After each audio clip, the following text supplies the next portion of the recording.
Welcome. Welcome, all future people who will need a welcome when they arrive. Today is Monster Train 2 release day, and today we are playing Monster Train 2 like all day, with maybe some short breaks to get some food. I had a weird idea of making tofu cubes and then melting plastic cheese around them, and then having little cheese cubes. It's heresy, I know. That's okay, we're gonna be in hell today, in Monster Train, with lots of dragons. It was the correct marketing scheme to put dragons in the game, so I would buy it. Ooh. It's a very, very specific targeting scheme, but it works.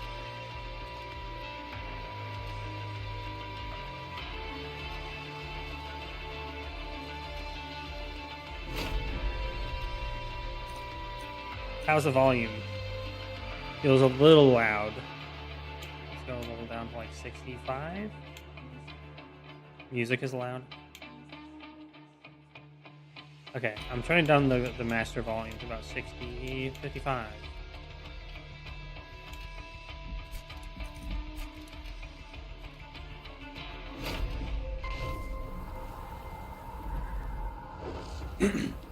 Yeah, we'll monitor the sound levels until we get it.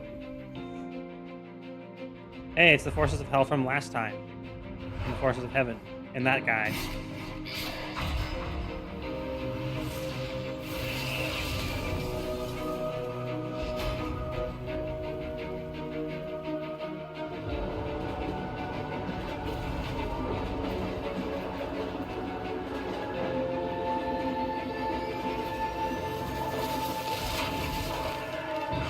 Oh no, we crashed!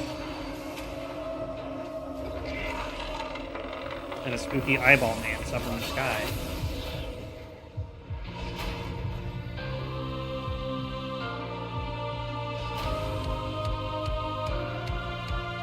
We're gonna pull a Dragon Age lore and there's nothing Crystal can do to stop us.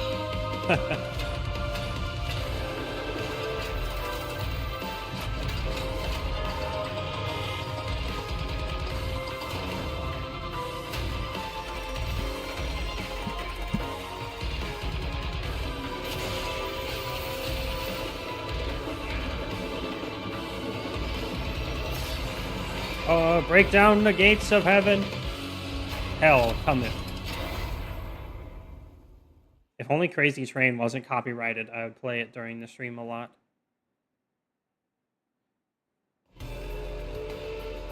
Oh, do we have to rebeat this tutorial again?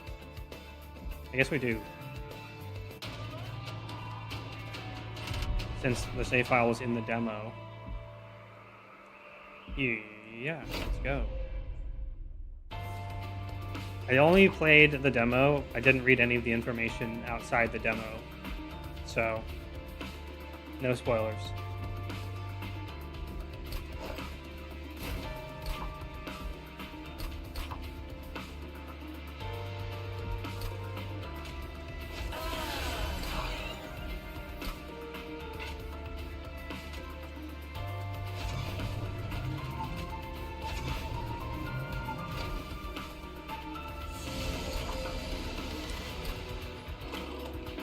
We don't need no tutorials. Spoiler, there is dead arms.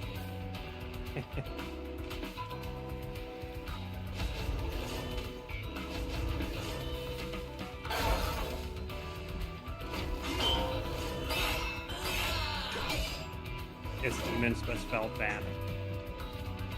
I figured.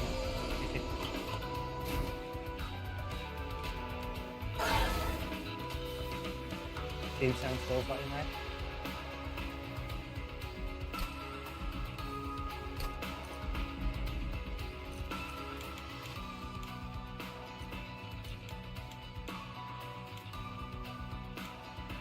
There we go.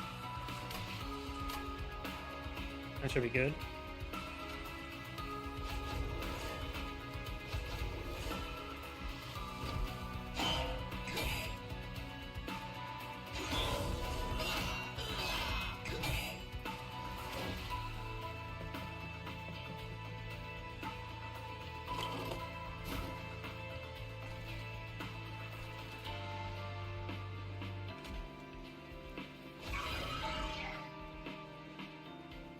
Oh, yeah.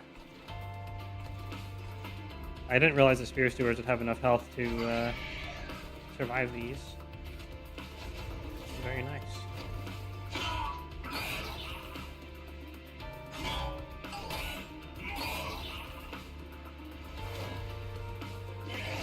Are we ready for the boss?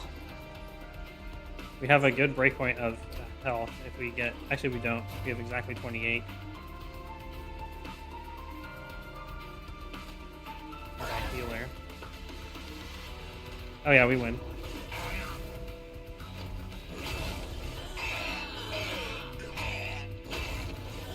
Correct. I forgot we have the scaling attack damage from being hit. All we have to do is win and we get dragons.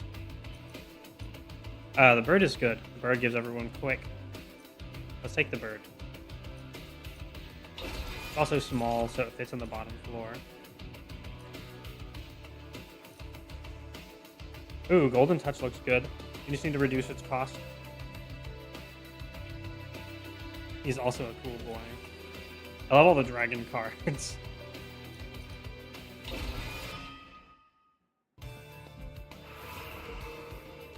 Let's see. Off the master. Volume balance, let's go.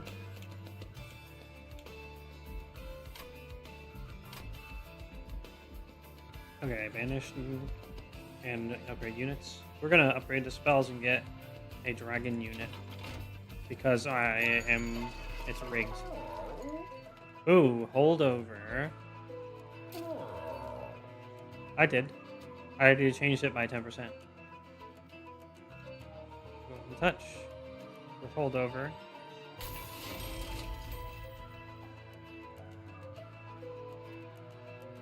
Although, I wanted a -1 cost for it as well.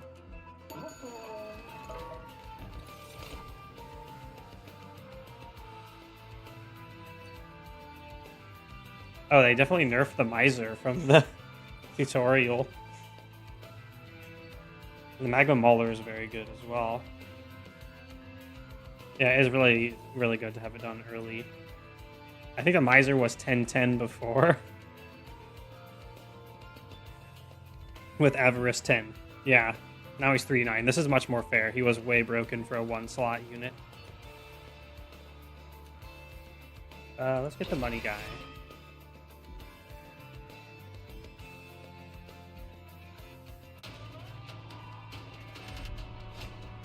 He doesn't need to have stats. He just needs some money. Knights of Entropy.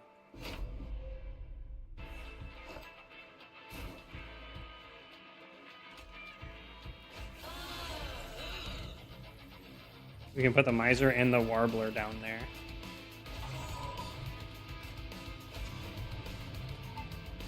Either that or the Miser and... the thing is, if we put the Warbler down there early, then we don't get to trade health for Valor.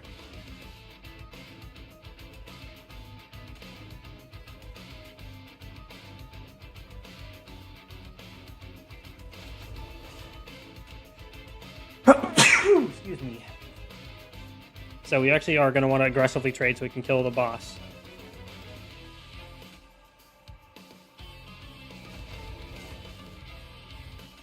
Although we probably will... Oh no, these are only 1 damage now. Oh wait, no, they were all raised 1 damage. Okay, well, big chunky guy can have it then.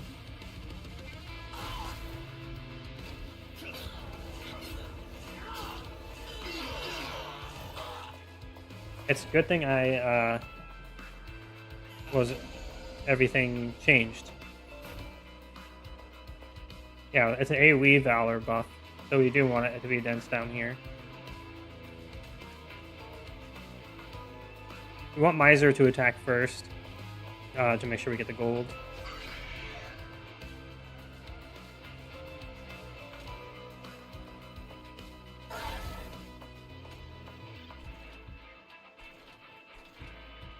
Oh, yeah, the Pyre's really strong now. We're just going to keep making sure our hero doesn't die.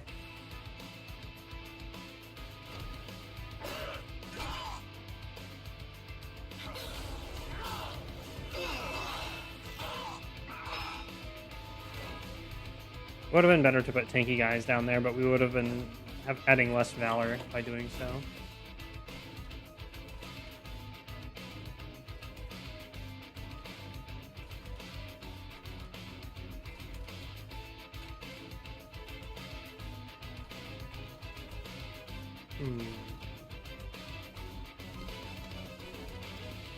Can't last at anybody.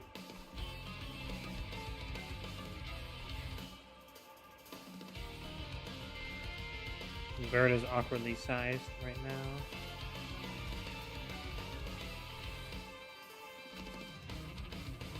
We have no fire gel to add damage, so there's no way we can kill that one.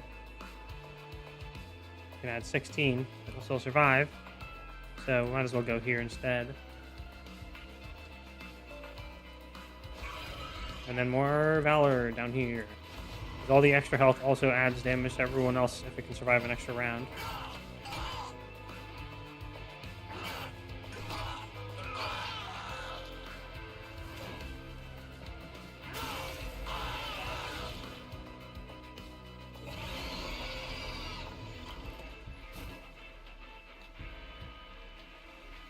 Are we a dragon yet? We have one. The Miser is dragon tagged. We're getting there.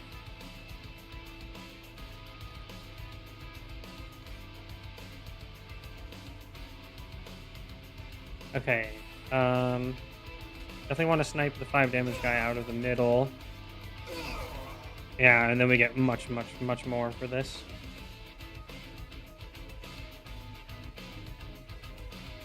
This might be enough to kill him. Yep. Victory. Miser's gonna get a fair bit of HP. Or, get us a fair bit of money.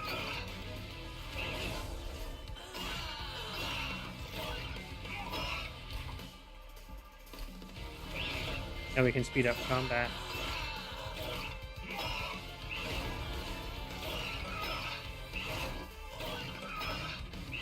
No, the Miser. That's okay, we couldn't have gotten any more hits than that. We actually maxed it out. The Miser generated 70 gold for us in one game. Very nice.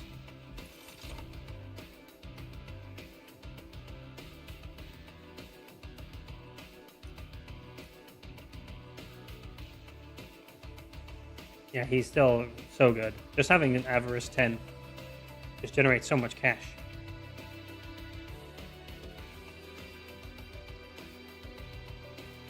We don't really need challenge. We have a holdover spell that will do a similar job for the entire game, basically, unless they've changed health breakpoints to be above 5.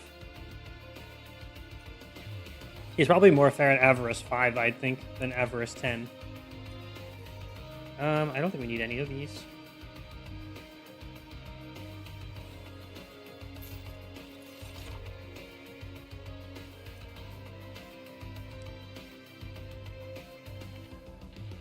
The Snotty Whelp is pretty good.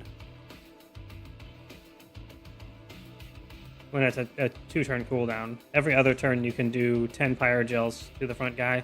When he's 1 slot, so he's good for adding more Valor to. We can do the Bird, the Miser, and the Snotty Whelp in the remaining space on the bottom floor. So we're going to take the Snotty Whelp. Also, he's a funny little guy. Look at him. Yeah. The carrier whelps are excellent at delivering important materials quickly, just so long as you don't mind a little mucus.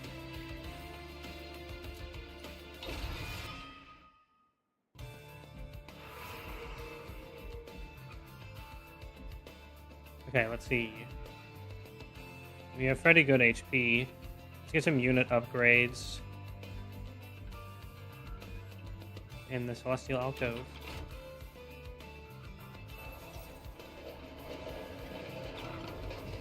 Hello, event. The rail shakes. The train screeches to a halt. The world trembles. The train is stopped in front of a fountain where angels once asked its waters for blessing. That's a word now. Now it radiates with Dominion's looming presence. Obey me! Dominion's voice echoes. Do you ask the corrupted fountain for a blessing?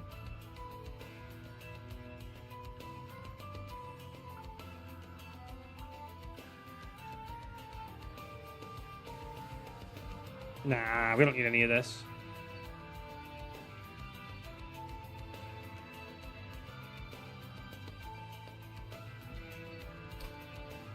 You choose not to trifle with corrupted blessings and move forward.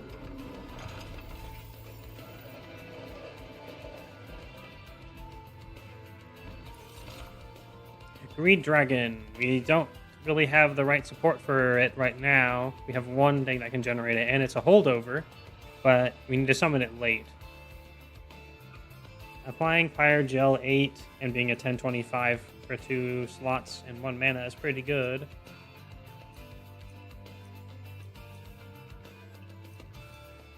Luckily, they're both dragons, so I don't have to choose between a dragon and not a dragon. I can just choose a dragon either way. It's perfect. Let's take the Mauler.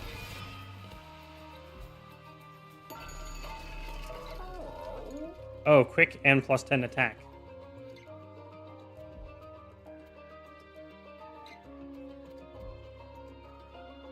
Yeah, exactly. So you win either way. Let's put some HP on... Name of the well.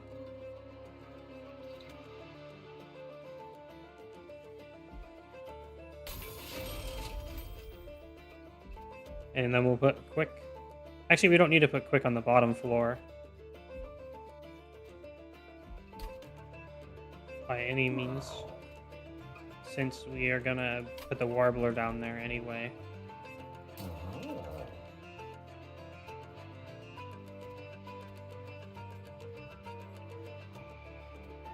Let's make Magma Mauler take half damage.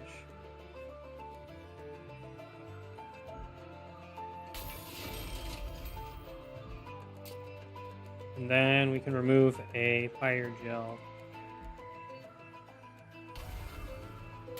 Since we have the right hero, we get double value out of the Valors.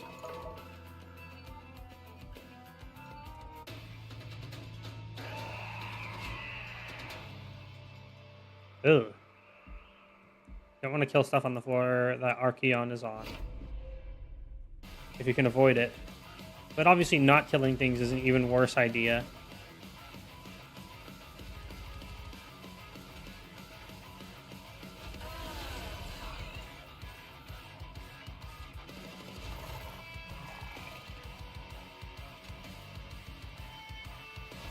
Mauler will go middle floor. He looks pretty cool. I like his mace and his armor.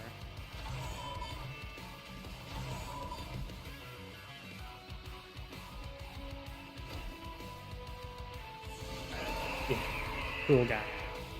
Archeon is the strongest boss you've faced yet. He moves between floors freely, but can be attacked if you clear out other enemies on that floor. If he goes to the middle floor and we have it cleared out, we can apply the Pyre Gel to him, which would be very nice. Got the Snotty Whelp. Snotty Whelp goes in front because he has more HP. So he's good because Pyre Gel 10 will always be applied to the tanks that go in front. And now we went from not killing the tank to killing the tank. It's just really, really good. He doesn't do enough damage. Well, he'll be better for the boss this way, but worse for the Miser. You clear out everything but the healer, so this is perfect.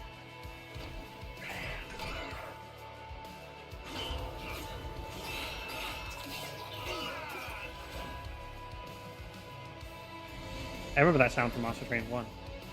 He does get to rage on the middle floor now. That's a shame. Watch out for our triggers. Get +4 attack damage and take 20 damage. Oh, here's the Warbler.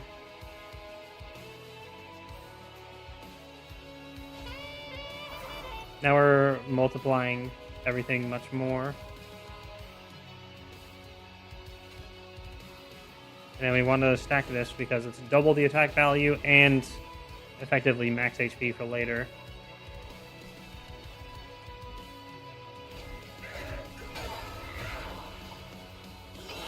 Nice. The rage just ticked down for free.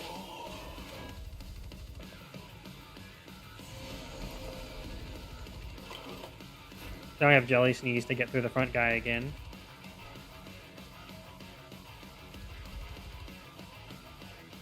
It's also very good if the boss happens to move to a certain floor. And then we're gonna Golden Touch you. Get the cash.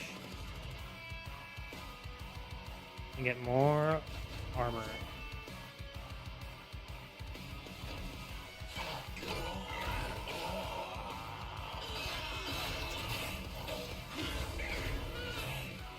We're narrowly escaping death right now.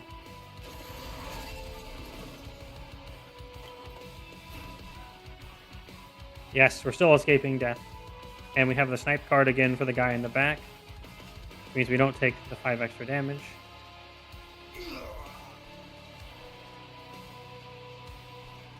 Looks like we're poised to knock out this guy. Because he'll take 8 when he goes up to the top. So we can focus down here some more. We're going to keep increasing the max HP and the attack damage.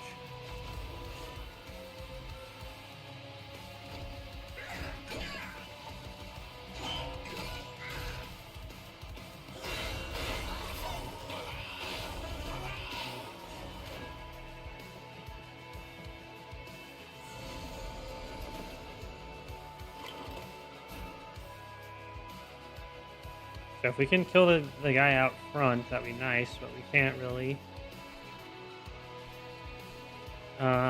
It's too much health. He'll die when he goes up to the next floor. And Magma Mauler is an effective tank when he takes half damage, so he'll be okay. I'm gonna snipe 5 damage guy and get another Dragon Horde. We're gonna save Jelly Sneeze for a floor that we cannot clear as easily.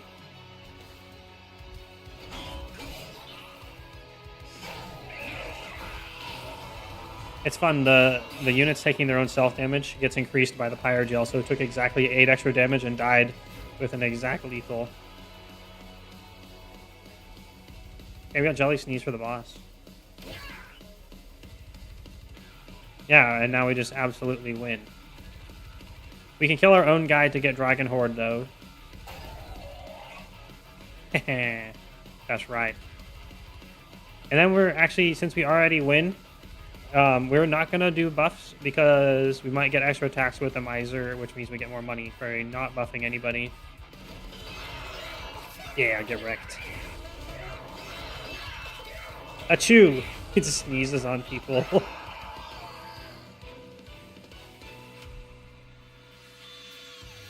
Alright, big score, baby. Oh, Sanctuaries. Very good.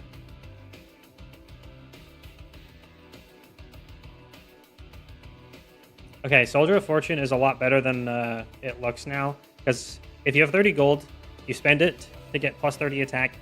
But then you also get Avarice 15 on that. So if you attack twice, you get your money back.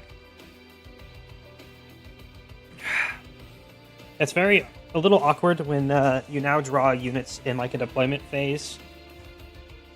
But that'll be fine. I like the art for it.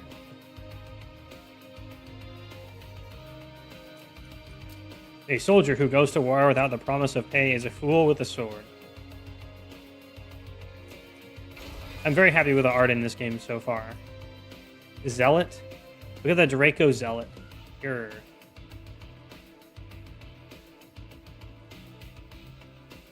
Oh, this guy's good.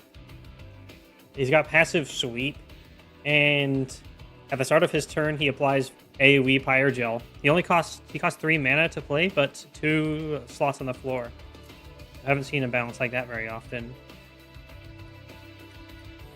Let's get him.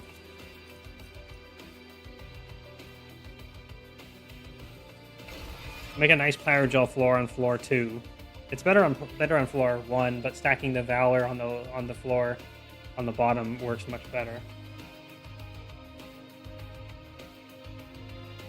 So we can get +2 capacity on each floor, or 1 mana, or draw 1. We're gonna get capacity because we have lots of AoE buffs. The Pyreborn clan can earn Dragon's Horde. Rewards grow as you collect more. You can loot it now. Right, I wonder if they rebalanced this. If we get a minor artifact if we cash in now. A random artifact if we can get 2 more, which is pretty likely in the next battle. So we're going to try to hold out for that. We want to get the better tiers. However, the minor artifacts can increase your max, but to get the big rewards, you have to get to 12, it looks like. We're going to wait and get an actual artifact then. Unless we really need 25 gold for some reason.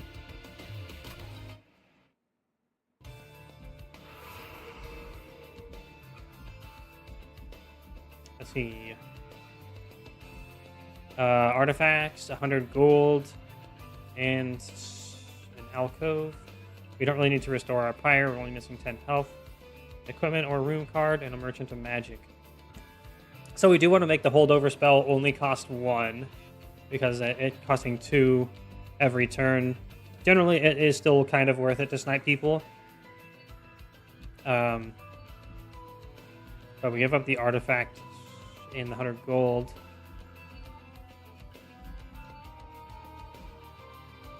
And the Celestial Alcove random event, which might just be dead anyway. Let's go the magic route. If we make the Dragon Horde better, we can translate it into free artifacts. So we're going to go this way.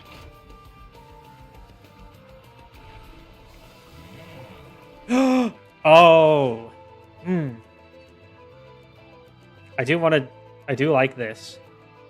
I think it looks like you start with a random effect now, which is interesting because it's also sad because I like being able to choose your first one. Although that might just be because of it being and like the tutorial run that it might have auto-selected one. Getting permanent valor is definitely what I want.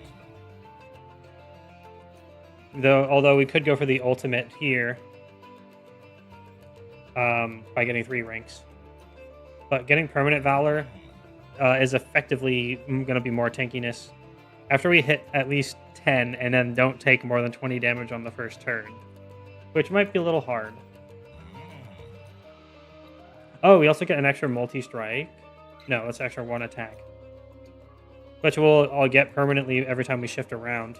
The problem is, if we do shift around, we're generally not applying the valor from our cards that move up to the front. Because that means we need to alternate.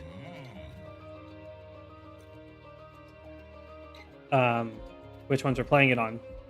However, we would still be getting half of that value, but permanently. So I think it's still worth it. So we'll do that. Actually, wait, we'll get more than that because 1 off play is a shift to gain 1 valor, and the second play back on Fel will be another valor. So we'll get the 4 regardless. But 2 of it is permanent, so this is easily better.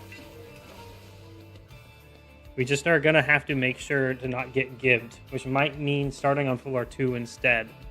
Because then we have 1 round to gain the armor from the valor we've collected. And then we can put Pyrogel stuff on the bottom floor.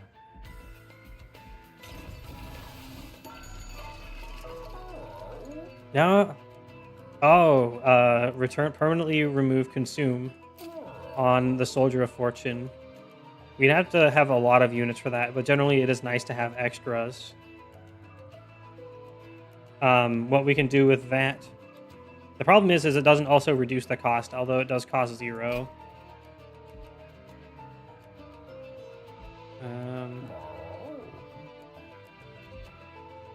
Let's reroll.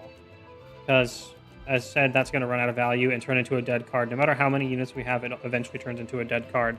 So we reroll. There we go. We wanted -1 cost on the Golden Touch. We only need to invest 1 mana per turn.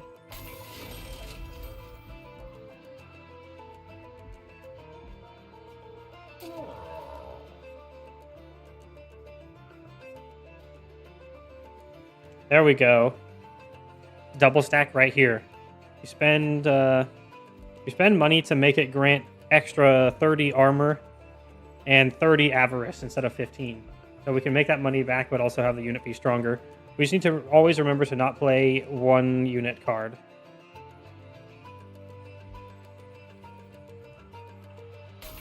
We're going to do that. And then we'll put 10 magic power on one of these.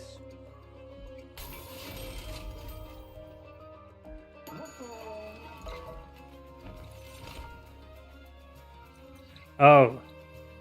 Mind Cage is very good.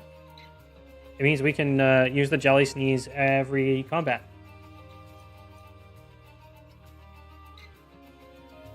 I'm pretty sure you can put the Stoic Plate Mail on enemies to silence them, but then they also get 60 armor and 30 HP, so that's not really very utility.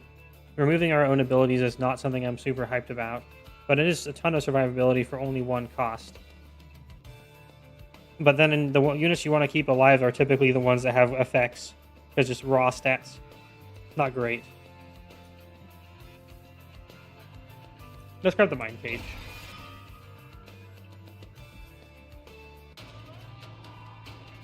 It effectively halves but rounds down cooldowns on units. Undergo trials for rare risk and reward. Mark of Invasion. Gain 150. We have lots of HP. And we spent all our money, so let's go ahead and do it.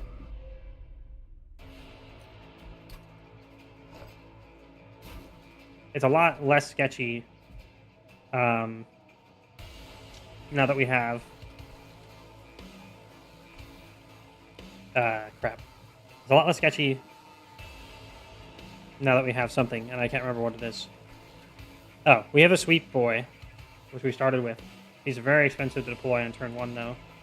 However, we could get him to have Avarice, which the wording states is that when it deals unblocked damage, so he sweeps and has Avarice at the same time, he can generate 30 times the number of dudes he's hitting on the bottom. So I think we're gonna focus on that, and we'll do Valor on floor 2.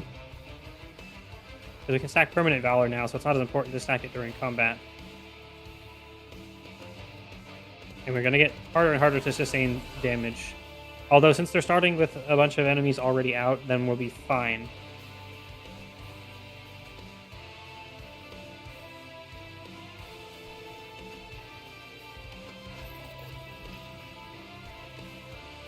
So what we're going to do is leave the Zealot in the deck. And we're going to force draw him with 30 Avarice and get a shit ton of cash. So if we play the Mauler down here, we have... We only need 2 more room for the Zealot later. So we can put the Shield Steward down here, and 1 Shield Steward at the top. And in the deck, we still have the Whelp, 2 Stewards, and the Warbler. So we're going to want to hold out if we can.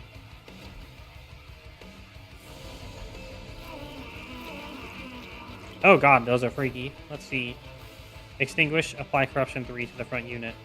Okay, so we need a Sacrificial Lamb for the front.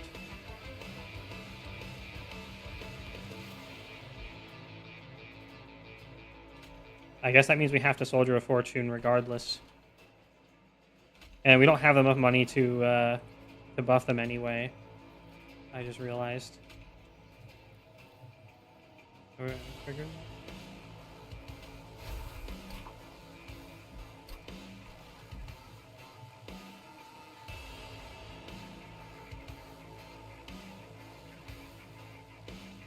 Okay.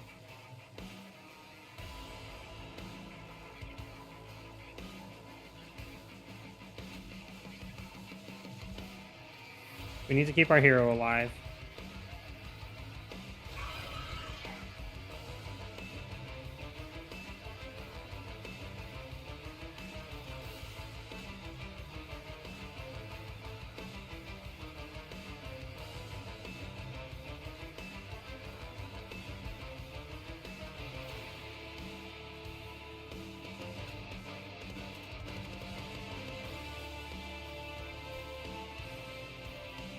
I like the music in this game.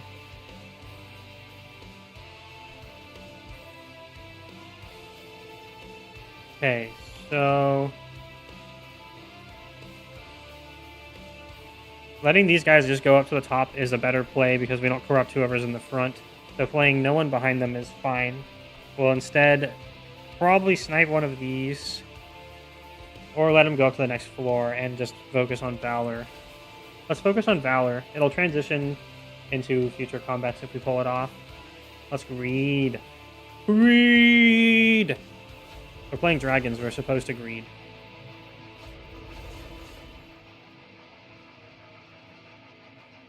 Having to deal with the corruption is nasty, though. Corruption does not do anything to... Ouch. That's a lot of corruption. We're going to need another sacrificial lamb to keep the hero alive. Having a strong pyre gel floor on the bottom should mean we should be okay to continue forward. Even if we lose the hero. There's Golden Touch. I'm gonna get rid of these bell guys. There's the Zealot, but he's so expensive.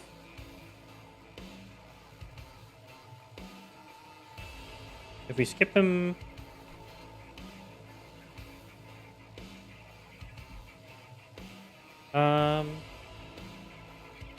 If we put this on the...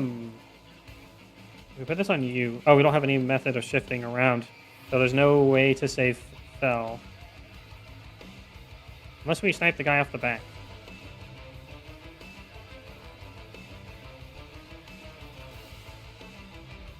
Or if we put the Zealot up in the front.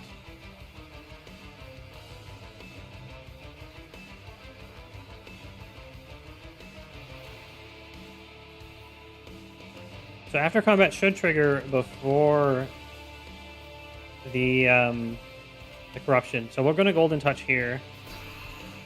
Didn't work. What if we Mind Cage to try to survive? That puts us up to still not enough.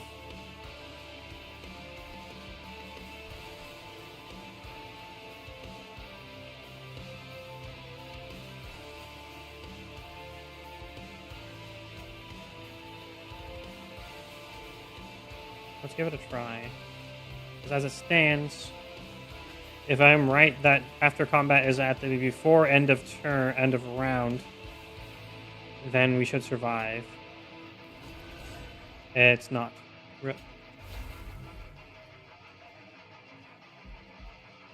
see how the timing works out.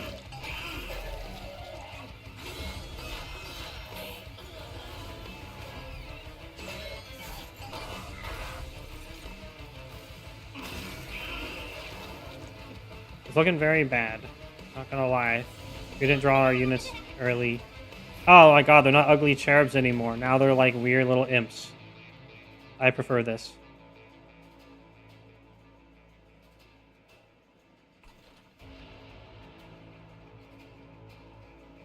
Okay, what's your ability? Saps everyone. You are gonna do only 6 damage. You're gonna do 12. You're gonna do a bunch as well. Actually, no, we're gonna snipe you.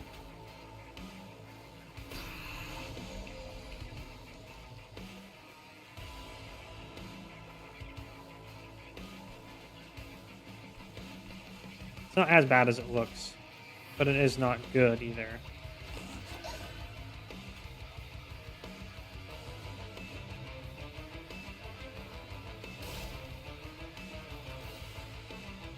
There's no way of getting the guy off the back.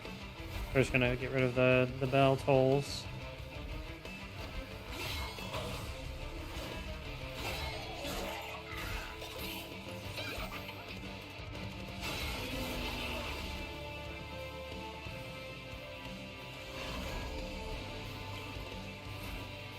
There's the Warbler.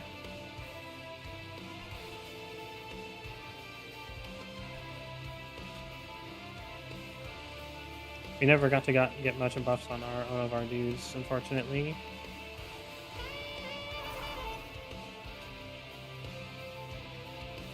Let's get rid of these bells. We can only get rid of one bell person. If we get rid of the one on the bottom, then we get our guys sapped, but then there's less total turns where the effect will happen to us.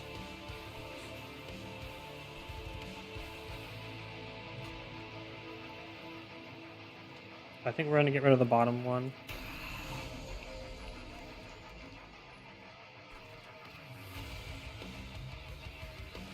We're going to rely on Pyre Gel and not Valor this time.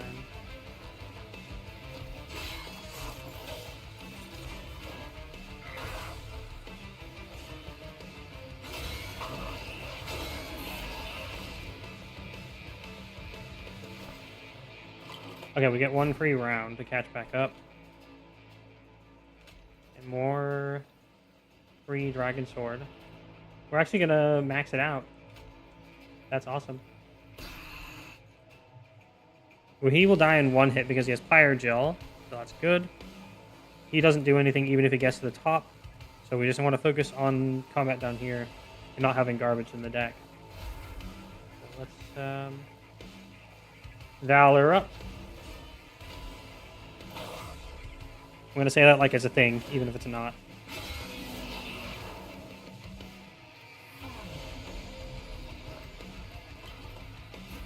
That was weird. It went to the back.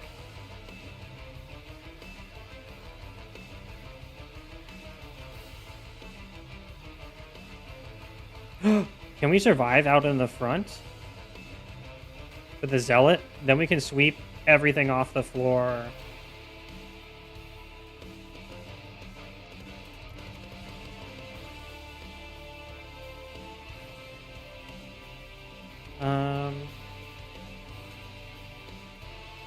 Oh yeah, we have quick as well.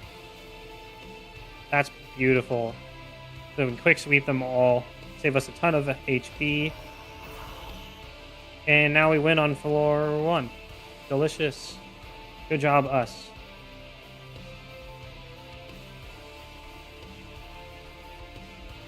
Took more damage than I expected because we lost our hero. And the fucking Zealot is really cool. I like this guy.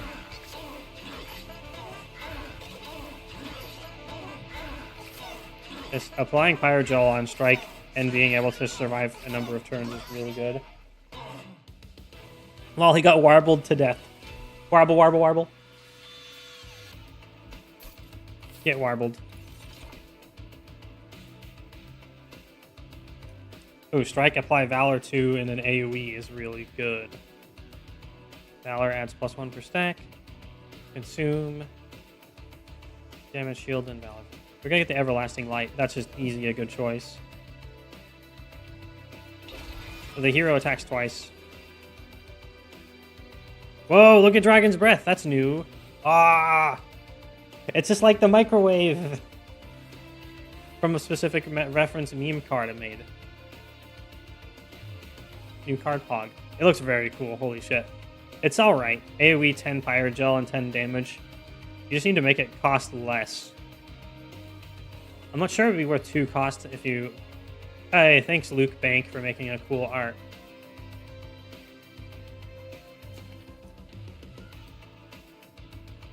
This is going to be hard to use, so I don't want that. Oh look, the Wealthy Whelp just spawns money for 7 money per each Dragon Horde on a 3-turn cooldown. We can get that down to 2.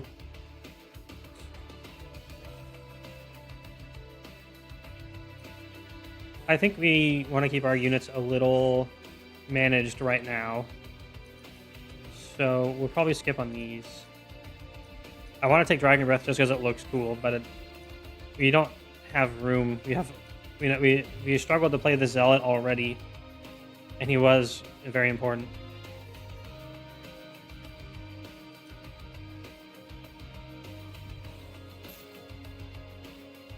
We will loot this. Oh. I like the Hellfire Bellows. It's a Dragon Bellows. After using an ability, friendly units gain armor 3. We only have 1 active ability for now.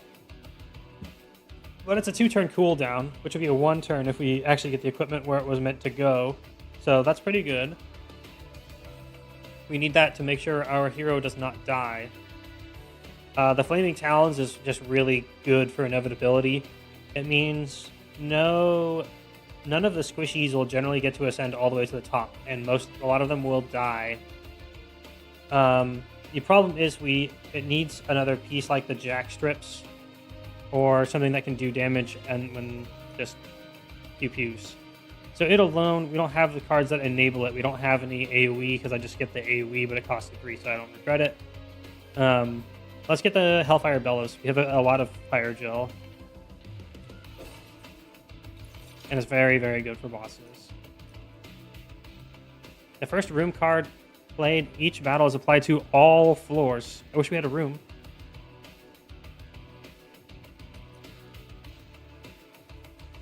Breath of Heaven is very good. You get to kill a squishy for free. Purified Shoal Shard is also really good. It's going to help us play all the Stewards and the Zealot. I was never going to upgrade the Stewards, although if we get a Jack in the Box, we're definitely stuffing them in there. And we're going to want to upgrade later. So I'm not a fan. I think grabbing either the Manifold Mirror or the Breath of Heaven for the future value.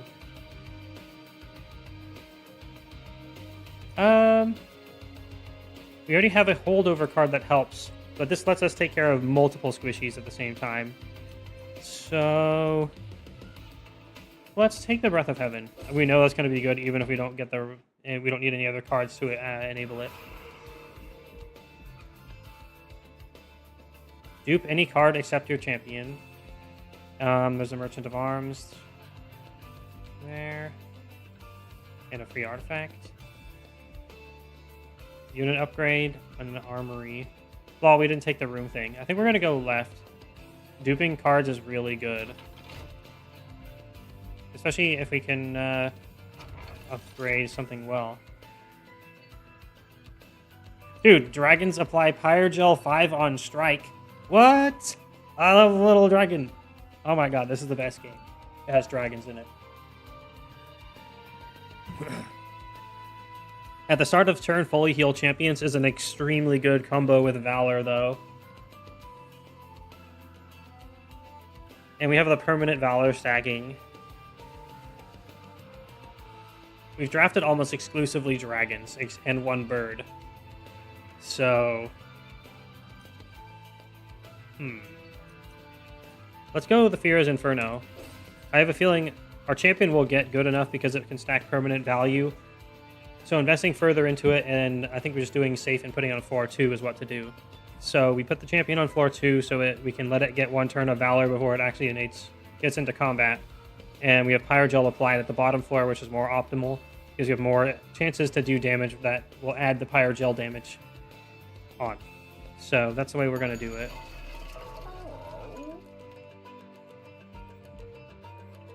Oh.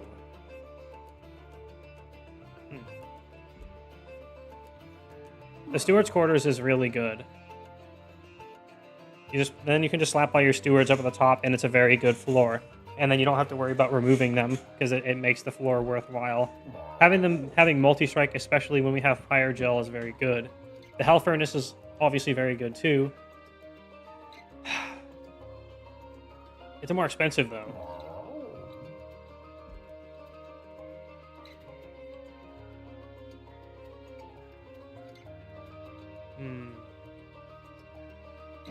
There's no reason why we can't have both, though. We're gonna take the Steward's Quarters and make it deployable. Because there's never gonna be the wrong time to draw this.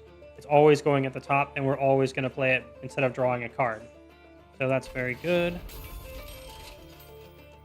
Was there anything else on the map? Let's get the Hell Furnace as well. And then try to re-roll into another deployable upgrade. Oh no, it doesn't. Wait, oh. Overgrowth Carapace is interesting. Resolve, you gain +1 size, and then you get 20 HP and attack if there is available space for it. Interesting. We're going to be filling up our floors, so that's not that great. We merge equipments. So these are going to be intended for different targets, so merging them is not what I want to do.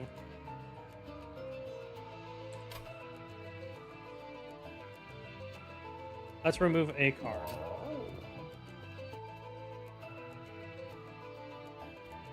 We don't need to worry about removing stewards now. Although, actually we still can.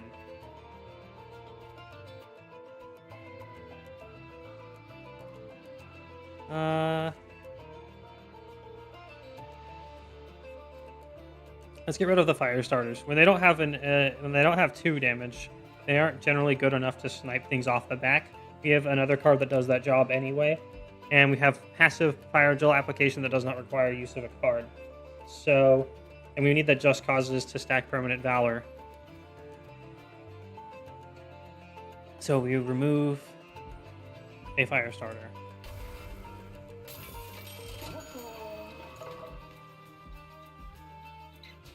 Then we can duplicate a card.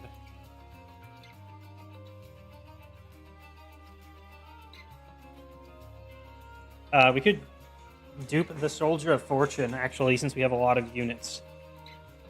It's also, even if it lands on a Steward, that's still fine, because multi-strike. So we won't be able to sweep for, like, mega maximum value, but we can get consistent value that way. And it literally needs to attack once to pay for the gold cost of it. So let's duplicate Soldier of Fortune. And we have enough gold for it this time. I gotta remember to save 30. A Penitent Prayer Stone is spawned on each floor. Spikes 4, 100 health, 0 attack. We can actually deal with it fairly well, because we're going to start with the multi-strike stewards at the top.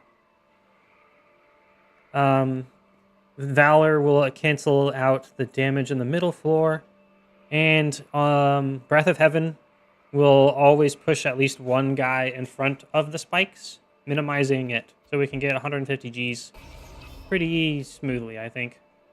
And if I'm wrong and we die horribly, then let it be so.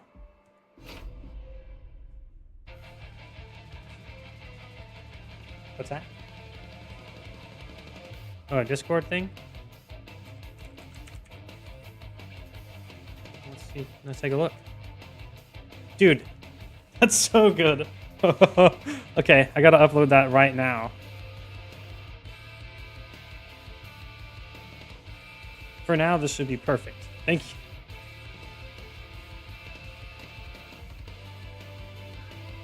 Yeah, website's bad. I forgot how I did it in Krita. Save image. Dragon height. Green.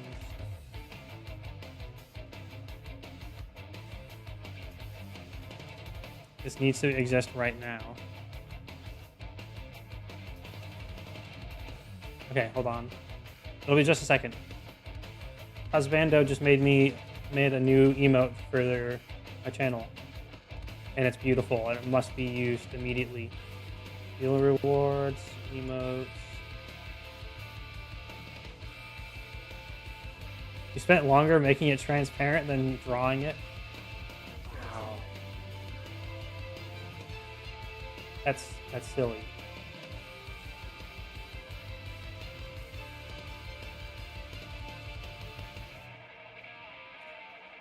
What the hell, Sai?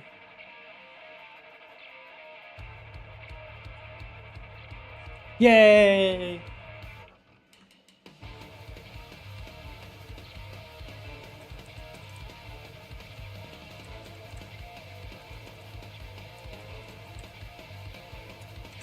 Perfect. It's beautiful.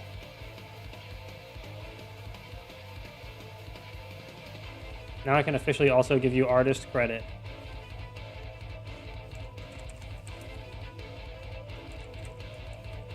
I'm not sure how to do it, but I'm going to try this. I can't do /artist. Okay,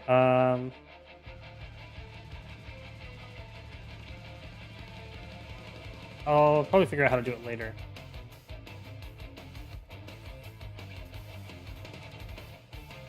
Thank you. Let me put it in. Let's go, Twitchy Moans. Oh wait, it won't work until it needs to be okayed first. Okay. Okay, so let's see how well we do with the prayer stones. And see if I'm right in my assessment. You've drawn a room card. Servants' quarters is really good.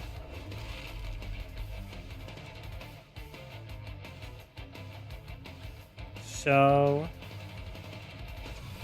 with an odd number space, it's definitely much better to have higher HP because we get the flat attack value. So we definitely want to do it in such a way as that.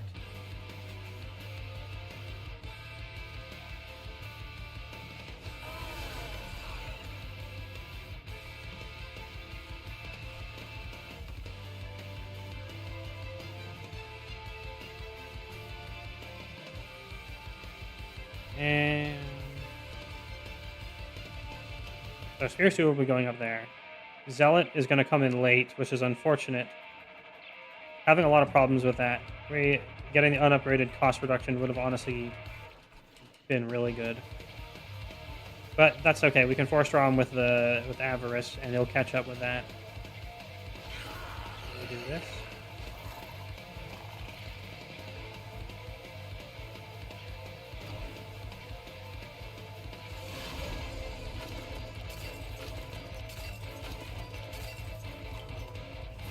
So does Revenge trigger when being hit? I wonder if that works with the spikes. It doesn't look like it. No, it actually does. Because we hit it twice. Oh, we already have 2 Valor.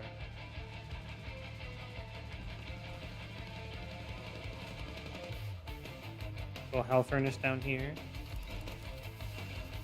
Huh. It didn't advance the back enemy unit when it entered. I guess it did, but it doesn't... the statues have immobile, so they don't get swapped in front of. That's a little sad bit of a problem, then. Let's swap you around and get some permanent valor.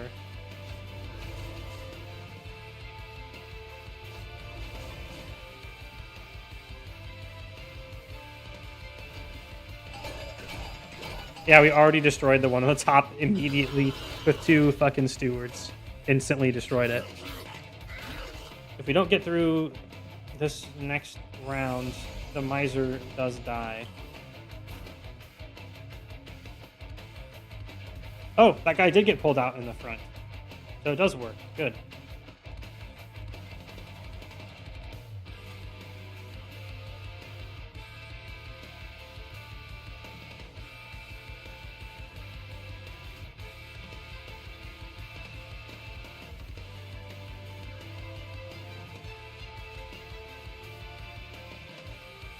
Okay, time to decide if the Snotty Wolf goes in the bottom or in here, where we have the size for it.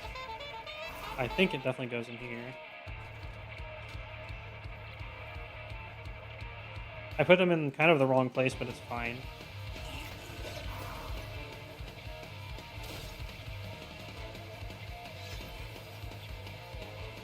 Alright, we're through the spike wall.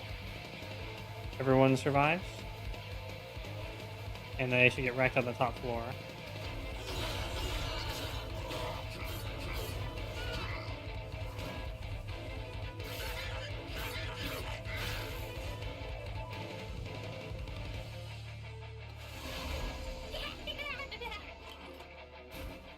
There's Soldier of Fortune.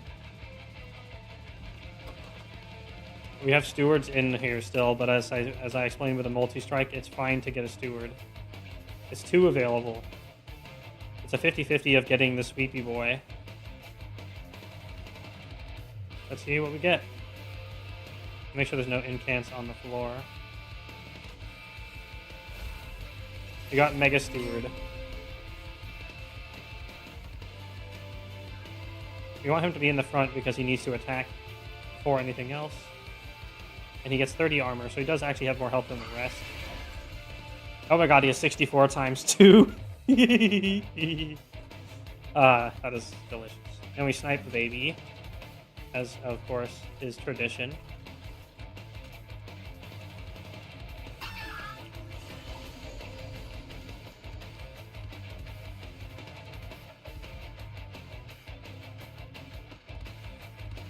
And let's get some permanent valor. As long as we will draw valor next turn. Okay, good.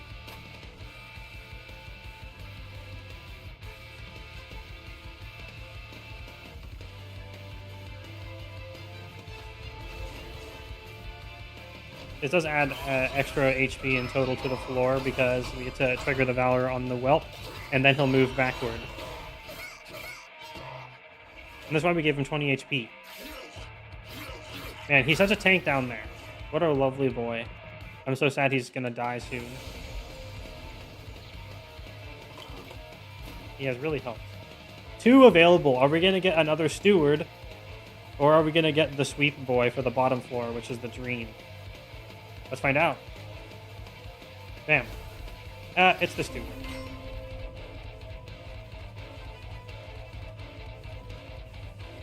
Let's put him on the floor where he is simultaneously quick. And no, he doesn't get multi-strike on that floor. Okay.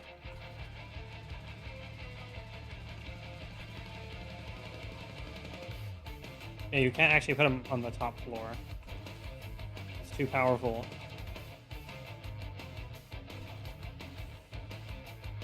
Let's put him on the bottom floor then. We'll still be able to play the Zealot when we draw it. He almost dies from all that onslaught. Yikes.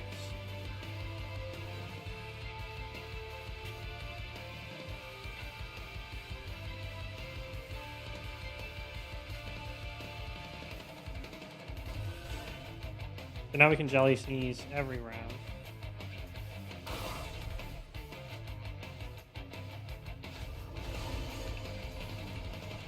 Oh, I forgot to snipe with Golden Touch. It's fine.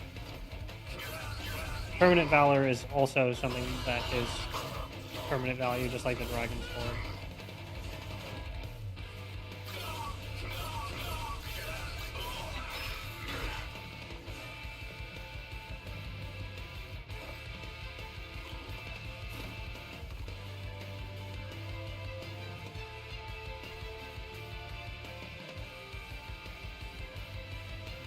Jelly Sneeze. Achoo! And now more permanent valor.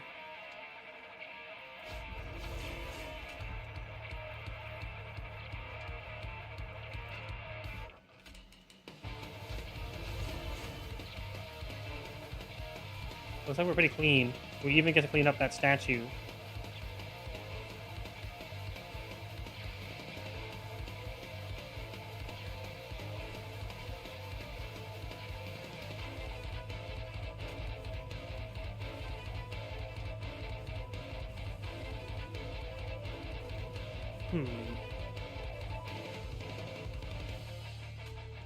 Ah, so close. Let's get more permanent valor. We'll have an extra turn to swap again.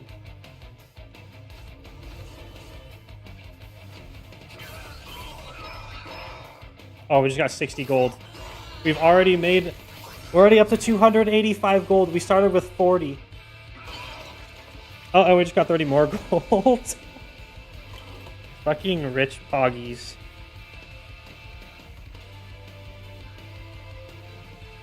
Unfortunately, this doesn't actually not really save us much. Putting you up in the front does do the same. We lose the opportunity to apply Pyre Gel, and we lose the opportunity to play Zealot. Zealot definitely goes better on a floor where we have Fel going around. But we can get a bunch more armor by putting someone else up at the front on that floor. I'm not too worried about the Undying one. What does Reanimate 6? When this unit is killed, it will revive with 1 HP. And lose 1 stack of reanimate. That's actually totally fine. Because then it will get to hit it and get more money. So if we swap you and you, we do get an extra 30 gold. That's like cool and stuff. But I think I'd rather have Permanent Valor up here. So we put you up to the front. And then the Miser. Because then we'll get a total of 28 armor added to the floor. Instead of less than that. Especially when we have quick. This should go very well. Let's add some higher gel onto you.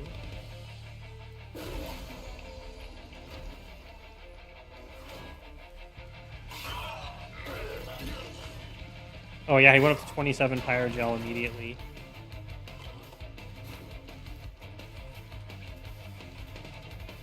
Yeah, we did actually get a swap redo.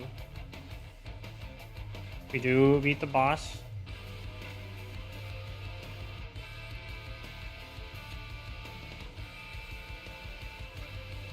Oh, they have a sap guy. This should be fine.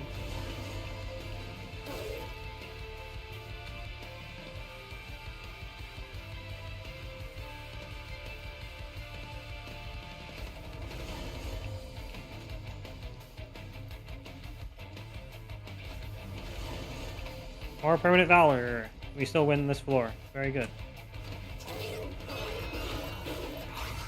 Hermes Valor. Yo.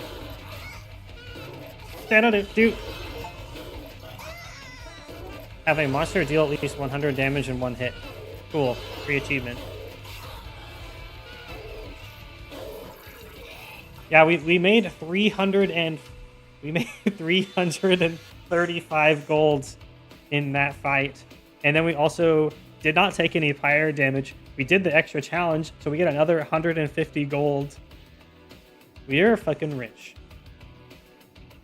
I knew double stack was going to pay for itself. We already paid for the cost of it in 1 battle. And we took no extra damage. Punk Shredder. Grant Trample. Interesting. Benediction is where it's at, though. Valor 2 and damage shield to everything on the floor is just so good. Easily worth 3 mana. Well, more like 2 mana, but you generally... You can always... We have so much money, we can reduce the cost. It'll be fine. Make it rain! Make it rain when we have Pyre Gel is going to be quite good. Oh, it's not... Was it always all enemy units? Because it's extremely good now. In the tutorial, I thought it was a 5 damage to a random unit, but now it's 5 AoE, and you can have it hit 4 times for 1 mana. So 4 hits. You want multiple hits with Pyre Gel because each time you hit, you add the Pyre Gel's damage. So this is just fucking crazy now. It's really, really good for a rare card.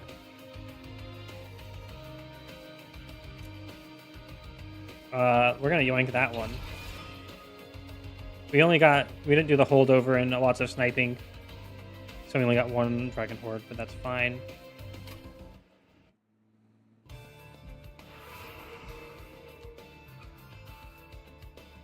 Oh, I killed my Twitch preview, so I can't see my stream. Let me fix that real fast.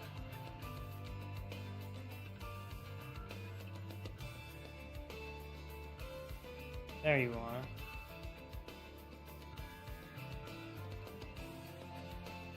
are. Dragon Hype should be live now. Let's see if Dragon Hype works. I'm sorry if you're on YouTube. I am contractually obligated to make it a more worse experience. And I don't know if you could even do that. No, it still doesn't show up. It doesn't show up for me. Yay!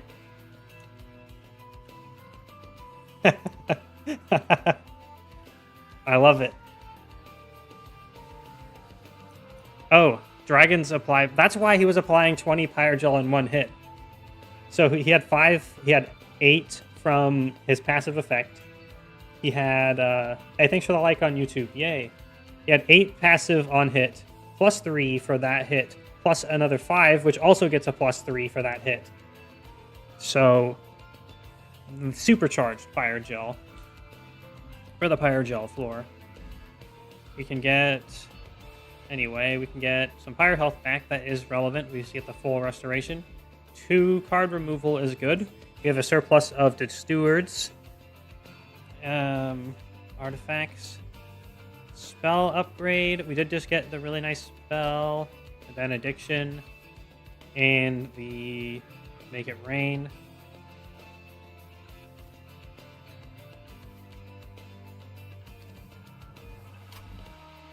And a random event.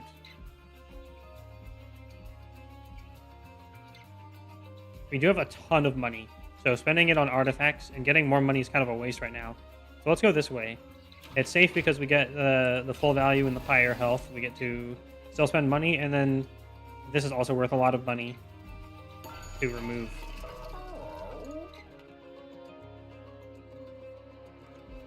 Golden Idol. Trial rewards are increased by 50%. It's a little late to buy that.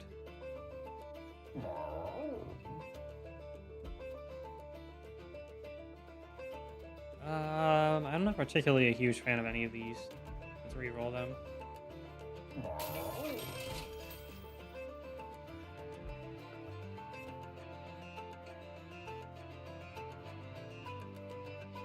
Train stewards get the ability to explode themselves.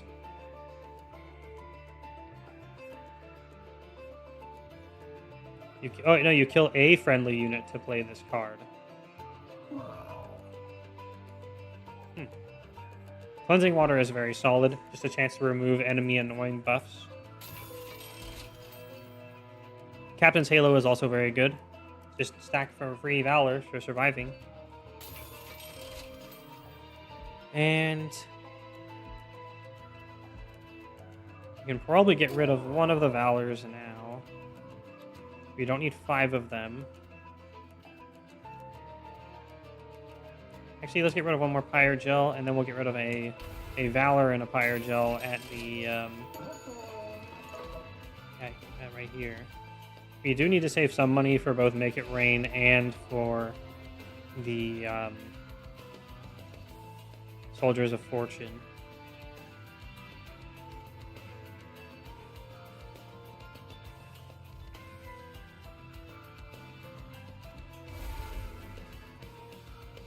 Damage Shield is another thing that is going to make it much more easy to keep our hero alive.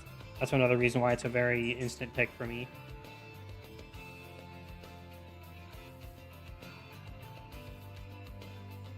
Alright. Hail, Lord of the Cherubs. And his Cherubs grant 35 spikes. And 35 health and 4 spikes. Like 35 spikes.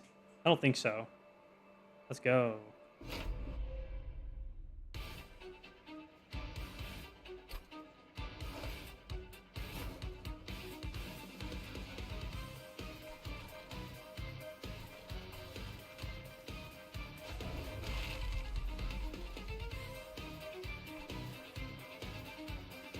Do you have Dragon Tag? Another Luke Bonky. Or Bank. Genevieve Vega. Cool. Anyway, let's set you up here. You want the extra turn to have the extra 14 health.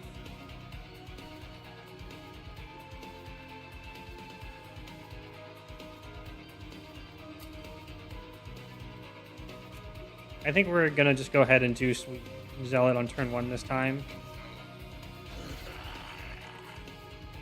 Because hitting the train stewards was very effective for cash. And damage. Ew, corruption.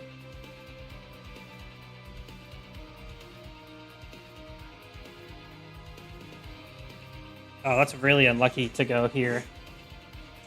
It means we have to waste... We can't play Benediction because we need to block and keep Fel alive.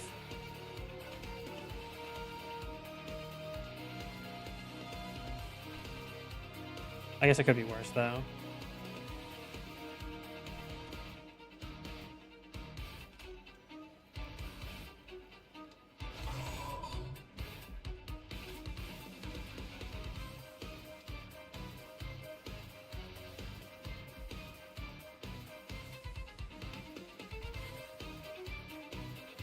We're going to try to buff the stewards before we play them.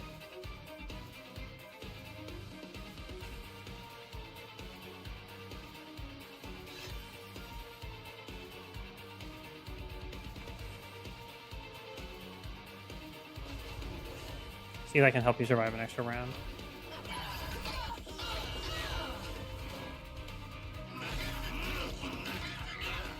He's going to have a lot of corruption. Oh, yeah, he's going to eat all the corruption. So that's perfect, actually. Sweepy Boy is so fucking cool. I love Sweepy Boy. He even has a cool armor.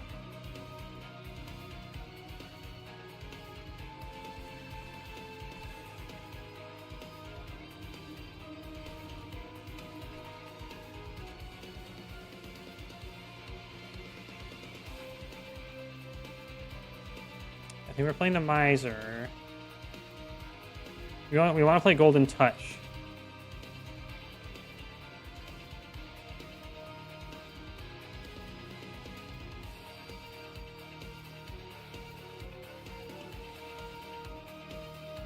Oh, we get to kill him with Sweep for free.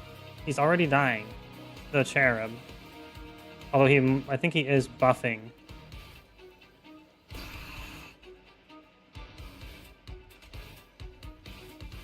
We don't have the room card played, so there's none of that yet. The Mind Cage does not have its equippy yet.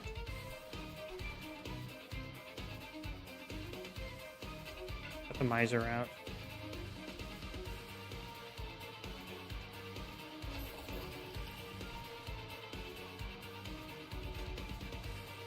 And then we'll make sure that you get killed.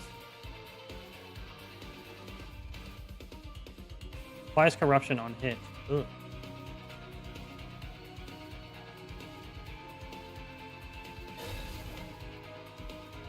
There we go. I don't think he gets to apply the spikes anymore.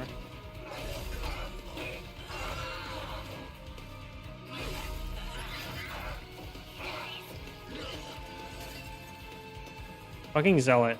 What a cool boy. I hope we can keep him alive.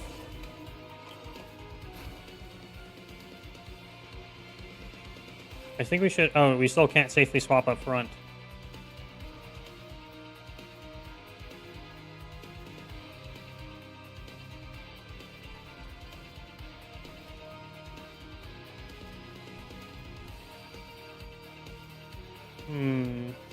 I don't know if we're going to have people alive long enough for the Hell Furnace.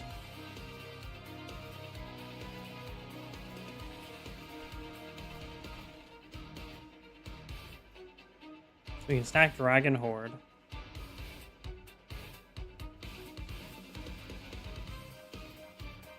This is fine. We don't get the 22 big hit coming in there. So we probably want to shrink out Hell Furnace. We can still play spells down here after all. And let's let the Golden Touch come around.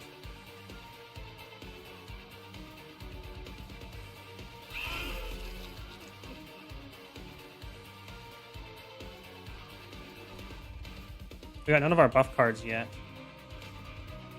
And then we'll shift... Oh, we can't double shift. In that case, we'll let you hopefully live another turn.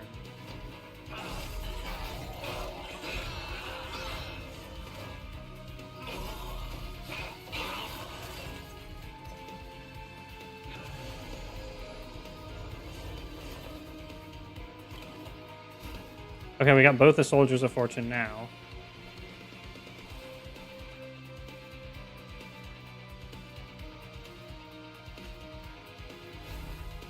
Oh my god, it's a 32 attack Warbler.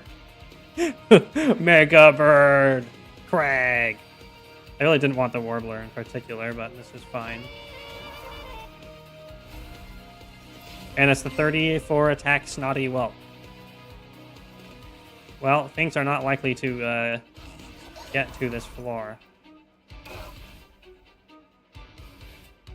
Oh. Apparently, using Jelly Sneeze applies Avarice as though it did damage from an attack. So we just got 30 gold. Every time we pop it, we get 30 gold. That's very nice.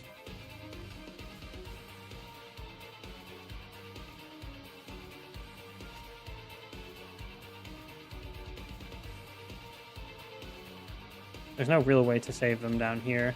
So we're just going to get Dragon scored. Actually, this is the perfect time to put you up front and get your health value. So the deck is much smaller, so the Golden Touch should be redrawable, especially when the deck's resetting. Gotta make sure we actually win the fight.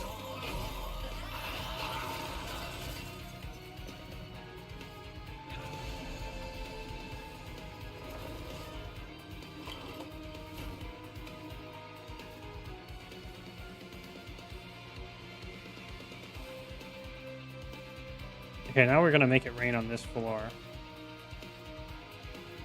Lots of AoE value is necessary.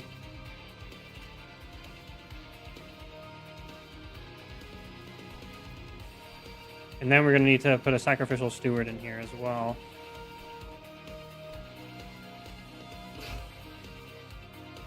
Because we have no rotation.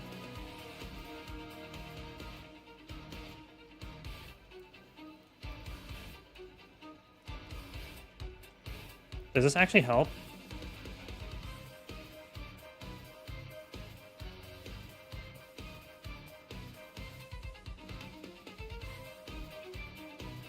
I think so. We save 8 HP from the spikes.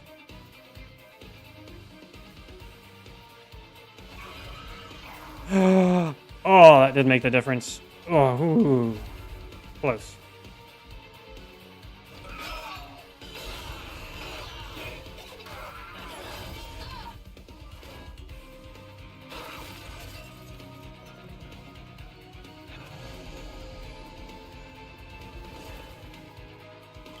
Give us some train stewards. Nope.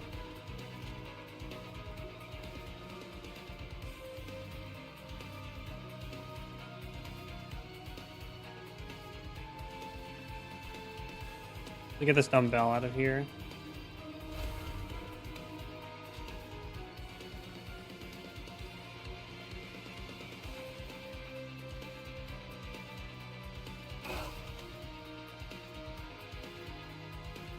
Now let's rotate you around, get some permanent valor. That's kind of better than the Mind Cage right now, I'd say. Because we also want the Whelp's armor to be in front of the other people.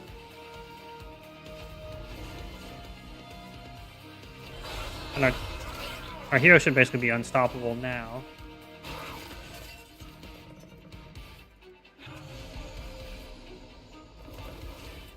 We're getting punished for playing floor 2, but this is okay.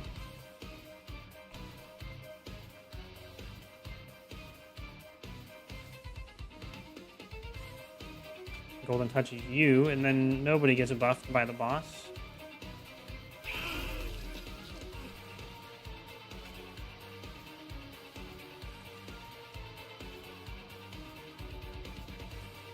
You know, have to get a bell tolls if we snipe there. Let's do that. Then the spikes will land in a worse place. However, we do one-shot them anyway. So it's fine to have it land in a worse place. I'd rather have the extra card draw and the extra mana. And we can start putting the stewards up there. Finally.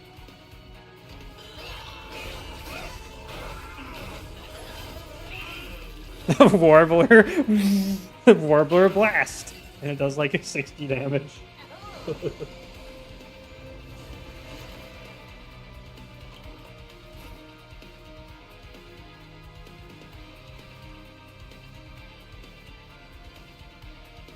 It's more really accurate D&D bard. Yeah. Oh, that is so true.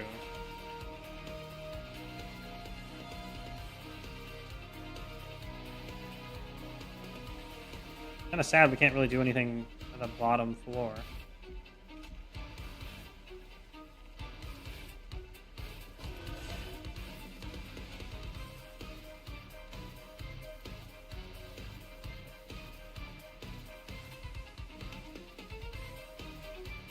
So we're just gonna eat the consequences of our actions.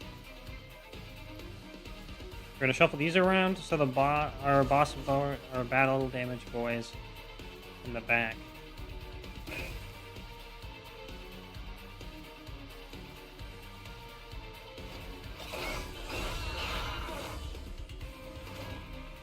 That way we can get Mitch more out of the multi-strikes. Although Spikes is nasty though. The boss having 8 thorns is rough. It makes damage shield not really do anything.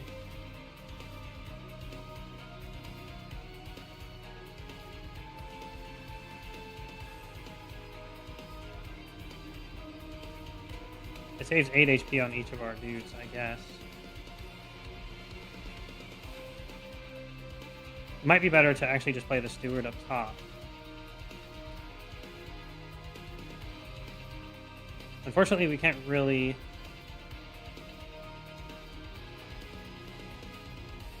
do much with this. Just gonna get us some gold.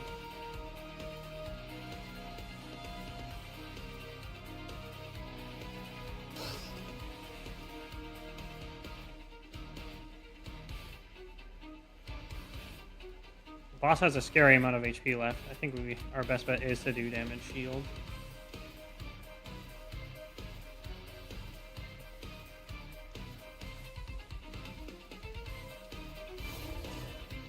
I added 300 extra damage.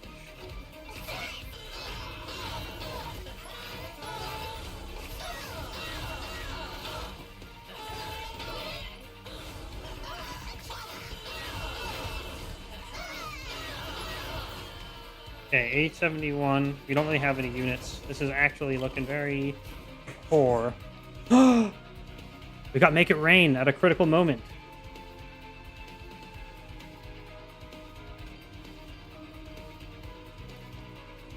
It's going to do hundreds of damage. We didn't, unfortunately, get that last steward.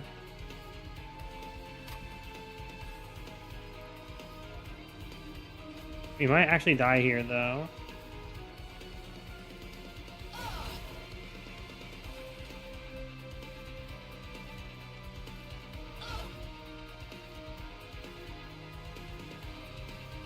Yeah, we're actually going to die, I think. The 8 thorns.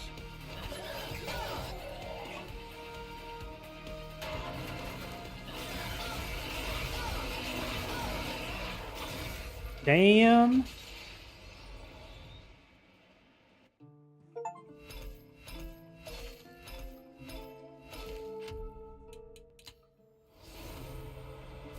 Eagle Heart. Nice. Has instant attack. Summoning a Hymnist. Applies Valor 5.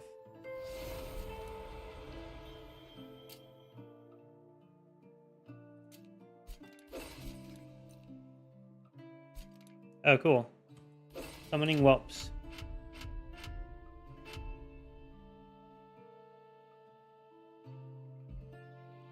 Yeah, what we needed to have done was be able to eliminate the spikes adding people, because that's what killed us. But we had no means of defending the bottom floor, unfortunately. If we had set up on the bottom instead with the raw DPS, we probably would have done better. But we needed the Pyre Gel to be applied at the bottom, so we could have made it rain. And then because they got to resolve with the boss at the bottom in that one turn, that's what added enough spikes to make us lose. Let's go and swap to main dragons. Commander, the initial battalion has finished unloading the train. The reserves are awaiting your command for the next assault. Very well. Said word to the Pyreborn.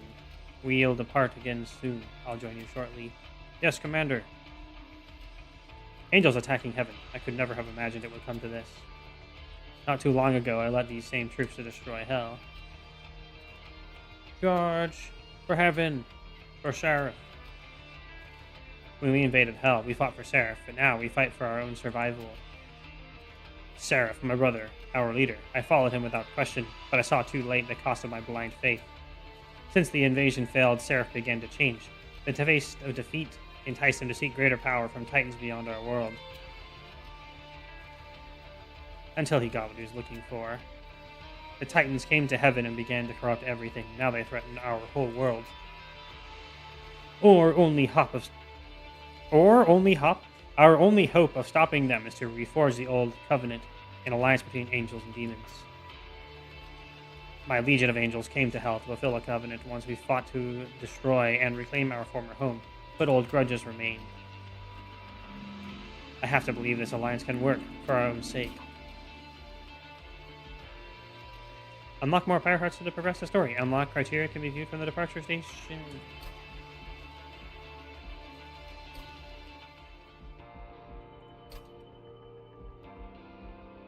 Oh, customization. Neat. That's fine, as long as we can put dragons out as our main faction now.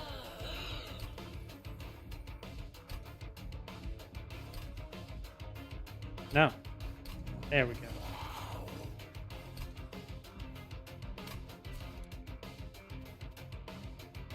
Let's go, Lord Phoenix.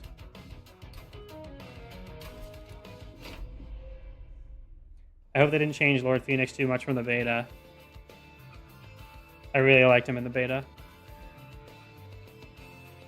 Seraph Eternus, chosen of Dominion. Hail, Lord of the Cherubs, Archeon's Scion of Savagery. We should definitely be much better equipped for the Cherub this time. And we get to choose our upgrade. Yes! Yes, yes, yes. Slay +1 permanently. Wow, now that's the boy. It's so good with Phoenix Fire. Because Phoenix Fire has... Does it not have explosive anymore? I think that's maybe at max rank. Anyway. You just need to orchestrate the kills deliberately, even at sacrifices early on. That's how this works.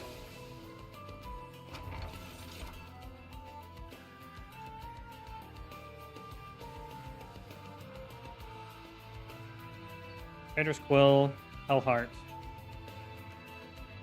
I guess the Hellheart.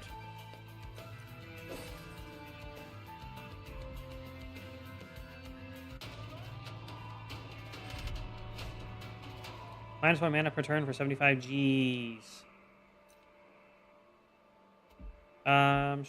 Sure. I think we can do that.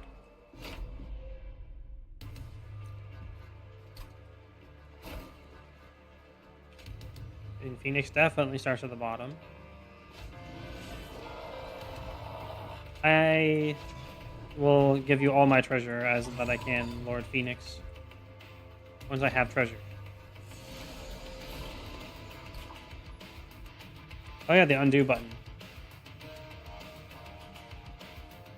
So if we can't directly get the kill, we're saving this cooldown. Ooh, it's cooldown 3 now. Pyrogel 4.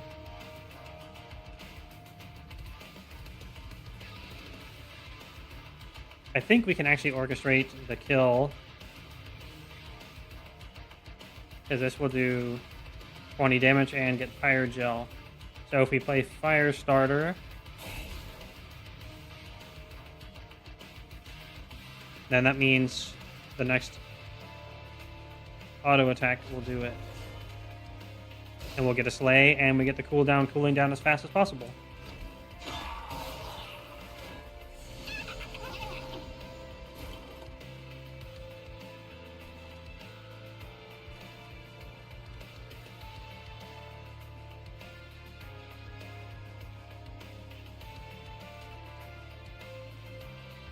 Can absorb 2 hits with the Spare Steward. Spare Steward. We can't put anything else in front of Phoenix.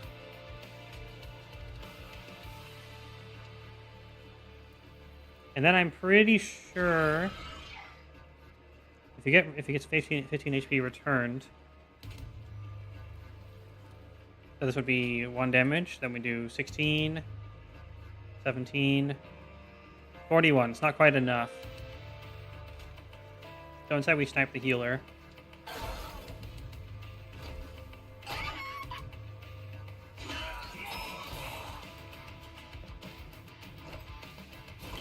It might have been easier to extinguish on the bottom floor.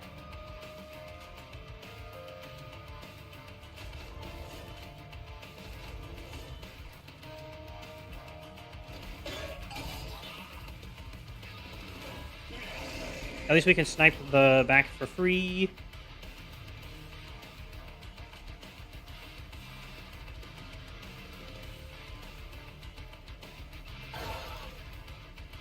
That's another slay. So we get to hit him. If we hit him 5 times, he dies. If we put you up front, then we get 7, 14, 21. Then we get 3 hits. So there's no way we can really change. Oh wait, Fire Gel 4. So we have Fire Gel 6. That means it's a 34 hits. We need 4 hits to do it, and we get 1. I think that's exactly enough. If we swap you up front, if we fail, we still win. We just don't get as high of a score. So we swap you up front, and then apply an extra Fire Gel. And this should mean, yeah, Phoenix gets the slay now. Delicious.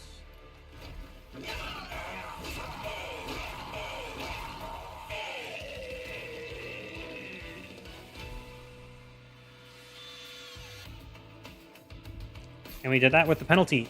Nifty. Flicker. Flicker is so good. Give me Flicker. Flicker is so good when you do Pyro Gel.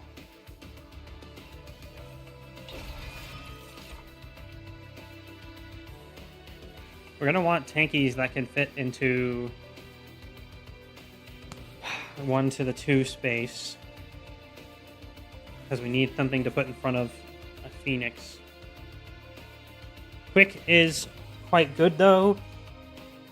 Because we can use Valor to advance enemy units and then quick destroy them. So I think we'll take the Warbler again.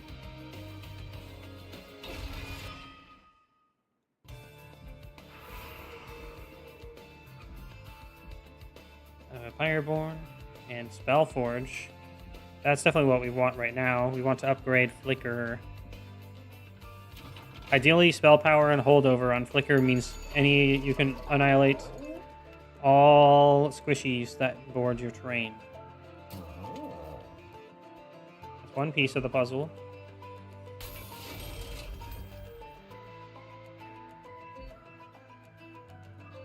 And let's roll for the last one.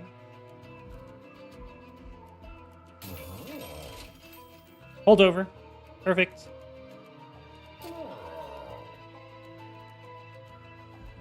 Now we can play this every turn. And since Phoenix applies Pyrogel with the inactive at least, that's very nice.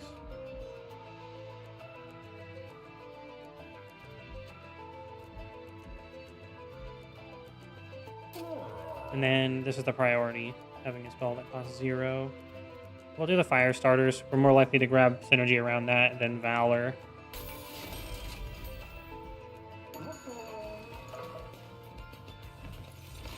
Gold Tooth.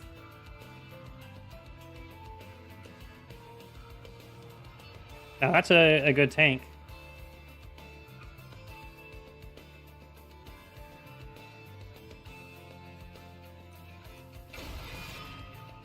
It's right in the 2-cost slot we want. And we can actually adjust his damage by if we can spend gold. Draw -1 each turn. 75 gold. Yeah, I think we can do that. The deployment phase helps a lot with that.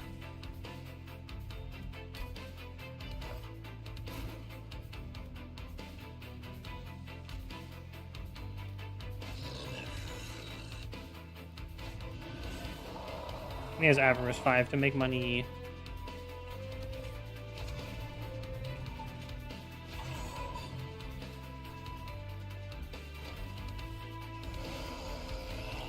So first things first is immediately slay the back boy. So we can get that cooling off.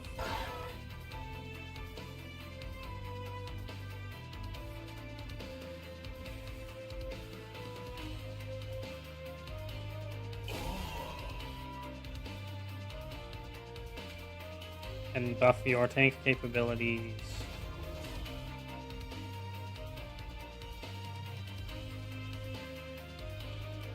Buffing Phoenix would also buff the active, but that's always going to land right there. That's going to land first every time.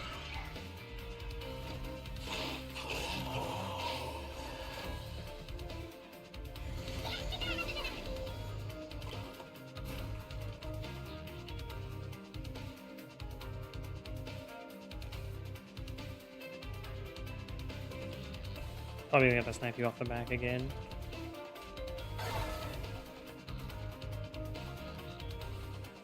Keep having a tank in front of Phoenix.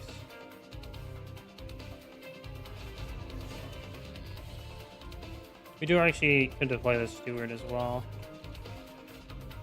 We do need draw consistency, so we need the Steward to be out.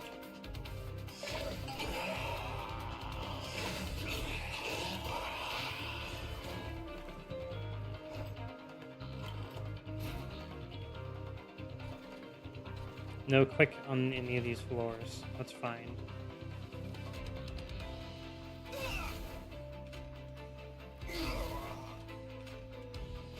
Phoenix's active cooldown will be ready for the boss. They usually get paired with a squishy, so we can slay another.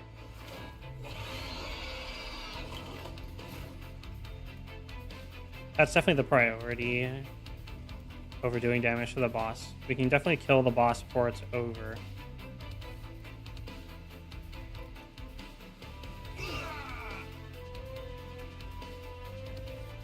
This is perfect. We win the battle, and because the gold tooth dies, it guarantees that Phoenix gets the killing blow.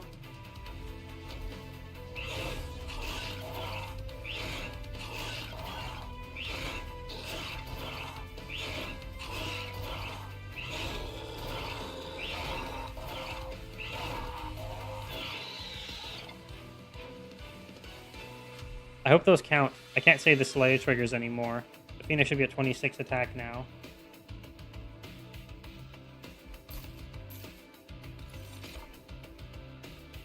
We already have a holdover flicker. We have no more need for another. Alchemy is not that playable. Snotty Whelp is pretty good. As of now, the Train Stewards kind of block it off.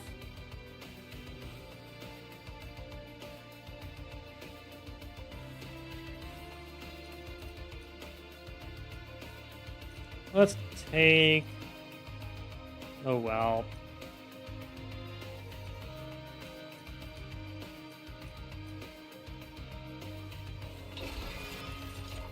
Helps to have more units than you need, because some will die. Don't need really any of these.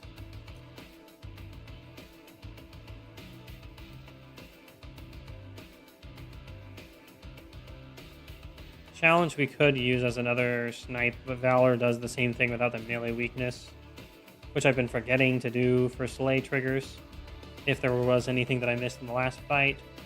So let's just skip.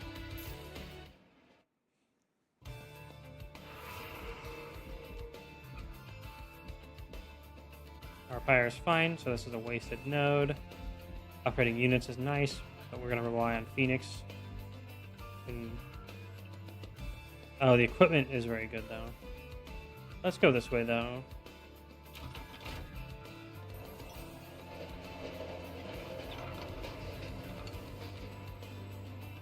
What's this? The rail leads you along the path of the angel, a gravel stone path lined with angels forever frozen in stone. A few such statues still contain some lingering essence. You could infuse this essence with one of your own. The price of power, however, might not be what you expect. You grant your forces the powers of heaven.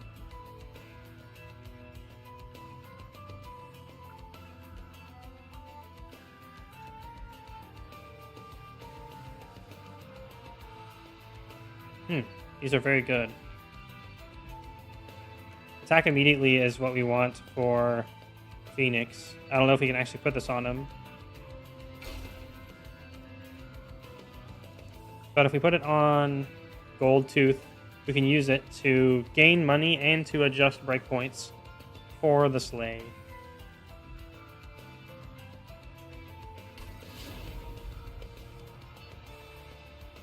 You've chosen the power of wrath. As you continue down Path of the Angel, you can't help but wonder who these angels once were. I can't wait to get so much attack. Before we upgrade the units, let's see what we get.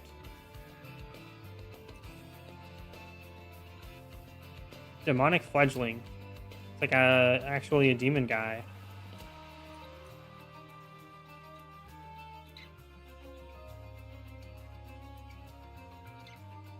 Sword Maiden is good to draw in equipment. Has okay stats, not amazing, but it's better than Stewards. And if we don't get the Stewards quarters, Stewards are just bad.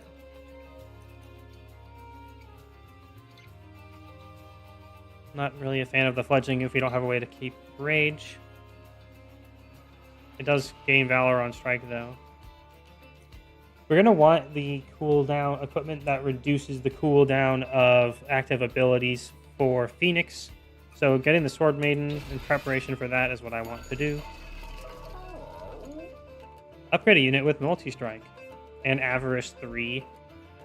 We're putting that on the same guy.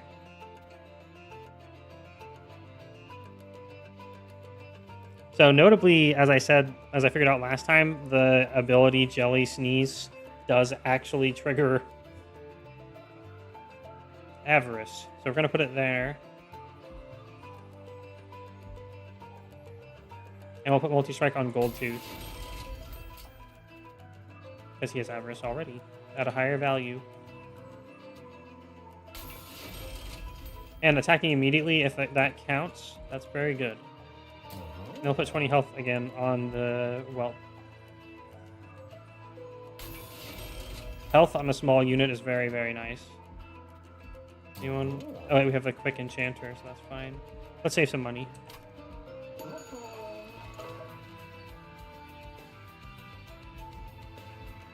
Archaon, Sign of Savagery. Archaon, Sign of Getting Wrecked, hopefully. Archaon pushes attack units to the back. Good thing Phoenix is kind of tanky.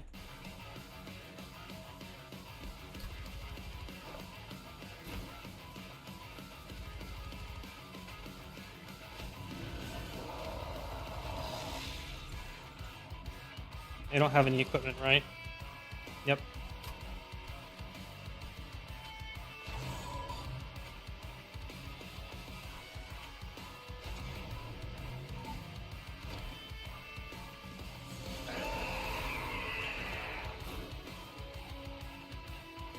Okay, I was going to say, wait, does he have Corruption also?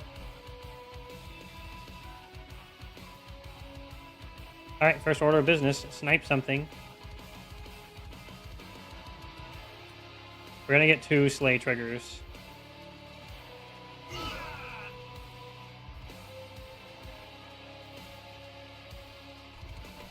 We'll put the Snotty Whelp up here just so we can Jelly Sneeze the boss. Achoo!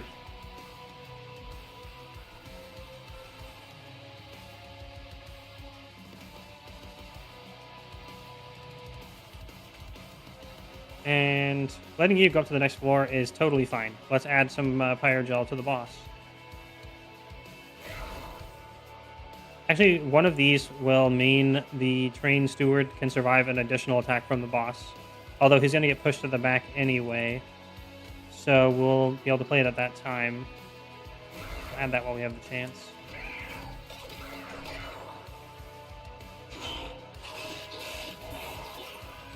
Yes, Phoenix. Get your attack power. I think he did get to 26, by the way. He got 2 slays already and is at 28 currently.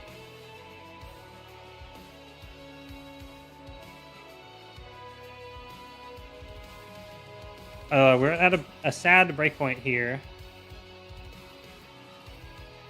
Where Unless attack immediately only attacks once and doesn't double strike. Regardless, we don't get a Slay anyway, so let's use Wrath. Oh, it does work with double strike. Neat. We can save some HP by killing the back dude. A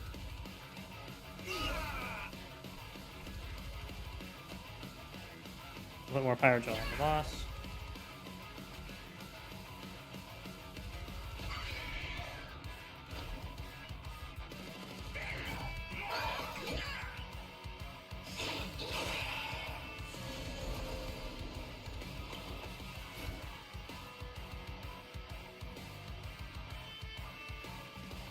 Ooh. Yay! I hope for good things. Let's see. As it stands, we get no kills down here. If we flicker, this does change.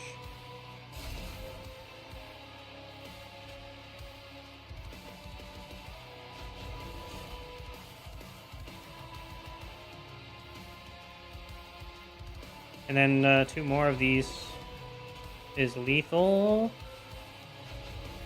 Nice. And he'll get pushed to the back, so he takes a big hit, but we survive.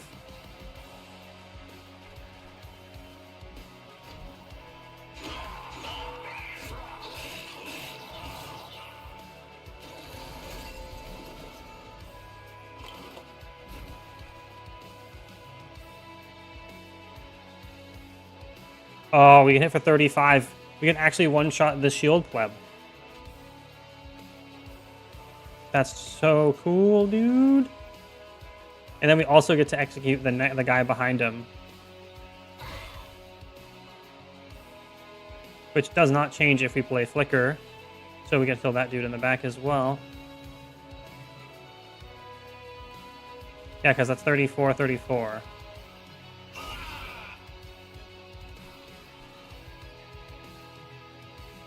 Achoo!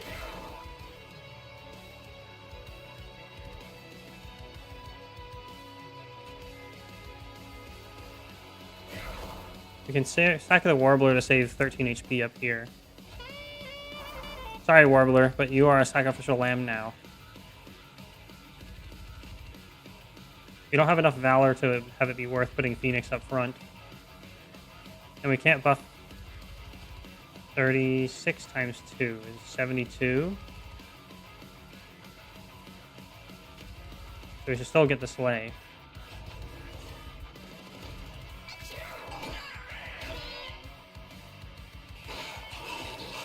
Yes! Yes! Big yes. The boss is already almost dead. That looks nice down here.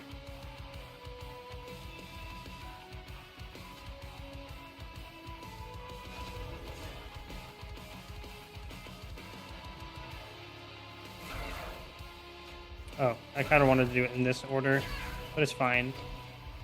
If we can, we'll have Phoenix kill the boss as well. 38 attack. Although we do have 12 from Valor. Oh wait, no, +1 per stack. So 32.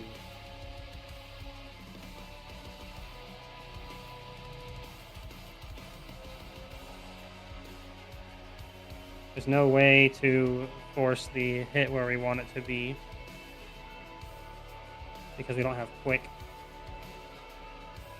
So we can't force the trigger here.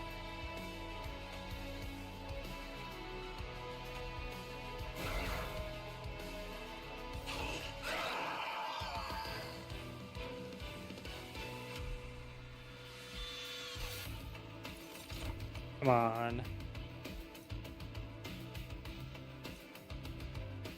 Friendly units gain 6 Valor on Slay. Ooh. Damage shield 2.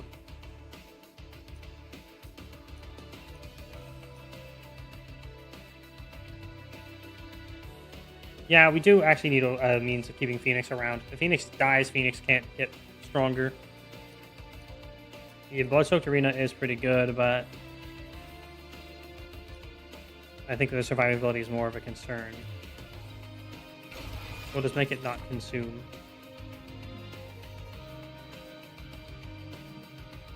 Miser. We will have extra room to play stuff like the Miser now.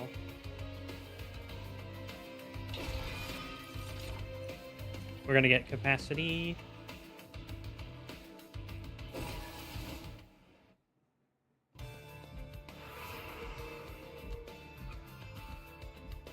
Okay, let's see. Full health in the fire. Artifacts, we don't have that much money. I'd rather get the room or equipment because we need equipment. Let's go this way.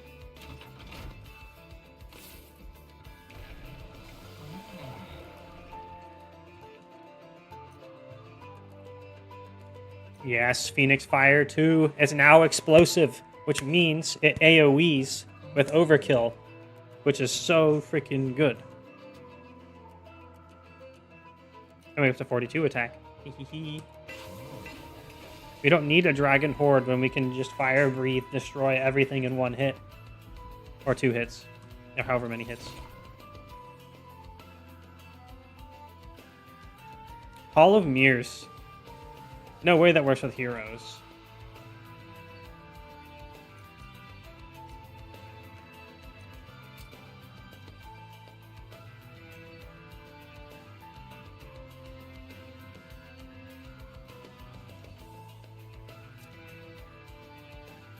We could use that to get multiple misers. Since we took the capacity, there's breakpoints about how it works. We can summon two cost and then a 1 cost, and then actually get. Sorry, I mean 1 cost and a 2 cost and a 1 cost.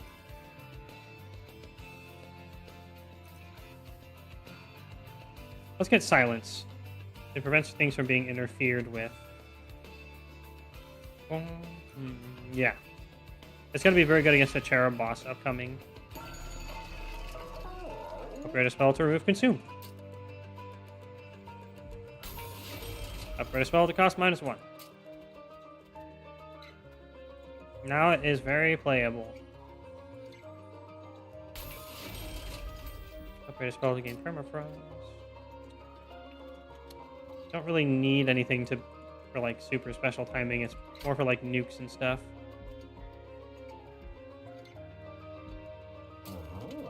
Remove a Valor.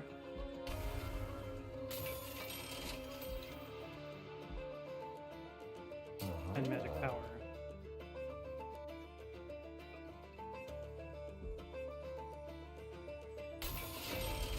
And reroll.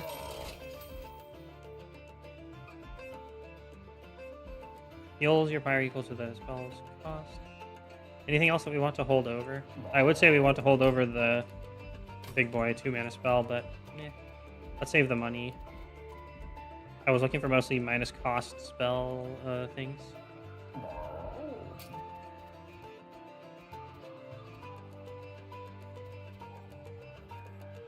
Let's get rid of another fire starter.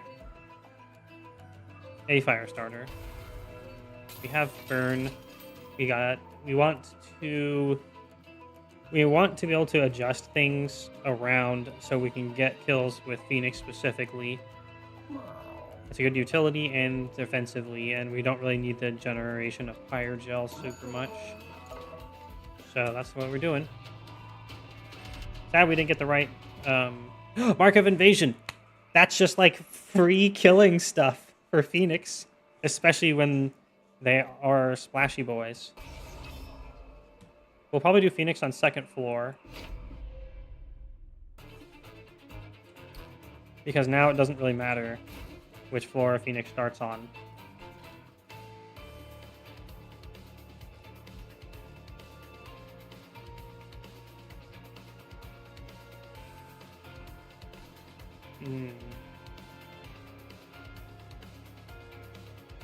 Thinking.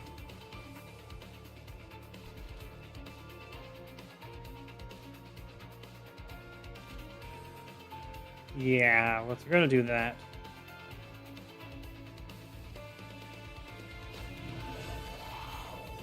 And we're gonna actually do a bit of a pro strats here, and because we know the spawned units usually have corruption, we're gonna put a sacrificial steward or sword maiden in front of it, in front of Phoenix to absorb all the corruptions. Master play, and then we'll make a money floor on the bottom. Money, money.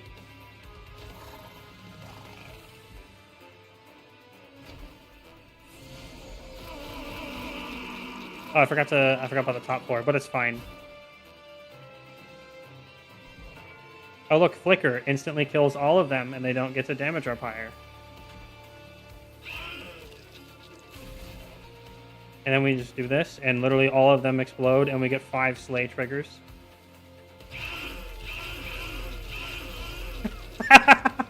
Oh, that's so yummy.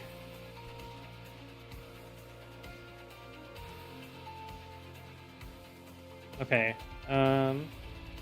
If we're able to kill the one in the front, that's what we're doing. Oh, wait, this is... Everyone on the bottom floor has Avarice now. That's so funny. Money. Money. Money.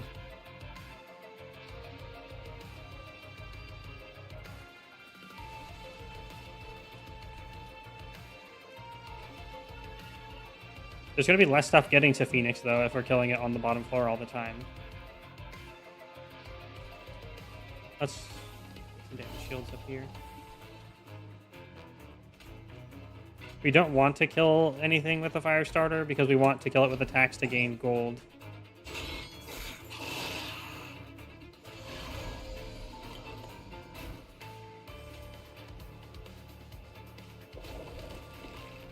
Silence is very good on the bottom floor. Things like the Profane Supplicant and the Adamant Shield Bearer can now no longer mess with us as we set things up for the future floors. We are going to be able to overkill with the explosive damage. So having the Shield Bearer have HP deliberately going up to the next floor is exactly what we want. So we're putting a tank out front. Oh, wait, no. I kind of wanted to fire the middle, but it's fine. We'll put the tank out front and keep our gold boys alive. And then we just need to make sure to play Flicker on a floor so we can redraw.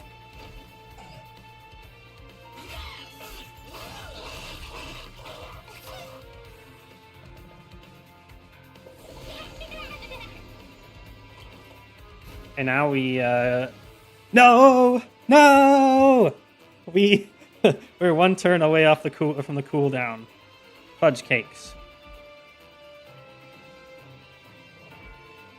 Okay, we're putting Phoenix up front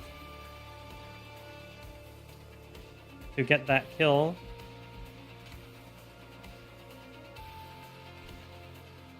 Get rid of you in the back. Wait, no, we can kill you with the active ability next turn and splash onto the front, so it's perfect. We'll kill the baby.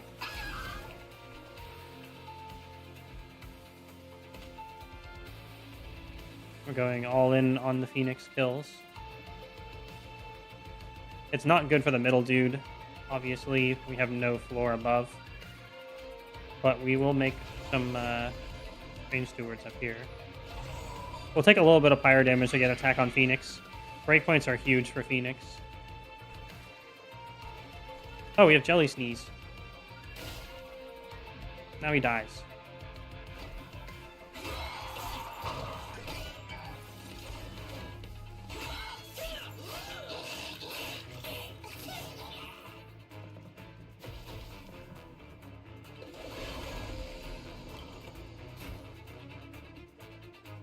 All right. We don't even have to use Phoenix's ability, actually. If we do, we save a damage shield, though. So we're going to use it anyway.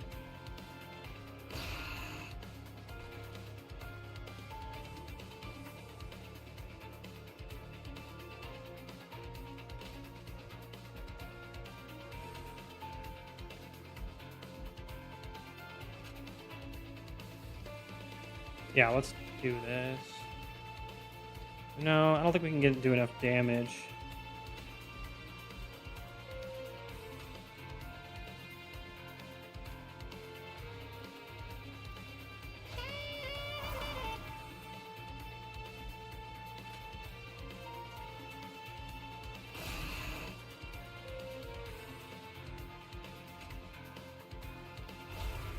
And then we preemptively get you the extra armor. You must live, Phoenix. Live! We'll save the Wrath ability for the boss. Ideally, the boss goes up to the next floor and gets killed by Phoenix. You can try to orchestrate that, depending on the visible breakpoint.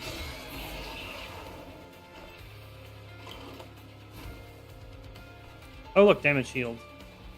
We're going to actually put it on Phoenix. Again, if bottom floor dies and goes up here, then we basically get all the value of making money, but also get the extra attack on Phoenix. And it can make or break things, very much so.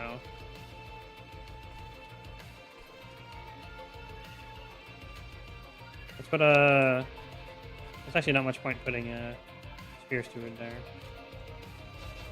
By the time the boss gets up here, Phoenix's active ability will be up, so it'll be very easy to last hit with the Phoenix.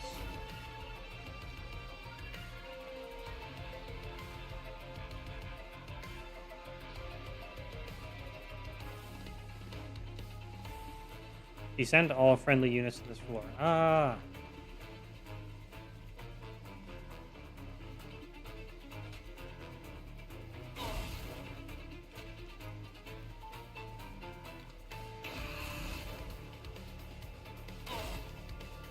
Okay, 173 HP.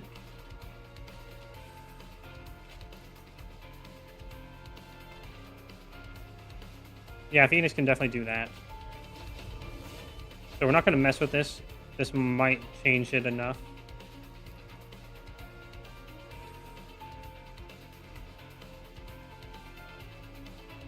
This is probably fine to do, though. Yeah, there we go. Perfect.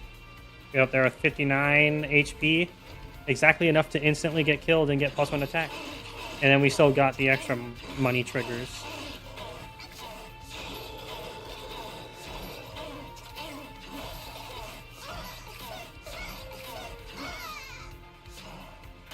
No, my little whelp. Ready, blast.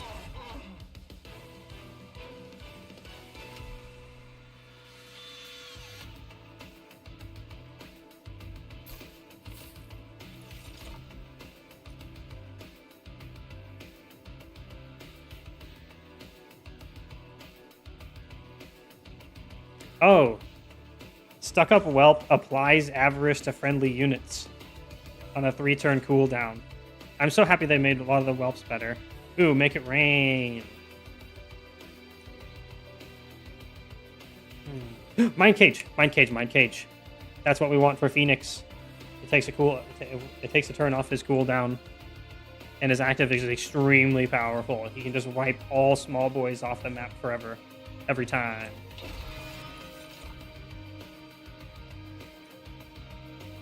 You actually don't need Benediction because you have the better version. Everlasting Light is actually decent. We have a guy with multi-strike for it. So we'll take that as well. No, wait. Nah. You want to consistently draw the one equipment to rule them all.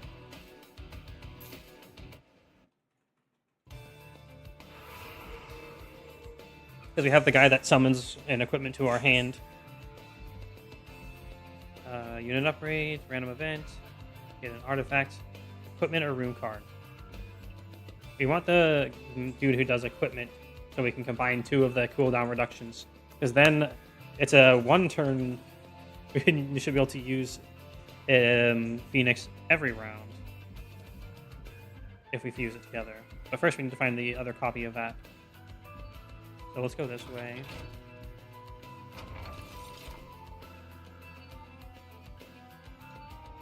I guess we're getting the Breath of Heaven again.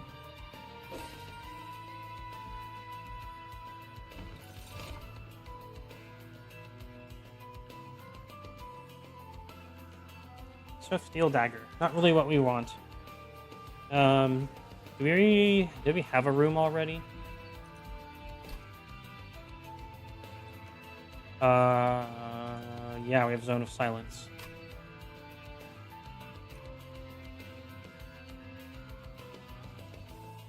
I guess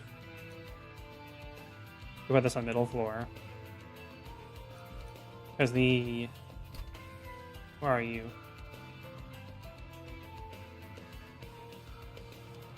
Yeah, the Sword Maiden only draws equipments. So we can get Fight Club and just put it somewhere else.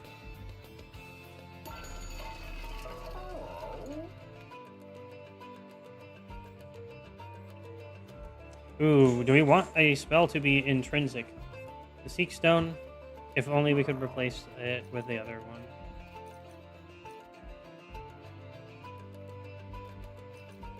I'm so used to the deck being up there.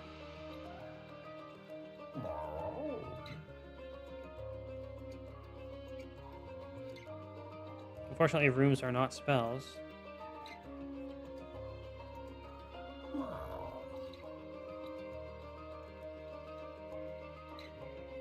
I guess starting with a fire starter is not terrible with magic power.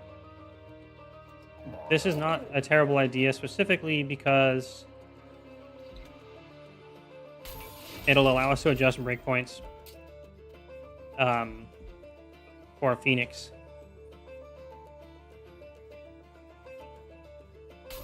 Which we'll pretty much always want to use on turn 1.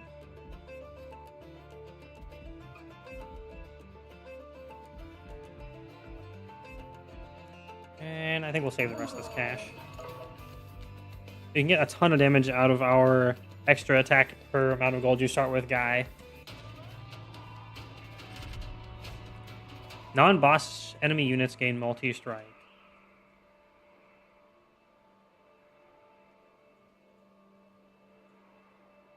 Oh, the reanimate works exactly as you want it for slay triggers, by the way.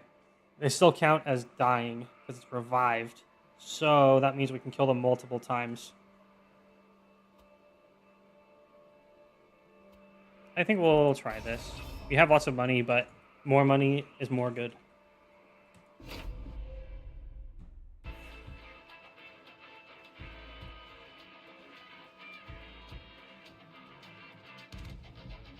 It's one of the most sketchiest things ever, though. So you definitely play Phoenix at the bottom. Put the Sword Maiden in front of the Phoenix to grab the equipment. Immediately give it to Phoenix.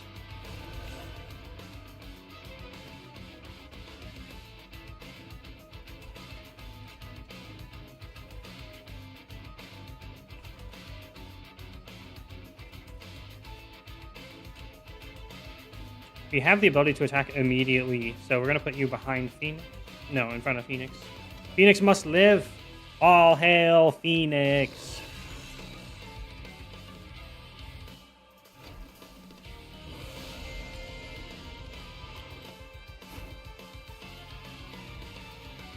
The first step of business is instantly kill both of those guys.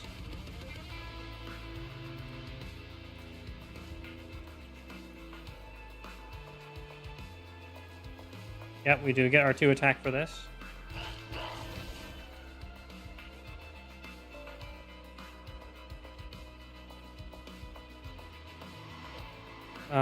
And I think we get another kill if we leave him alone here.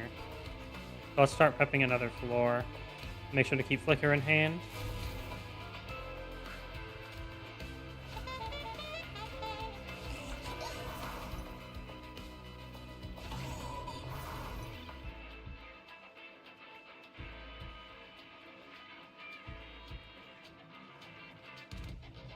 Let's see.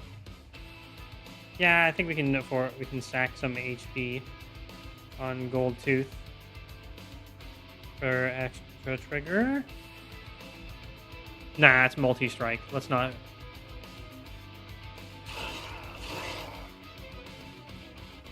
There we go. This is comfortable. And because we don't get Avarice anyway. Pop. Yeah, see that? Now it's a 1 turn cooldown. We get to Phoenix so much. It's gonna be a lot of work to calculate the damages here.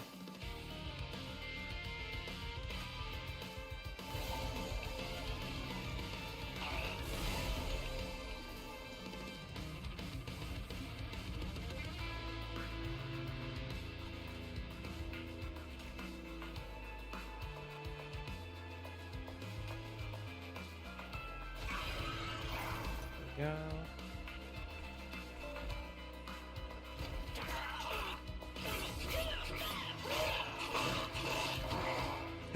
We got a free kill. Yay.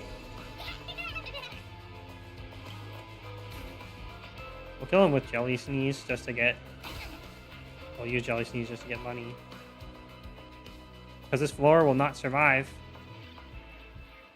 So we just go bam, get 2 more kills.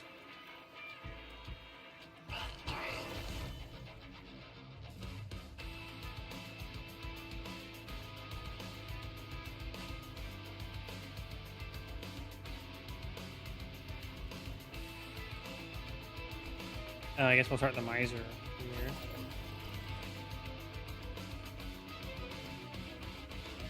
We can put the Whelp up front to get Avarice.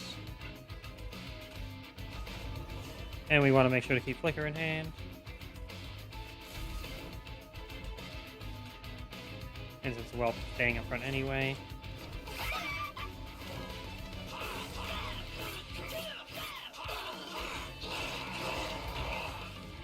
Another Slay. Oh my gosh, 101 times 2. That is pretty delicious.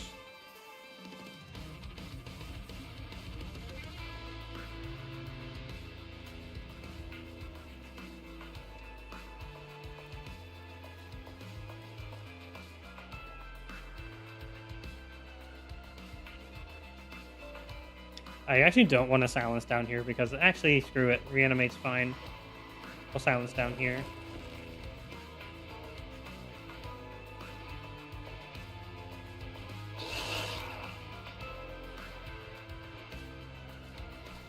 So we put the attack on this room where we have lots of guys. Make sure to keep Flicker in hand. And I'm fairly certain we get another Slay trigger for free down there.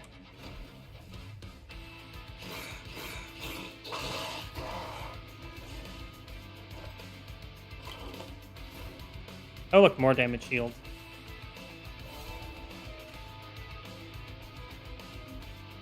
And then we put the tank Seward back up front.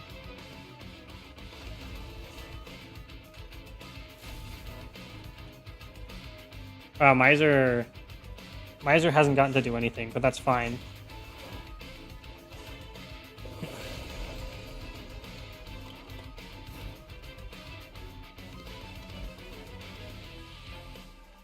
Okay, Phoenix does not live this. No live.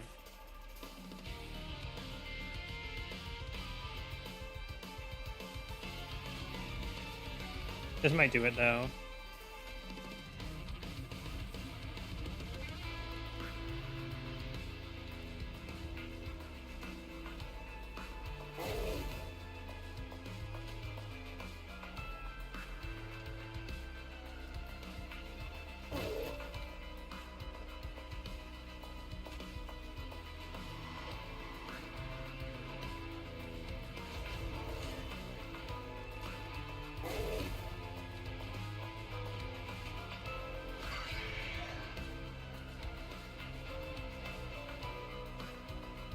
Oh, he has Reanimate. That's why.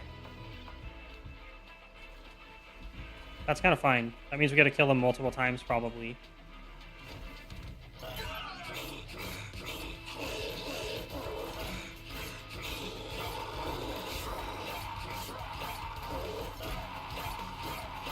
Yeah, we got to kill him like 4 times.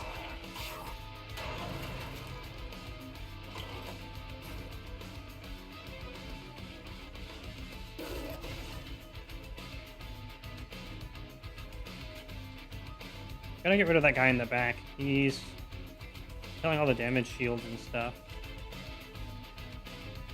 That said, hitting the guy in the front also just kills him, so...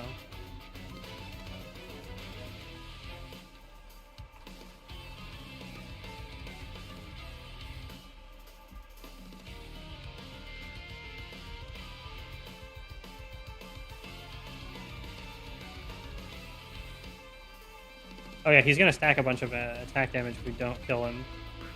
But he does get to die then.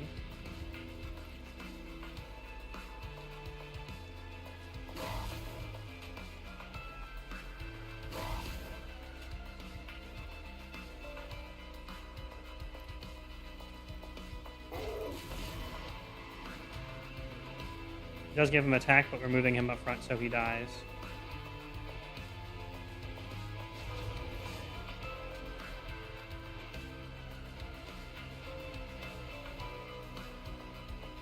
Okay, now we win.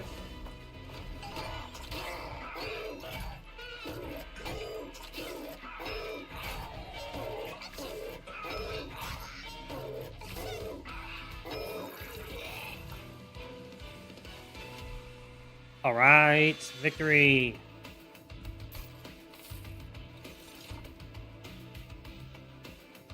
It's the second mind cage. Now we just have to fuse them together, and we can dragon bomb every floor forever. Pew pew pew. Descend, then advance a friendly unit to deal damage to the front enemy unit equals 2 times the unit's armor. Nah. Begone is going to be useless when we have the Breath of Heaven. So we don't really want any of these.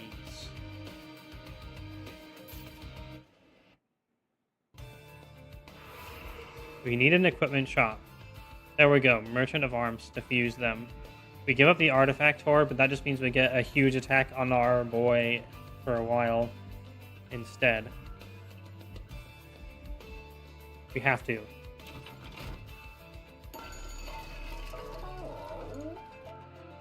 Merge equipment. Mine cage. Oh no! You can't do 2 copies of the same one. That entirely ruins my plan. Rip.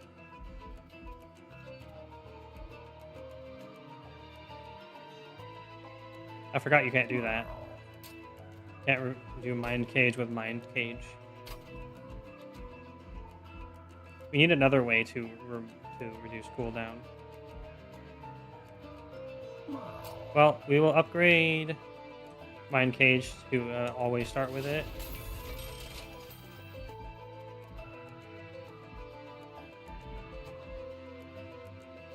Look for a different equipment. There's Steward's Quarters. First Twin Blade.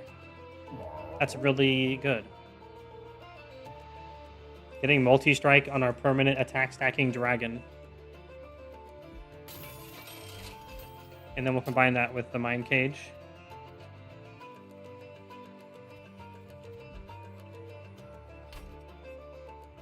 I hope that keeps the deployable. Good, it does.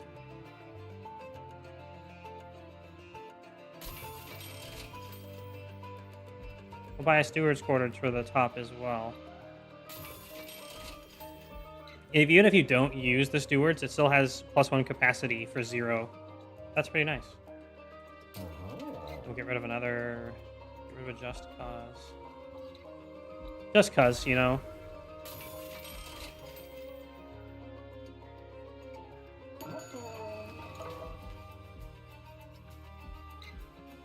Then we will remove 2 more cards. 1 Firestarter and 1 Just Cause.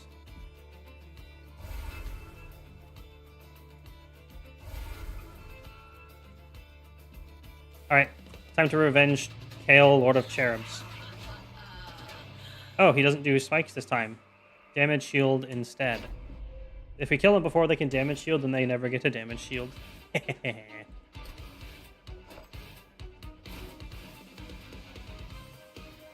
So Phoenix.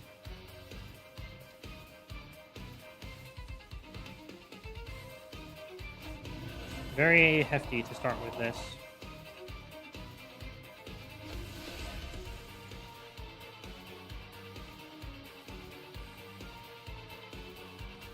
And one meat shield for Phoenix. It's risky to not start with Gold Tooth.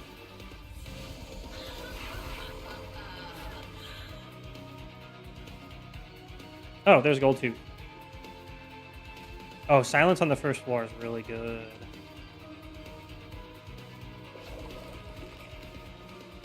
And then what we want to do is we want to hit the weakest target twice.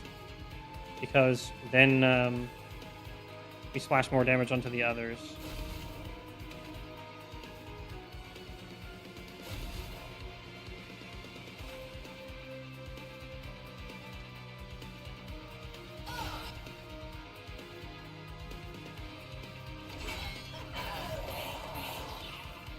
And we lost one attack because we killed the guy with the second attack.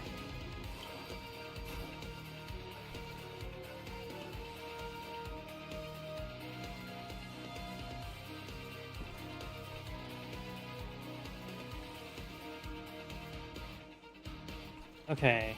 We passed up Gold Tooth again.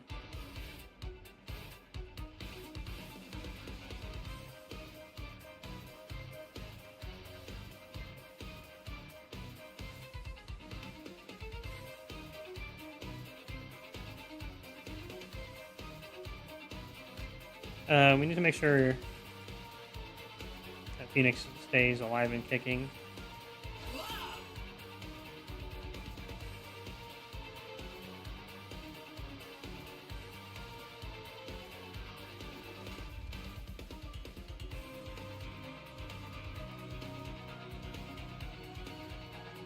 So we'll do Sanctuary down here.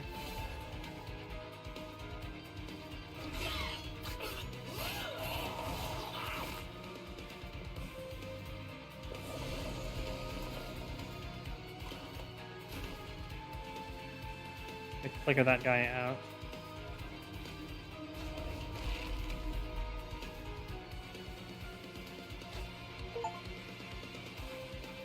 Monster of a train. Play a room card on all floors in one battle. Yay!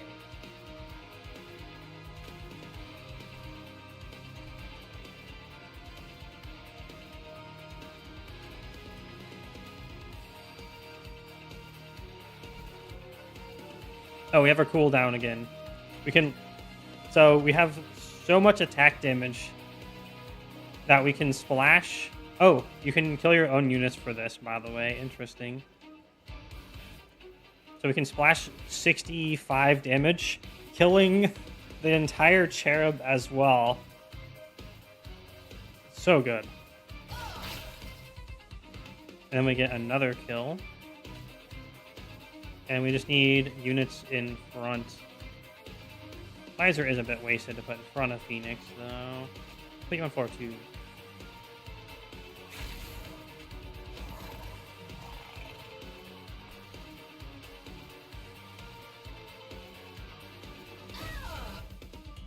Put Fire Gel on you. Rip. Sword Maiden.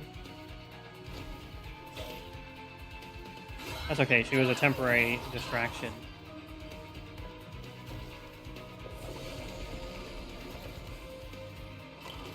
One more turn and we get Phoenix's thingy back.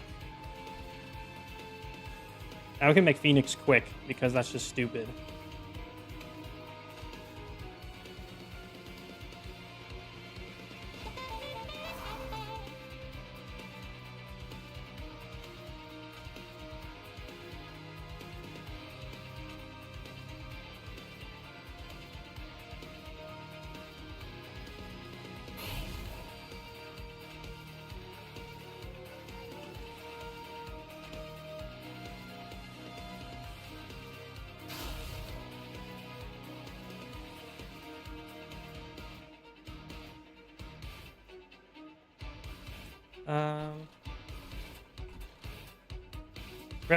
Rip the Miser already.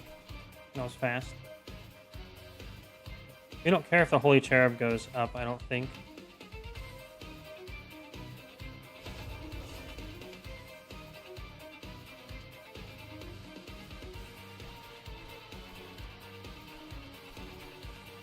That Cherub can't even do anything to fire.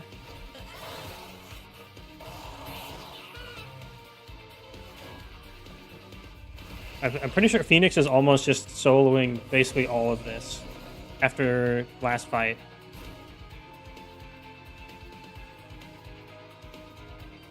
Yeah, we can splash off of the 3 health guy, killing the entire Cherub and half of the tanky guy, who then instantly dies because of quick attack. And then we also, as a free bonus, get to hit the boss with both the explosion and the auto attacks. It's so delicious. And then we'll get more damage shields out here.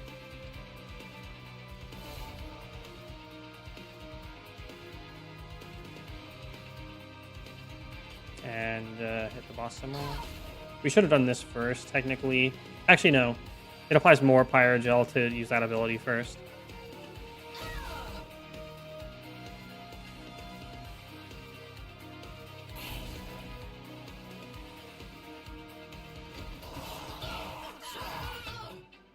Now, it's kind of a worry if the boss goes all the way to the top.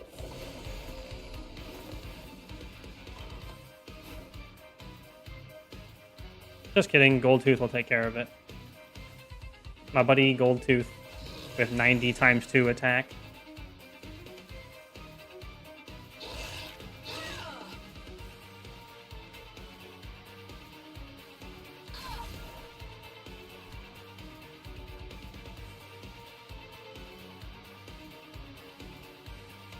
I guess that guy was in the back. That's fine. We get 1 execute. Unfortunately, that gets to... Oh, wait, no, it doesn't trigger. It's disabled on the bottom floor. That's what the Juicy Juice was.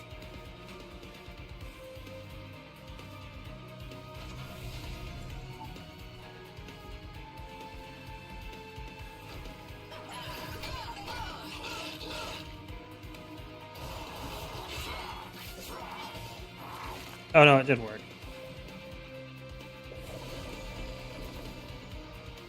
Or did it not? I don't see any damage shields.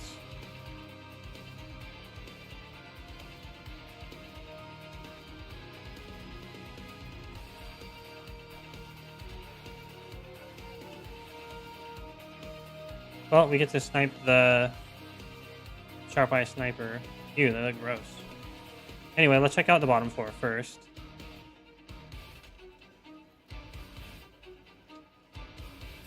You don't get to splash super well. So if we can't take out the top floor...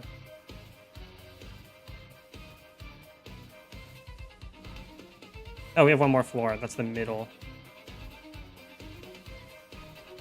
I'm not too worried then.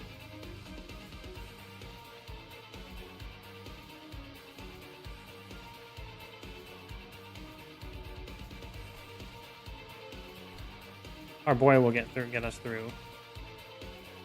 We'll take out that sniper, though.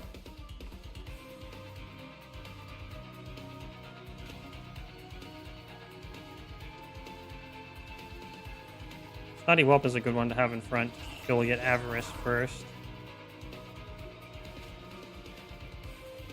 Oh, I thought we could survive. It's kind of fine. You can also sacrifice a Spear Steward, although we do want them on the Steward floor.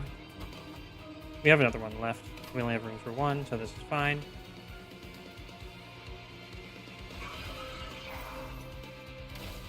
So the Pyrogel will also make it splash more when we hit them.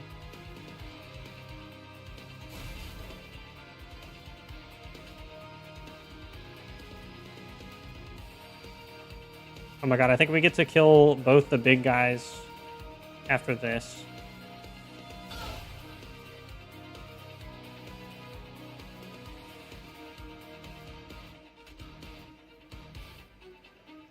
Yeah. You're going back to the front, Phoenix.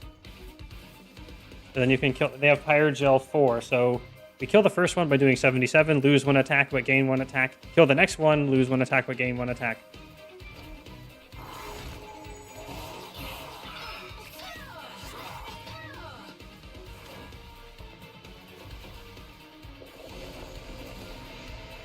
We lost one of our damage shields though.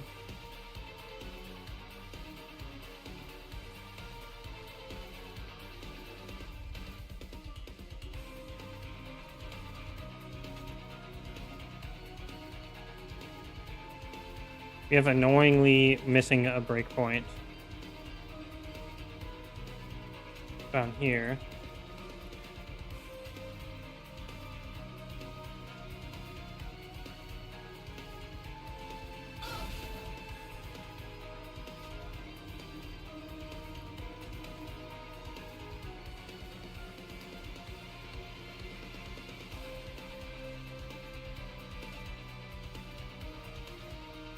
There we go. That's nice and clean. We can also kill these guys just for the swagger. Well, they will die. They would die anyway.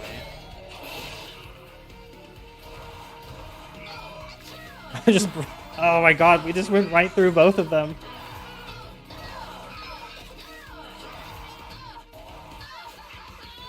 Slay the boss also. I wonder how much damage Phoenix has dealt so far.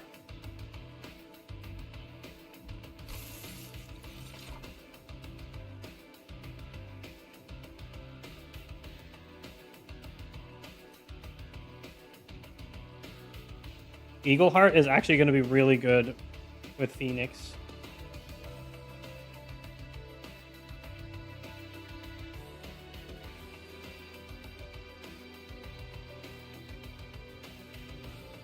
When we're going to start with Double Strike because we have it in the deployment phase, so it's guaranteed to be played.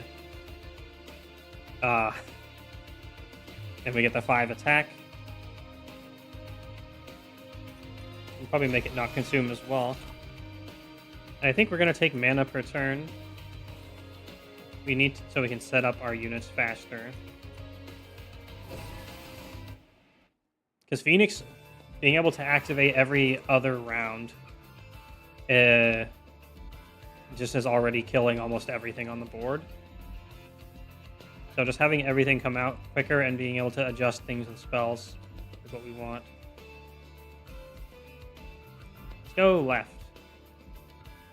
Duplicate any card except your champion.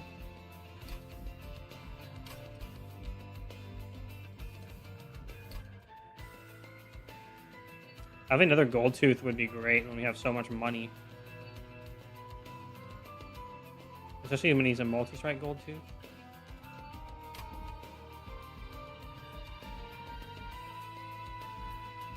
Yeah, let's go left.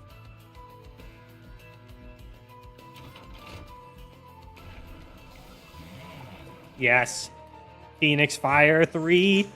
And now it's now it's double his attack.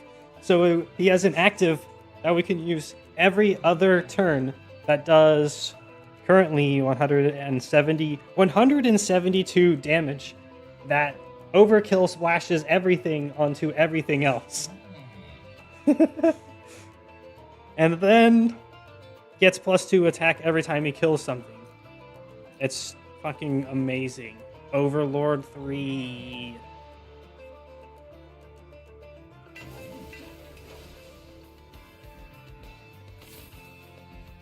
And then we grab the units upgrades real quick. Avarice 3. Endless. Endless is very, very, very, very, very good. Endless. Especially on small units. Put it endless on the miser. And we can give him quick, because using quick at the bottom is what we need to do. This will pay for itself. Avarice 3. Also will pay for itself pretty okay-ishly. Put it on the Warbler. And we want some HP on the Warbler so it can't be reduced. Oh shit, you can reduce size to 1 with a smidge stone. Dualism doubles the stacks of armor and buff and debuff. And debuff. Ooh.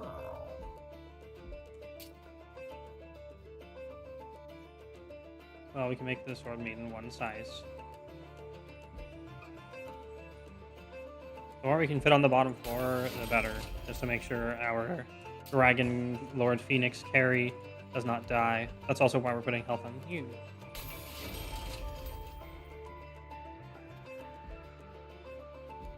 That was a lot of money to spend. We get another gold tooth. They're still gonna get 565 extra attack with multi-strike since we have 580 gold, and we'll make more gold, so it's gonna get even better. Battle time. Whoop whoop.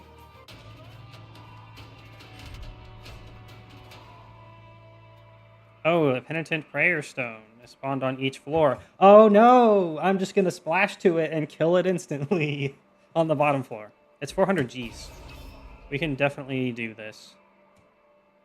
It's not even going to really slow us down. That's my bet. Well, not the bottom floor. It's literally just going to get almost entirely killed for free on the bottom floor. Especially now that we can actually start with a good boys floor. Good boys amount of mana. He has 86 attack baseline.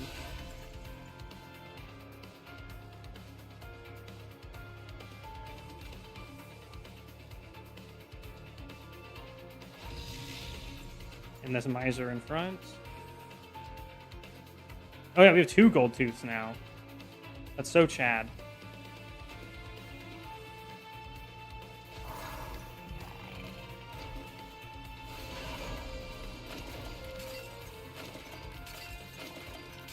Oh no, look, it's a giant statue. Whatever will we do? Oh look, there's a guy in the back with 10 HP. Oh, look. Health.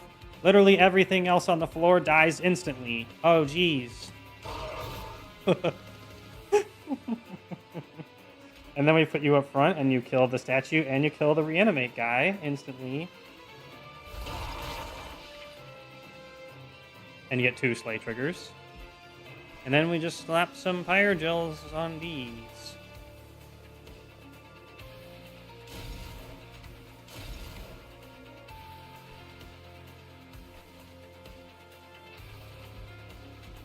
And I guess we'll have a armor regenerating steward up there. Start working on that one.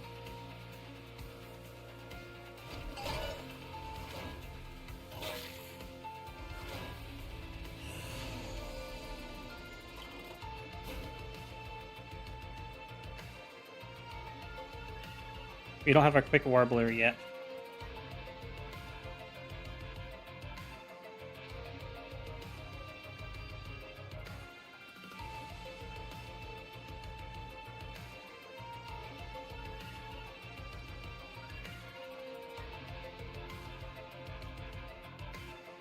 Wait, so 109, 108, 207. So if we hit him for 90, it's not quite enough for him to die. Oh, the miser does go first. There we go.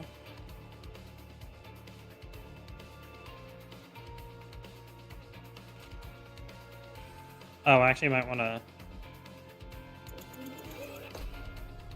I put the cooldown reduction on him as well, and the extra attack. They're going to be very delicate on the breakpoints here.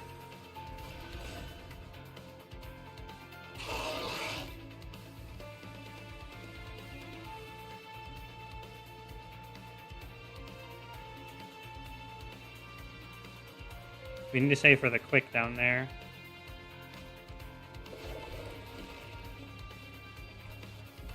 Weird to pass up on Sanctuary, but that's what we're doing.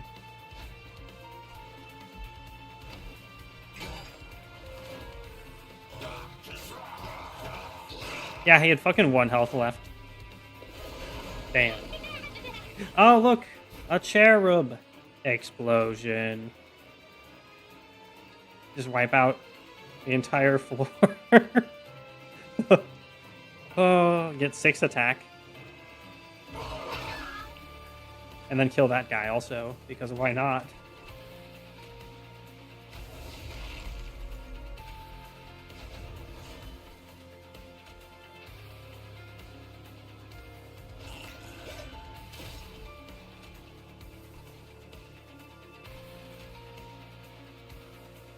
Let's see where it's going to suicide if we play him. Alright, that statue's done.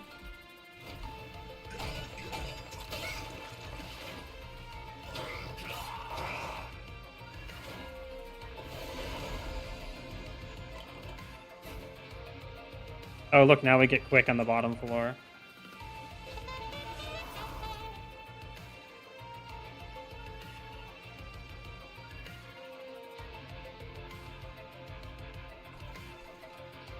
And a gold tooth. Middle floor.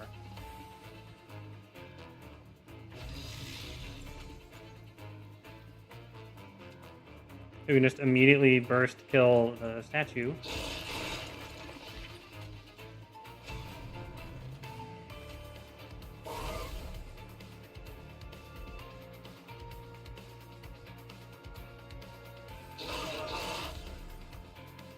Now Phoenix gets another kill.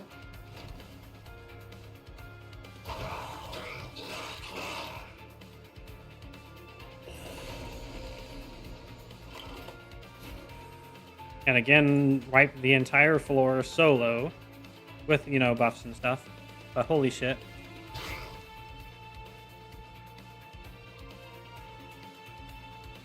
Definitely damage shield now. We have so many boys out here.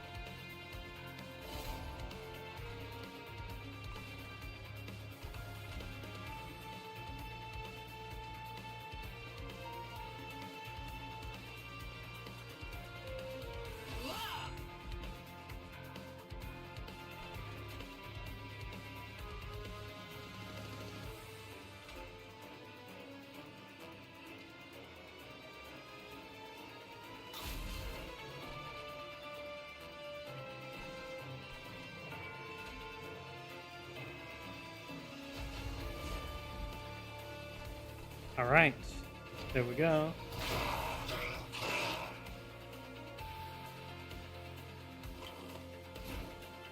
There's just nothing. We got Phoenix Fire for the boss round as well. Oh, Phoenix. You have so much attack power and so little time. And we're going to have Gold Dragon's Wrath ability too. Okay.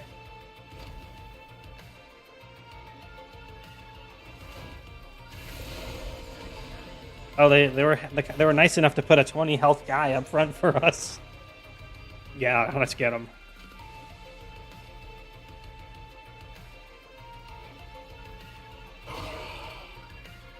Oh, he has spell, shield, and regen.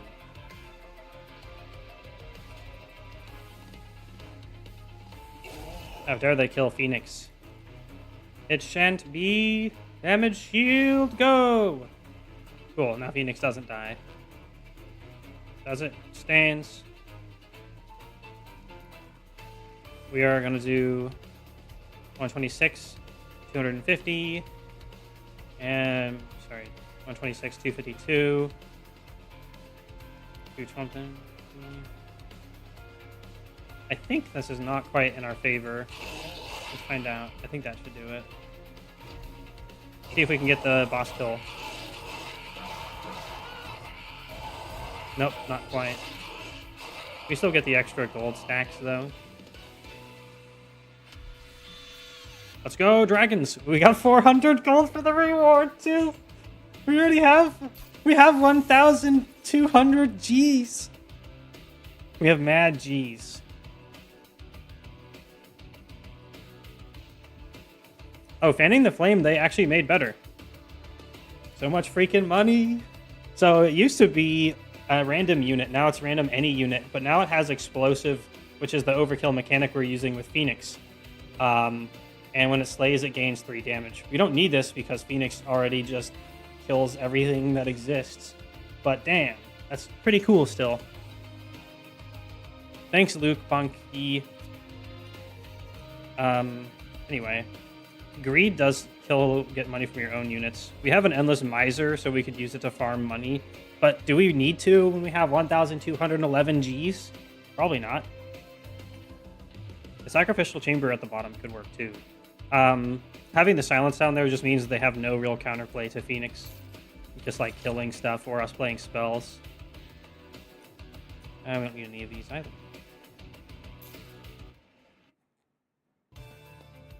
So much freaking money. Oh, we could dupe another multi-strike dragon that are getting 12 times 15 attack, 150 plus 30. They're getting 180 attack and have multi-strike. So duping another one of those and having one on every floor or just two on the same floor, and they have the Wrath ability to instantly attack. That's definitely better than everything else over there by itself. I think this is in the center, so we get the Artifact Merchant either way, which is unfortunately going to cost attack if we spend money, but it's fine, we'll make more.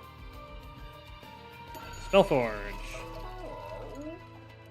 Upgrade a spell to cost -1 and gain intrinsic.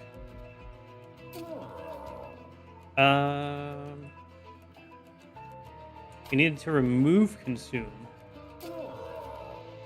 But Eagle Heart is another way we can just insta-nuke with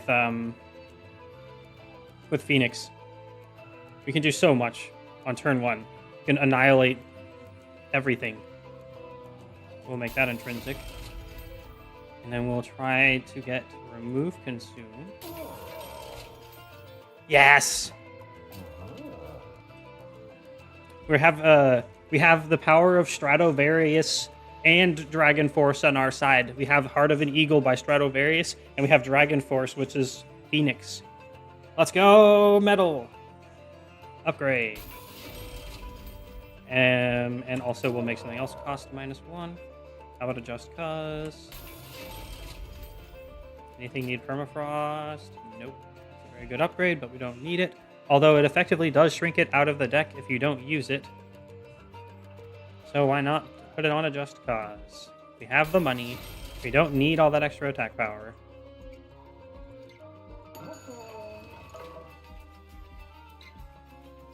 Now we will get some artifacts. On deployment phase. Oh, Odie's Totem is interesting. We do want the deployment mana, though, because we have an expensive deployment phase. But let's also deploy faster and do more Pyrogel. And reroll. Summoning a Whelp reduces cooldown of friendly units by 1. That will allow us the use of 1 extra Phoenix ability, maybe. It's maybe not worth it. The playing 3 different kinds of cards in 1 turn is definitely draw 1, gain 1 energy. Let's get it anyway. We didn't put Endless on the Whelp, though, unfortunately. It just increases the ability for other things that are valuable to show up. And while we are more powerful having super high attack on our gold boys, they just also generate it for us, as well as other things in our deck.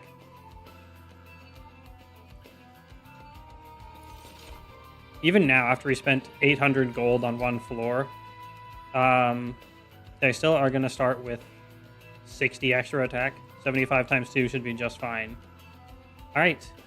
Seraph Eternus, Chosen of Dominus. Sorry, Dominion.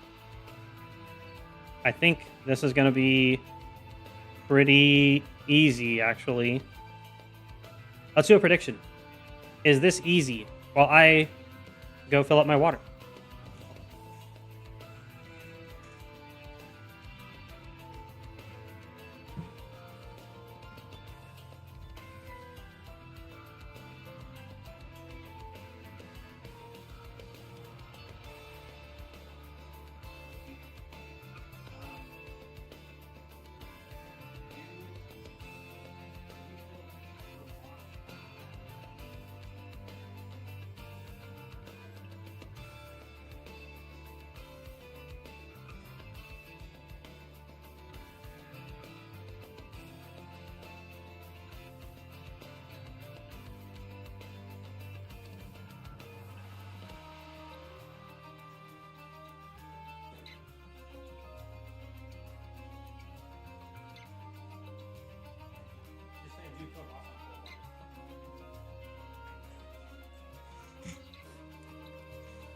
Okay, prediction's gonna be whether or not we kill the boss on floor 1.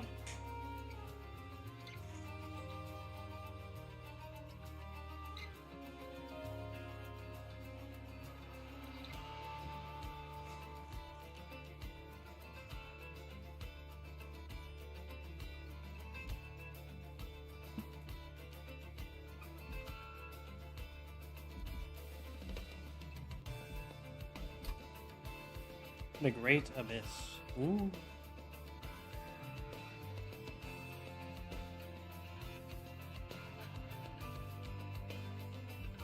Win channel points. You can spend channel points on dank memes and cringe things. The best things to purchase ever.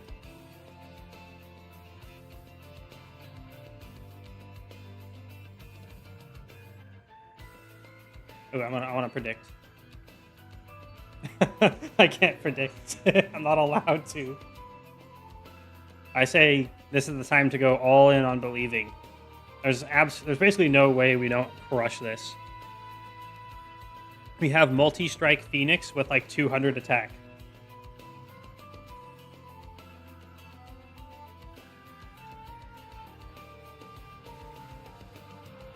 This is a really good way to save up for Destroy the Stream on my super stream day.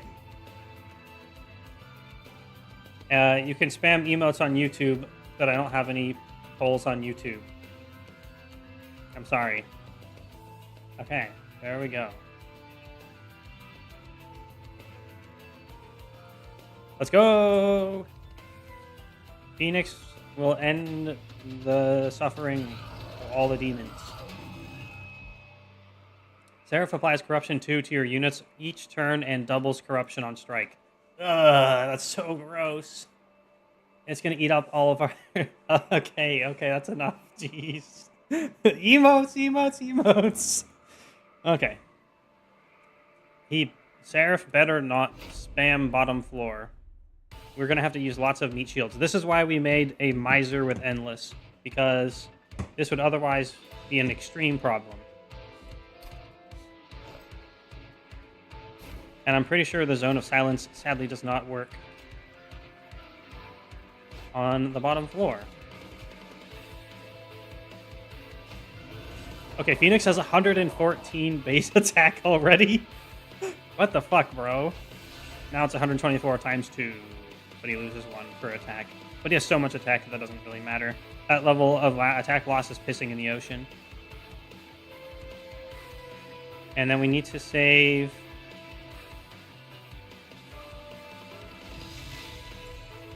By the way, because this says... okay, let me finish my first thought first. We need to save enough room to put the miser... Oh. And the... What's his face? The bird. Down here. Miser absolutely goes in the front because he's the one who needs to get his corruption doubled because he'll just die.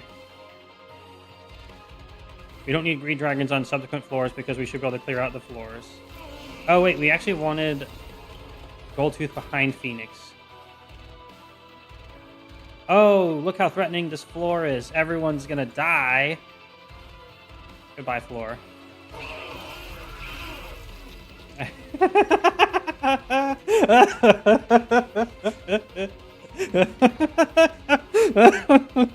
Oh wait, we should have used Zone of Silence first. Let's just redo that real fast. Okay, because then they can't apply corruption to any of our guys, so they can't. So it doesn't really matter.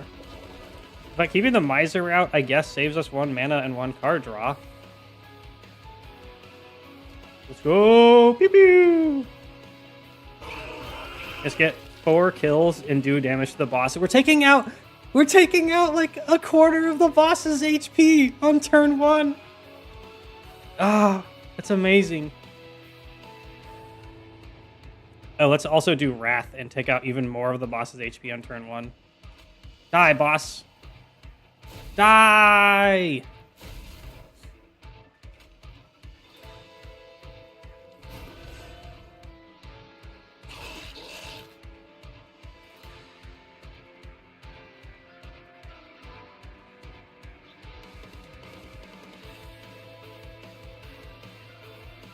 I wanted to play Heart of the Eagle, but we'll just do damage shield.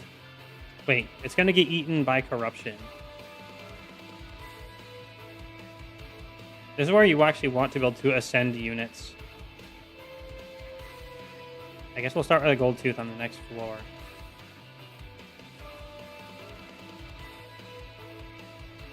Sanctuary will be best played later. Although there will be... We're actually just going to put Miser out in the front anyway, so there's no need to do that. And if we get all of our units played, then we have the ability to draw that card again.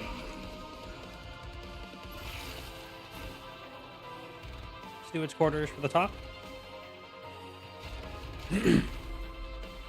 And we put the Miser in front of the boss again, because then the boss cannot inflict corruption on this floor.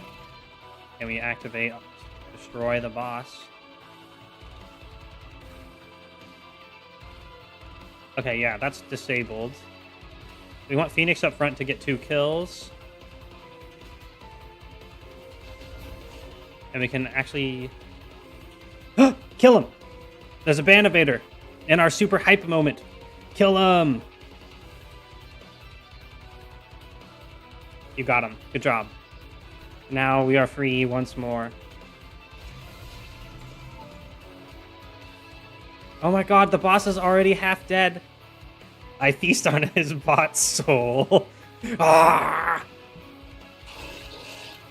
Yeah, the boss is literally going to be half dead by the end of turn 2. Why? We don't need to... Actually, we do. It's really important that we can change who's in front so Phoenix doesn't die. Oh no, Phoenix loses attack on attack, and his attack is now higher after attacking. Permanently higher. And by the way, he's going to sweep this entire floor again. Yeah, because we get to double the overkill damage of 131, so he does 260 AoE damage every other turn. Oh my god. Oh, and he gets 2 kills there because of reanimate. Actually, wait, we can do this and get gold and... That doesn't matter. Actually, we just lose the cooldown.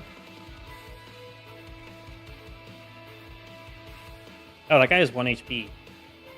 Let's activate, summon... Oh wait, what Warbler for the bottom.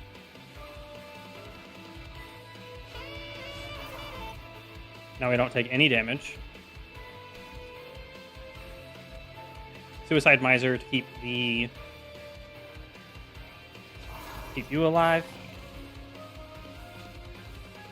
And a gold tooth as well. And then we immediately attack as well.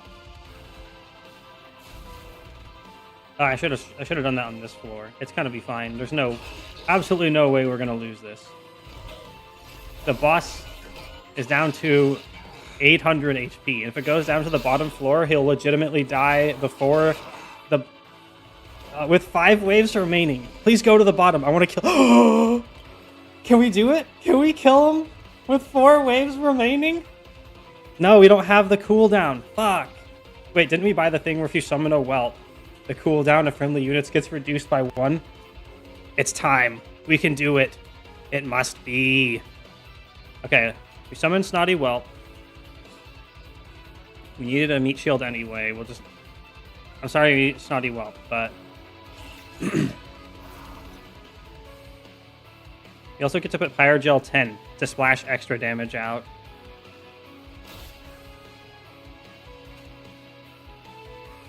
Yeah, oh my god, we're overkilling 300 damage onto the boss with this. Oh, dude. We can overkill even more because the flicker doesn't actually kill them when they have the reanimate. So we can put them down to 1 and then overkill even more damage. 311. Wait, huh? Yeah? Damn.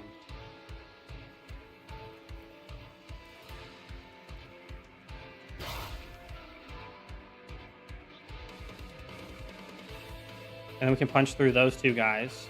Dude, we're going to kill the boss with 4 turns remaining. It's actually going to happen right now. Believe! Yeah, the boss is gonna die! Fucking wrecked, dude!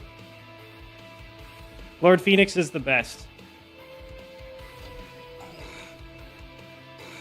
Oh. He got so fucking crushed!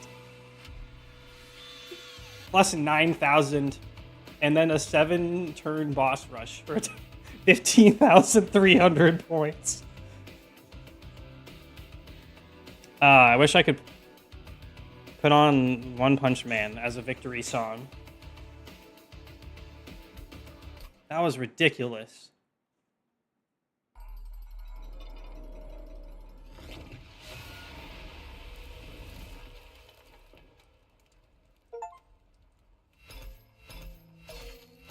This is the difference between dragon and not dragon.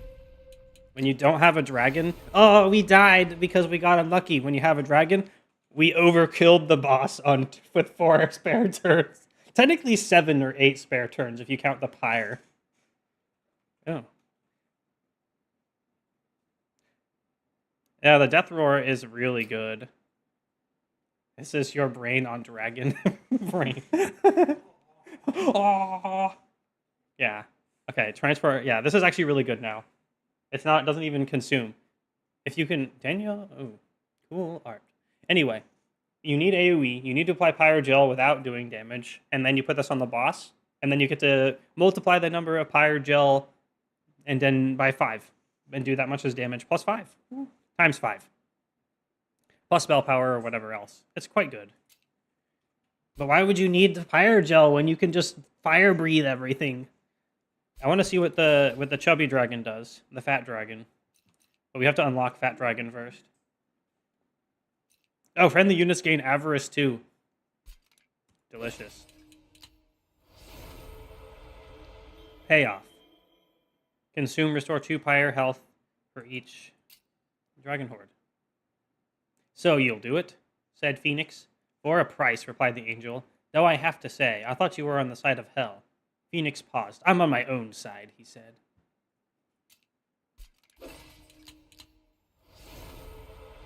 Ascend, then advance. That one is very good.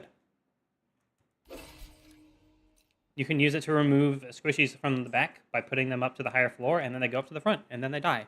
Oh, this is what I wanted last time. Because then we could just stack HP on Phoenix as well as stack damage, and he becomes unstoppable-er. At the end of the battle, friendly units at the front of the floor permanently gain 6 HP.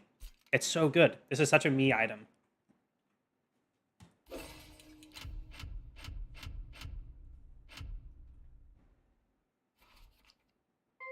If anyone ever tries to tell you that the Slay ability on Phoenix is not good, show them this. And they will forever be wrong.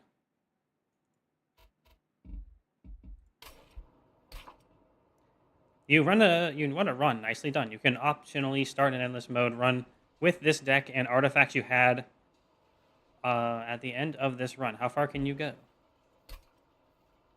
Can I save it for later? How much score did we actually get?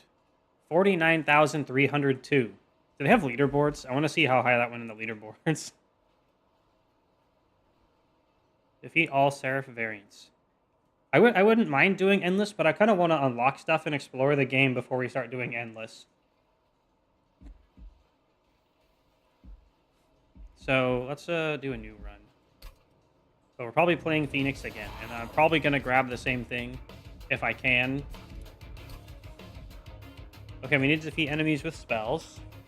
We need to consume cards. And we need to attach equipment. We'll be doing all of those things. Yay for us.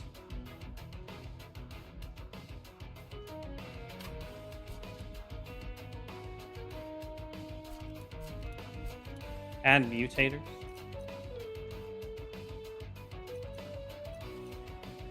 Big Chungus. All friendly units get +1 size. Oh, the art for it is great too. I love that. Bleeding Cash.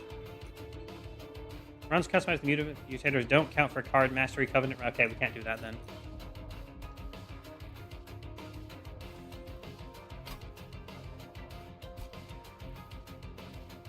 We don't have Covenant unlocked yet. Oh, we do. Yay. Enemies are stronger. Add additional random cards to your starting deck. Let's go! Covenant 1. Oh, we start with a free Miser. And the Wind Blades. Oh, it's the same... It's the same Seraph boss. So we can't progress that, but that's fine. We're just here to play. Limbo. Upgrade your champion. We can get Overlord again. You remember how I just Overlorded? Let's do it again, but this time go horribly wrong and prove everything that I said about it to be false.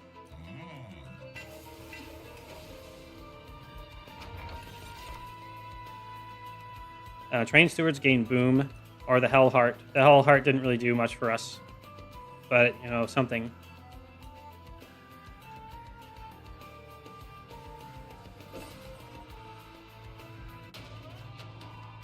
Yeah, you just need to hyper-aggressively draw -1 each turn. We were successful in that last time. We just need to be very aggressive about stacking Phoenix early, otherwise you don't hit the breakpoints where it AoE kills later and sends you into absolute insanity. So you need to trade... Don't trade too much, but trade your Pyre... You want to trade your Pyre health and basically everything else that you can trade for it. Someone better be paying me for this. Tankomizer.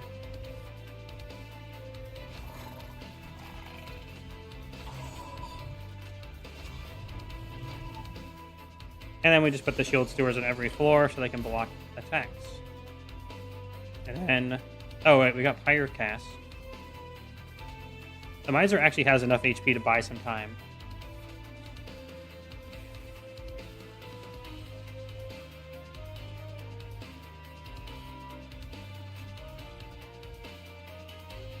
Okay, so right now we do 23 damage with the option of adding 28 more for a total of 51.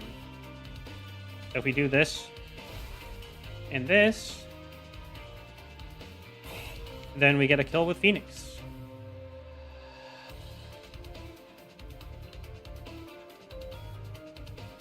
We'll put that on you so you can start stacking attack damage.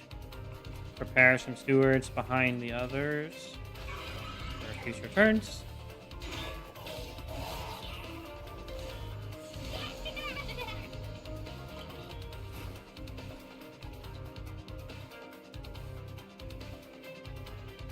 We have no method of force killing the back.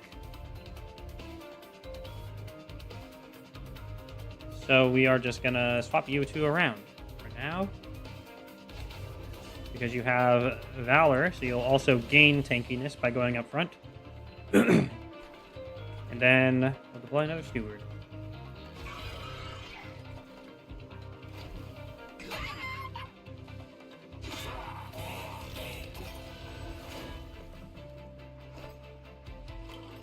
The best thing about activating on turn 1 is this will be ready for the boss now. We get to do it again.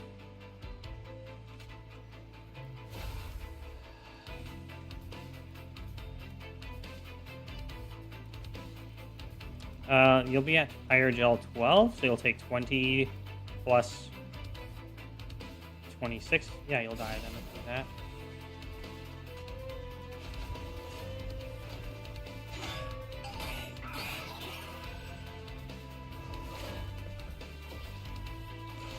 Look, there's a free guy to snipe in the back. Let's get him.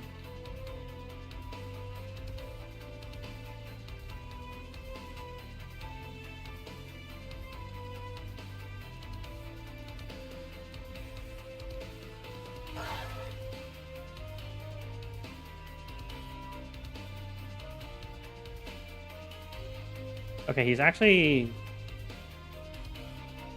quite close to dying.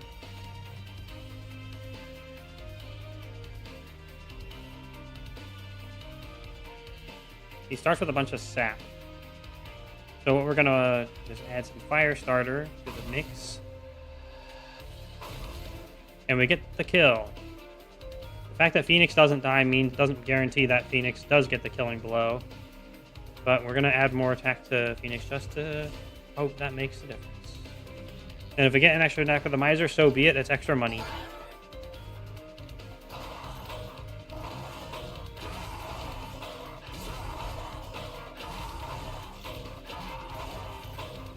Yes, more Slay.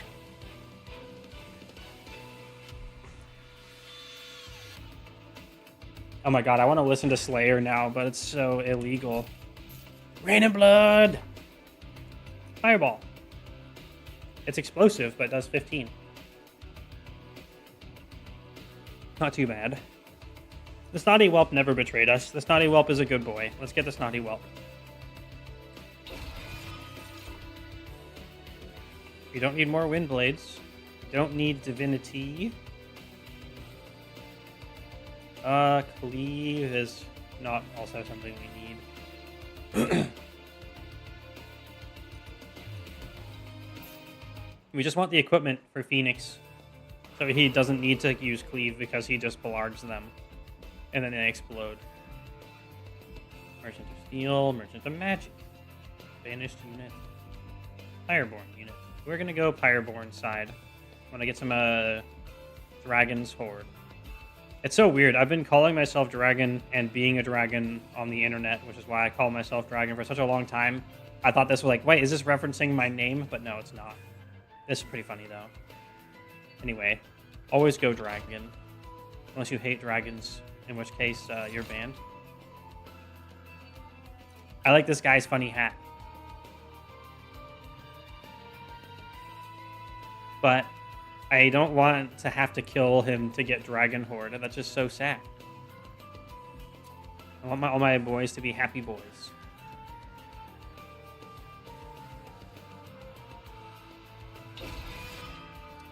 So get another Miser. Endless.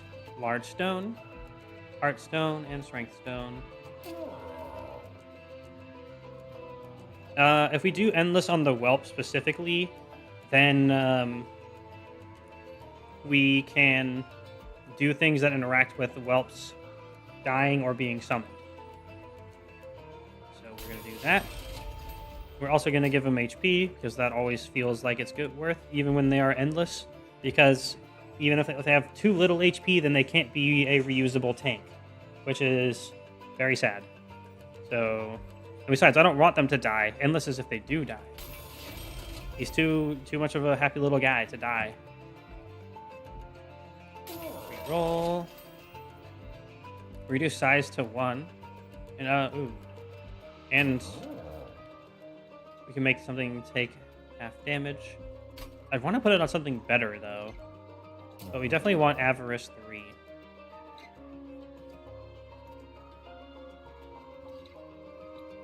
Actually, let's make one of the Shield Stewards tiny.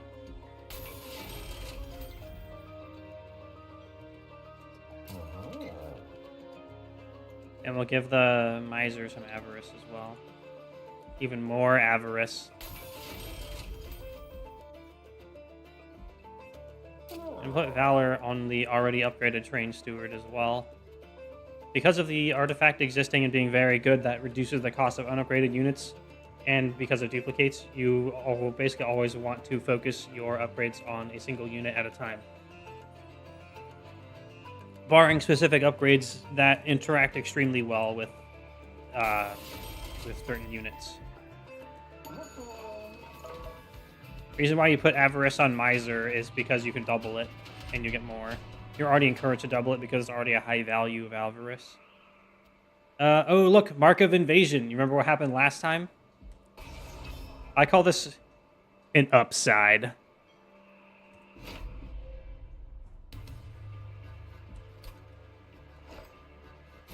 Although we don't have explosive, which means it actually doesn't matter to go on the upper floors.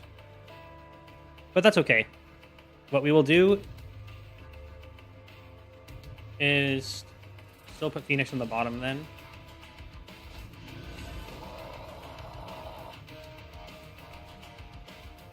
And we will make an Ultra Miser floor at the top. Look, it's a tiny train steward. It's so funny when they get tiny.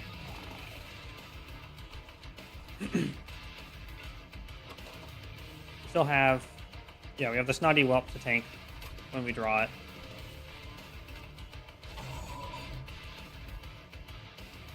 Tiny stew... It's a steward. That's my version of the pun. Not that yours is bad. Oh, these guys don't have the crummy effect to have to deal with. That is perfect.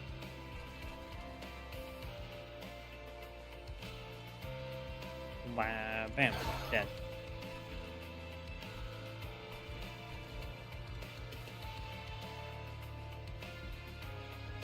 Then it's imperative that Phoenix stays alive. Yes, perfect. Steward.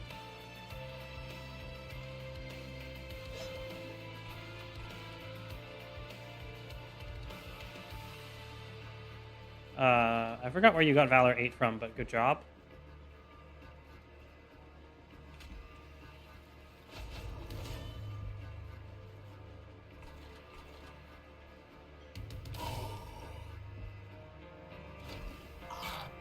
Oh, we made him start with Valor 8.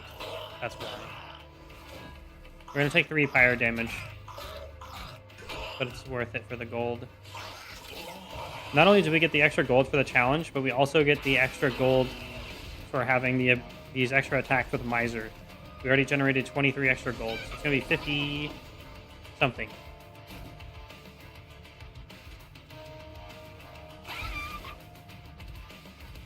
Thanks for the money.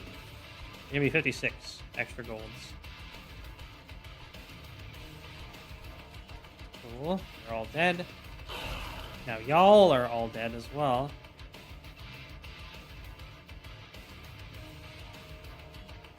I'm going to kill the healer.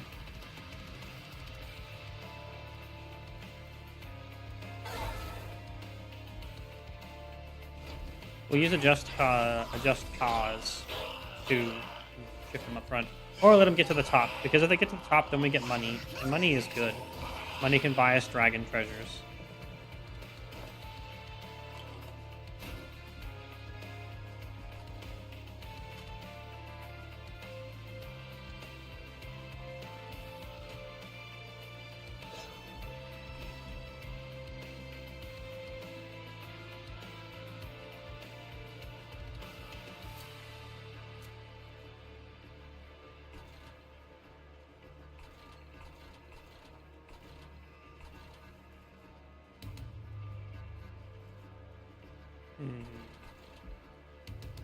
Well, we do want to consume cards for a quest, so we'll do that.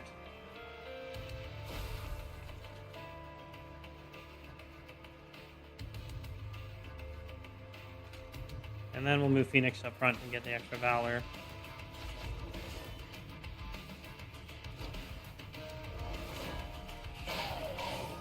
It's both weird and cool that it goes top to bottom now, because then we get additional value for things at the top. We gotta remember, there is no overkill. Whoa, look at this freaky zombie guy. Legion. He has spikes. Spikes bad.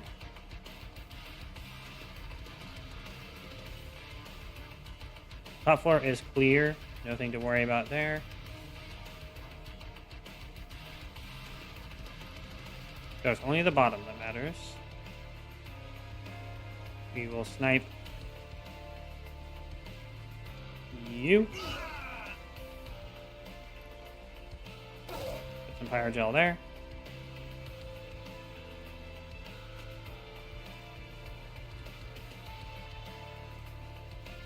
Put some more Pyrogel. We swap Phoenix to the back to gain an extra attack or two.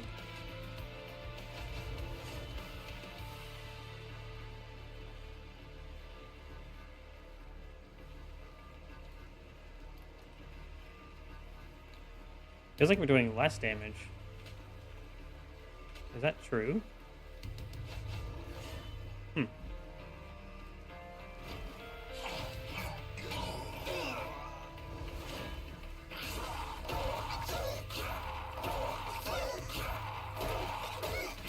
The Snotty Whelp specifically being endless means every time he dies against the boss, we can resummon him on the next floor and activate the 10 Pyrogel again.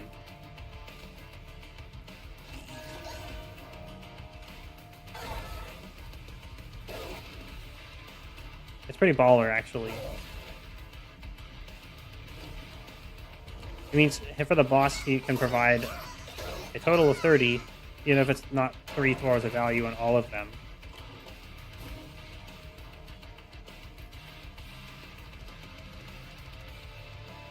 Let's swap a Miser up front, because then we'll gain some gold. And that's the only thing we need to do here. Except consume a card for the quest.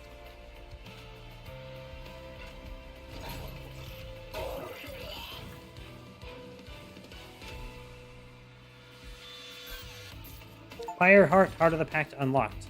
Yippee, we did it. Hey, it's a Golden Touch. The lava armor is pretty nice. But it's not what we need. Let's take Golden Touch. Now we can generate Dragon Horde. And there's the Warbler. It's very important to get Warblers for Phoenix, because that's how he avoids taking damage and gets kills better.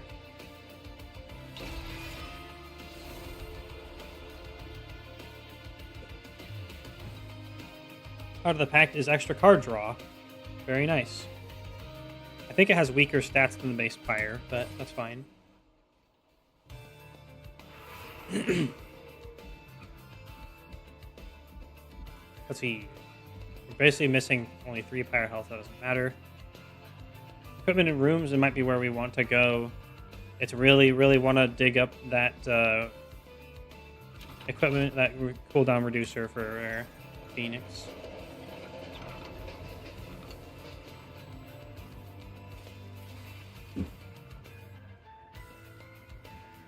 This once exquisite statue of a warrior angel defeating an imp has been defaced by the Titan of Savagery. Sinewy veins cover the statue, pulsing with strength and intensity. They seem to sense your presence, shifting as you approach, as if to invite you to touch the statue. You could take the Titan's power, but at what cost? Kill statue. What is Titan Skin 5? I forgot. Oh, that's damage reduction?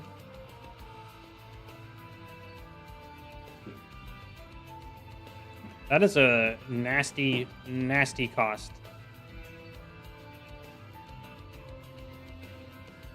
The Savage Heart is pretty silly, though.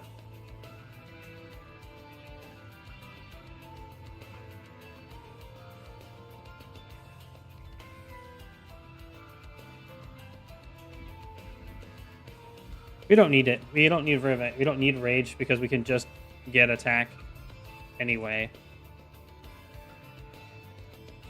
Yeah, downside is too heavy for it. I agree.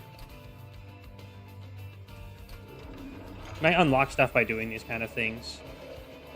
But, I want to win more to get more XP to get more dragon first.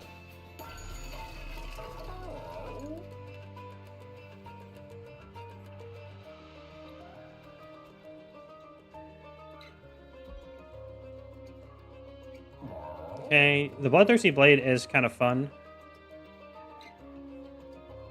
Slay, the equipment gains +1 attack permanently.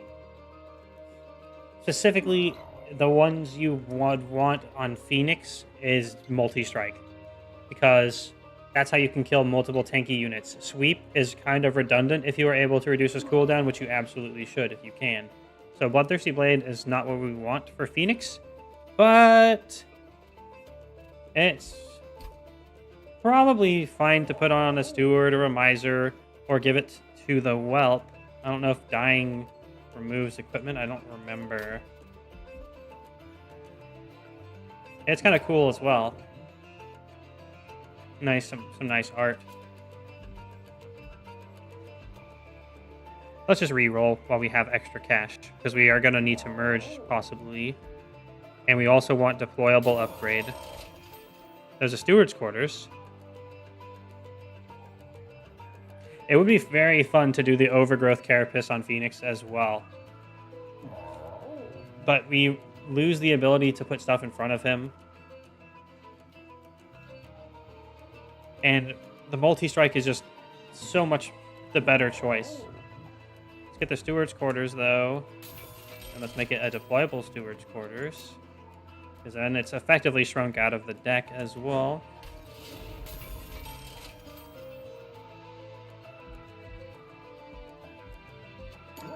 Save some cash.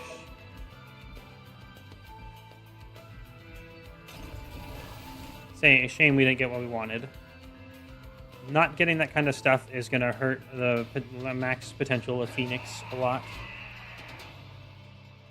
Oh, Pyre Hunter. If you have no units on the floor, Archeon deals damage to the Pyre. I'd rather deal with this than have him displace my units. We have an endless unit, so it'll be very easy to always have something on the floor. Unless it triggers after combat.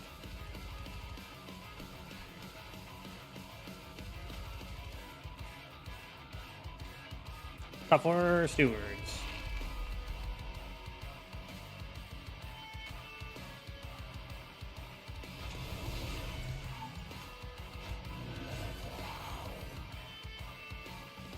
We'll do one miser on the bottom floor and leave room for our buddy.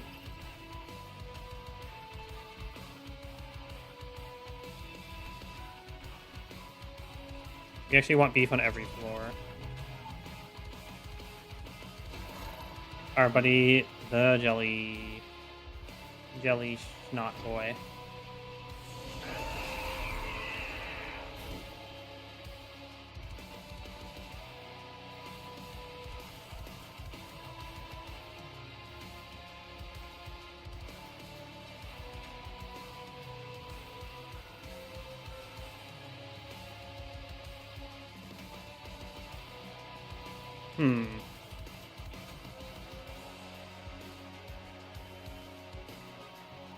If possible, having the active hit the tanky guy removes things going up. So we could easily just snipe one of the back to get a +1 attack.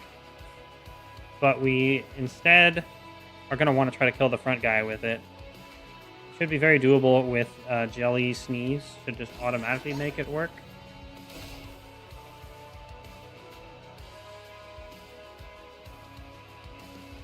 Yeah, because then Phoenix attacks and kills, and the other two get cleaned up as well.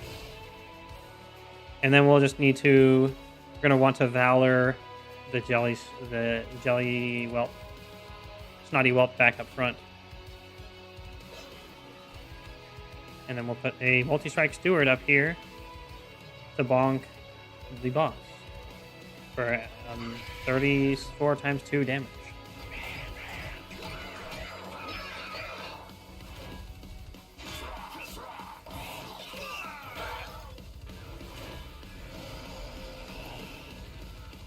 Ooh, he came down to the bottom. We got the Warbler. I forgot to leave room for the Warbler, though. That's fine. There we go.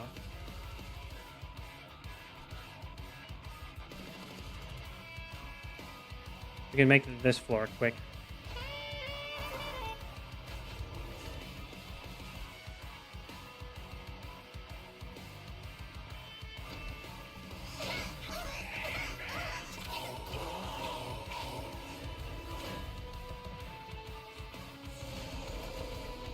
The quick isn't entirely necessary. It's very fine and able to do without.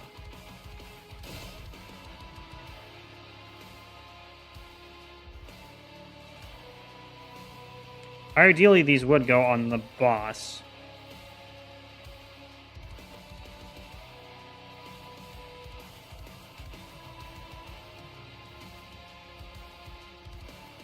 We want to breakpoint this.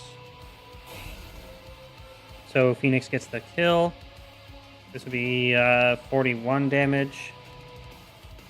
Perfect. And we can fire cast for the boss. Or put the equipment up at the top.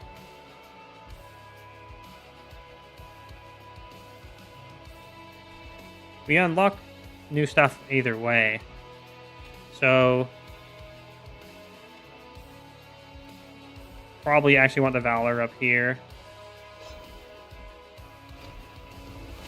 We get extra armor and more damage.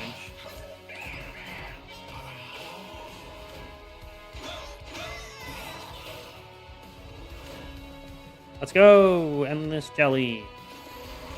Jelly sneeze. Oh, I forgot we had Golden Touch, because we just don't draw it. It's exactly what we wanted.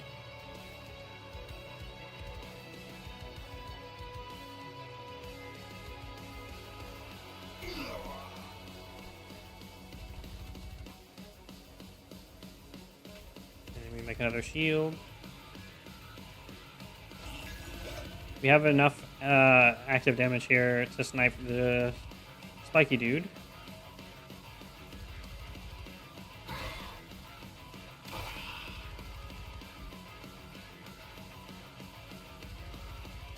We get to kill him too. Very nice.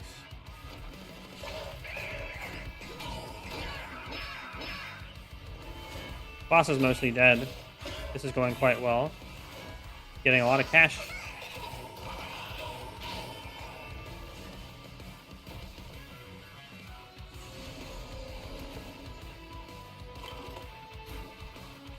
Went down to the bottom again.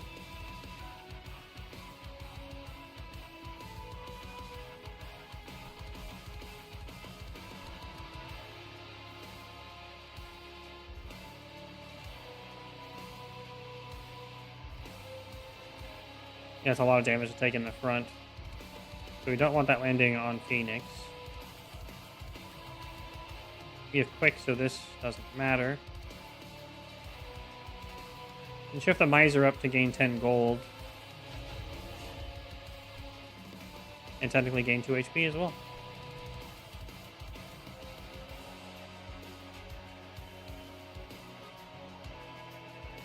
If we shift them around, we gain extra Valor.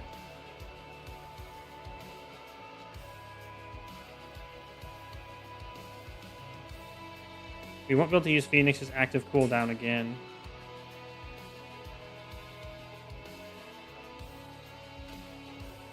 Well, let's move you up front then. It doesn't change the amount of hits that we get to block. But it does mean Phoenix gets to kill him.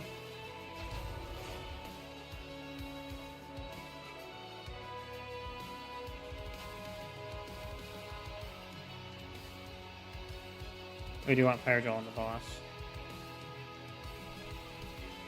So we do have room for another Steward up at the top. We'll have multiple turns to play that out.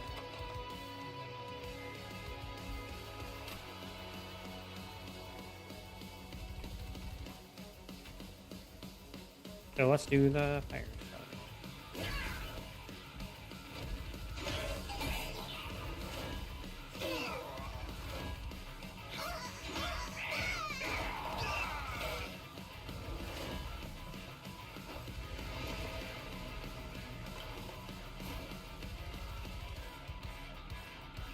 Snotty Whelp, let's go!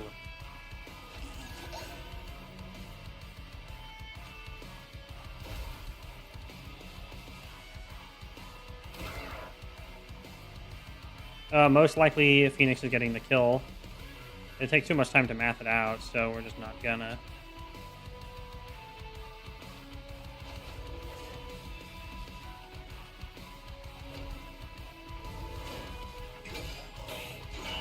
With a large gap in attack power, it's likely, very likely Phoenix gets it anyway.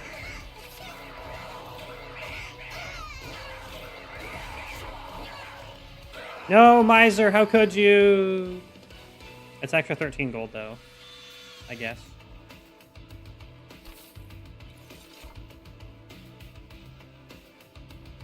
Soldier. That's the Cursed Twin Blade.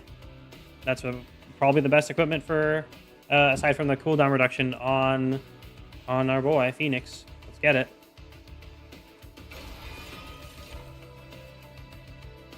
We get another Miser, but I think we're fine on 2. Almost always want the capacity to have a higher total power per floor. Pretty much always my first choice.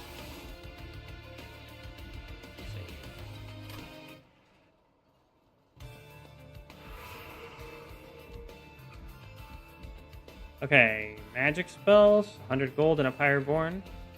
Trinkets, artifacts, and a random event. And some fire health. That's a wasted node.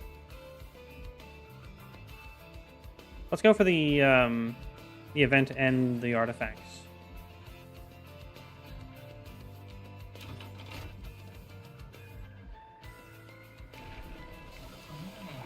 Nice. Overlord 2.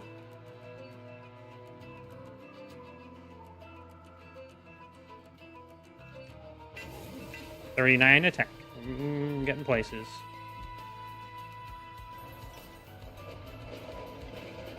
I am curious about what these events are anyway.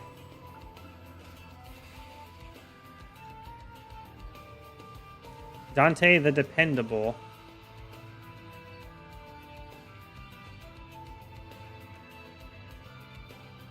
No. No, thank you. I remember this guy. He's a little different.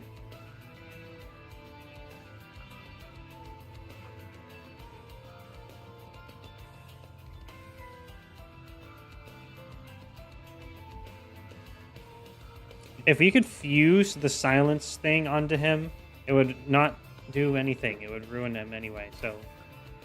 Well, it was worth a shot.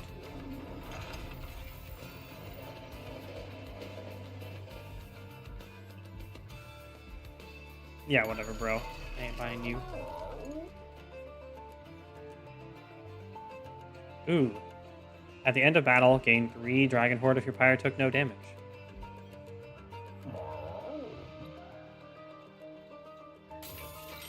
Yoink. That can pay itself back. And reroll.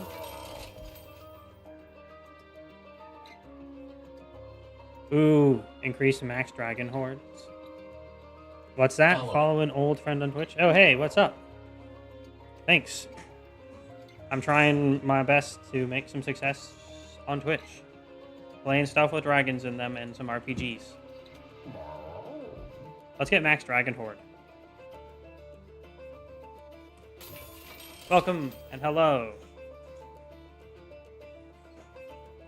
I hope you like dragons with high attack power. Let's remove a Just Cause. We are more likely to interact with Pyre Gel. Leon Kennedy always repeats himself. That is a very good answer. That's a very good answer. I would award you channel points, but I have no means of doing so. Eh. -1 mana per turn for 150 gold. Yes. You don't want to... I don't think we're going to have a problem. We did all these last time.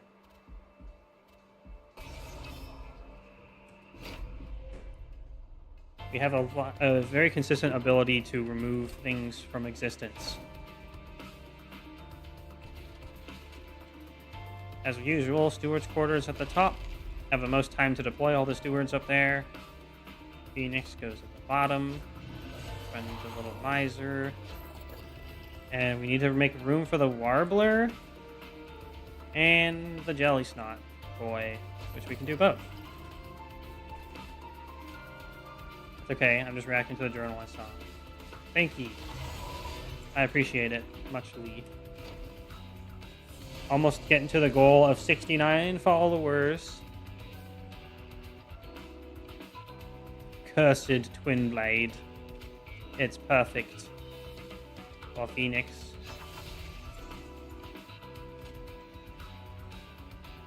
Wait. Oh! It becomes explosive at rank 2. I forgot about that.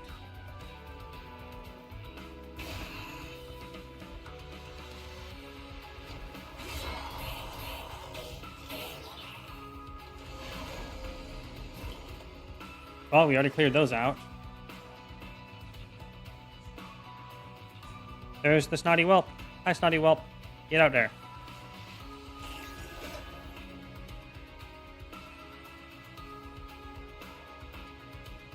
And we sneeze. Achoo. Phoenix should be able to get that kill now. It's all set up.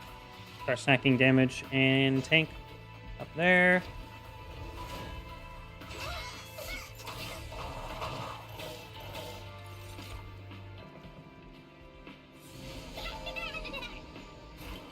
Oh no, it's the money baby. We have no way to kill the money baby.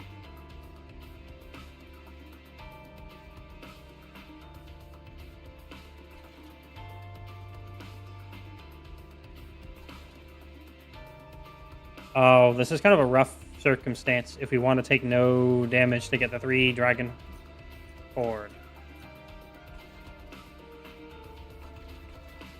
We have 74 damage there. So a second steward will kill the first guy. Second guy we can kill with another steward, but we only have 1 mana to play because we have to play these as well. So this should be okay. I still think we can do this.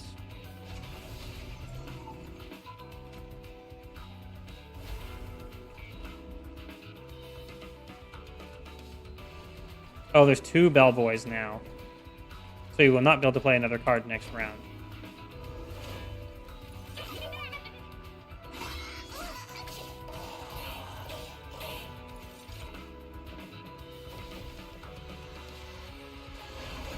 Now there's 3 bellboys.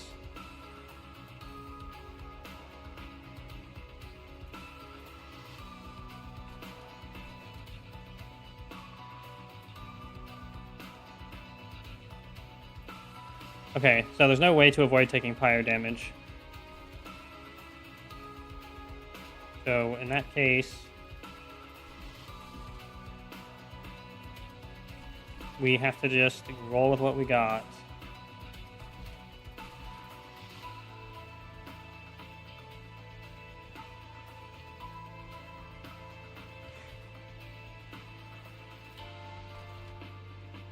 Okay, well, we're not going to skip the upbeat warbler. Or are we? I don't actually think we need it.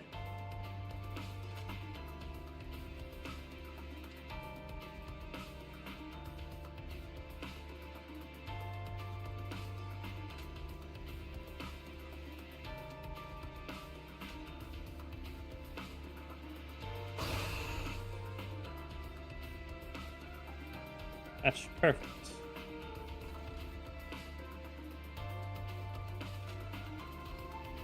Gotta get rid of these so they don't flood us.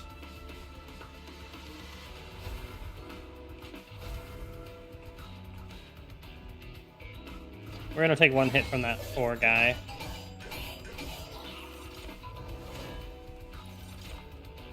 It's like the question of if we would have spent 150 gold and 4 pyre HP to not get the 3 dragon horde is effectively where we ended up with this. We could take 6 damage to gain a dragon horde. We have high potential to generate it, though. You know what? Let's not be cowards. Let's take the dragon horde. It's dragon horde.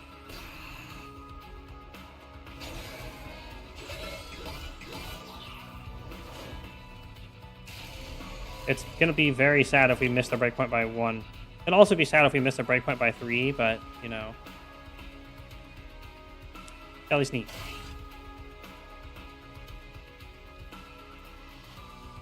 Okay, if we play a spell on this floor, it corrupts 3. This is such a bad time to not have the,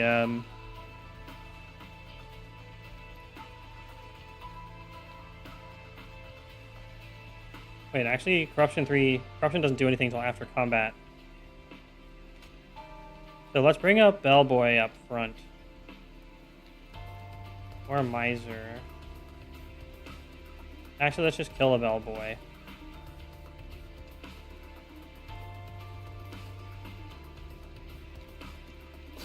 This corruption doesn't matter until after combat.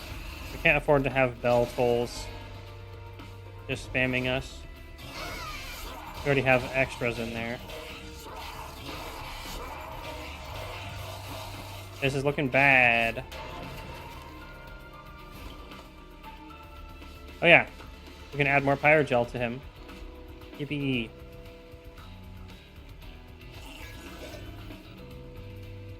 We do have a very good steward floor up the top.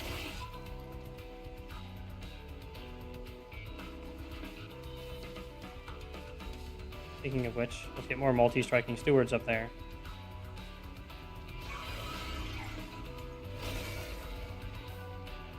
These guys specifically with the mana penalty when you also get the tolls. Means we can't remove them and play the cards we need to. I'm pretty sure we still win though because the stewards are super strong up here.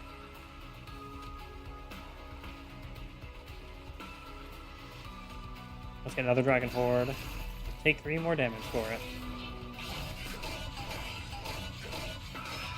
If only we could go back and get the heal that we left behind.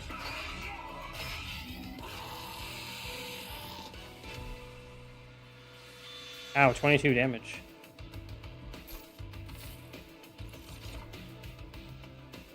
The Mind Cage! The Mind Cage! The Mind Nicolas Cage. It's like a hat, but it's full of bees. These are too clunky.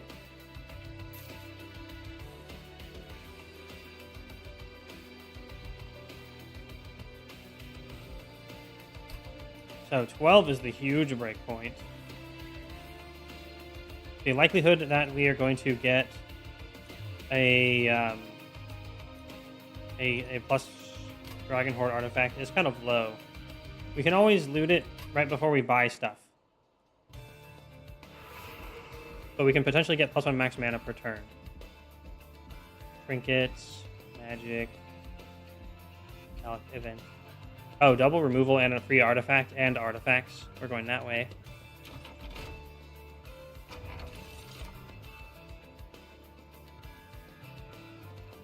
+3 mana in the deployment phase. That's very important for putting out that fat-ass equipment that we're going to be making, if we can make one. We can check the map ahead, actually. Merchant of Steel. That's the units. Armory is equipment or room card. Oh, Merchant of Arms. That's what we want. We have the 2 for the combo. Alright, what artifacts do you have? Ancient Pyre Tap is such a bad bait when we could be spawning free Dragon Horde.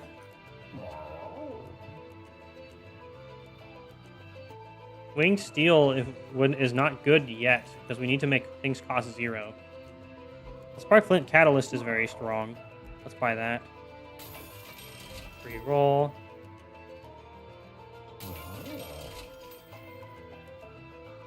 Oh, here we go. Friendly units gain Avarice 2. That's easily worth spending money on.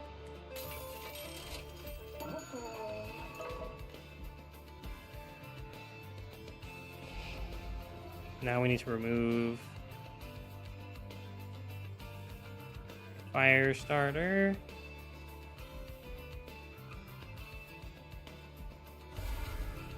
And a Just Cause.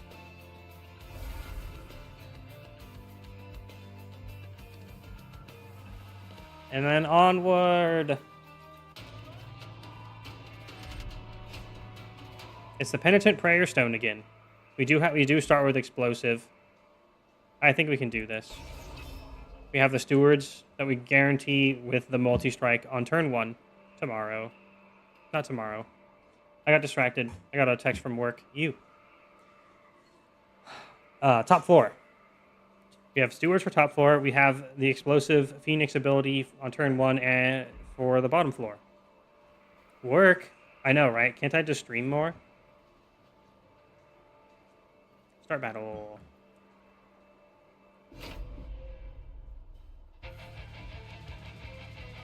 Thorn Guard. Let's go. Okay, so steward quarters top. As per the usual.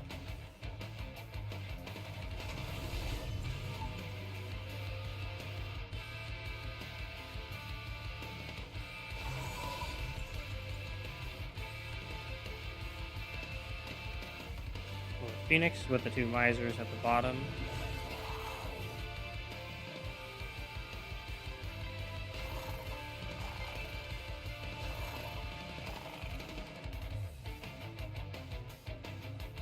Phoenix is up at 43 attack. Not too bad so far.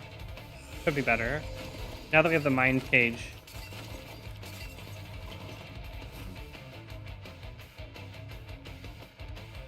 The Cursed Twin Blade actually can't really go on him. if we don't want to mind if we want to mind cage.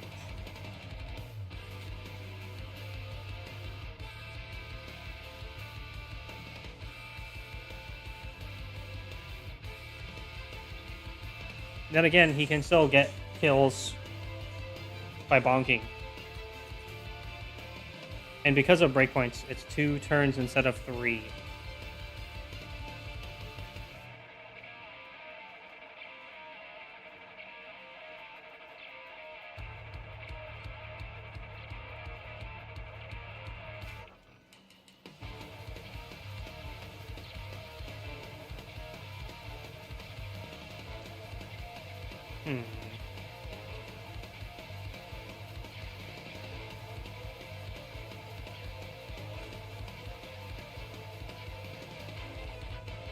I think we want to put vulnerability up here, because then Phoenix will also kill the statue.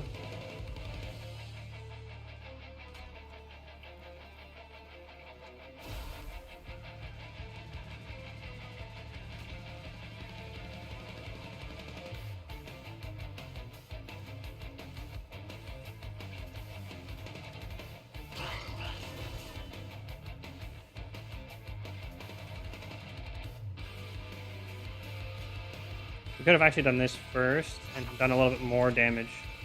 Let's do that. Mostly having to think about what we wanted to do. This is still the same.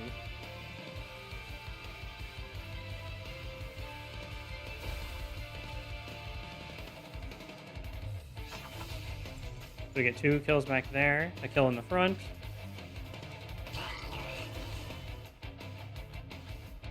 And this guy's almost dead. It's sad to lose so much health on Phoenix. There was no real avoiding it. Unless we had put one of the misers up front, then we would have lost them immediately. And I'm pretty certain we can keep... Not certain. Confident we can keep Phoenix alive. That's, after all, why we have the Snotty Whelp. And the quick bonus...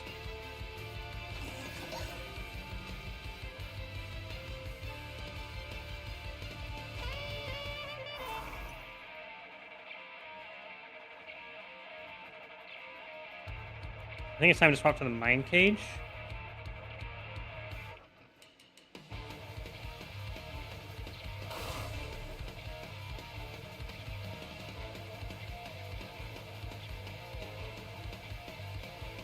Nah, I think he's doing fine with the good old multi-strike. Let's start stacking you up here. It's gonna be much better for killing the boss.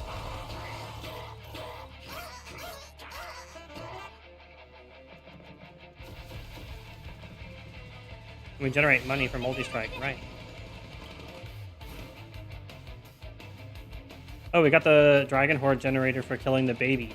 Perfect. Die, baby. It's not a baby anymore. It's an imp now.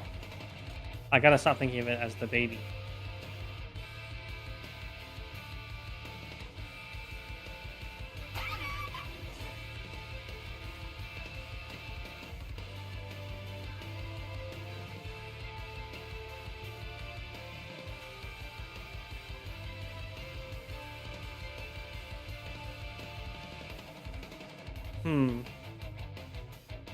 Would have definitely got more stacks if we had swapped. We can move you up front to get 2 stacks.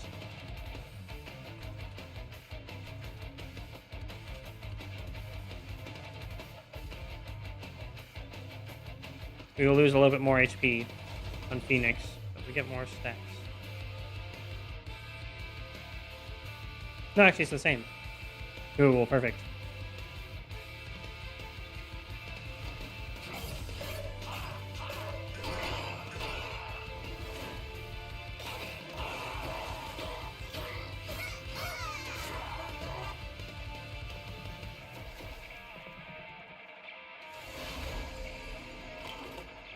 Nice, our ability's back. Nice. Top floor is good.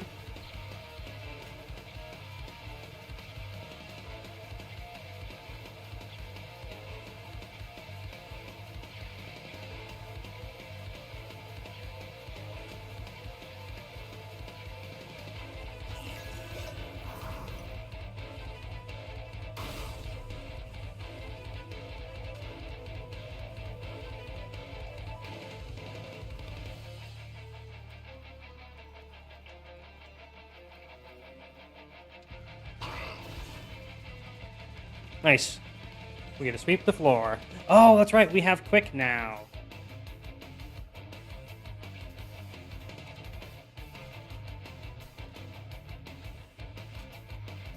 Let's get another steward deployed up here.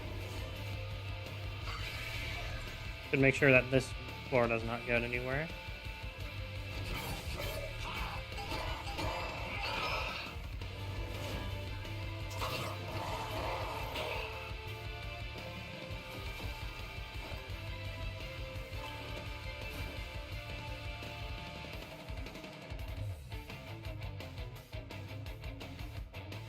Oh no, we lose our dude.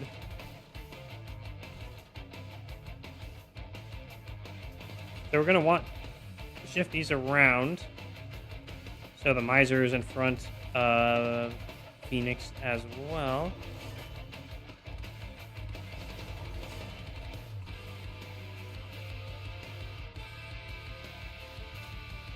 And we'll just do Mind Cage here just to make sure you survive.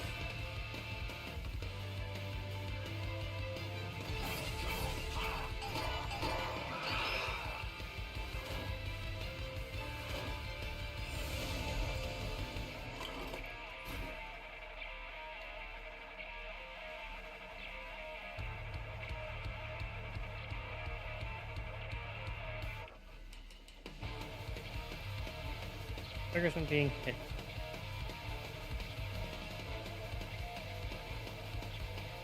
Well, let's move the boss up front.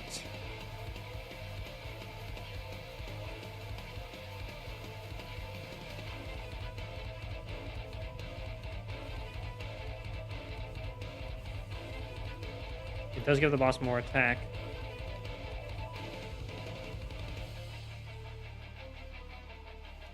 I guess we're gonna jelly sneeze then.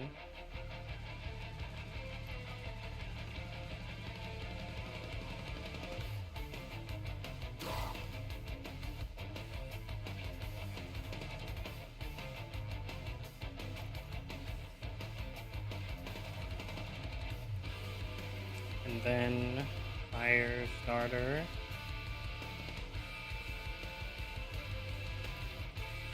I'll be back there. Get rid of that Titan.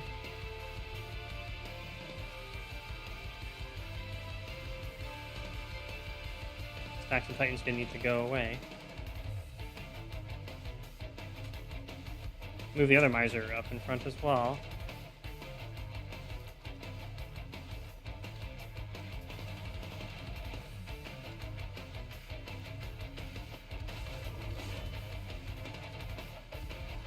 And we have room for another steward up at the top. I see I have mistaken the placements up there.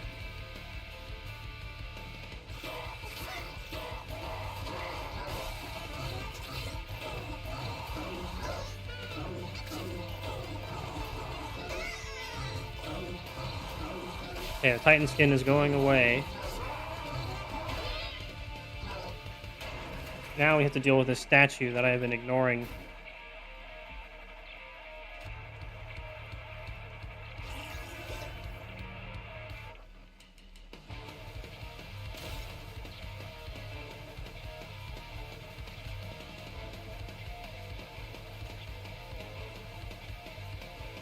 Let's fire gel it. Oh shit. I overcapped and we only have stewards up there now. I wanted to put the jelly boy up there again.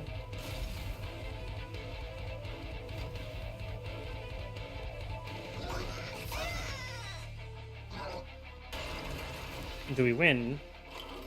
Oh, the statue was destroyed and we do not win. Not yet, anyway. This should fix a lot.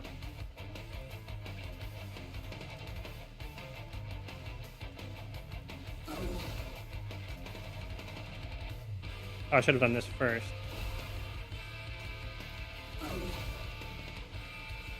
Okay. We are gonna win, but barely.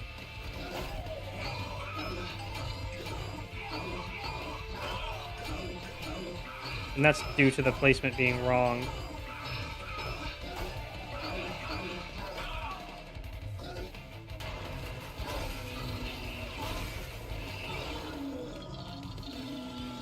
Yikes.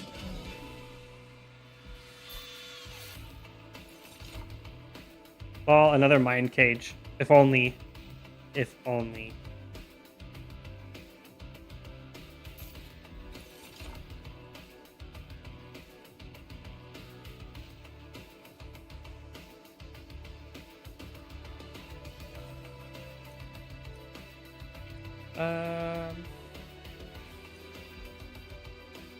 Don't need any of these.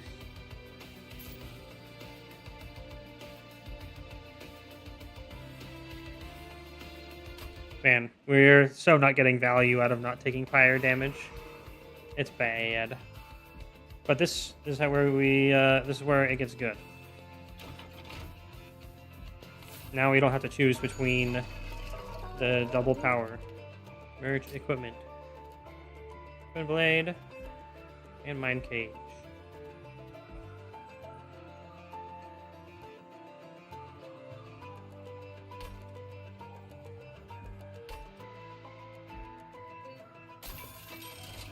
And we make it deployable.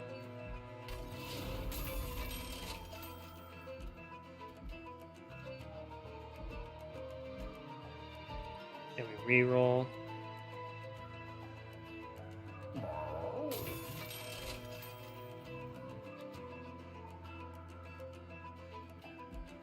Gain 10 money when a unit dies for the bottom floor. Sure. Meat shield is also very good.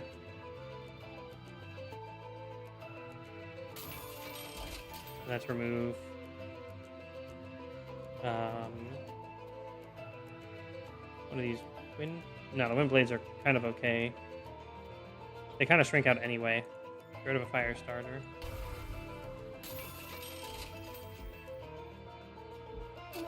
Also get rid of a just cause.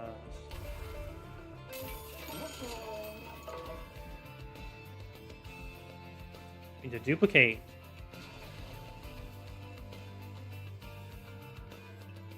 How I would love to duplicate Phoenix, but alas.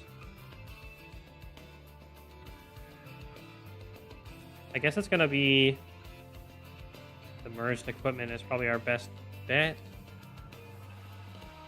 We don't really have anything to combo it with.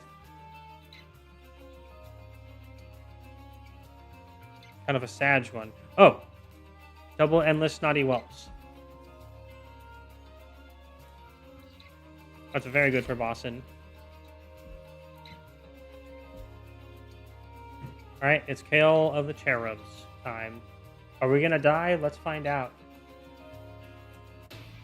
We have the Giga set up for Phoenix. He's a Spikes man now. But if his Cherubs don't live, then it won't matter. Let's kill him. Oh. Let's fix that if we can. Thank you. I'm out of water again. Give me one moment.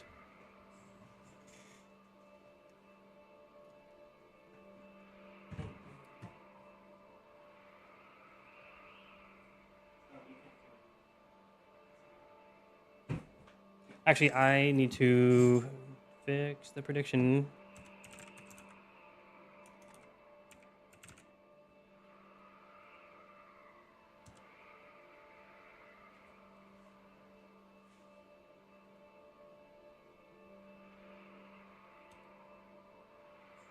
Congratulations! Now water real quick.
All right.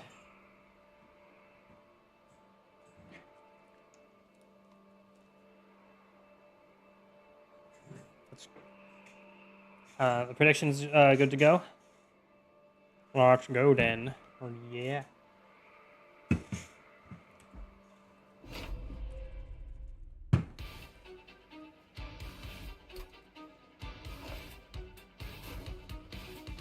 All right, time for Ultra Phoenix. 51 attack. But now with the cooldown reduction. That's probably why the last fight was so rough.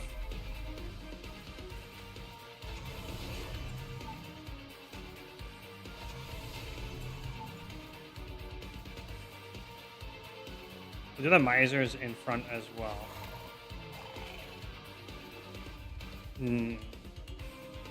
Can't decide if I want to do that or not. Yeah, let's do it. They generally probably won't be killing stuff. It'll generate more money and it'll be better for bosses.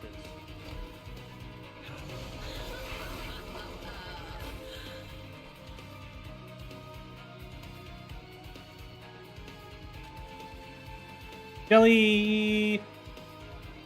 Hiya! Oh, sneeze.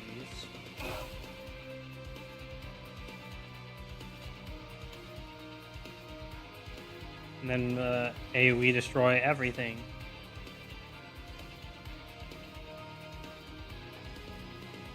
Although, if you poke with Fire Starter first,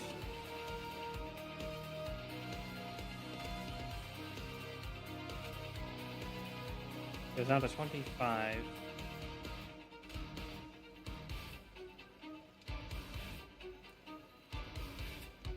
It actually does the same thing to do it here.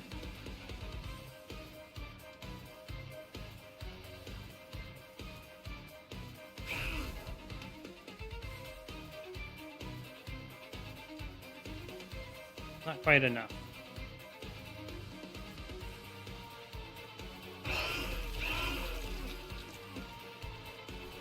So in that case, we deploy another Spear Steward.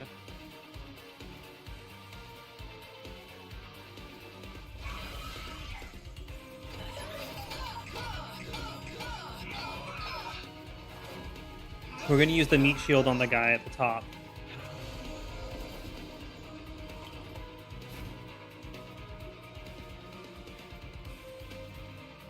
Let's go, quick.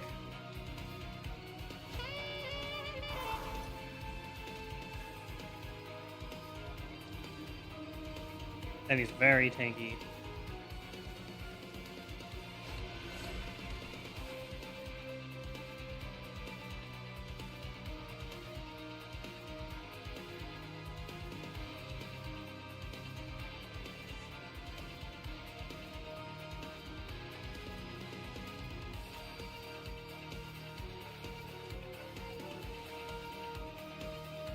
I think we do want to do this so we can get at the guy behind him as well. Should add... Let me make this... Oh, it'll be 16. So that will be 19, 38. Yeah, that's going to be enough to kill him. Nice. So we get the guy in the back as well. And then the next floor is essentially a freebie.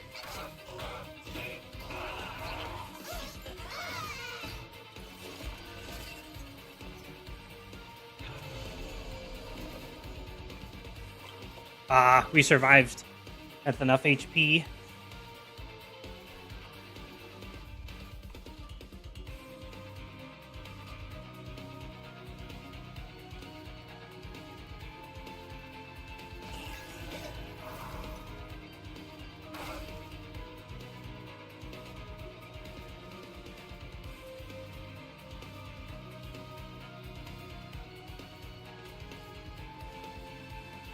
That's 18 damage.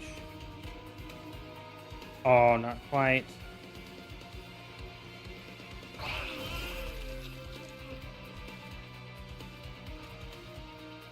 Get him.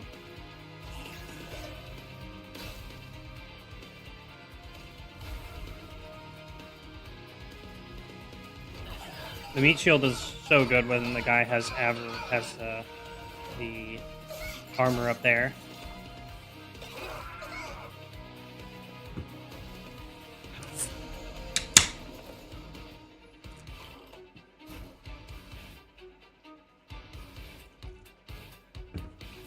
Oh, now we get the sacrificial chamber.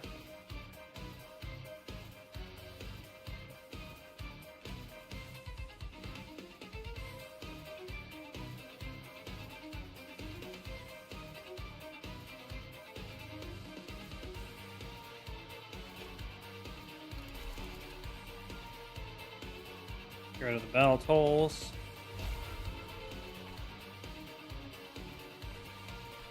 Then make sure you die.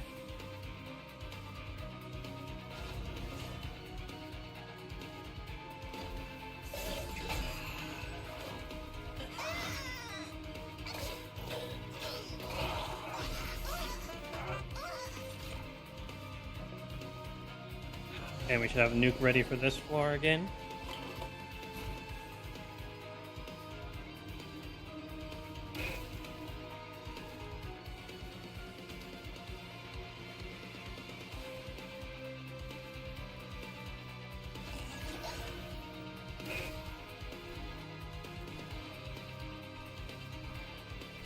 Now, Sword and Soul. Get rid of that.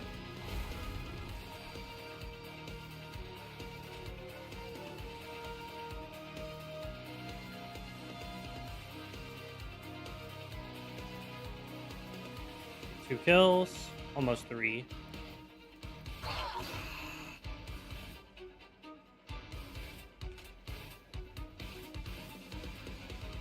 And then we'll just can't actually kill you.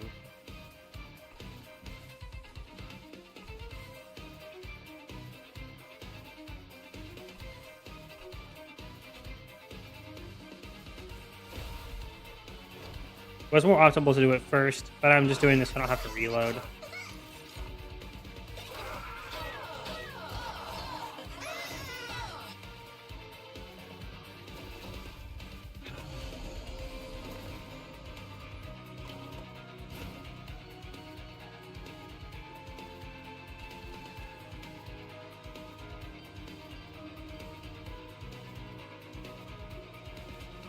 Okay, we can't actually use Golden Touch again. It's been too expensive for a while now.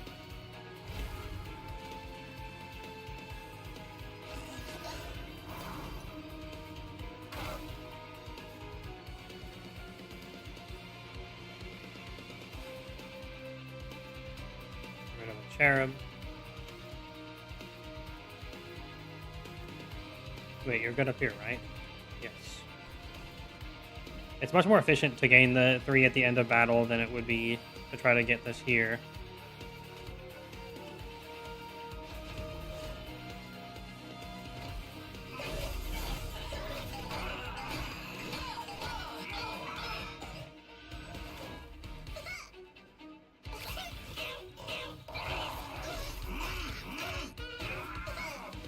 I love the little dupe blasts.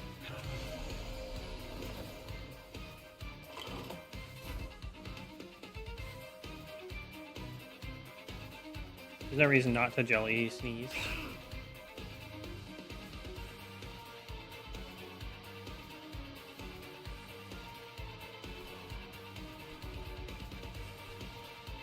Let's let the armor value go on to, sorry, the health value go into the guy with the pirate gel.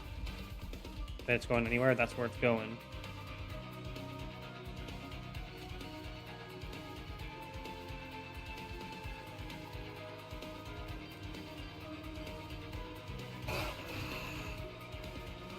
Did someone say taxes? Get away.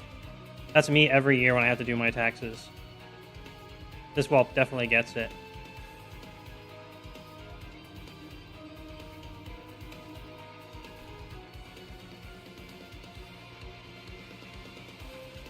We'll shuffle Phoenix up here to get the kill.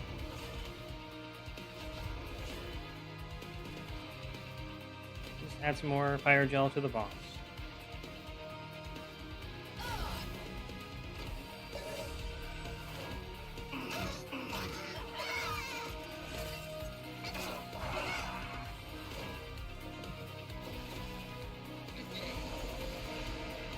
tear apart the cherubs.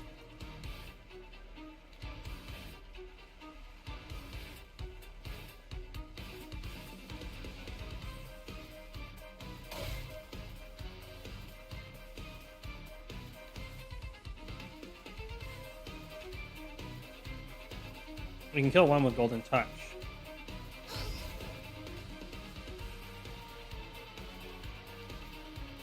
Nothing else really we can do down here.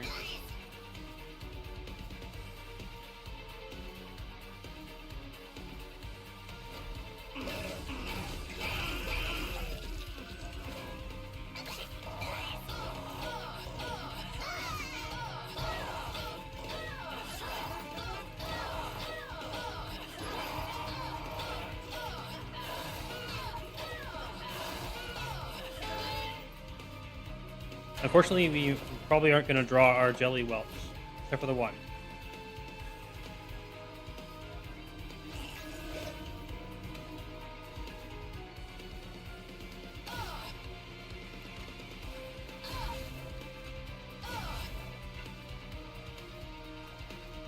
We're actually fairly well suited for the top floor with all that multi-strike, and we get one more jelly whelp in front. And we tank the corruption entirely. Yep, we got it.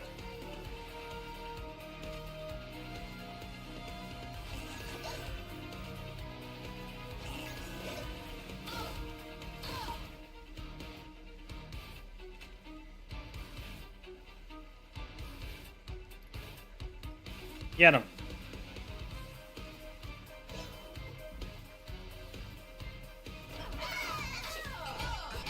We did not die.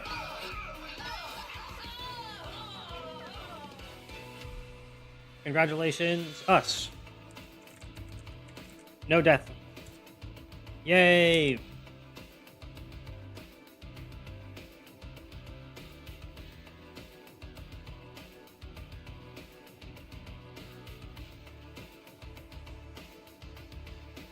We got a lot more Dragonborn this time. A new cursed twin blade, which we don't need. Hell Furnace works. We have so much gold, we don't need the gold on the bottom floor. So this is probably better. We get a lot of activations of Fire Gel down there pretty regularly. So let's take it.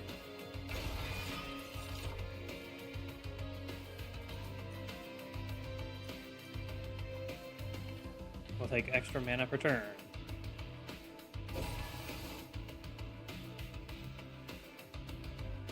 One more battle. Oh, we actually can't unlock this. But we're one more and we get to select one of 3.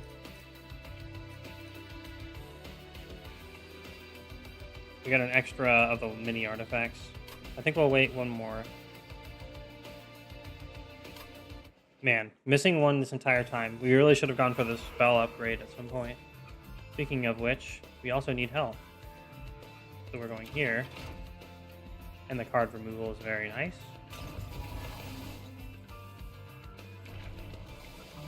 Yes! Ah, ×2 attack. That would have cleared out every floor on use again last time.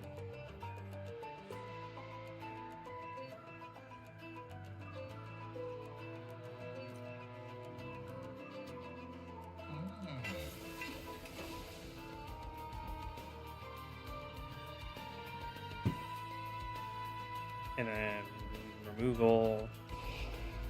Actually, before we do that, we'll upgrade. Cost -1 engage intrinsic. Yes, this is perfect. And then we make it hold over.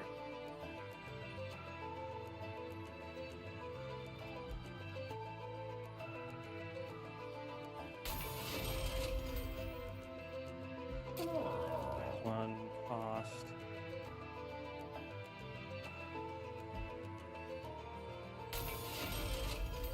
Reroll. Hold over.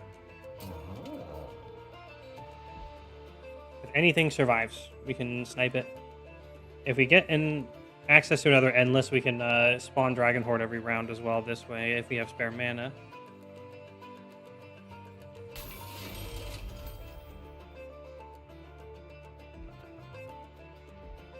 This effectively also does remove stuff.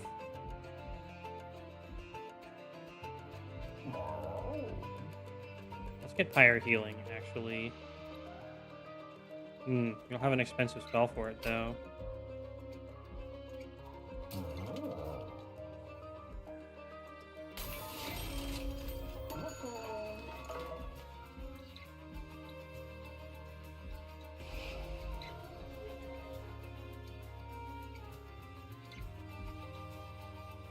For the Just Cause.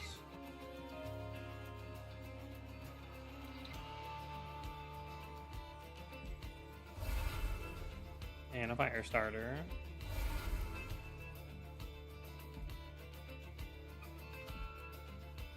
And then we can buy more removals. Let's keep the one good Fire Starter. And we'll keep one Just Cause.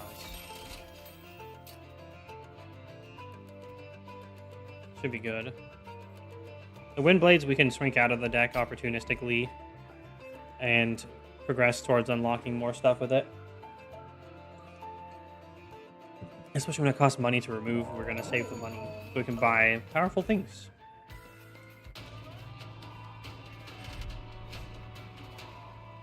The first non-boss enemy in each wave gets reanimate too. That's perfect.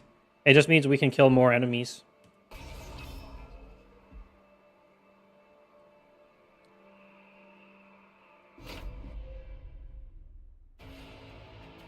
Because they're just automatically going to die. It's one of those ones where actually Phoenix is going to want to stay out front now.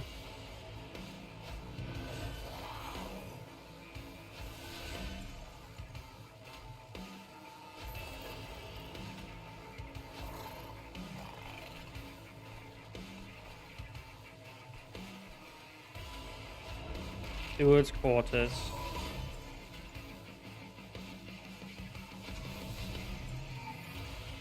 Wow, they're so much bigger when they don't have the tiny stone. Lol.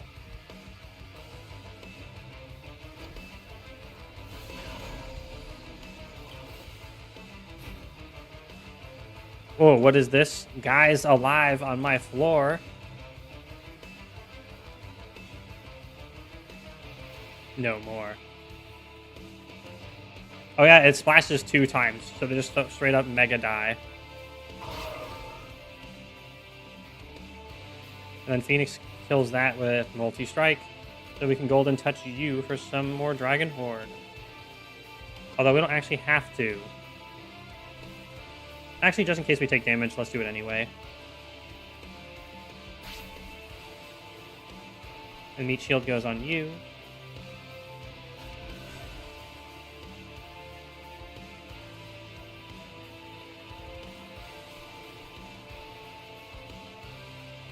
Put a Snotty Whelp in here. Equip one of the Misers. Why not?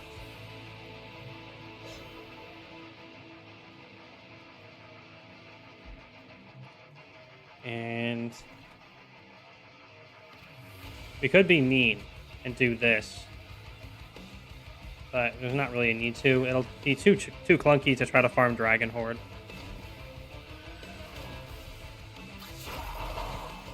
Oh shit, corruption. Forgot about that. We can snipe you off the back.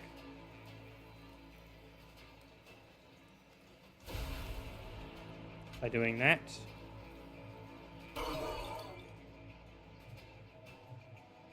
And instead of taking extra damage on Phoenix, putting you up front.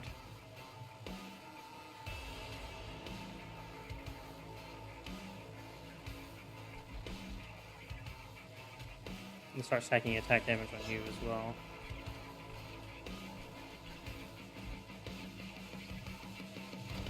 Having the corruption already is pretty bad. It's one of those things that can lose the fight. As long as we form up enough power on the subsequent floors, though, it's not really a problem.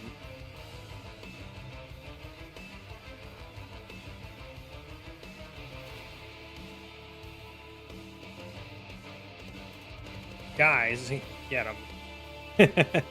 Guys. Oh, we can golden touch the baby up here. I mean, the dude. We're already at max dragon horde, so we don't have to worry about that anymore. Let's get quick going.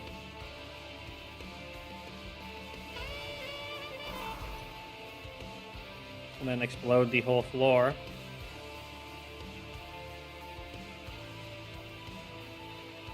After we hell furnace.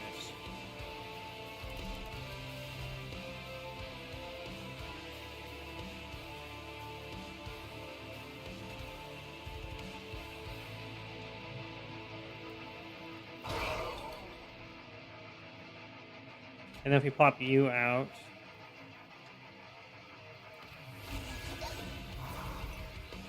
then we have all the kills. So we got 1 hit here, 2 hits there. Actually, I want to do that, because then Phoenix should kill the guy in the back.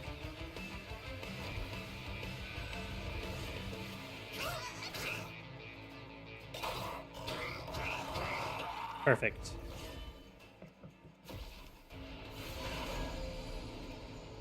It's an off turn for our big ass active. Oh look, this guy needs 1 extra damage to die. Let's fix that.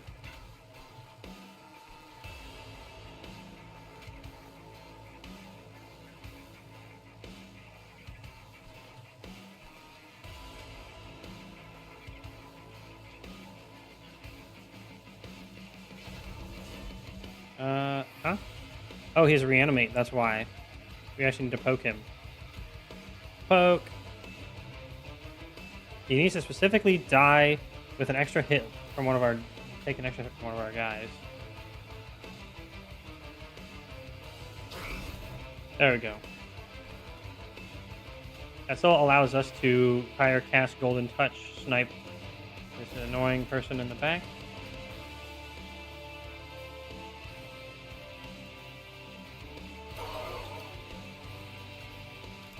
And everything there. Now we can make money up there. That guy gets to reanimate. So a full health dude is coming up to the top.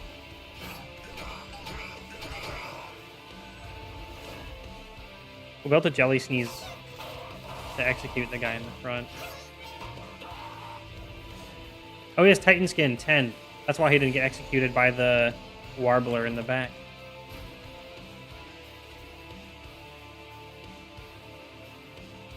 Okay, Jelly Sneeze helps. He will reanimate.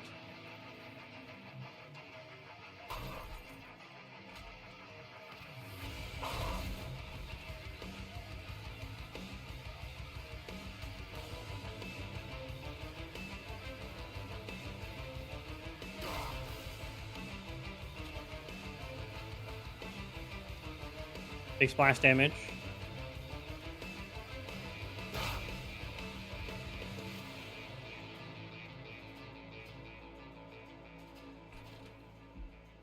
And then we actually do need more stewards up here.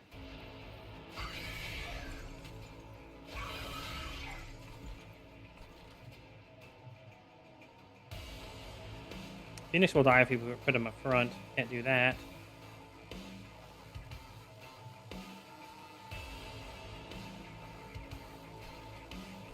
So, more Valor.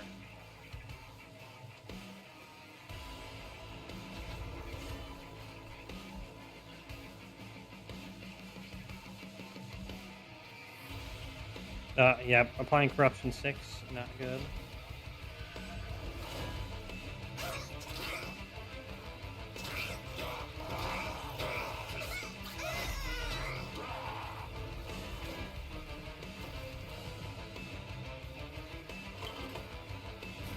We only have 4 cards left in deck.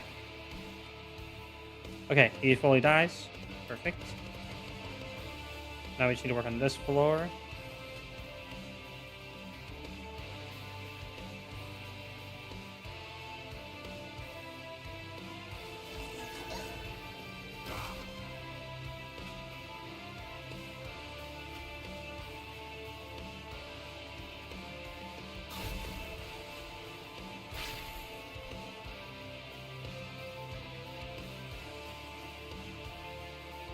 Okay, so Phoenix does live to the next round with the active ability, which is very, very good for us.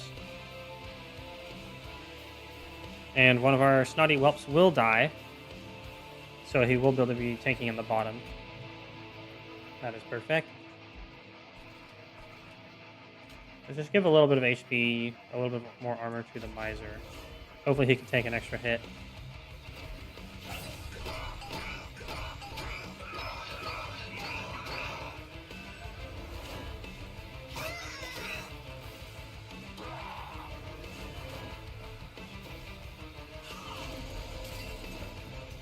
Oh, summoned a Chosen Prayer Stone.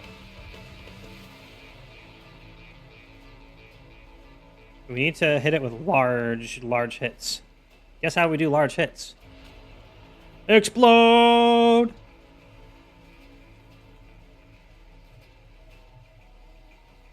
Unfortunately, the Jelly Sneeze does do a hit of 1, which is a shame.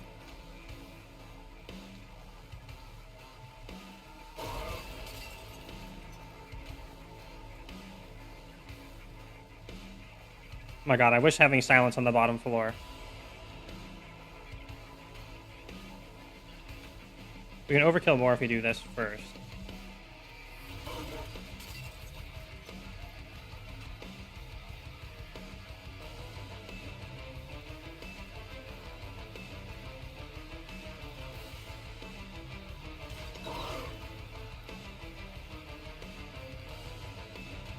And we bring you up front, and we snipe you with the snotty whelp.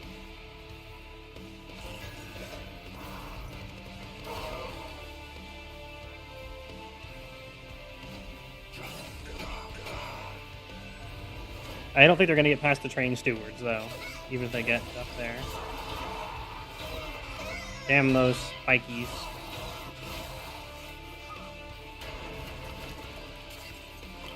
Wait, she summons a new one? Oh, that's so annoying.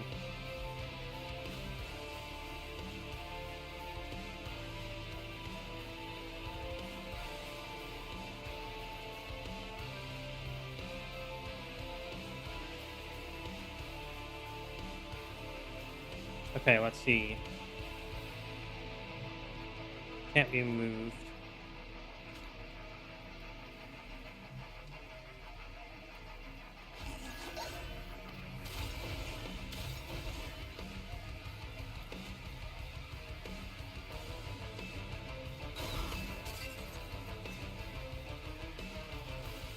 Oh, it's incant his spikes. We don't want to be doing that then.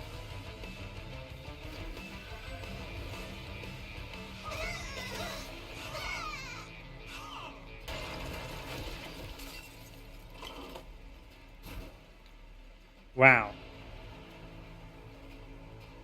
The 7 spikes is so real. We need to get rid of a steward and put 2 of the jelly boys up front. That's what we do here.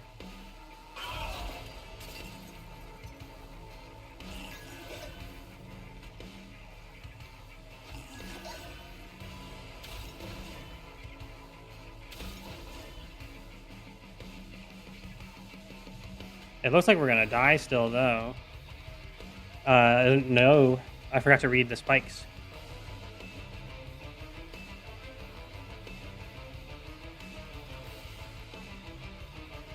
The pyre does 130. You're getting you down pretty low.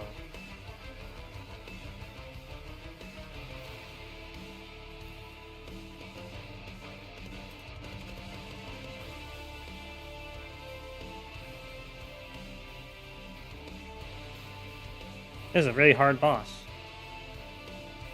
It's mostly taking the corruption. We're gonna just take my mistakes and roll with it.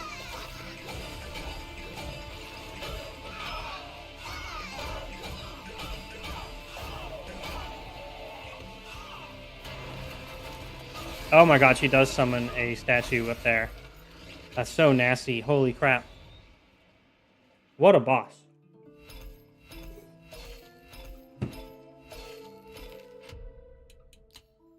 We could have won by re-rolling it. Oh, this guy looks cool. And just not taking the corruption. We would have gotten the big hits that we needed early and would have had so many extra turns.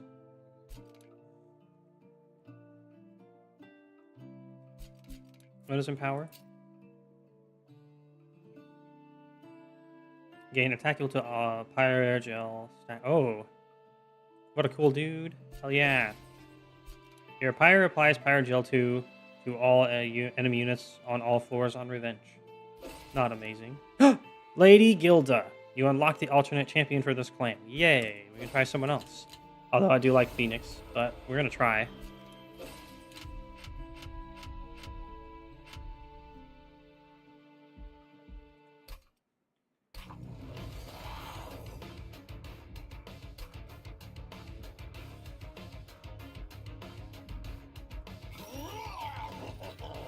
Alright, Lady Gilda. She has Bloated Whelps. Ability Indigestion.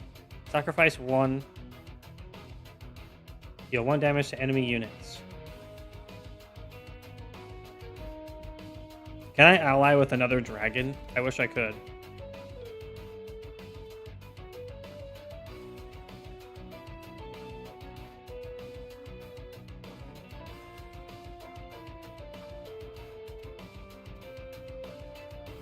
Okay, let's see what Gilda does with upgrades. Yay, we new character and it's a dragon. It's all you could ever ask for. Oh, this time we get to start with Golden Touch. I had literally forgot that was the last boss, so I could have cashed in the reward as well. There's just so much that went wrong that could have made us win.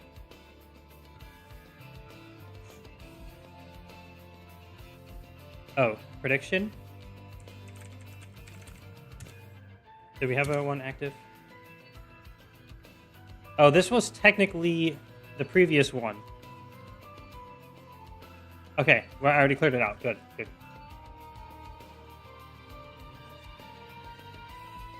Yeah, we both actually forgot. That's hilarious. And I have to punish myself so I never make that mistake again. What kind of upgrades do we get?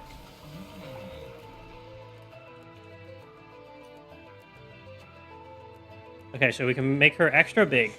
And then she gets trample and summon a gilded egg. So she just like spawns Dragon Horde. Harvest, apply when a unit dies, and then you can summon whelps and use Harvest to trigger Pyre Gel. It's a Bloat, Matron, and Guild Mother. Let's try Trample. Trample is fun.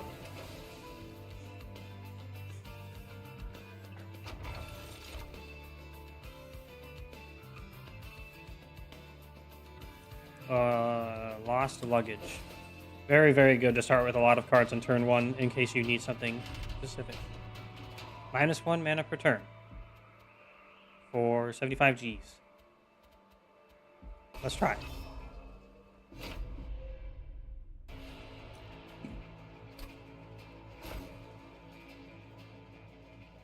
How big is Lady Gilda? Oh, she's huge. So triggers after defeating a boss. We gain 2.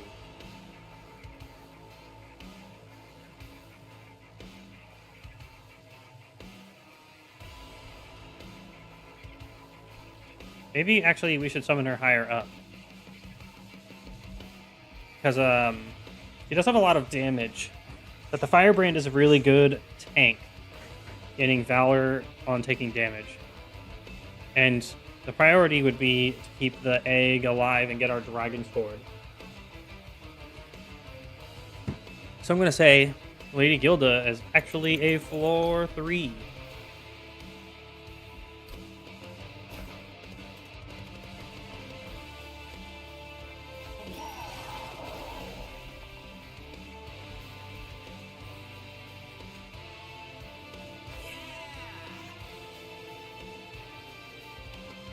And then we want a damage steward behind the firebrand.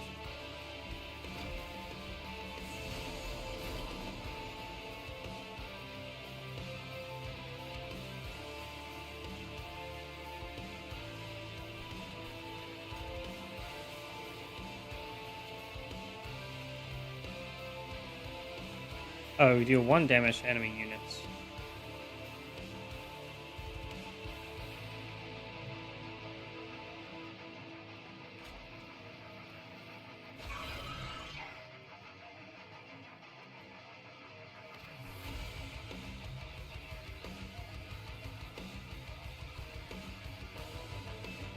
Let's get Valor going quick. It's going to be a huge breakpoint to be taking no damage. Oh my god. Just the tiny little collector spawns right in front of the giant dragon who's all about big horde. Oops. That was a great idea.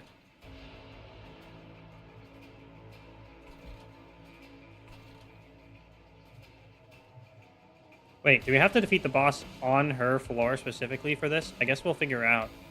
That will change things. Dragon's Horde.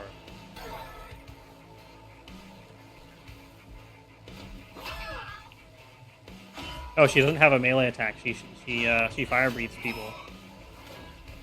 No, that's a girl dragon boss right there.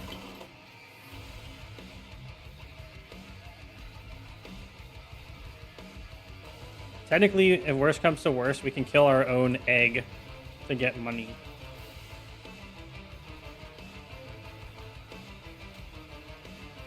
Just in case we do need to kill the boss up here, we'll put Just Cause on you.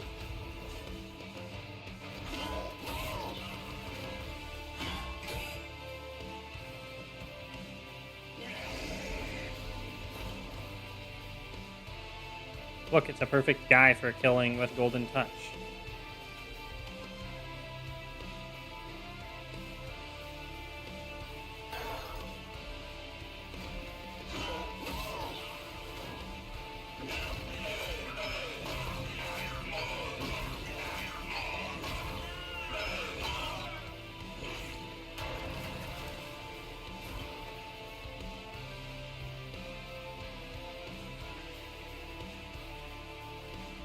Okay, we have a lot of HP, so 8 times 7 is 56. We get 7 times 39 in turn. Yeah, he dead. I wanted to kill him on a different floor, but whatever. We'll defeat the boss at the top floor.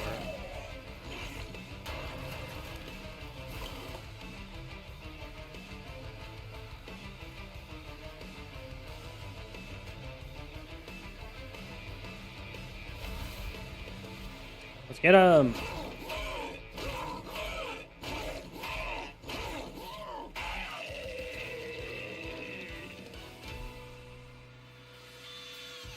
Alright.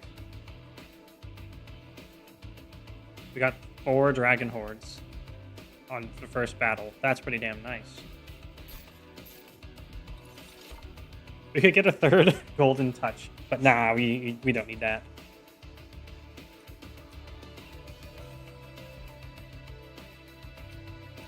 We could take the Snotty Whelp because she does get Whelp interaction.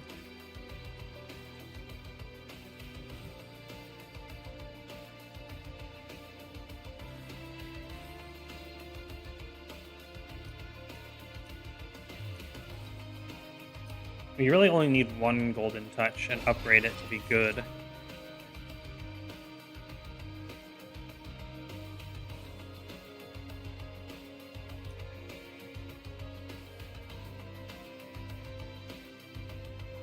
Heroic Dive could actually be fun. It has a very good use of being able to overcap the floor. So we can put our big dragon lady on the middle floor and slap her down to the bottom. And then we can test whether or not the egg needs to be on that specific floor. We can also just use it to put stuff in front of her. So let's take Heroic Dive.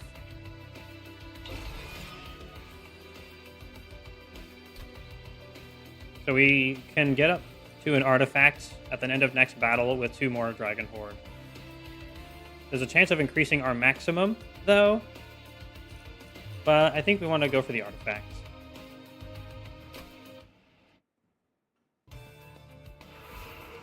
Dragons should not spend their hordes so easy. Ooh, spell upgrade. And another dragon. -1 and intrinsic. Bam. Now we have a golden touch for 1. And we make it hold over. Bam.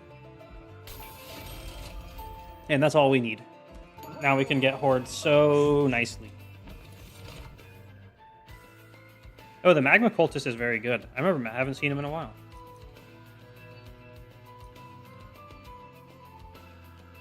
And he's 1 cost, so we can fit him on floor with Giant Dragon Mama. I wonder if she gets even more size when you take further upgrades. Like at floor capacity. I don't think they get visually any bigger aside from 1 time. Enemy units enter a Titan Skin 1. There's no breakpoint where our snipe spell does not kill them with this, so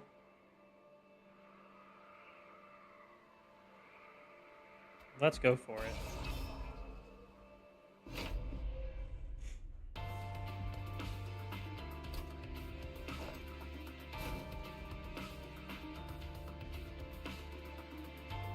So here's what we can do. We put Magma Cultist out first. And then we put Gilda in front. And the egg will still get summoned.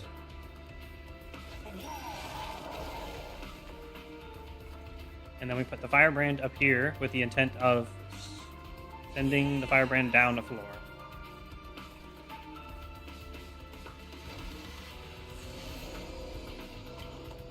Luckily, Gilda having huge hits means the Titan Skin will not be very helpful for them.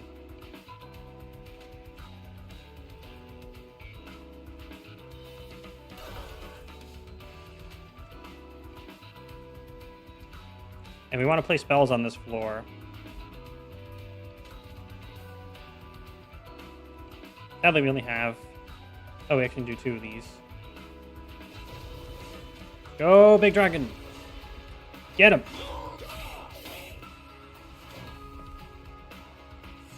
Luckily, she's not vulnerable to crushing attacks, if you know what I mean. She has padded armor.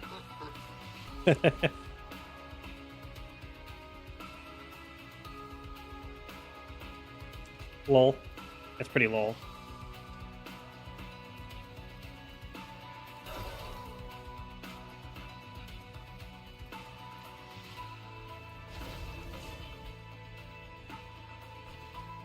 Okay, good.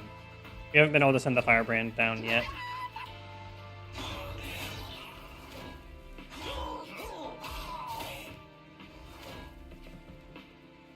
She does suit being a tank build very well, I must say.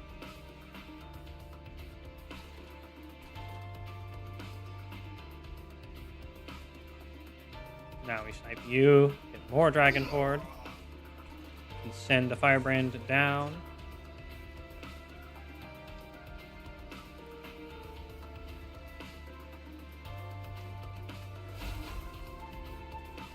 And now we can put a Sphere Steward to kill you.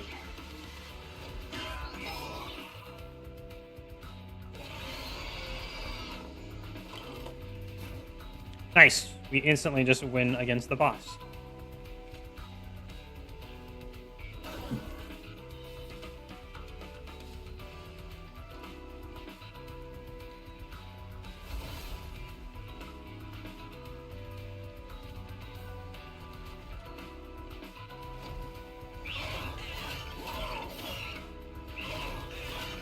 We already maxed out the Dragon Horde, so we're overcapping it by 2.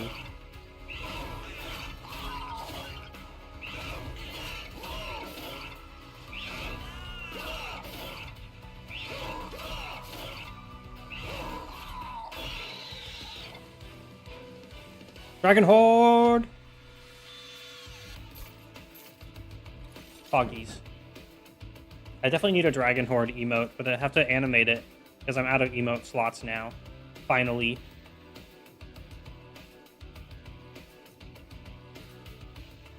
Skip plus 10.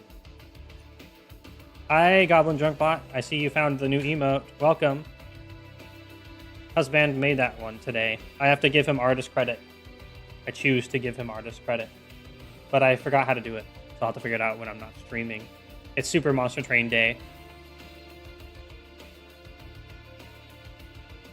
We don't need to generate more. And we're already sniping the smalls. And nothing is going to feel as good as Phoenix exploding things. Just give him a giant bag of cash. I mean, I already share money with him.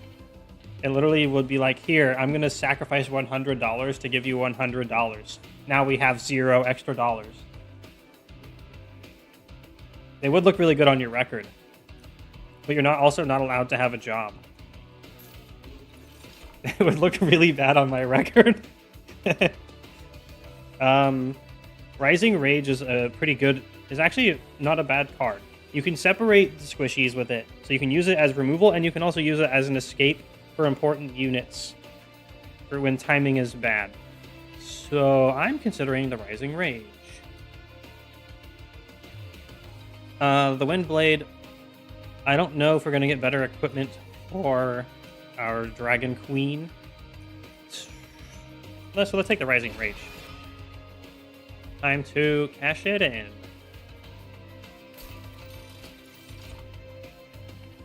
Whelps apply Fire Gel 3 on strike.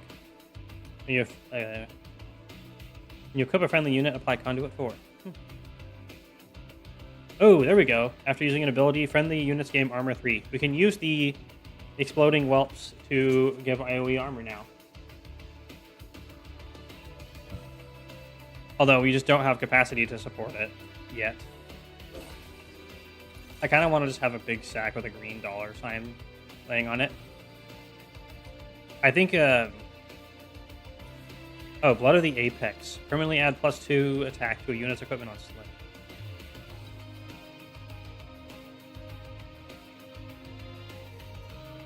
Like stuff a towel in it so it looks full and put it in a corner or something. You just need to have enough jingle in it with like pennies as well. Also, you could have a big sack and not have the green dollar sign on it, if you know what I mean. Yeah, adult stream. Permanently add. Oh, did I not? I think I just skipped the equipment. Yeah.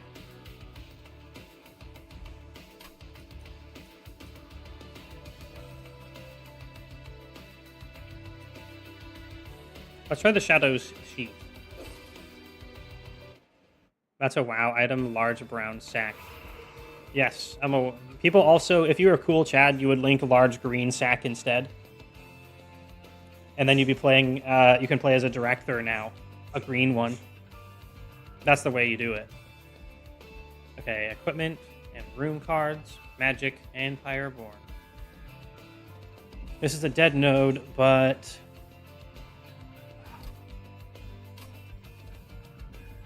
I don't think we need to have 2 Dragon Horde generating cards per turn. We can already get 1 per round. I think we want to go for the equipment and see what we can get.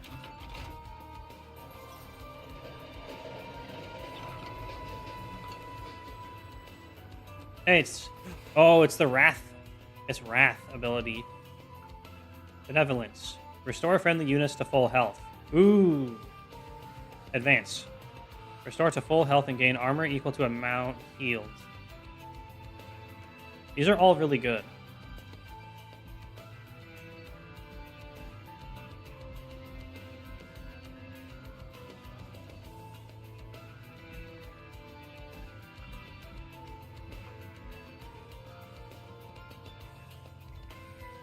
I think we want courage, and then we can definitely use our big bouncy dragon to be a tank. Oh wait, we can't use it on the hero. Fuck. It's really good with a Firebrand specifically, because the Firebrand tanks through gaining Valor. So being able to full heal is really good, and being able to reposition. So we're going to take that. You've chosen the Fire of Courage. As you continue down the path of the angel, you can't help but wonder who these angels once were. I'm so sad we didn't get Max Dragon Horde. That's really sad to miss out on. Let's eat the fire chumps. Chump, chump, chump. Gain 10 gold when a unit dies.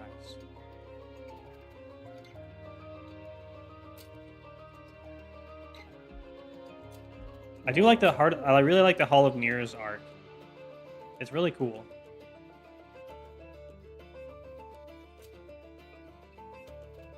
I doubt you can copy the hero, and that's what I would want to do.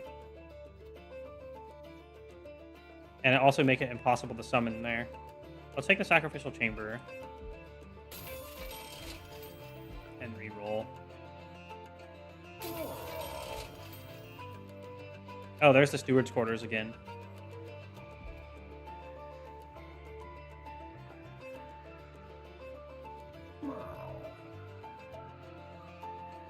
Let's get the Soul Smelter. We can use that to maybe good effect.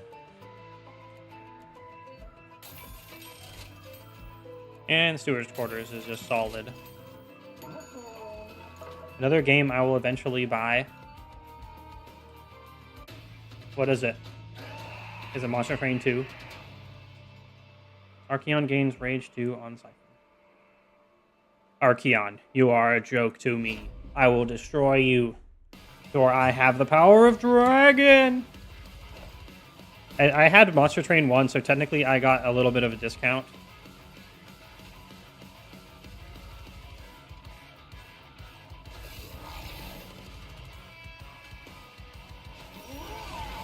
I like how Lady Gilda is in stealth. She's like takes up the entire room. It's like, no, you cannot see me, for I am stealth.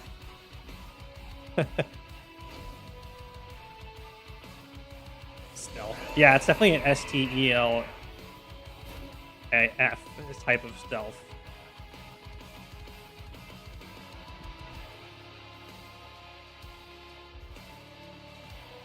So we can immediately bring the Firebrand down.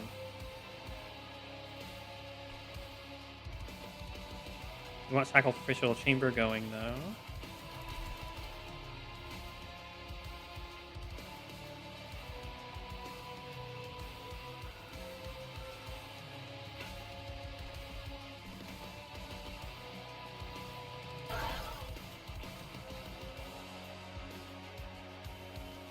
Heroic Dive! I'll buy WoW again when they actually finish the playable dragons.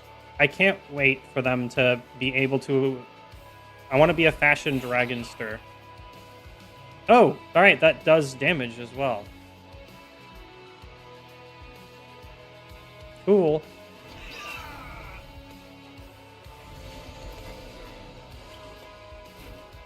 It's weird, because I want Gilda to be in stealth.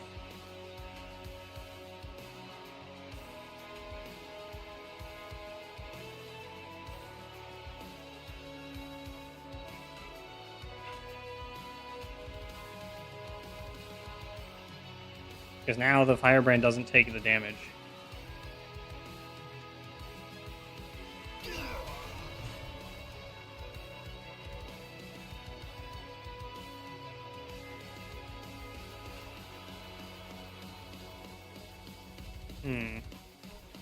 I guess we should deploy our Steward. And then since we can't put anything else, let's just put you up front, and we can get some attack and mitigate some damage. Because we can go back up front.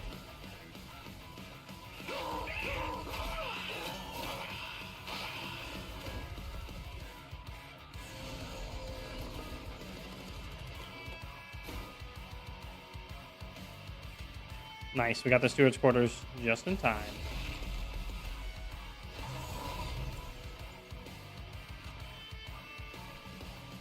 But there's nobody to snipe. We can summon a whelp and then snipe it. We really gotta hit the dragon hordes very hard. Hit them very hard.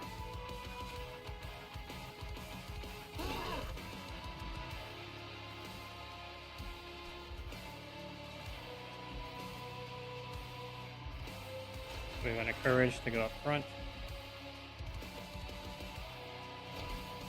As then we get the revenge started to be triggered. And we save Lady Gilda's HP. But let's be real. If you're not a dragon, you can tank for the dragon. That's how it works. Priorities. I ain't touching WoW ever again, but I will likely get this when it goes on sale. Goblin, do you want me to buy this game for you?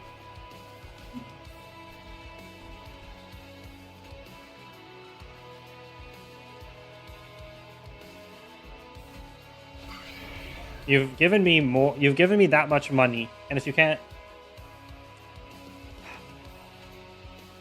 all right, dude.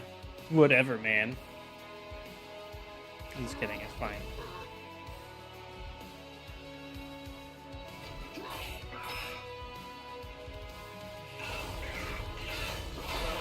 Oh, I love the trample. I forgot how good trample. Well, I never forgot how good trample was. I just haven't seen it in a while.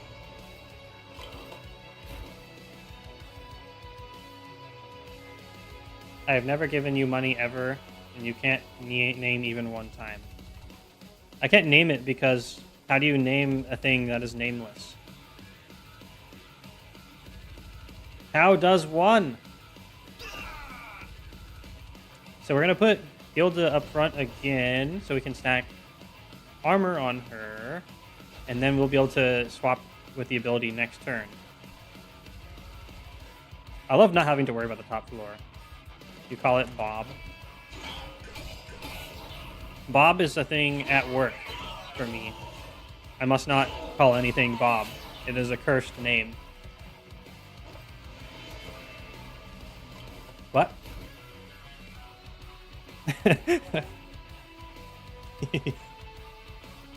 Let's go! Courage! And now we win. Now the question is... Oh, we don't get the siphon anything. So instead, we make a sacrificial... Well. Get another dragon horde. That'll put us up to 8, which I think is our max. Perfect. I'm sorry, Whelp, but this is for the greater dragon horde. And you will come back next combat. So you're not dead. Now let's get him.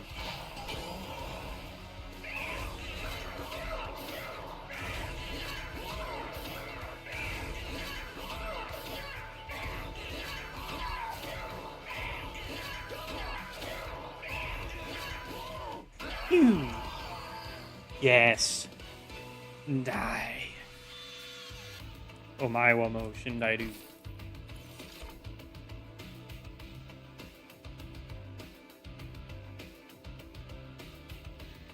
Soldier of Fortune is going to be terrible when we have all these whelps. So, especially when their ability is to sacrifice themselves. So we're going to grab Sanctuary. I really like Sanctuary. AoE damage shield.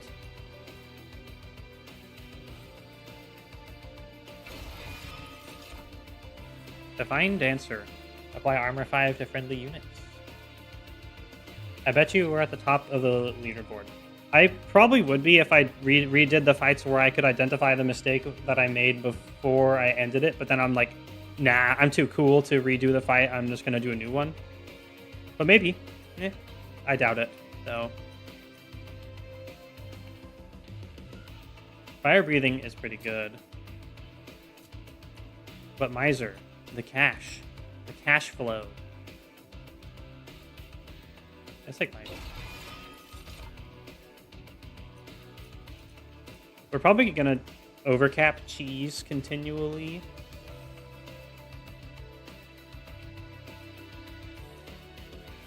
Let's get mana. That said, we do need Yeah, whatever. Let's get mana. And we loot.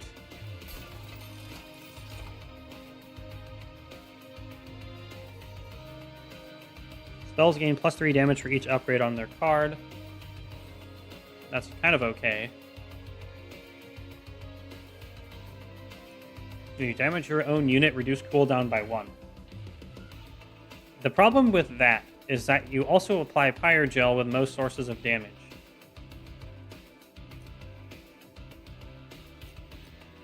I guess we will get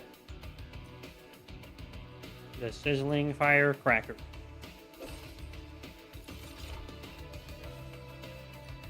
Versatile Ember Staff is very good. We have lots of whelps to trigger this.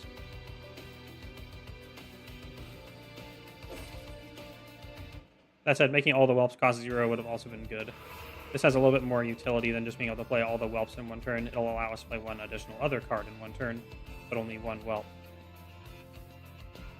So artifacts. We want to go for artifacts because we don't have anything that's ultra worth duplicating at the moment. Not many of our units are upgraded. Golden Touch is kind of a one-off thing that we want. So let's go to the left. Upgrade. What do we get?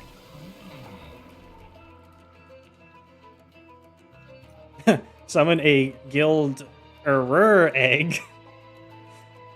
So the Celebrate is get 4 Dragon Horde and 50. We get a lot better stats as well. And then that just gives us AoE Avarice. It's not actually that good when she's already big. We can't fit as much on the floor. And the egg also takes up and cannot attack. So it's just not that good of a bonus. You'd have to basically move a lot more units onto the floor. So we're going to do Guild Mother 2. Then we do the event. I did get a really, really high score on the 2 rounds ago, though. If there's like a high score, I think I got 17,000 because I killed the boss with 4 turns remaining. We're using Phoenix.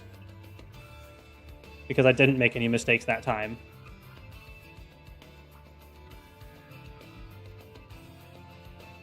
Is the blacksmith from the first game in this one? Yes. I believe Herzl runs the forge. Oh, wait. The other blacksmith? I forgot the name, but I think so. Ooh.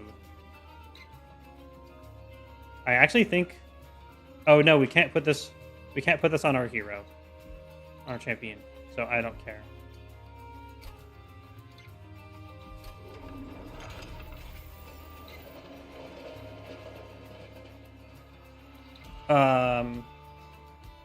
It's someone... What's her... It's something Hammer. Her Hammer. What's her name? Artifacts. Please. Yes! Max Dragon Horde. And starter cards costing -1 is very good. It kind of offsets the +1 cost. Oh, wait, the curse we never got. Well, Smith Hammerina. That's definitely the right one. What's that? Yeah. Okay, starter cards cost -1 is very good because we still have a lot and they're not coming out very quickly.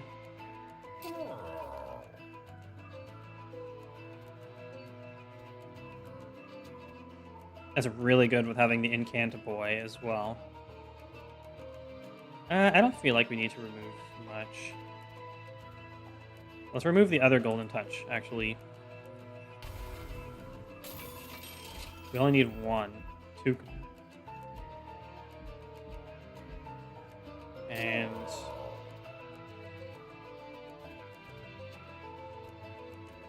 let's remove...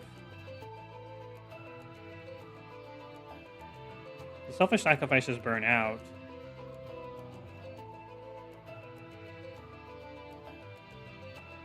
But all of these costing -1 makes them quite good.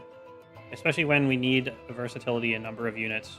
Ideally, we want to make one of these whelps endless, and then we can trigger +1 card draw repeatedly by playing it and destroying it.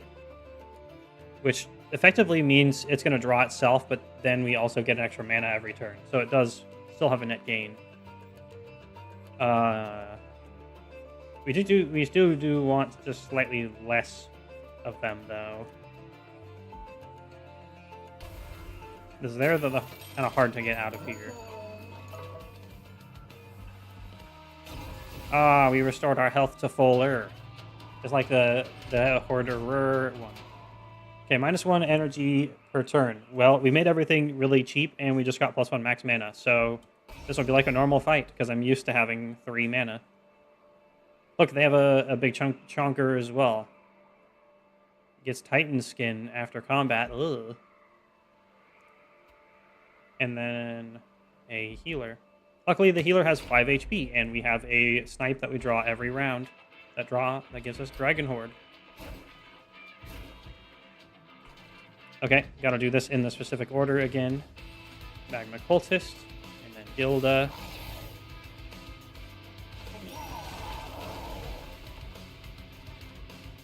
Firebrand goes here.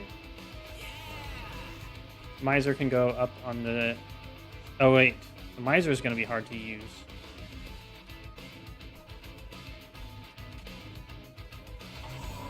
So we're going to prioritize the Stewards.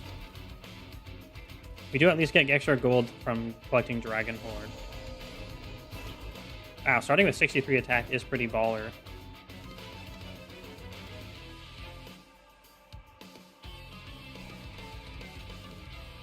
We start at Steward's Quarters up top. It's guaranteed play.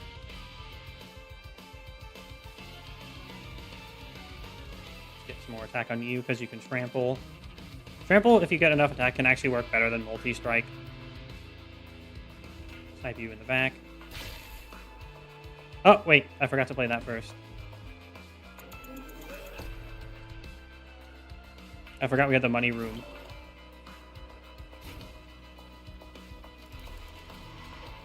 There we go.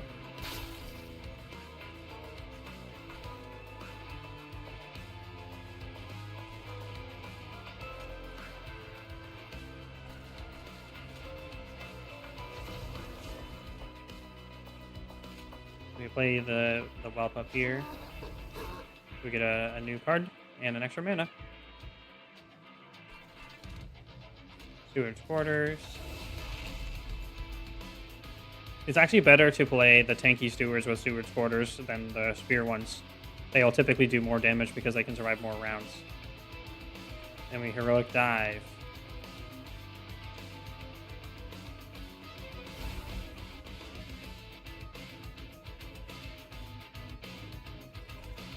We'll start putting tiny boys on this floor.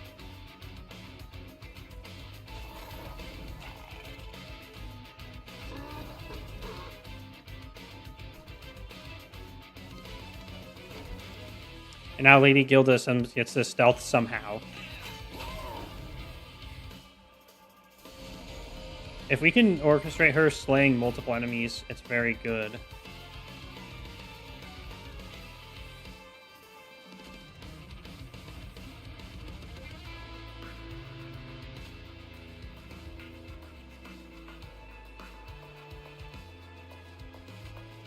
Snipe the healer.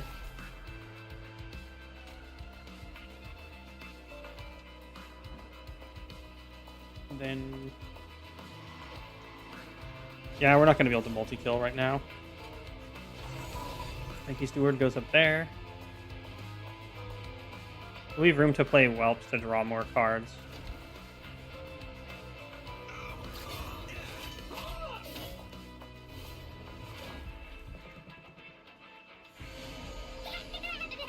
That Titan skin is actually a problem.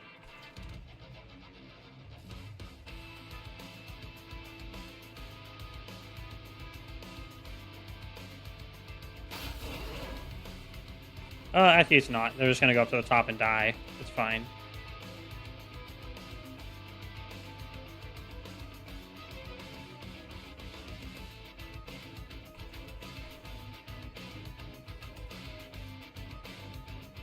Here's how we can get, there's a way here we can get multiple slays as well.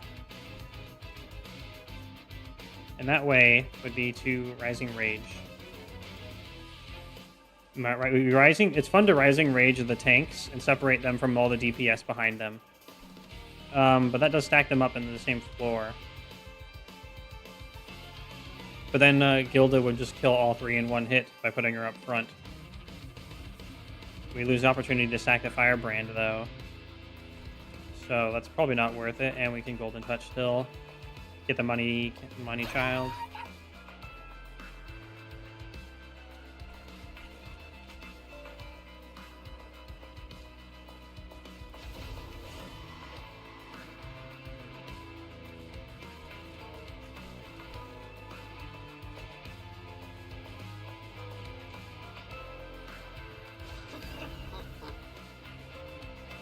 We'll let the Miser attack, because then we just get value out of it. We can do this, will trigger incant. Nah. It's actually not worth.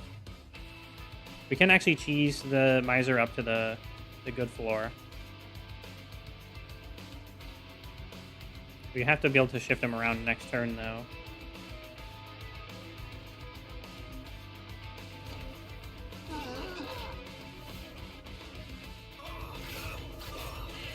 That's so perfect. We want the Firebrand to go as low as possible for the ability we gave. Because then we get more armor. Way more armor.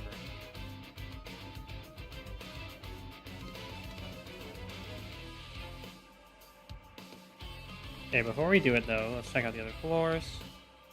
We do want to be moving the Miser. Actually, it's fine. The Miser will get money now from it. Oh wait, we have to do unblocked damage, so we'll not get money. So we will move a Train Steward back up in front.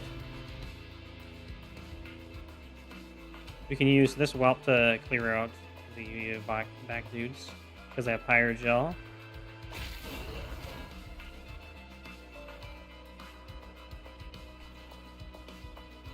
Then we snipe the healer. Activate Courage. And we advance and swap around.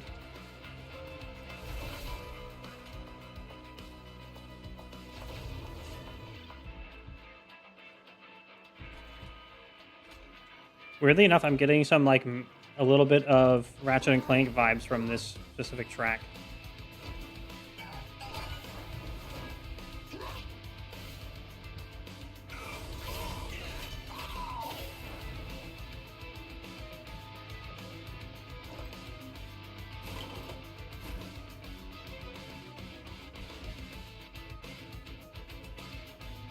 We can put this whelp up at the top to absorb the hit.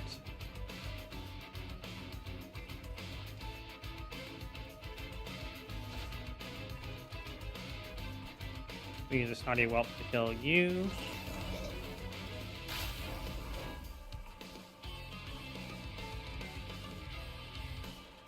And then we'll get the Dragon Horde. Actually, I would rather have that whelp there than the Train Steward. Oh no! I messed up the mana.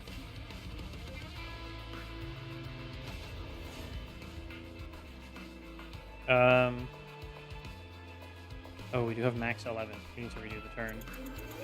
Because we only get 4 from the pile in the back. We'll still hit the breakpoint. That's worth cashing in, I'm pretty sure. Okay, so we sent the whelp up. Block. We Jelly Sneeze with you.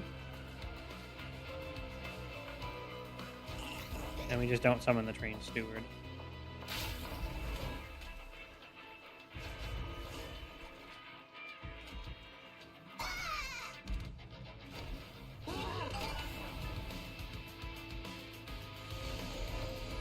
Here we go, boss time.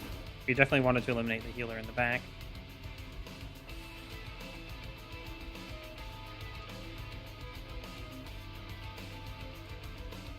So damage shield, the further back it goes, it's better when you have monsters behind the others that have higher attack value, obviously. because then you are blocking higher amounts. So we want the damage shield on our dragon, and not just because because dragons are cooler than not dragons. Then we specifically want to end with the firebrand back up front.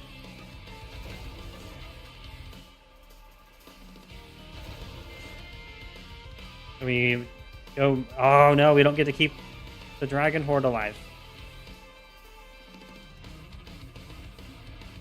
That's such a shame.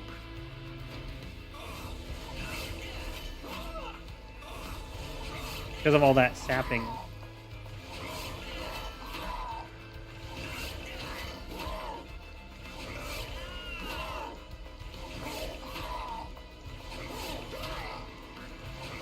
And it applies every single time.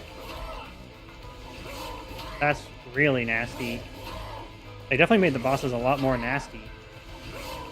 It's a good thing the train stewards at the top have very high burst damage.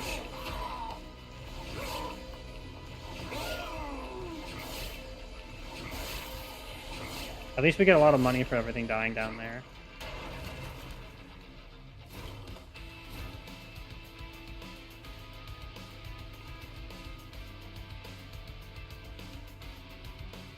Okay, we just need really high attack up here.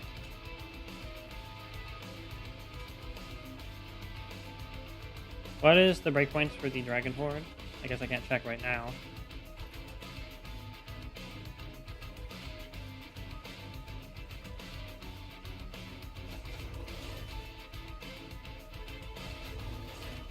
We should still win the fight, but we don't get our a bonus of +4.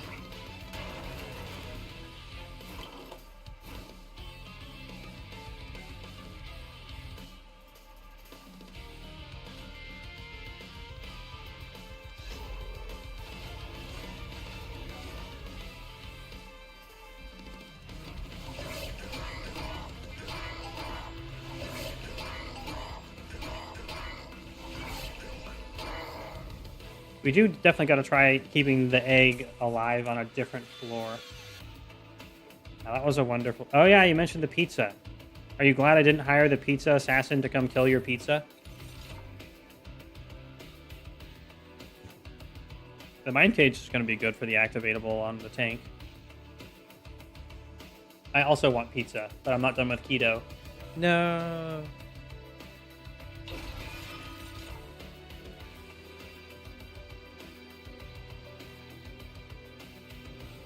Eagle Heart is pretty good. I also really like the art for it.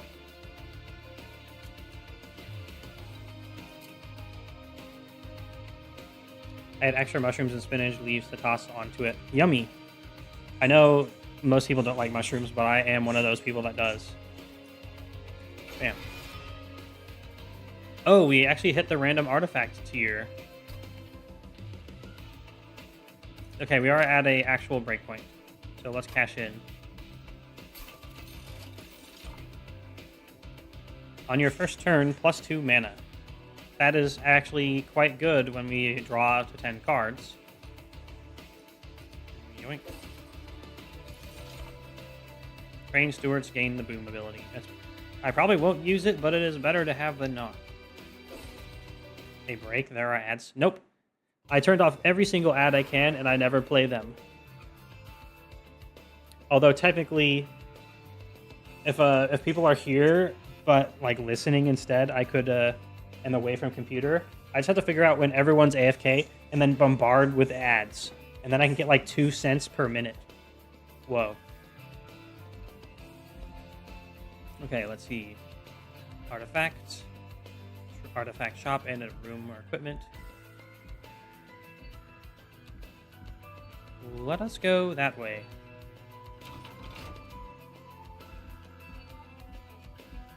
Okay, what's available at the shop? Because we can check that for free. When a friendly unit gains valor, gains +1. Okay, we do want that.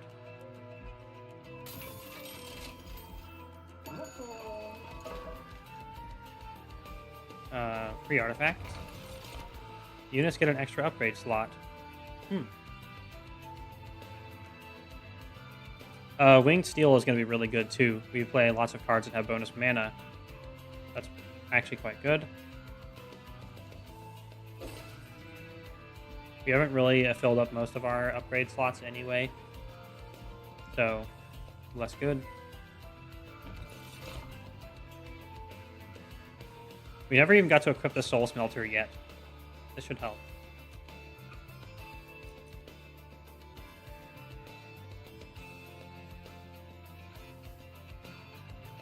The Shield of Wing might actually work, but we wanted to put the soul smelter on our Dragon Queen. So let's skip. Go back to the artifact shop. Reroll. Oh, here we go. At the end of battle, gain 3 Dragon Horde if your fire took no damage. And Jack Strips is really good. Piercing damage ignores armor and shields. They made it even better. It didn't need that to be really, really good. I don't think we can... We're like 10 gold shy of buying both. That's such a shame. I guess we can buy spells, get an extra upgrade slot, because we have they also do more damage per upgrade slot.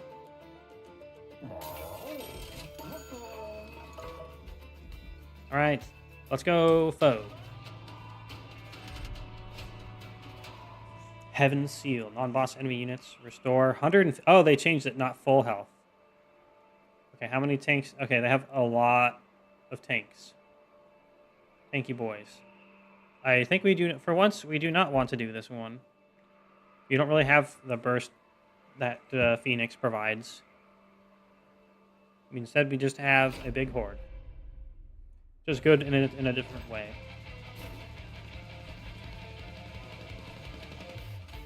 Skilled up. Oh, you need to go second.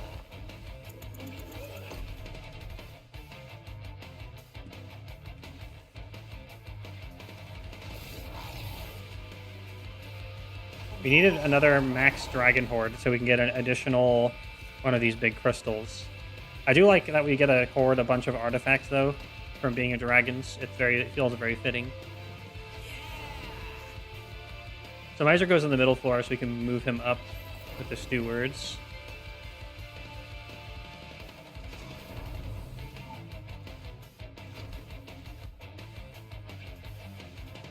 It is amazing. I don't ever want to sell out and have to play ads. I might realistically have to at some point, but I'm going to, I will prevent that for as long as I am able. If it's ads for dragons, I'll put ads for my own Twitch channel on here. I'll be like, hey, come watch my Twitch.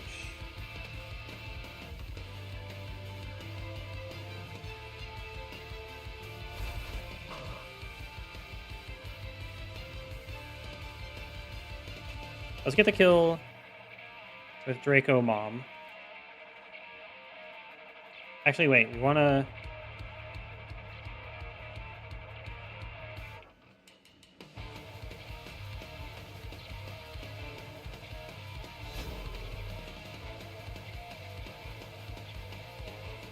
We do actually want the kill with her specifically.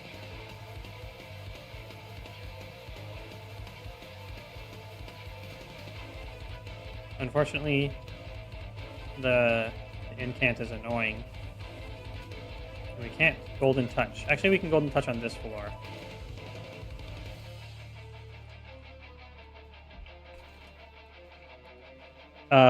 Eagle Heart would actually be real good. We can kill the guy that penalizes us for playing spells, which apparently prevents the sap from triggering because it triggers after the spell and he's dead before it finishes. So that is very good. And we can kill both of them. The whole floor is stealth. Oh my god, it's like a giant body slam. And then sadly, we are skipping out on Golden Touch for this. I really did not want to do that. So we get a very big tempo for this.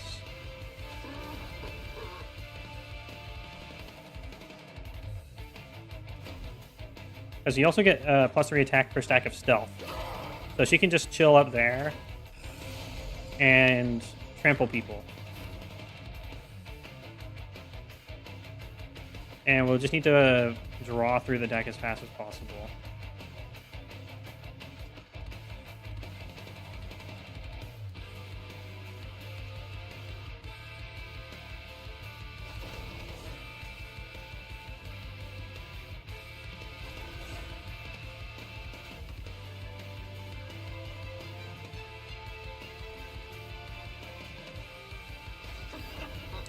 Here we go. Draw.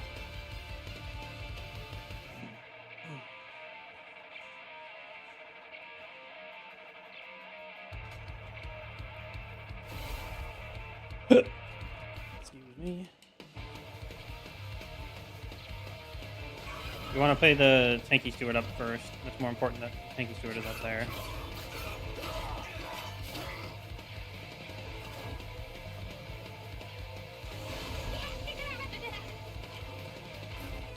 Oh god, it's so bad not to have the snipe. Just kidding. We're moving the baby up front.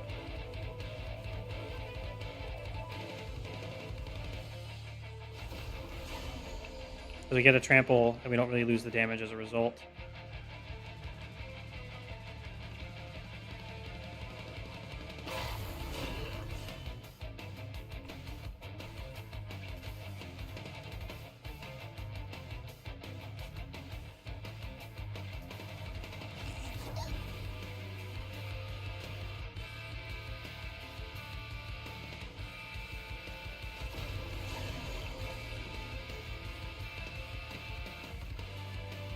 I actually do trample through the guy behind him as well.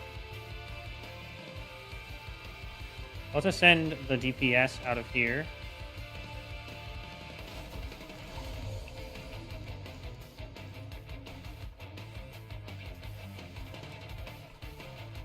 Well, prepare some damage shield on you.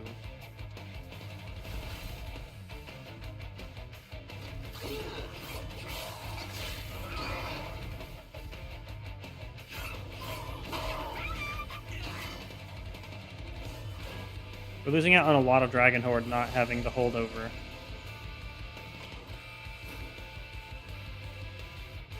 We got it back finally.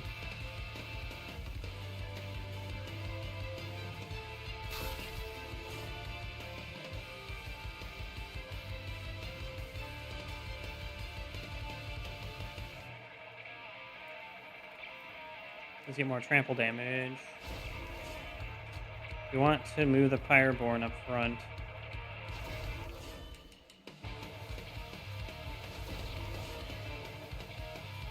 That should keep them alive.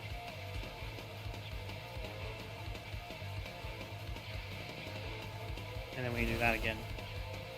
Perfect.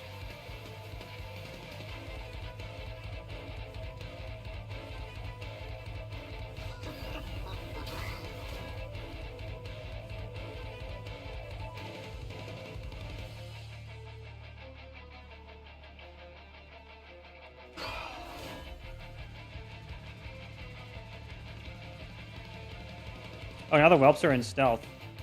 Nifty.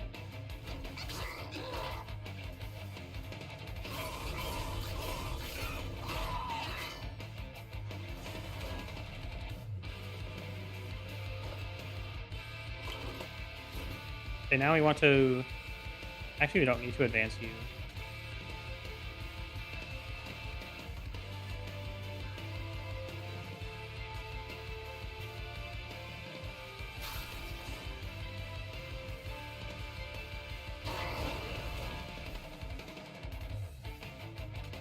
There's a shield steward finally.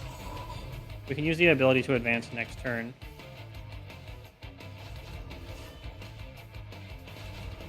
Here we go. 100 attack dragon. Hog.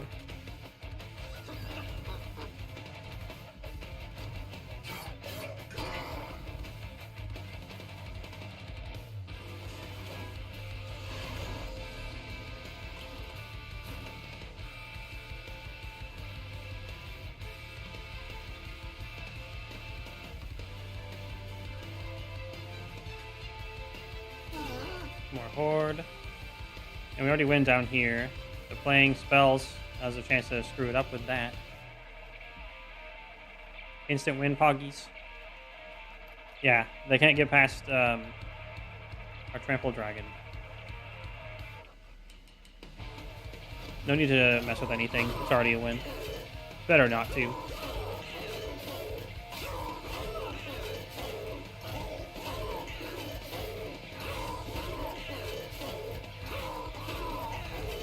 We should get 7 Dragon Horde for this, because we also get 3 for taking no fire damage.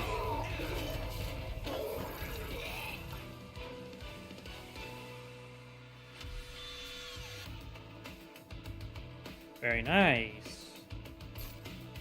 We maxed it out. Hey, it's fanning the flame. When we can have an extra upgrade slot on it, we can make it cost 0. And we can try to orchestrate it working well. Let's give it a try. Oh yeah, we also got the celebration trigger here. That's why we went up to max Dragon Horde in one battle. Deadly Plunge. That's a nice art as well. I want to compliment all the artists. Retreat different enemy unit.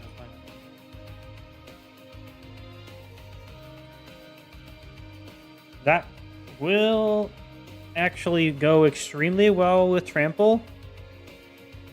Correct me if I'm wrong, but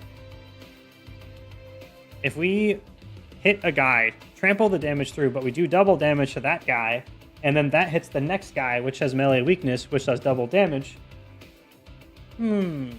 It's too cool not to try.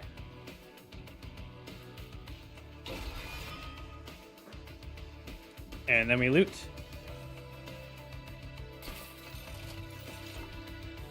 When an enemy unit ascends, they gain Fire Gel 2. Increase max Dragon Horde by 2. That's like the highest priority. Dragons and whelps gain +8 attack. And whenever a unit gains Fire Gel, it gains +1. That's pretty good.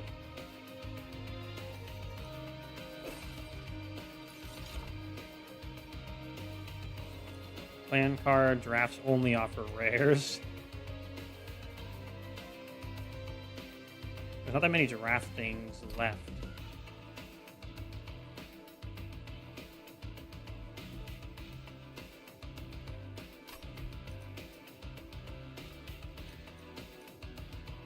Sure.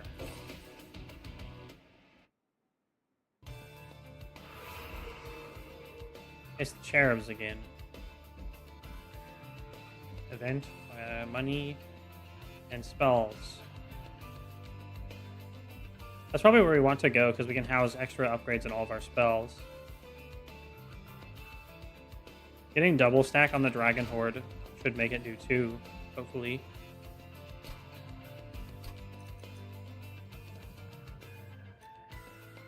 Oh yeah, now if we get to 12, we can start collecting the major boss artifacts.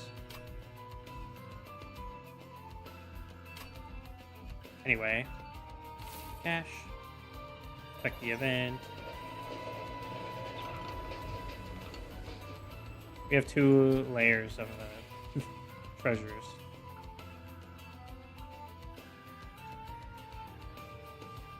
A cluster of 3 large crystals containing entropy, strange powers forces the train to stop. You could take one of them to investigate. The first crystal is extraordinarily heavy for its size. The second crystal is completely weightless and hollow. The third crystal is growing at an incredible pace. You take one of the crystals.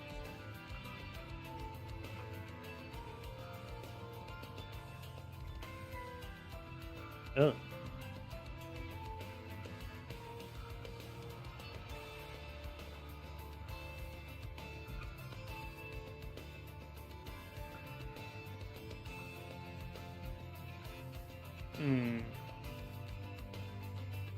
We don't have, like, Make It Rain that would benefit well from the permanent magic power.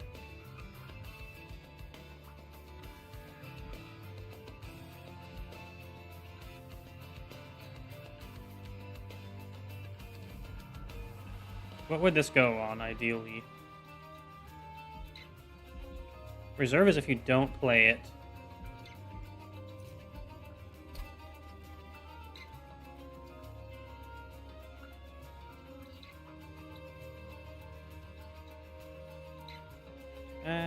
Nothing really.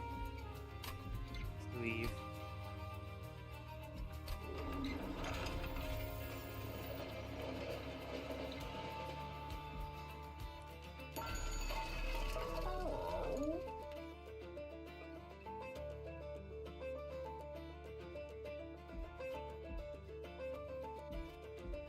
We want to hold over any other spell.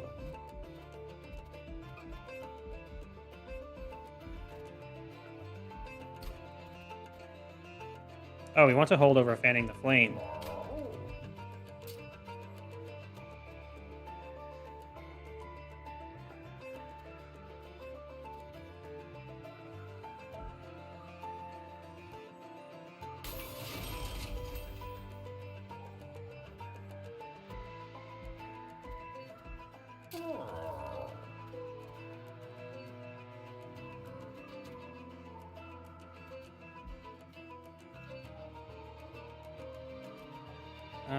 What would we want an extra copy of?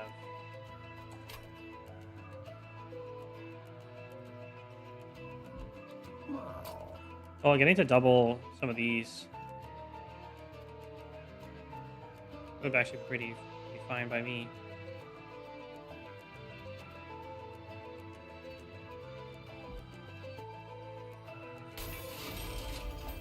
Reroll. Ooh.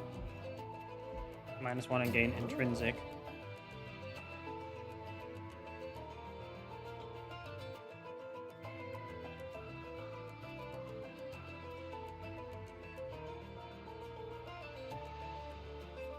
And definitely put it here.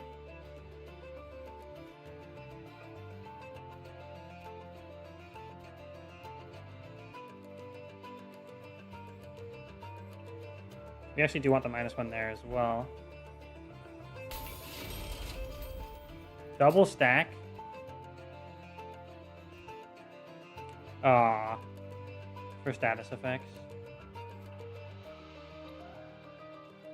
There we go. Gonna play it twice.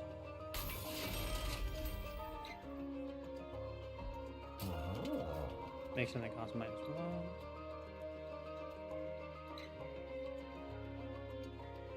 Definitely Sanctuary. We want to make it not burn out, though. Actually, wait. Let's do it on the Golden Touch. Then it's a free card every round.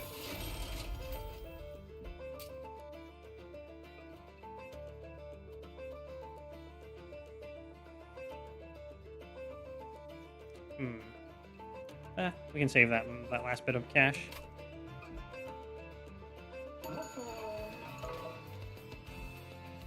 Let's go. Cherub time.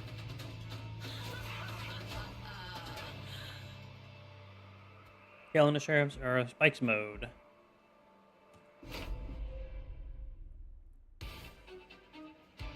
Gotta nuke him down.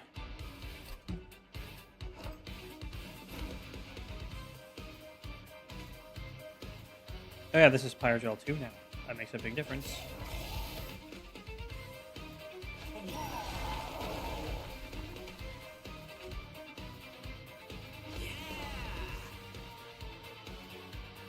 That's actually both the Shield Stewards.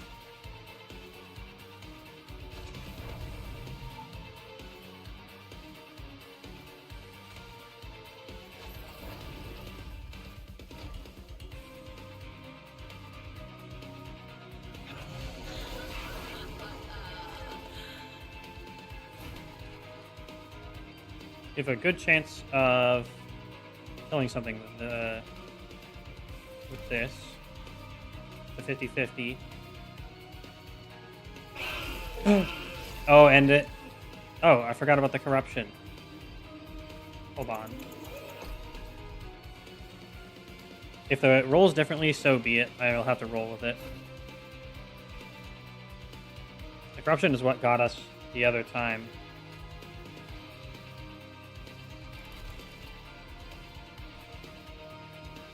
So you need to be descended.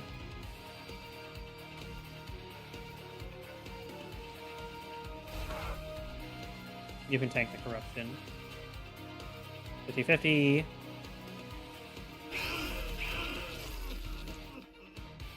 Very nice.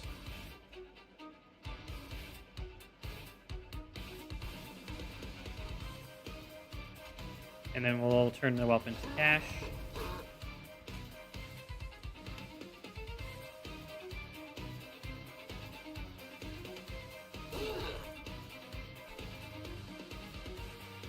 we only had room down here, we could do it down here.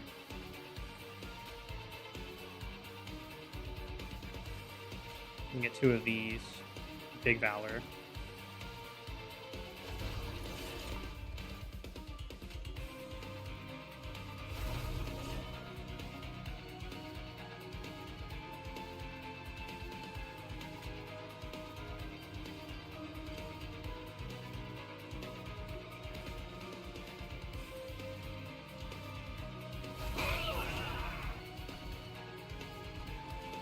Put the Miser up onto the top after we play.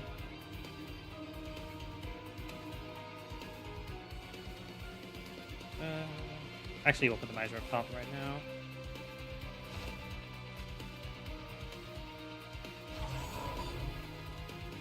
So yeah, stealth so we can still hit.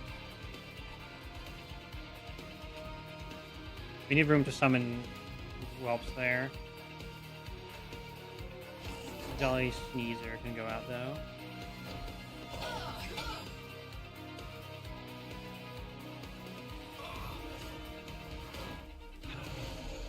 Alright, so we get a stack revenge for free from the corruption.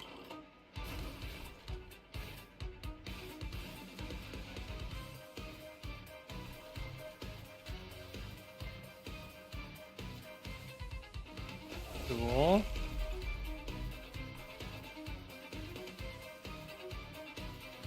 Not good odds this time. So we get to fire a lot.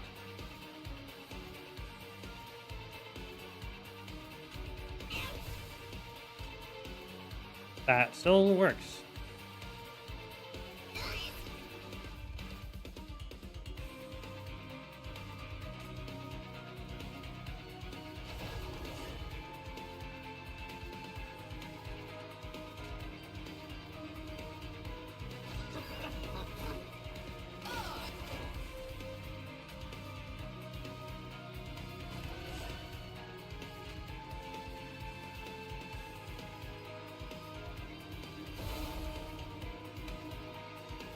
We can get the double slay for more attack on our trampler if we use courage.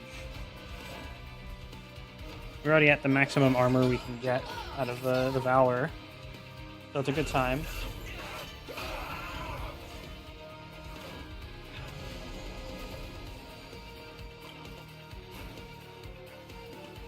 Not good odds again, unfortunately.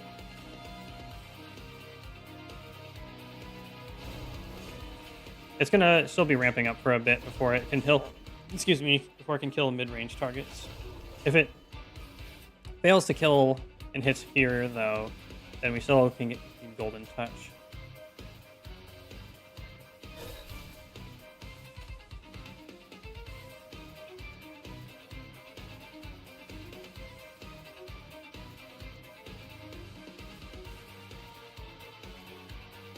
Oh, we do trample.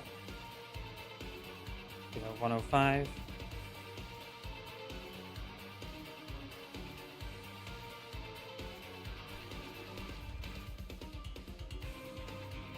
Okay, let's do a whelp then.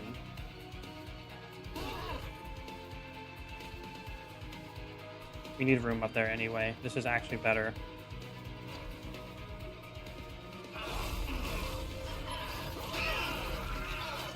Oh, that trample with Pyre Gel.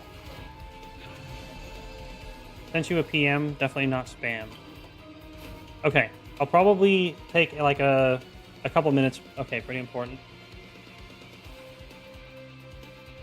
I said I'd probably take a couple minutes break after we finish this whole run, and then we'll be back to it.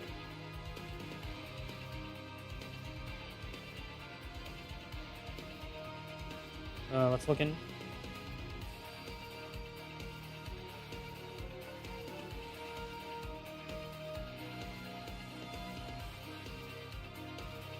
Oh.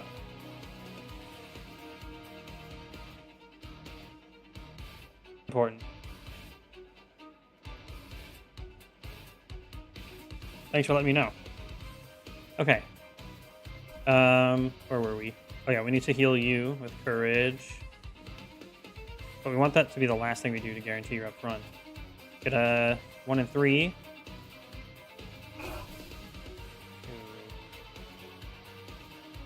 Sadly, we didn't mint that gives us dragon money.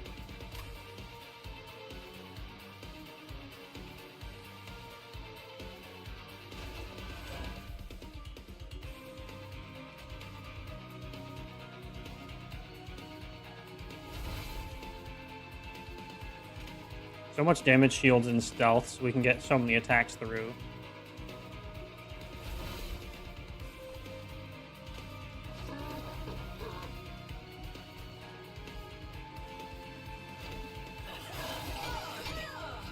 Oh no, YouTube is losing data.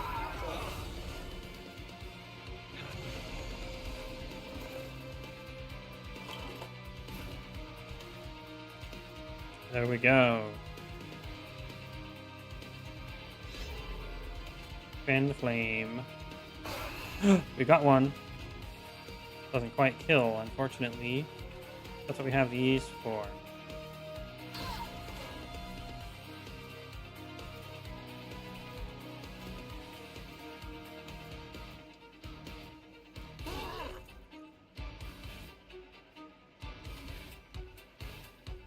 Okay, I'll summon with stealth.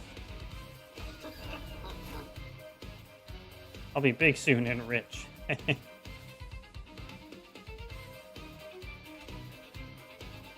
let's see how the damage ends up here. If we hit for like 400 damage on the guy in the back, we know it works.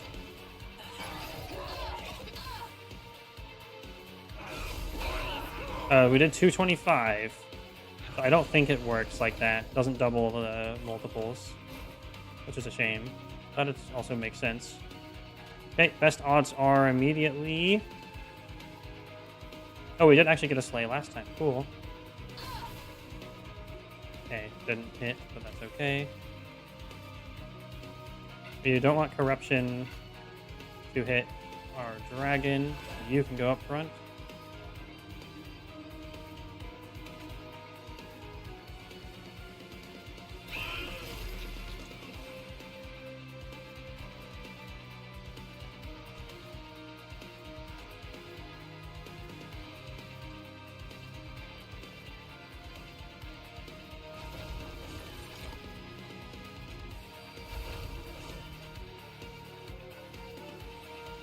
That's a lot of attack.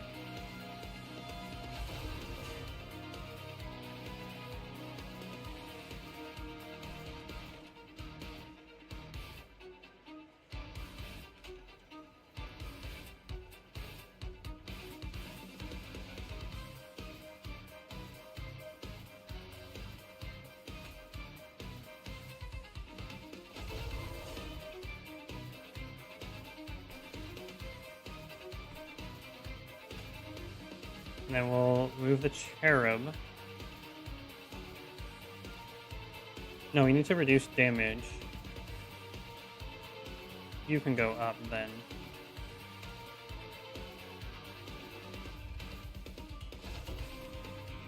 Okay, that does not breakpoint survival.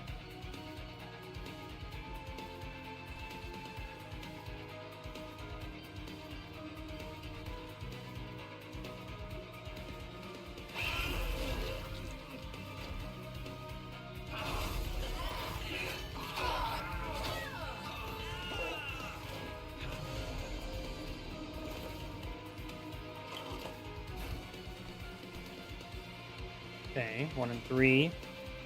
But second, the hit in the middle is also fine. We got it. How many souls do we have? 7. Beautiful.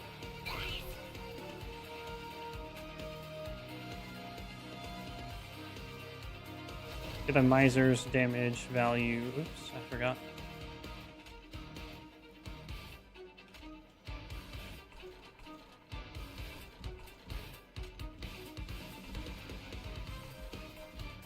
Do you want to play this here to extra damage to the boss?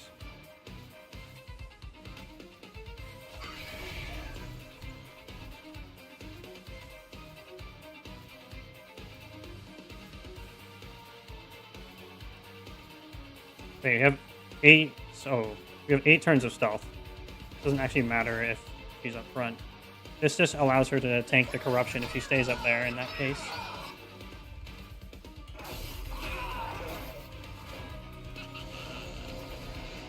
And we can trample through right to the boss, and it's no problem.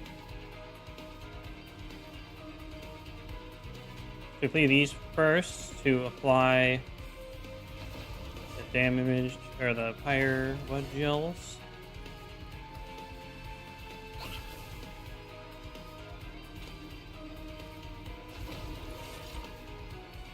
Wow, this is quite a lot of valor.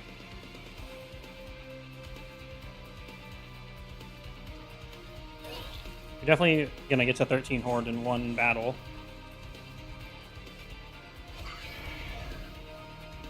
Wow, very cool.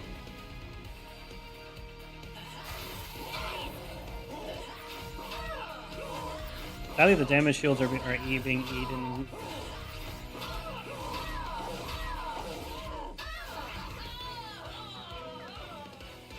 More souls. Yep, straight up 13.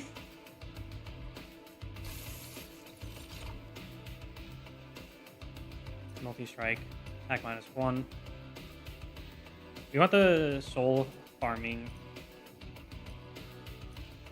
And I like the cooldown reduction on the Firebrand.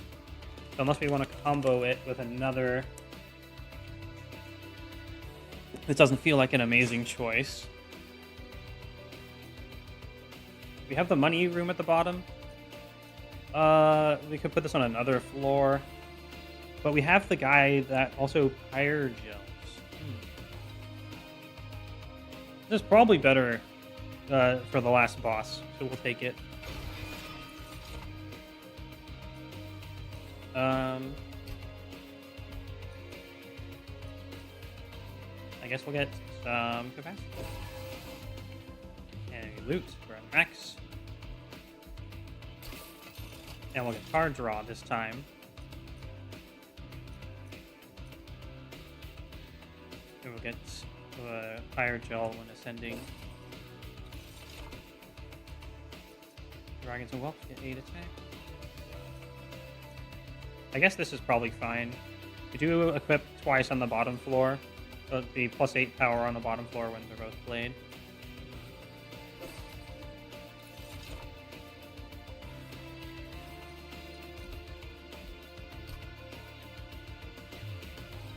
We took the capacity. Let's try +1 draw.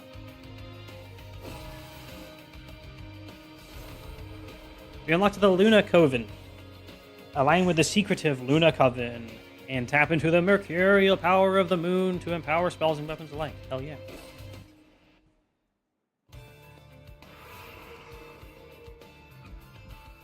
Let's see.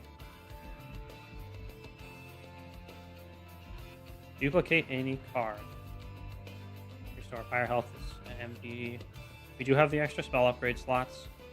We could actually do some unit upgrades, but we don't need money. Well, we do. Forger units. We have spells that are scaling. We just don't have that much time to do them.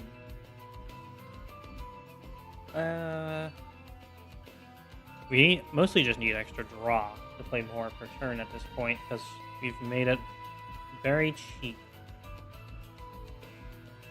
So let's unit. Nah, let's get the duplication.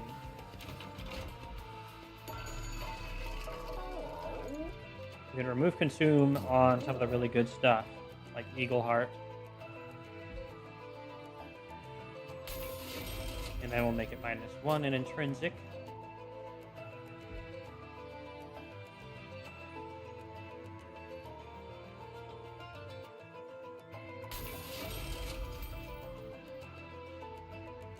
And reroll. -1 cost.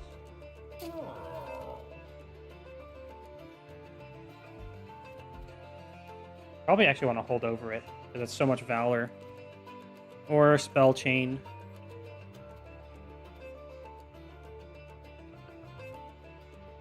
I like how you have read a book and go fishing on the list. Well, those are, you know, If you redeem them now, they are worthless. I forgot to disable them. It's my mistake. If you redeem them, then don't. Just don't.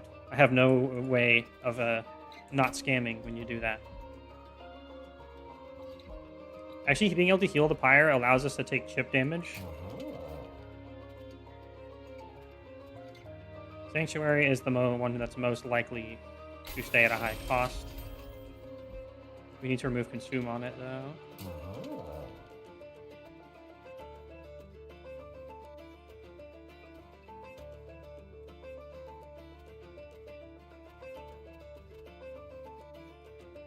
Okay, but can the wolf still come out? If the Luna Coven has werewolves or wolves, then yes.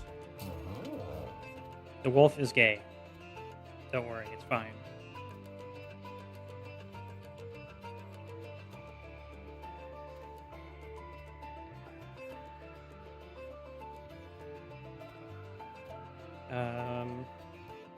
Ideally, this is on something that we repeatedly cast. Sanctuary, we are going to be doing that.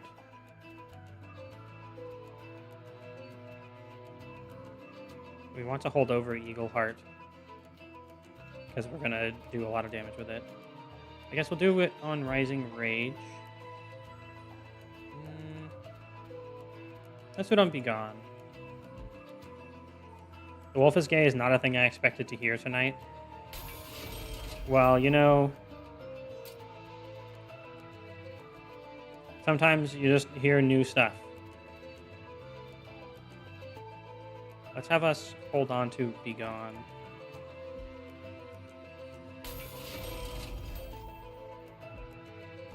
Anything worth removing? I kind of feel like we have the right amount of whelps right now. We don't run out. We need them to spawn money. So we can save the rest of our cash. Let's see what rank 3 does. That's a lot of stats. Yesterday, it was about a mole. Tonight, a wolf. Something's gay every day. That's how it works. Those are really, really nice base stats. So the immediate attack that we want to spam would be real good. We just need to find other spell upgrade stations, which I could have checked if exists. Ooh, they don't.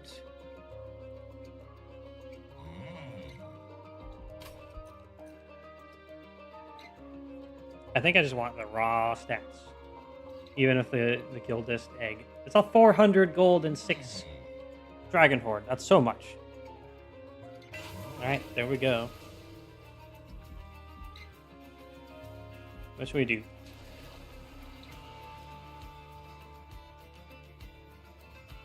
Oh, we can duplicate Eagle Heart. So many attacks. Only we got the upgrade for it. Actually, wait, no, let's duplicate our spell chain card. Wait, no, it's out of, is it out of upgrade slots? It's not. Nah, screw it. This is gonna be more fun.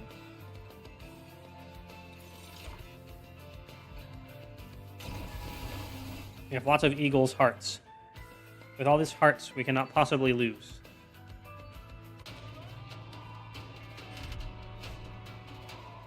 The first non-boss enemy, each wave gets reanimate 2. Yeah, that's probably fine. I love spending all this cash on more treasure. I want to get to 3 pages of artifacts. Plus, we unlock stuff by doing this. I'm not super worried about it. Because we are very damaged. It allows the stacking of our spell that on Slay and Explode to work very better as well. On different floors. Oh, we actually have capacity now. So we could put the Miser down here. As well.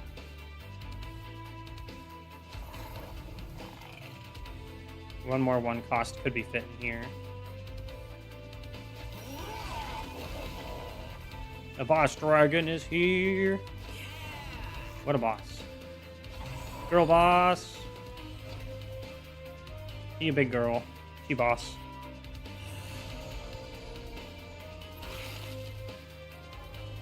You got 50-50 on fanning the flame. But I think I'd rather golden touch. You can also slam this guy twice.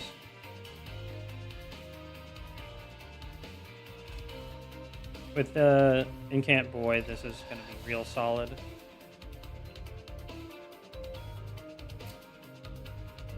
Fanning the flame doesn't really need the damage as much as we want the Dragon Horde, I think.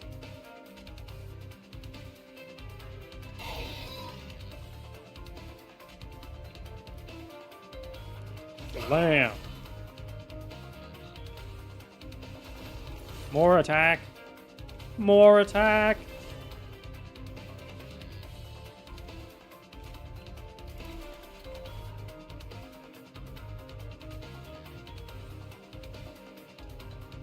We can melee weakness him, actually, and then slam. Slam! 1 HP. Oh, reanimate. That's perfect, actually.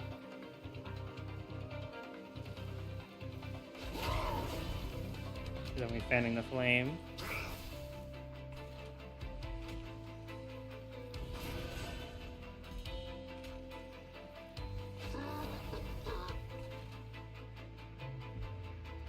Another turn of stealth.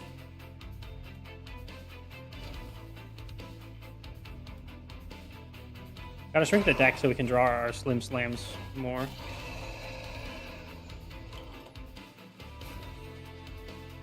"50-50 on fanning the flame again, but we just want golden touch. We might be able to... No, we don't have a third type of card. But we can play 3 cards to draw.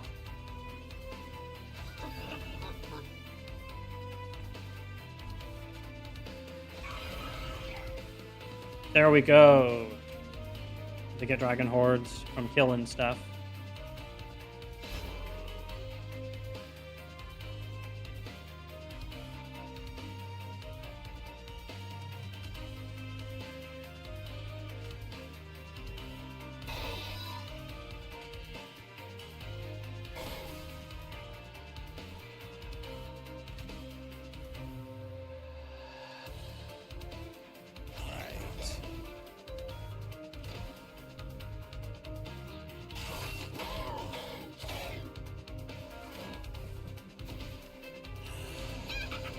He's such a tank.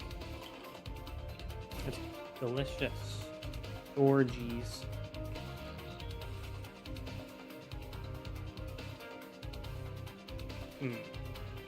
Yeah.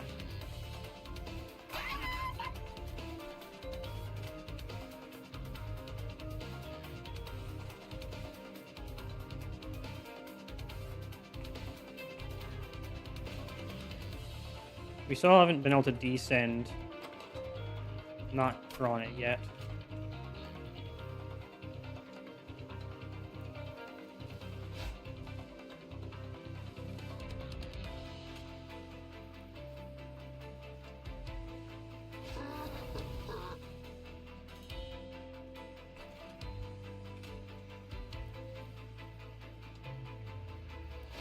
And she just sits here invisible, unable to die. I'm fine with this.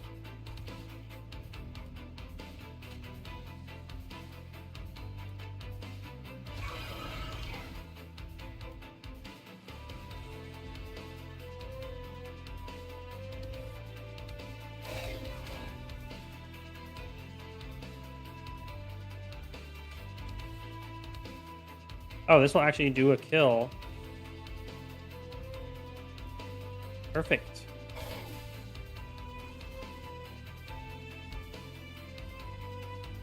I'm sorry, Miser. Could not keep you alive.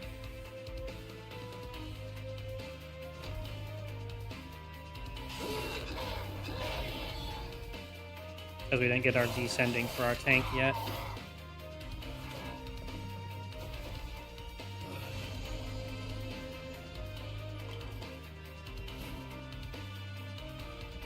there we go.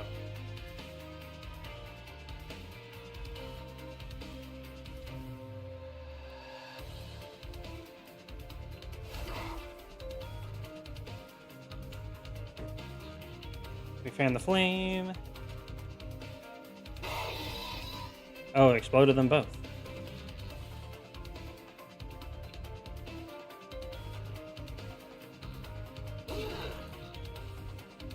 Oh, just in time. We need you up front.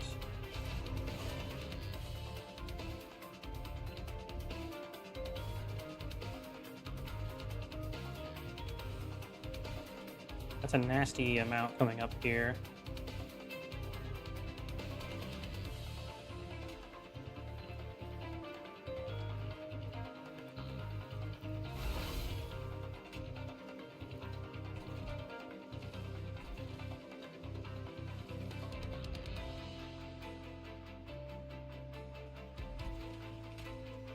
Oh, more attack.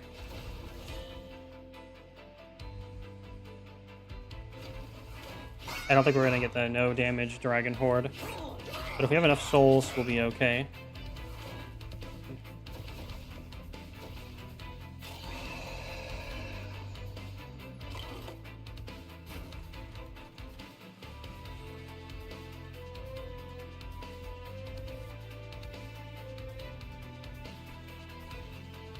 Still gotta prepare for the boss. Not sure what more we could really do up here.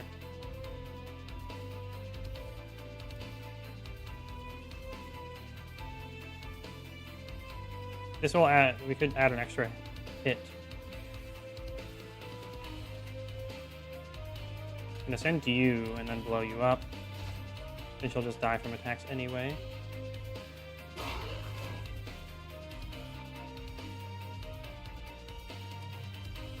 Do it again.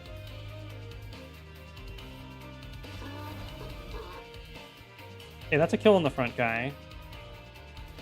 And then we still need to prep for the boss and do much more damage.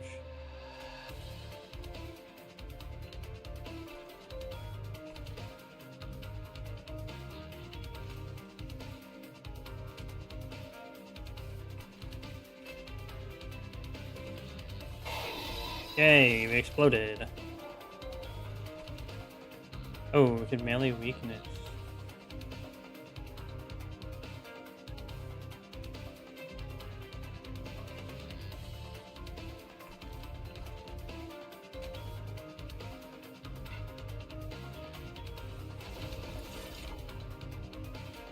More stacks. More attacks.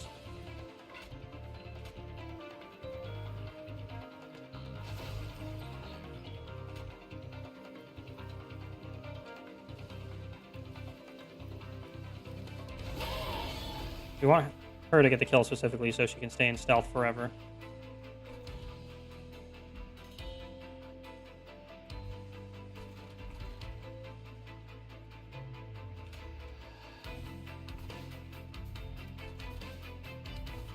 $185 pyre damage.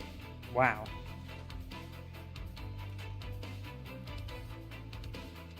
That guy's only gonna get one hit in.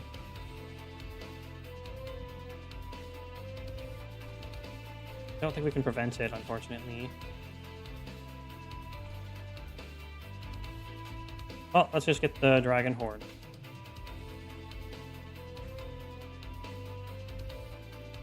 Wait, let's check the math real quick. This would be 4284. And then that would be 90.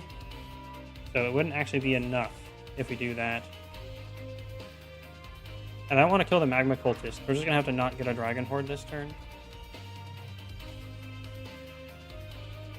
Perhaps we can... Yeah, that doesn't change any damage to the back.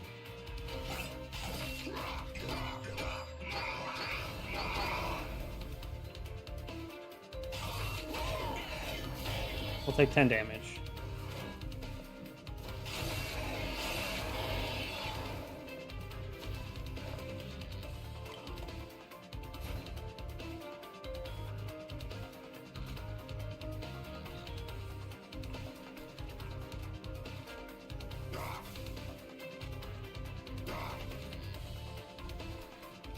More.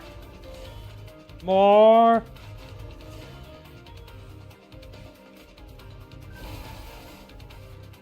Oh, Fireheart Wings Spirit unlocked. Neat.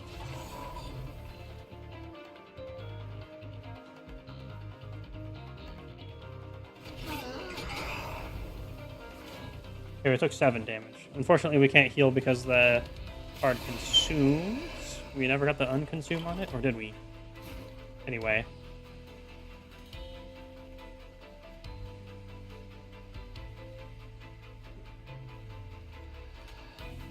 Let's get you off the back.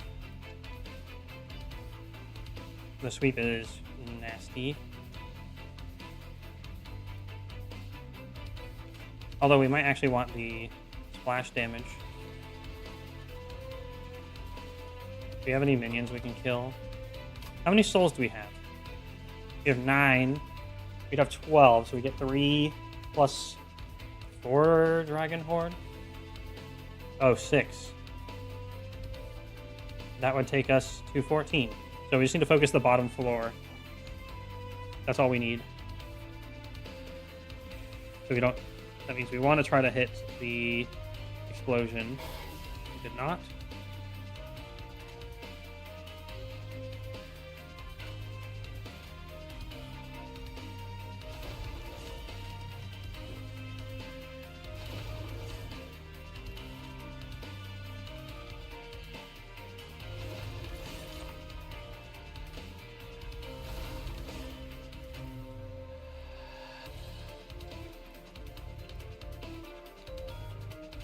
We're gonna play all the spells we can before we attack.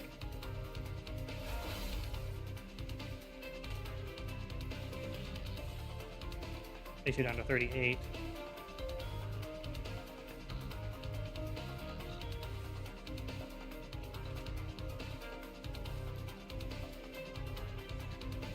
Well, we should kill the sweeper then.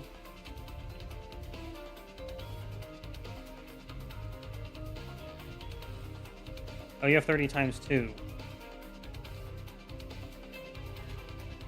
We have 9 soul, 5 damage shield. Oh, the reanimate is part of this.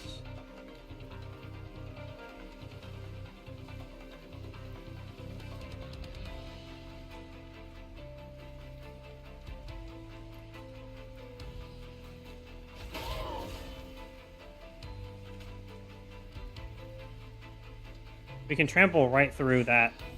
So it's definitely the priority to get rid of the sweep in the back. We win! Yes! We get the Dragon's Horde! Crush them.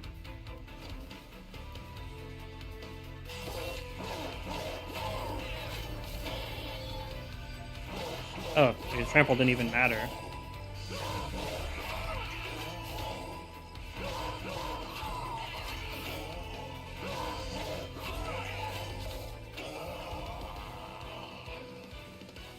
"13 Horde in 1 battle yet again." That's perfect. We got the exact breakpoint of increase of all the three boss loots. Double the amount of Pyrogem. We could actually use Pyroclasm, but we don't need to. We have the... Well, it's targeted. It's pretty good. We are about to get +1 mana again.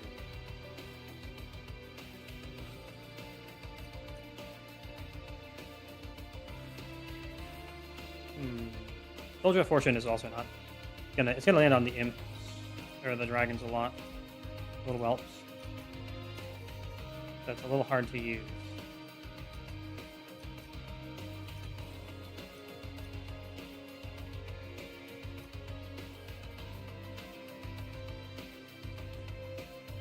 Oh my god, we have 1,370 gold. We've got like a shit ton for winning as well. Let's take the Pyroclasm.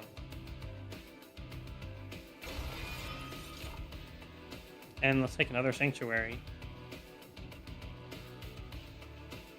Or we can take the Cursed Twin Blade, because we no longer need to farm Dragon Horde. We're about to fight the last battle. So that equipment is no longer necessary.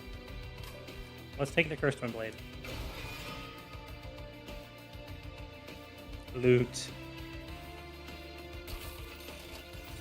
1,520 gold. Units gain +3 health and attack for each upgrade on their card. Okay, sure.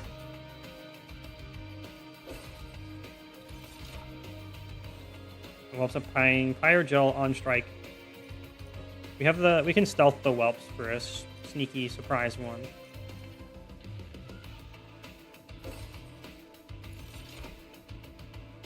We could get even more capacity. Oh, this also upgrades our pyre. That's why our pyre is so fucking powerful. Because we have these relics. We'll get +1 mana. We're getting a bunch of chunky spells now. We don't really have the units to fill up the train with. Once per battle, select the heart to restore the front friendly units on all floors to full health. Ooh. That's a really good thing for Phoenix and stuff. Because he just needs survivability. And then she needs damage. Duplicate any card. Arms. Oh yeah, we wanted to check. Merchant of Steel. We have 1,520 to buy artifacts. I think we can actually get to 3 pages of artifacts.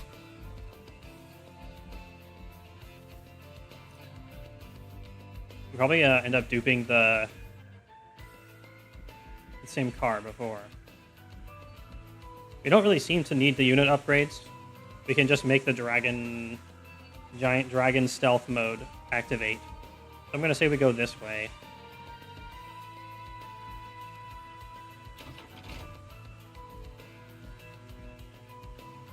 So let's check the merchant of arms. Oh, the zone of silence is real good. Equalizing rings. Equal to its max health.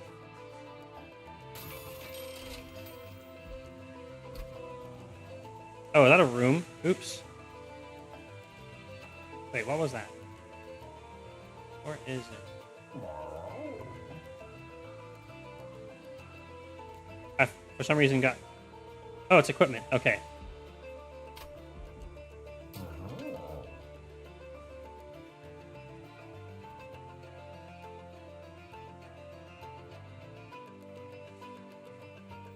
Let's merge the twin blade with the siphon.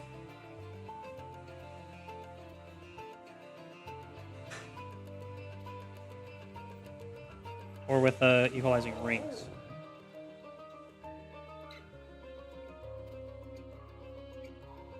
Well, let's do equalizing rings.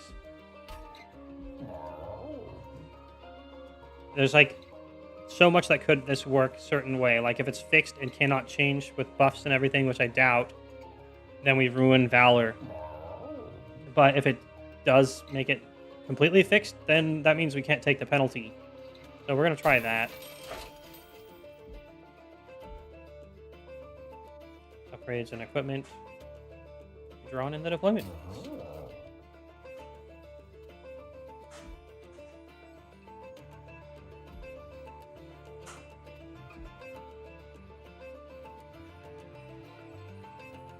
She has a lot of max HP, so that's going to be good.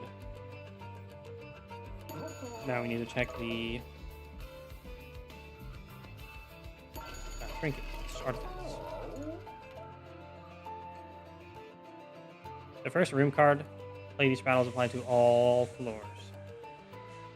Let's just test that out. If we can't override it, then that is really bad for the train stewards at the top floor. But I gotta science it. We could actually use the sacrificial Chris. We have money to spare. And this is also very good. I'll just trample right through it.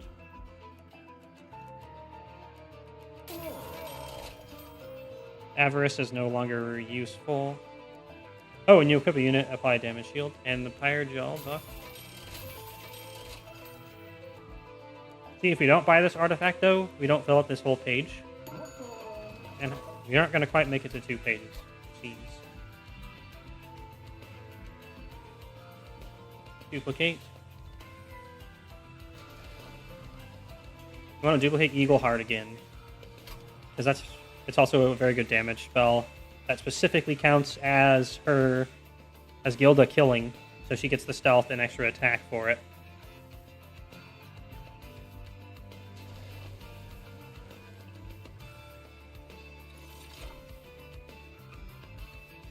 And we remove a couple of these Just Causes. We actually want to remove the Soul Smelter.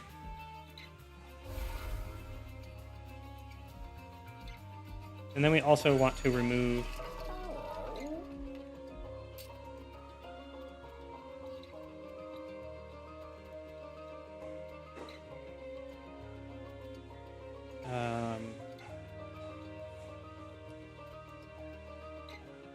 die message.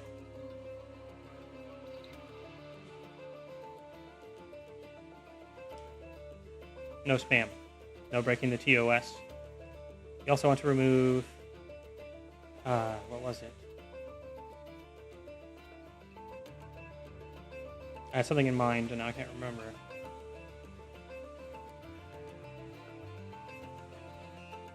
Sacrificial Chamber.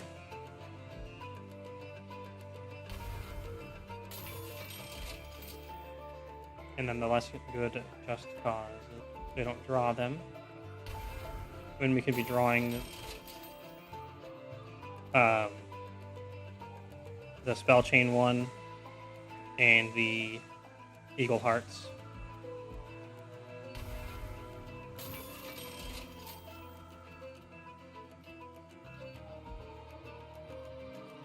I might have changed my mind about Pyroclasm. Although we do get some magic power on the bottom floor, let's do the Just Cause.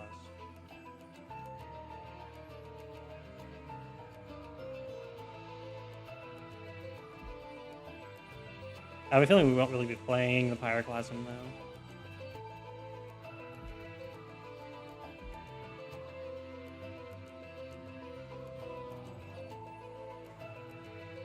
We'll kill the Pyroclasm. I changed my mind. Alright. Let's bring this big dragon to Seraph. Time for a quick prediction.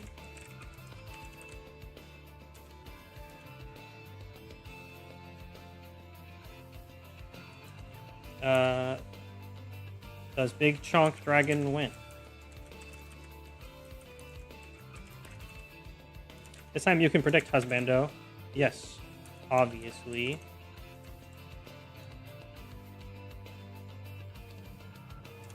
And, no, I don't see reason.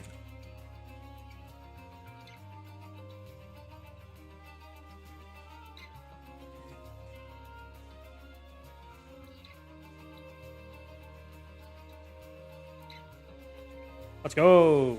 Send in your votes. I'm having so much fun playing this game. It's really fun. And not just because of dragons. Someone's betting against Big Chonk Dragon. How could you? Alright. The die have been cast. The dragon has been hoarded. Let's go.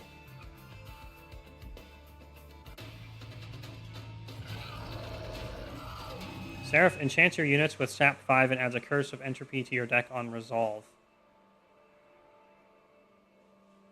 That's so nasty.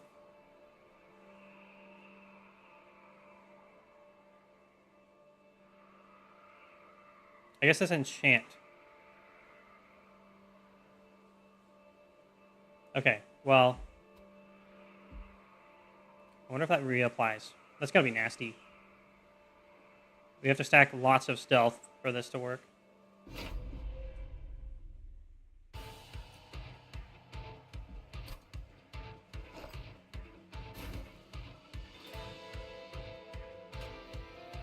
Wow, you have so much mana. Such a beautiful looking sequel. I know, right? And then also... Oh wait, we need to play the other units first. because we lose 1 capacity that way because of the summon.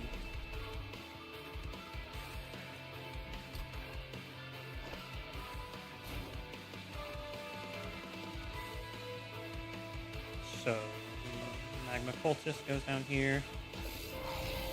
Miser goes down here.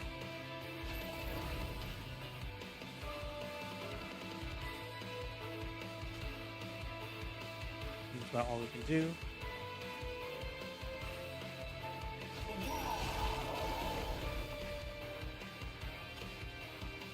Oh yeah, this buffs her up to 150 attack. ×2. Ninja gets damage shield. Damage shield.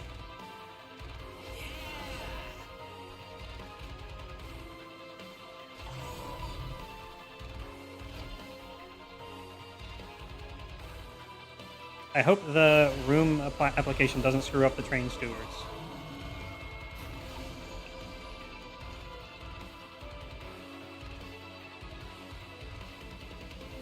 And we get all 3 eagle hearts in here.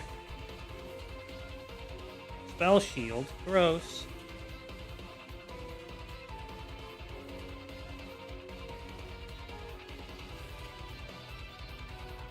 We can immediately kill you. We don't want to take risks.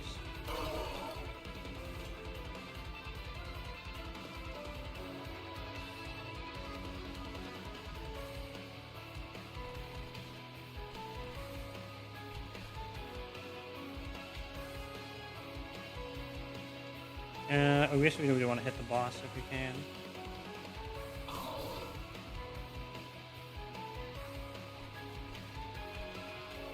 You get this equipment.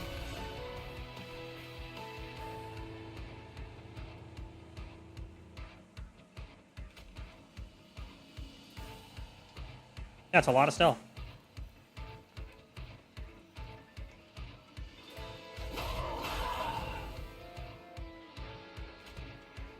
Oh, yeah, she actually can't get Valor buffs. That means she also can't get the debuffs. Risky.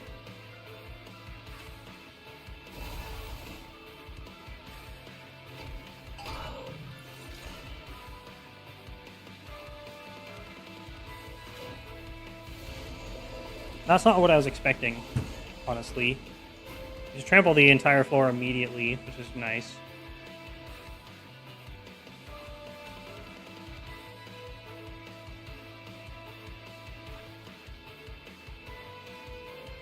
You don't have the descending either.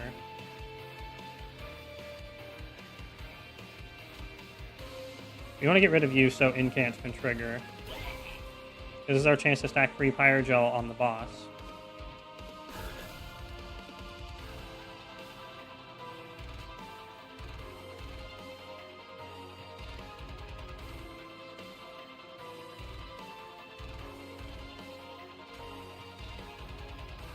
The Miser is not actually important anymore. The Miser can go up in front.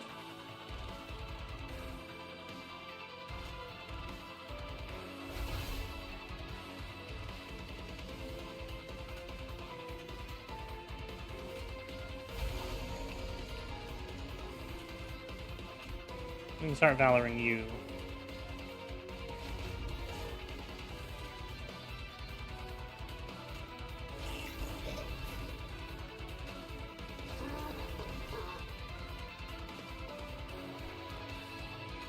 Let's just get you out of the draw pool. Nice, we get to keep the Miser alive.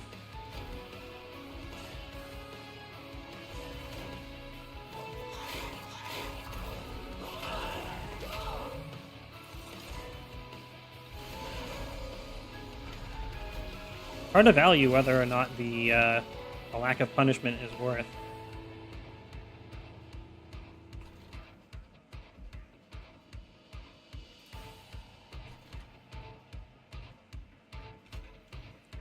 Actually, this last hit is much more valuable if we can get it.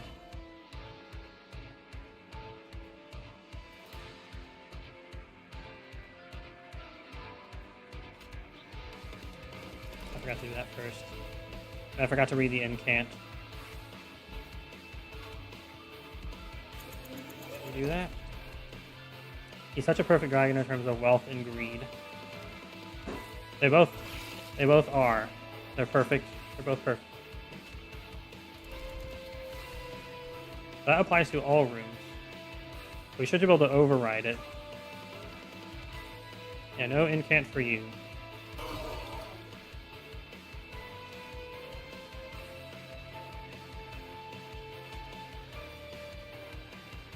The miser doesn't actually die.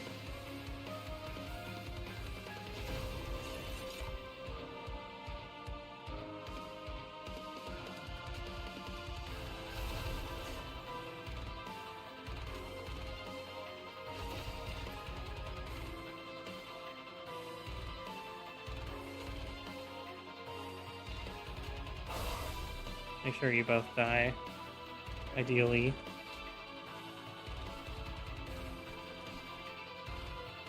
Okay, we have the when whelps die, it applies. No, that's when they, yeah, but also when they attack.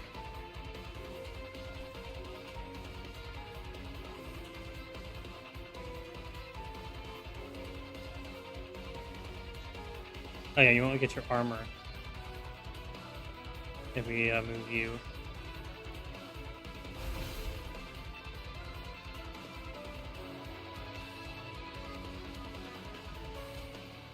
The Dragon Horde doesn't matter, so we can move the Celebration Egg up. We can also science that way.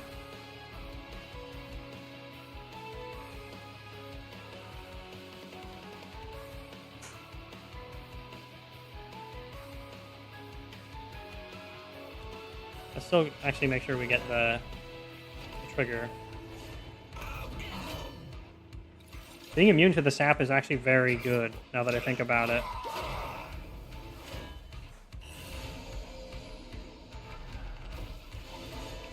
It's definitely the right decision in the end.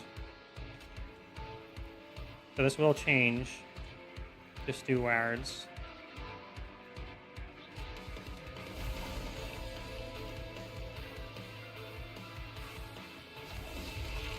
Good, the rest are unaffected.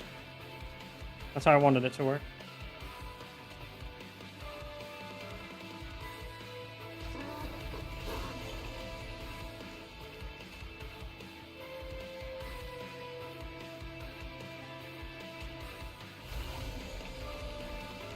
Yeah, we're completely unaffected by Curse of Entropy. It's actually really nice.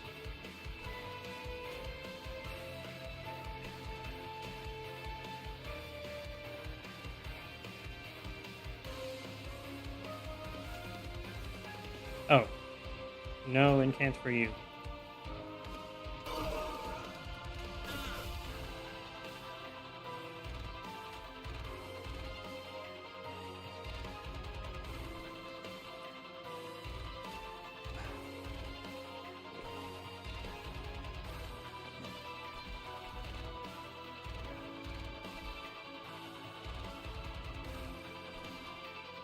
Just move you down now.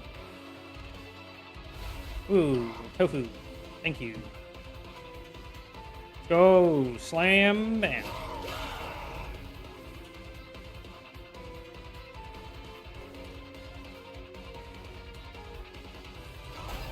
There's a lot of health on that bossy, though.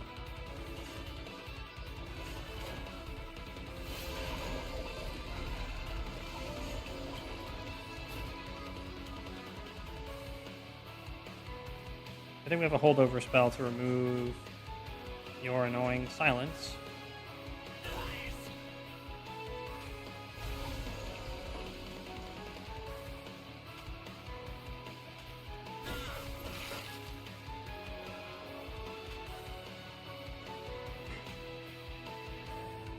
Ooh.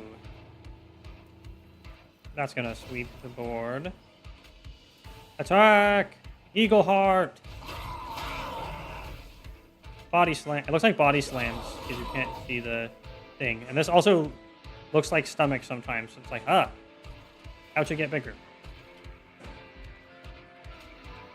Surprise. It's a pleasant surprise.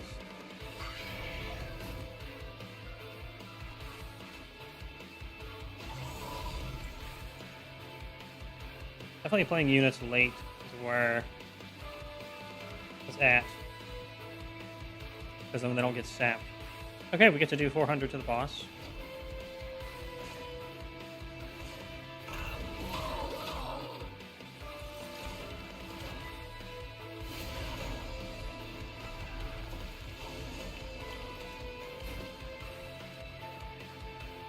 Yeah, you're an enchant down there.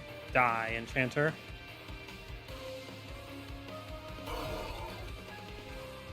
Now all the whelps get to apply lots of fire gel.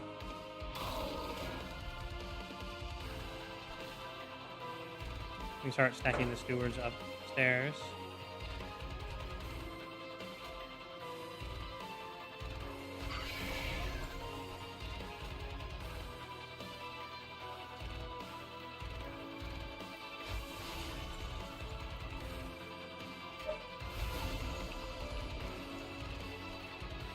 More whelps to apply fire gel. Hopefully.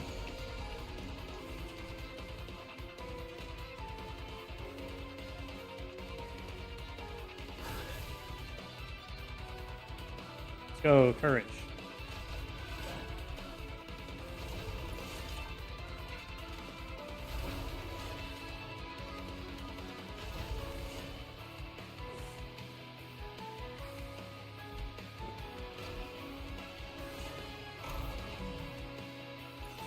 I love the egg shield. That's so great. We didn't actually clear the floor out.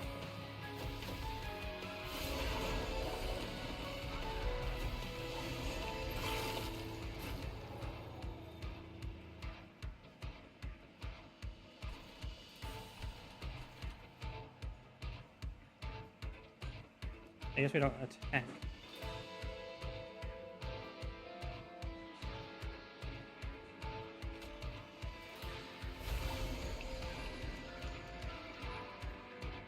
Die, silence.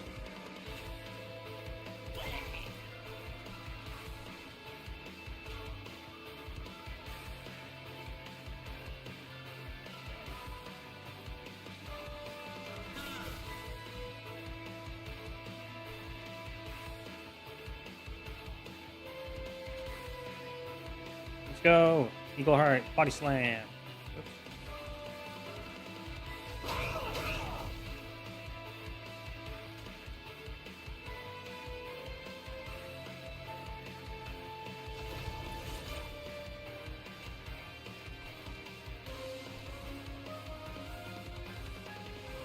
And then we want you to come up front.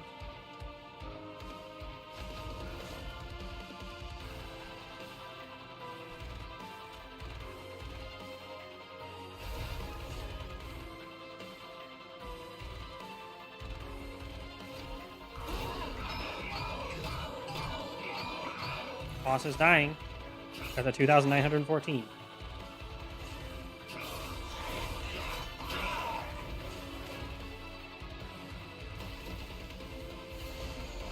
Final wave.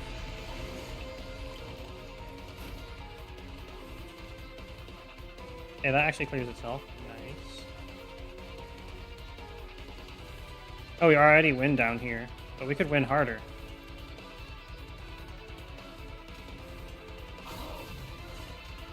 Oops. That was a misclick. Do it in that order, but it's actually fine. Oh, we got the 3 slams. Are you ready? I'm gonna slam. No one can stop the chunk. It's actually going very well.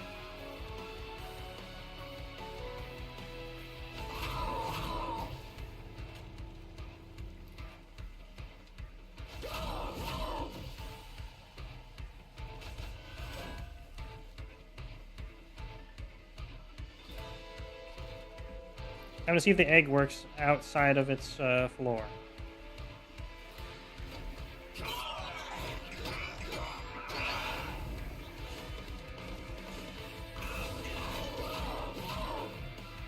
Wow, heading for 255 is pretty cool.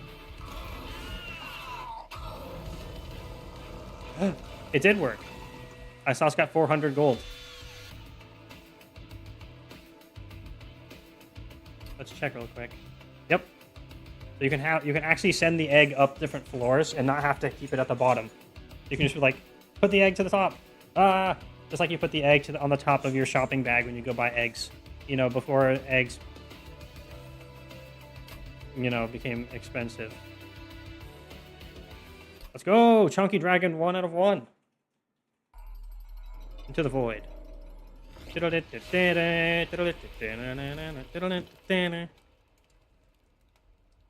We didn't quite get onto the third row of relics, though. Cursed Dragon Staff. Incant, deal 1 damage to enemy units. Huh. We put that on Pyre Gel guy, and that's pretty fun.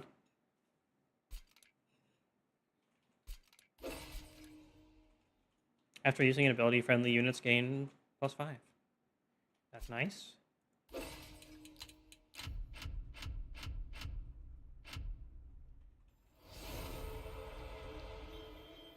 Covenant rank 2. Battles have additional enemies. Also, oh no, I won the bet. But oh yay, player 1 has winned.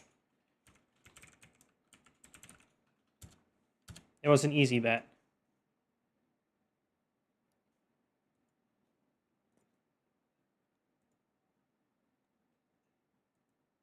Obviously, Big Chunky Dragon wins. How are you supposed to get? All your attacks will just bounce off. Also, they're invisible, and you can't attack them. Oh, we got a gold Gilda, gold Sanctuary, gold Twin Blade, and 19 more.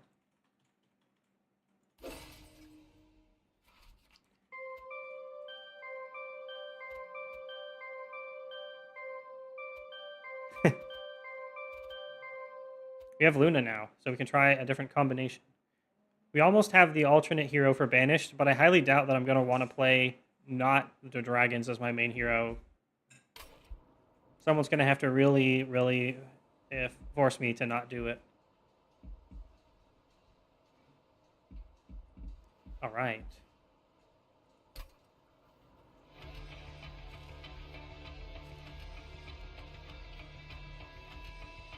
Oh, Talos. Mighty Talos!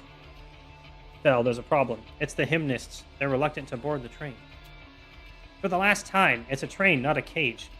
You'll learn to get used to it. I'll have a word with them. You better explain yourself, Bell.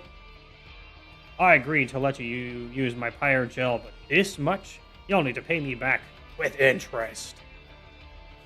I realized I still have monster cards in Monster Train 1 without the stamp for beating the special boss, of course. Those specific cards won't show up. That's how it goes. That's the universe. Really? Of course a dragon would think first of gold. Why deal with the threats before us when you can pad your profits, right? An angel, speaking of threats. Need I remind you what happened when you were the threat invading us? Enough. Look, we get it. We invaded hell. We came here to atone for what we did. But we aren't your enemies anymore. The real enemy is taking over heaven as we speak. If we don't come together, they'll take over hell too. Let heaven enjoy its comeuppance. My portfolio will be happy, so long as the Titans get what they deserve. As long as you actually help us, I'll be back in heaven and never have to deal with you again. What a headache. How did Herzl... Oh, no, Herzl. Not Herzl. It's like Hef's hammer or something. How did Herzl ever manage to get angels and demons to agree to anything, let alone a covenant? Hef. I need to ask you something. It is Hef! I got it just in time. It's Smith Hammerina. That bad, huh? Didn't think I'd see you looking to me for wisdom. What's gotten you all wound up? The covenant. It's barely holding together.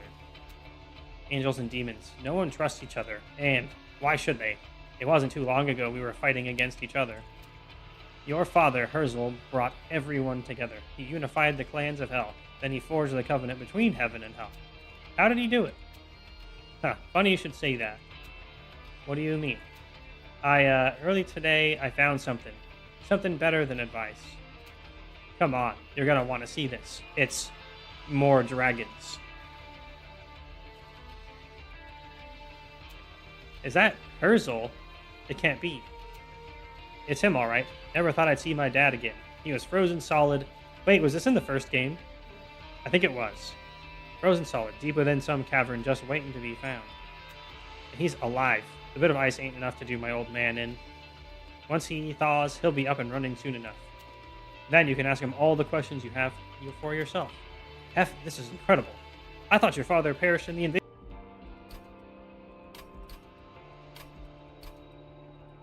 Okay, we can't customize that yet. I forgot how to change our thing. Anyway, I'm going to take a 5-minute break. 5 to 10 minute break. I got some tofu to eat. Yummy, yummy. And I got some other stuff to do. So it'll be 5 minutes, and then we're on to the next run.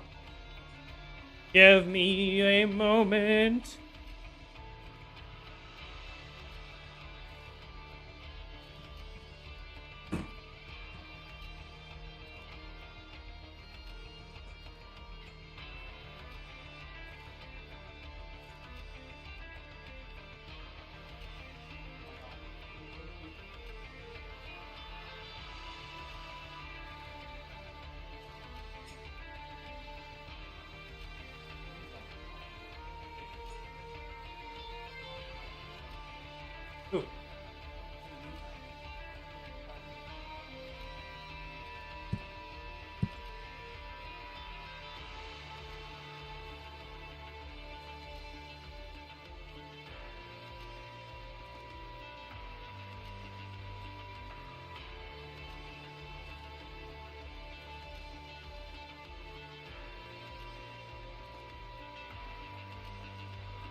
All right, let's get back to it. Foggies.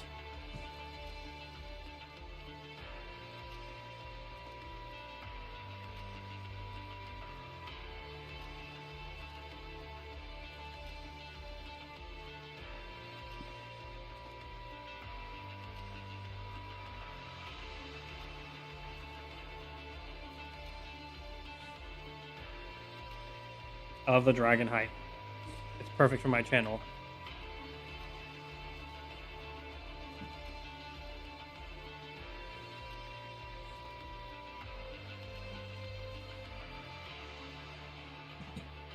So how do we reselect a different pyre as well?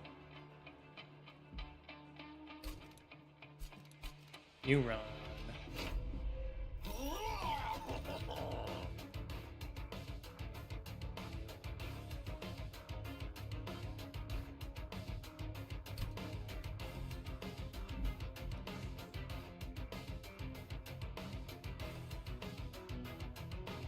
This is very good. You lose a little bit of attack and a tiny bit of health, but being able to heal without a card is really good. Well, one of them is take pyre damage. Win a dimensional challenge. Spend coins. Deal damage with magic power. Debuffs. Frozen cards. We almost done with the Train Steward one. Defeat the Titans. You can do random. Cool.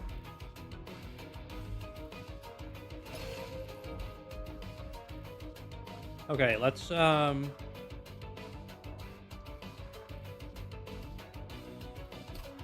switch to Luna Coven as the secondary. Witch Weave. It has healing. That's very nice. We'll get to check out what units they have.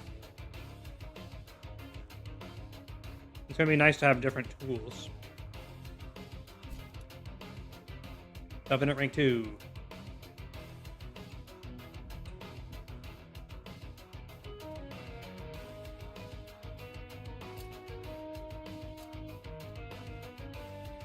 Getting spell power for this is going to be awesome. And then we'll do... I think we'll try... Let's do one more Lady Gilda. There should be another ability that she gets that we didn't really see, maybe, hopefully. I'm not unhappy with the Dragon Horde one at all. I'd like to see if there's another.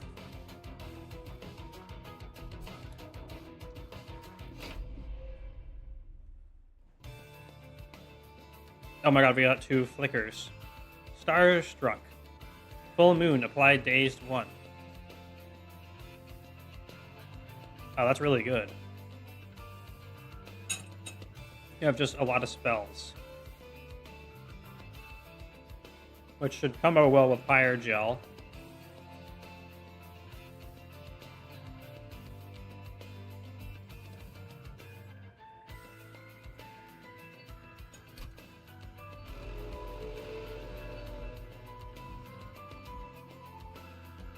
What can we get here?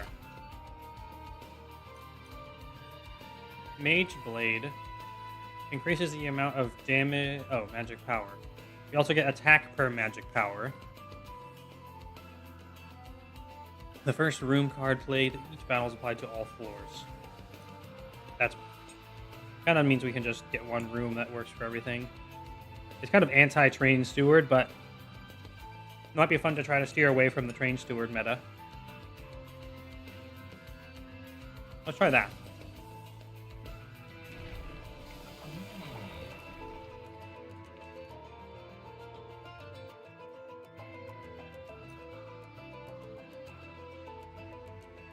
Oh man, do we try the whelp one?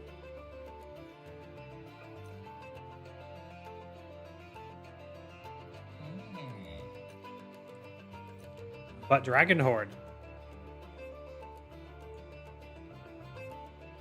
Yeah, let's try the other one. Because it's important to learn what they are. Because then I can actually pick a favorite instead of play the one I already know I like. I might like this one too.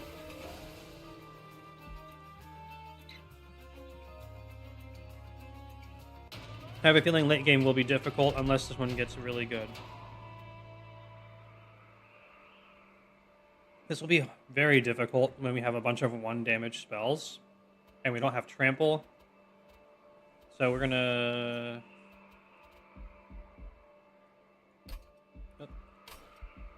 Like, everything we have does 1 damage.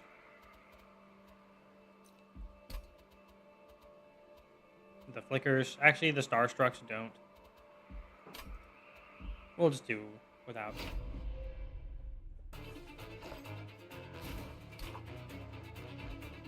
The Luna Coven's moon affects certain cards. There are 2 phases, new moon and full moon. The moon changes phase every turn.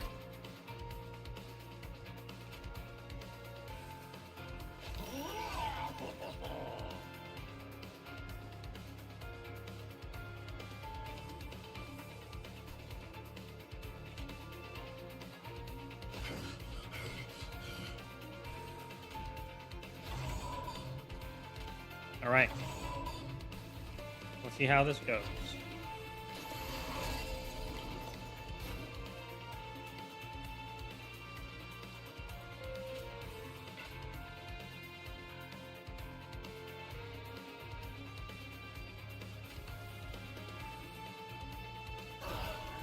Oh, a lot of spells. Oh, we get to trigger Harvest even if it's not imps that's dying. That's also very nice. I'm curious what kind of units we're going to get here.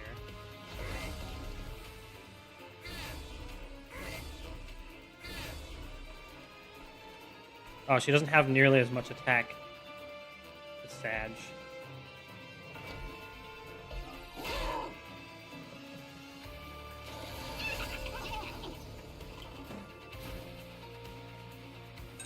Free kill there.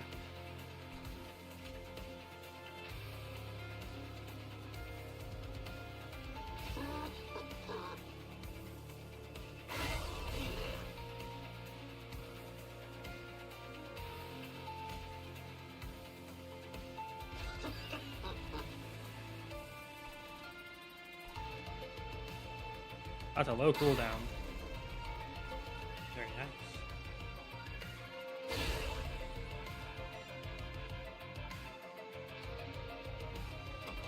We'll save some of the bloated whelps for the boss.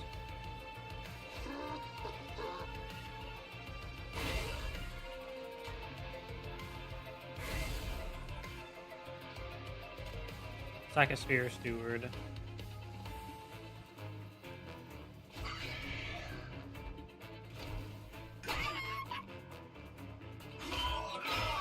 Die, Demon Child.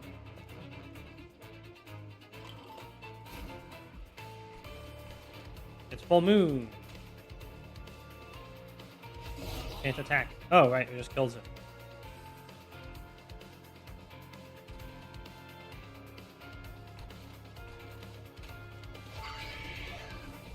Well, we can pre-summon the whelps. The boss spawns next turn. Then we won't redraw them.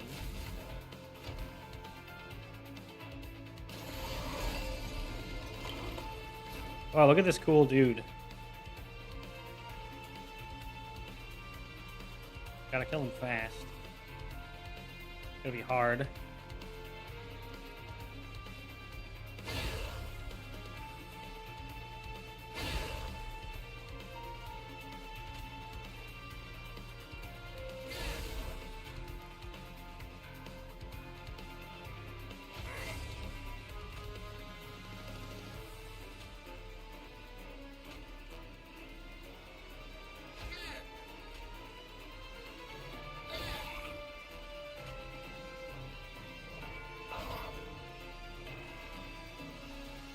Oh, we're not really going to get a better time to use this.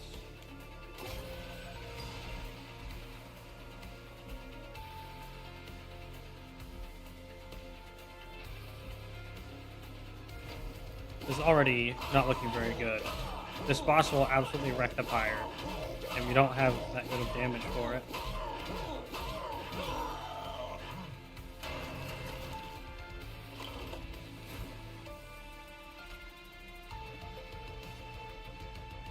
Helps that we did get a fair bit of Pyre Gel from that, though.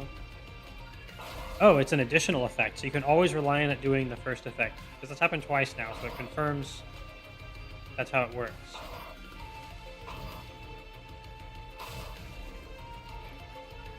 Very nice.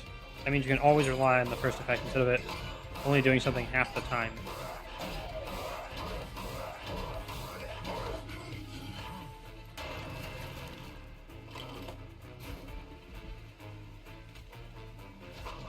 We got this.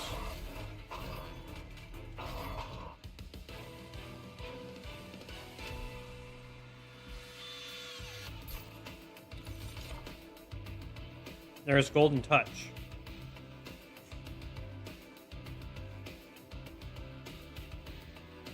Although, we don't have any other source of Dragon Horde, so having just one can be nice. We are going to be doing spell stuff, so it makes sense to get. Let's do it. Moon Pixie. Conduit 3.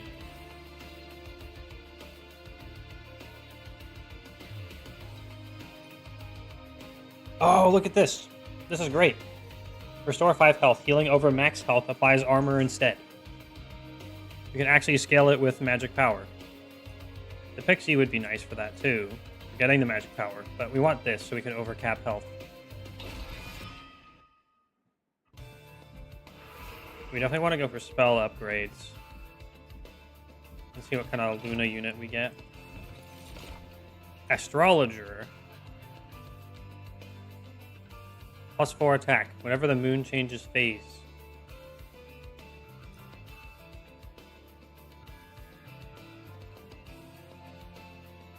Okay, so we can activate it to heal fully and apply spell weakness.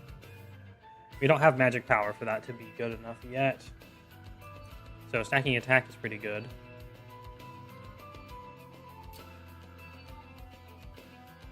Let me look at your star chart. I see you were born under the blessed moon. Oh dear, that's no good. Get it? Because they're from hell.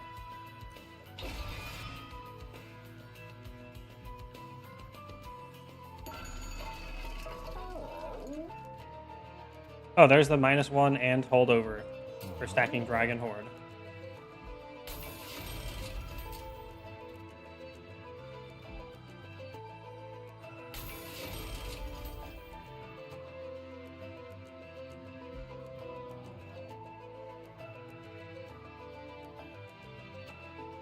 All right.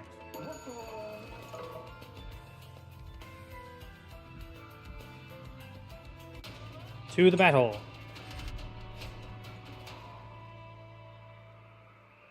Mark of Invasion, we can probably do, because we have so many flickers and 1 damage cards. And the imps that all blow up for 1 damage.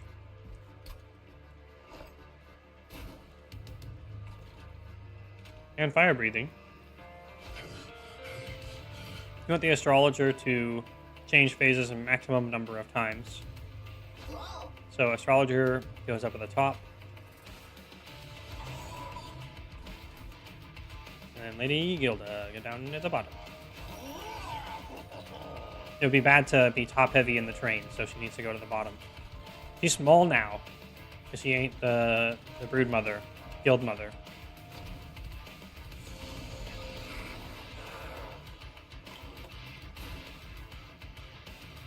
It's weird. She's supposed to be mega huge. Feels wrong.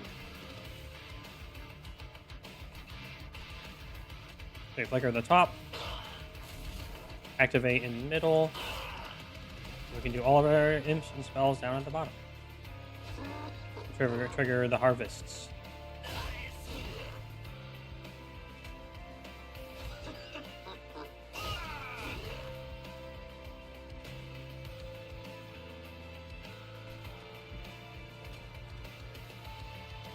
Probably want a shield steward in front there.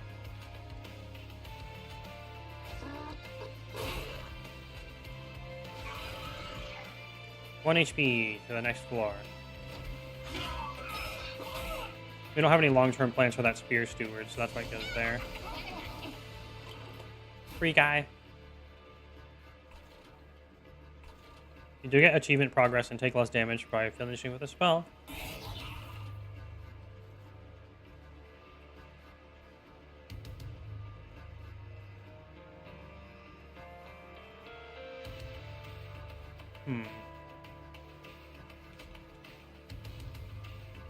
Oh, we can't use this to kill our own units.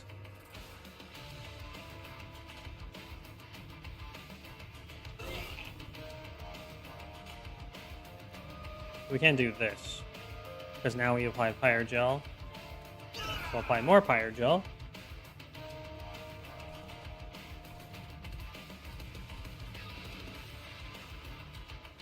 Should be good now. Saving the imps to apply Pyre Gel to the boss. Fine.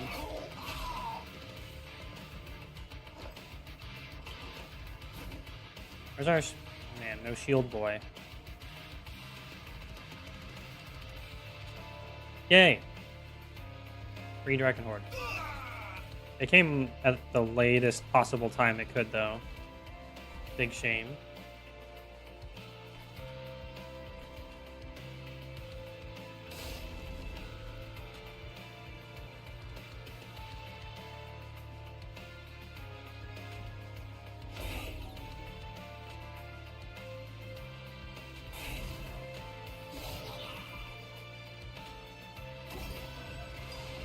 Now let us activate Wings Spirit, since we have no better time to use it.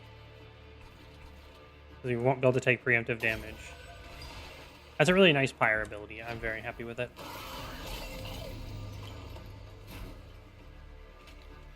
Die, nerd.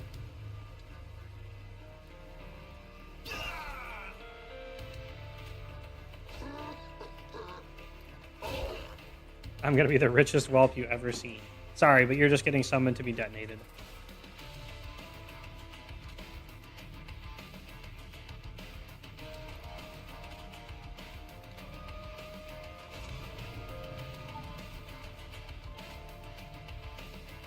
Is this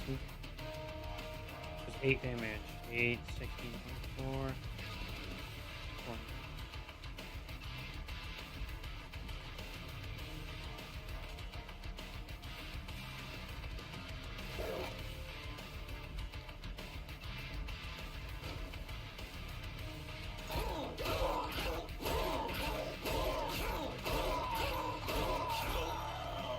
Having that much health and thorns is painful.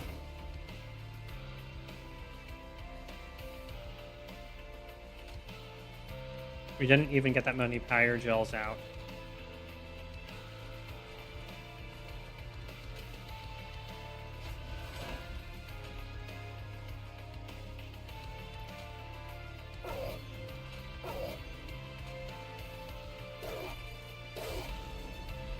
Okay, down to 260.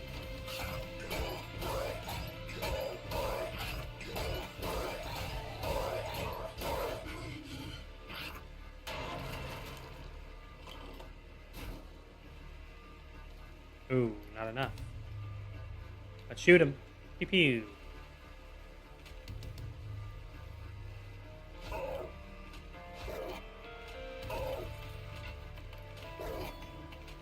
Not a strong start so far. I think we get to kill him in one Pyre hit, though, at least.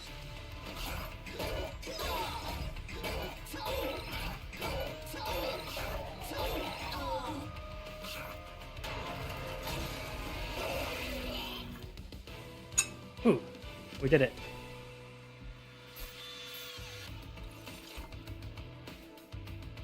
We definitely don't need more Flicker. Higher Cask is going to be redundant with what we're trying to do. Lava Armor is honestly probably what we want to put on our Chung Dragon. She doesn't have attack, but she has HP.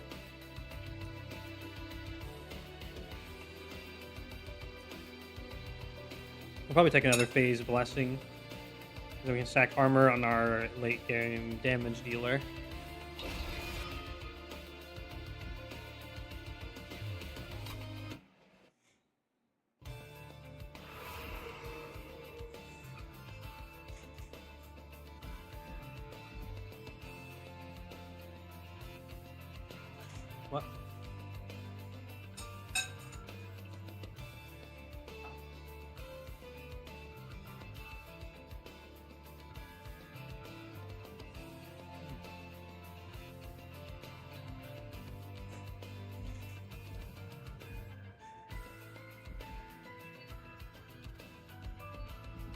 Let's get some equipment and fire health.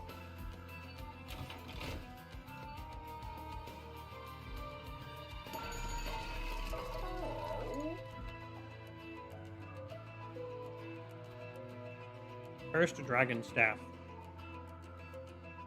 I did actually want that.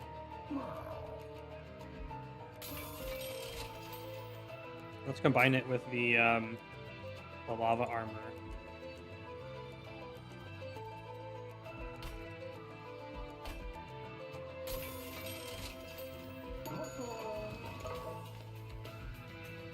And check this event.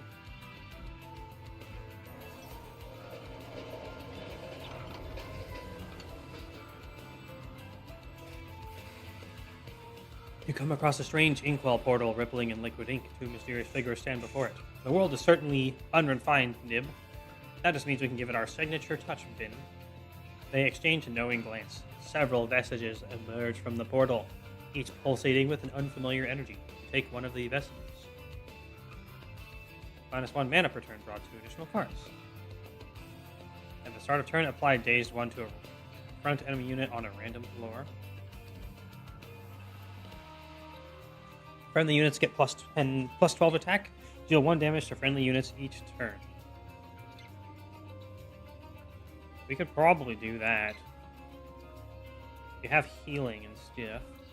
I'd rather take that thing that has no downsides, though.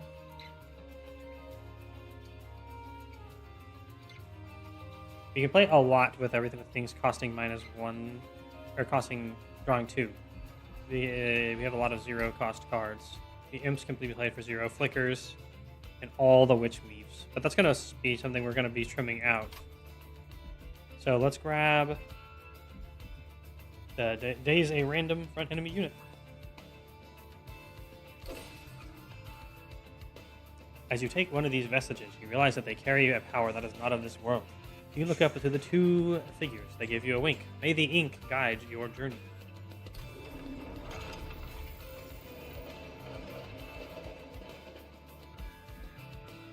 Grab this and let's go.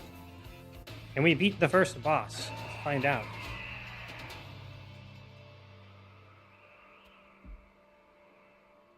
If you have no units on the floor, he deals damage to the fire. Ugh. Gross.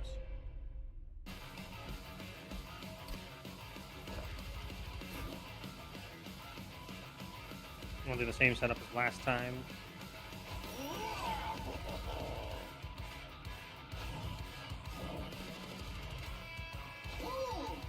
Astrologer with a tank.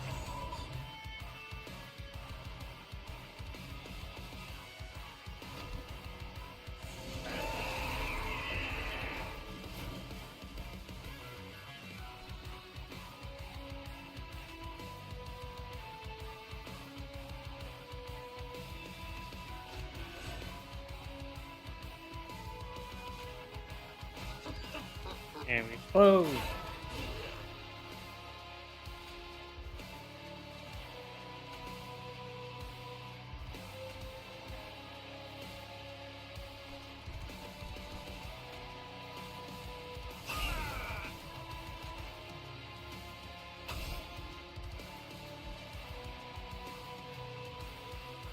Got him.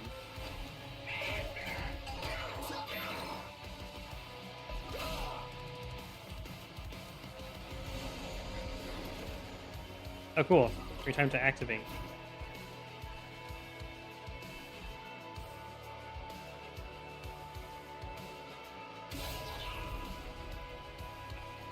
The nice thing is we can't really get worn down because of having this active ability. And it's very nice.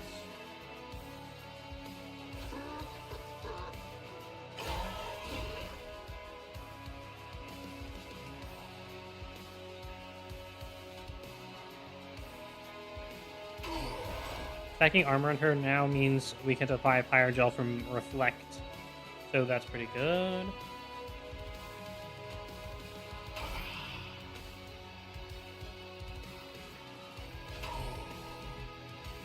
Put our tank in front of there.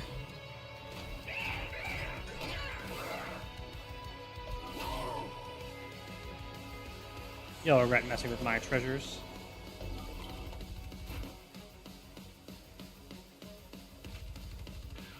Here, have some exploding dragons.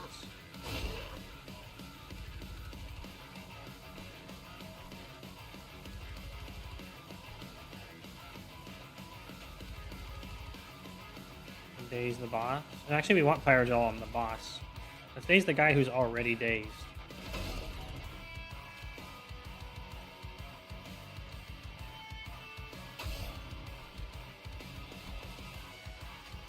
Put a sacrificial spear steward up here, which will also harvest. Actually, no, wait. We want her to be attacked with by Pyrogel. So we actually don't play the steward. Because we can heal her to full health anyway.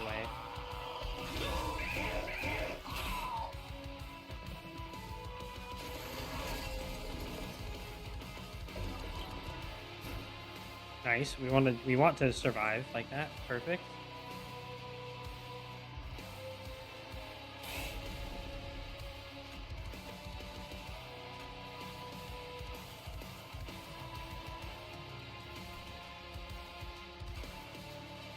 Explode down here.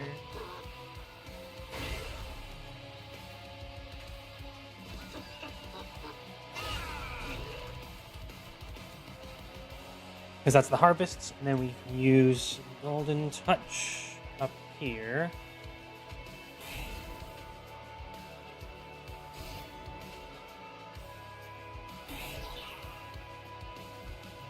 More Dragon Horde, yay!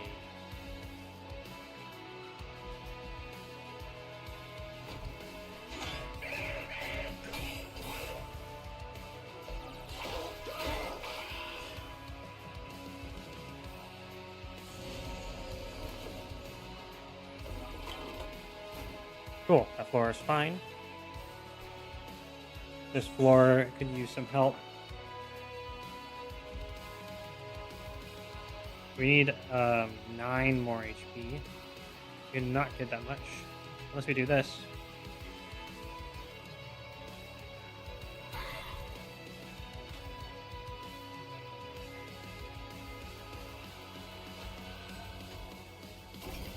There we go. Survive at 1. Do you have any imps left? We do not, so it's time to deploy a steward behind our mistress. Mistress Dragon.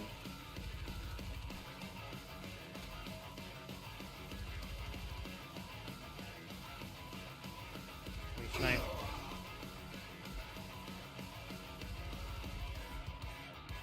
There we go.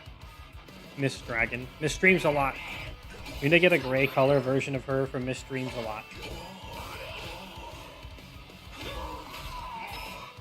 But it's Miss Monster Trains a lot. Okay, now we can pop the heal.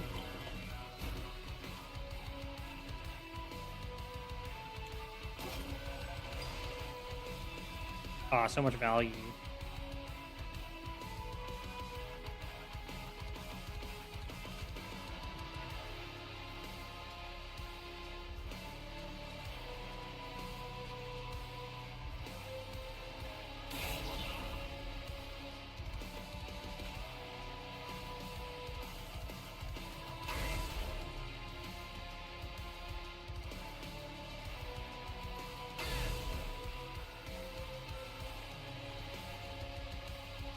There's no one we can snipe with Golden Touch.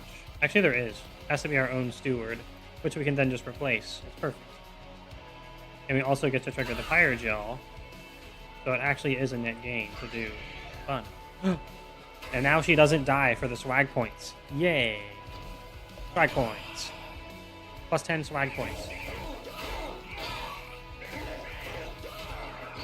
Yeah, her just stacking Pyrogel when being hit gonna work very well because she doesn't hit HP but not attack.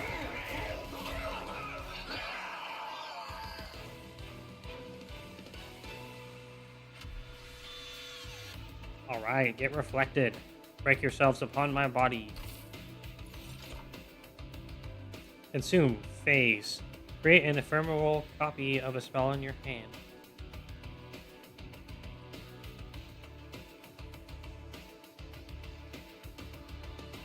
Okay, neat. The Cursed Dragon Staff to double spamming spells on the bottom floor when we have another unit is going to work pretty well. So we're gonna take another cursed dragon staff. An eye for an eye makes for a cursed eye. Better to leave them blind. Okay. Greed dragon. Nightingale. Stealth 2. New moon. Multi-strike 1. I don't need magic to disappear into the night. Nice. Edgy. Greed dragon is pretty good, but oftentimes want to cash in the dragon horde. They all have the banner. I think the miser is probably good, as usual.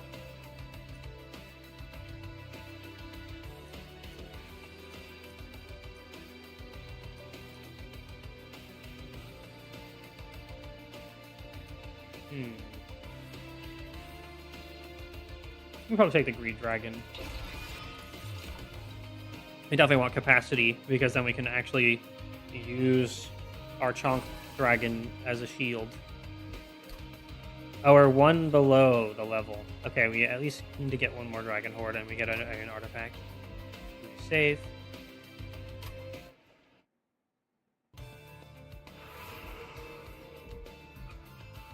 And then we go...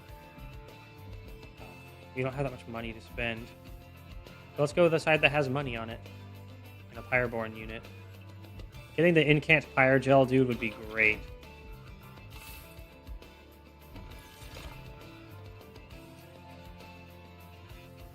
Guildmonger. We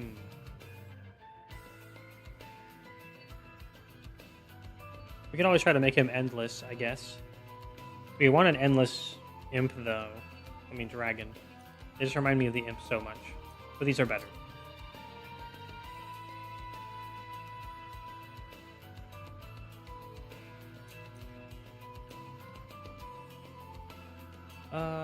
Sure.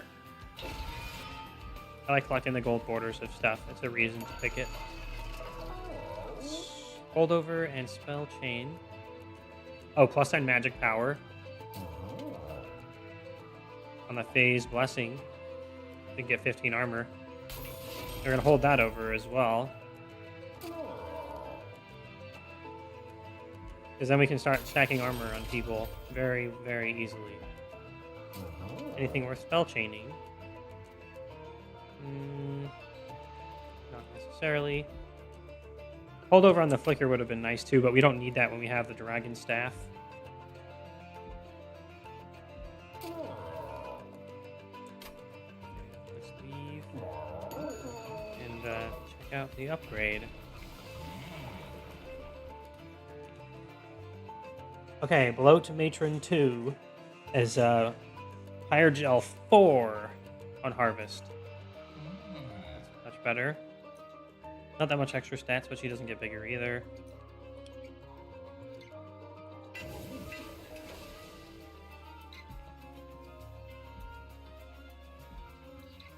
Alright, let's go. After we reroll, actually. Upgrade a spell to cost -1. And the double stack. Does double stack go on? Yes, it does.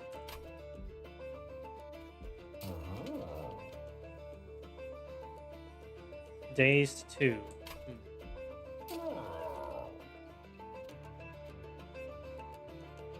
What's -1 you?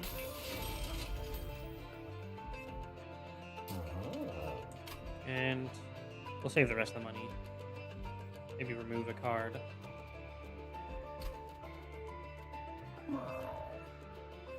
Oh yeah, I was gonna remove the stewards this time.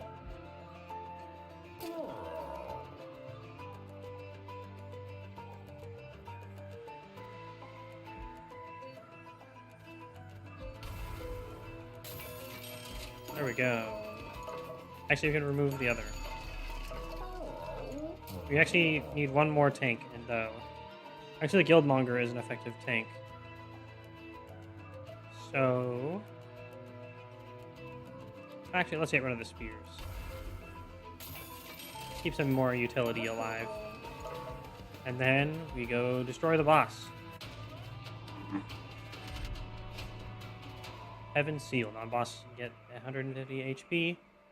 And it's multi-strike harvest, guys. We don't want that.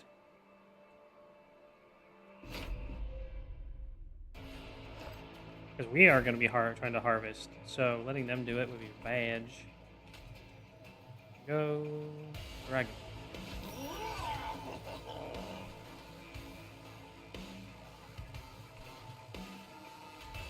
And then super tank at the top. Yes. Lots of stats. Astrologer needs to be out early to stack.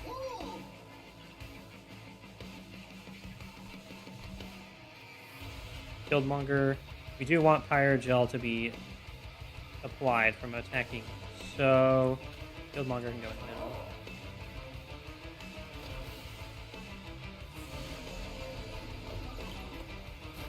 And then we keep dazing them so they don't actually attack. It's kind of silly.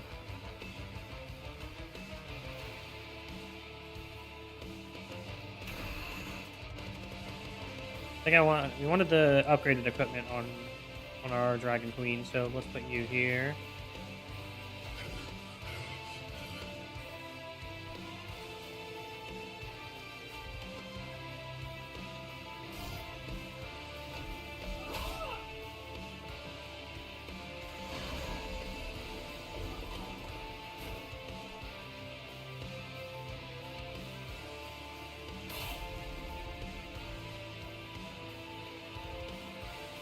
Golden Touch.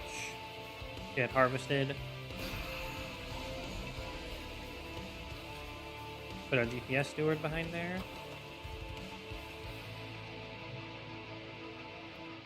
Yeah, we'll still have room to summon whelps.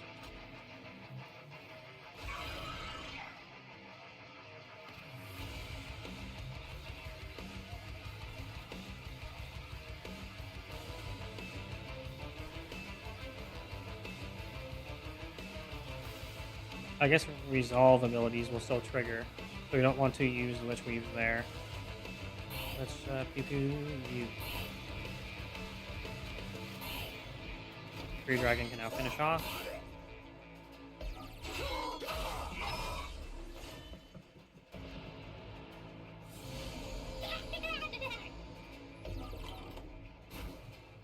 Nice, gonna get killed.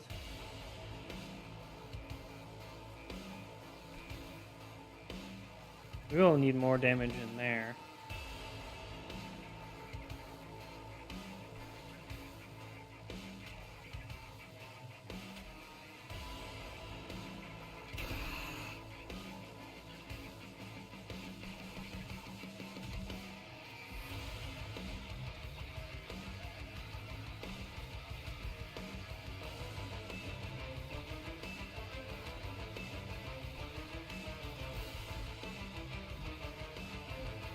This guy is really annoying in there.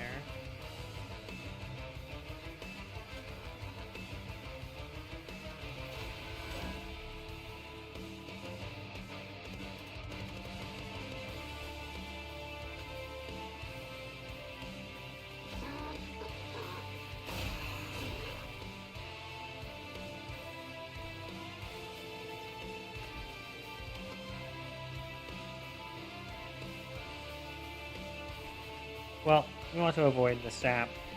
Let's just shoot you since you're dazed anyway. You won't get the reflex.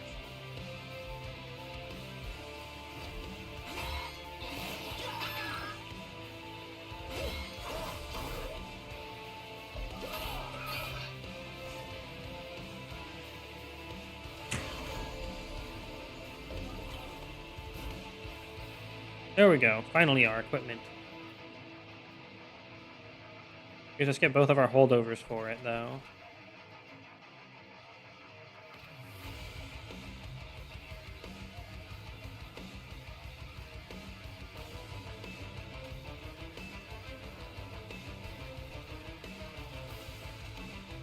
Kind of important for the boss, which is in 2 turns. Can't risk not drawing it.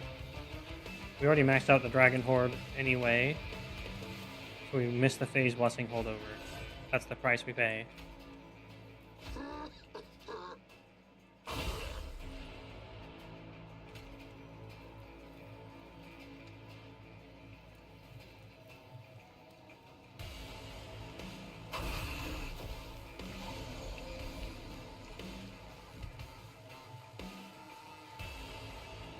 Fire, I think, will take 2 or 3 hits. Actually, a 70 attack. It'll take 2 hits.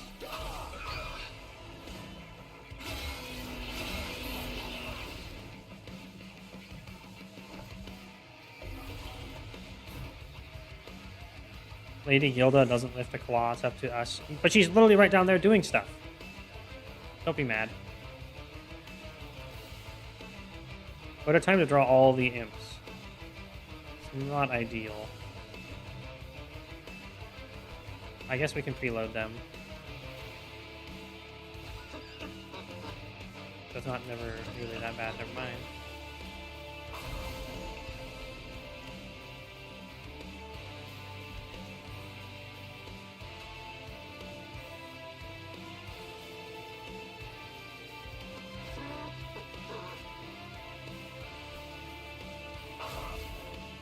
Here we go. Lady Gilda, witness me, says the tiny dragon. It's with Warboys. Warboy's a little dragon. I appreciate that.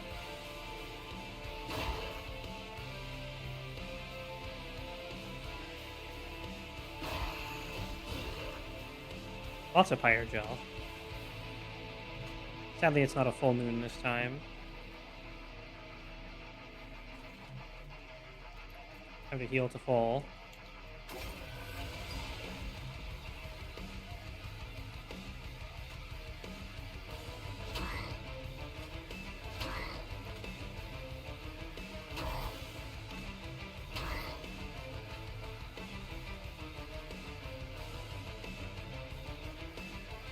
Alright, that's all that'll have to do.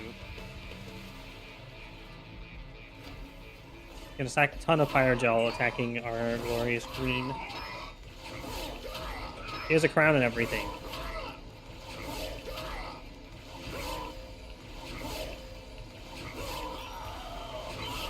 The sap is quite annoying.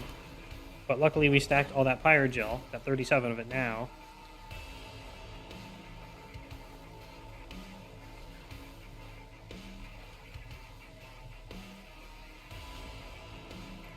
Yeah, we get like 40 damage with these spells now. Yippee!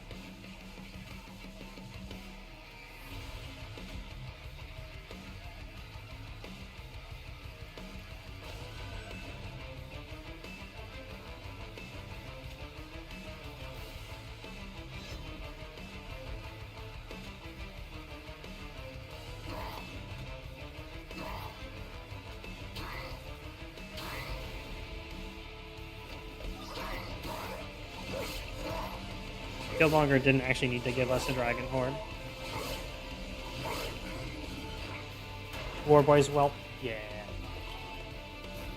And you got dazed up there.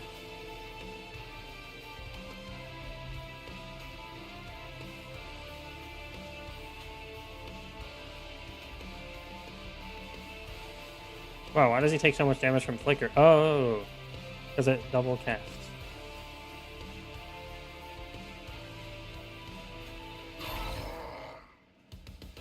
Yippee! Money and cards.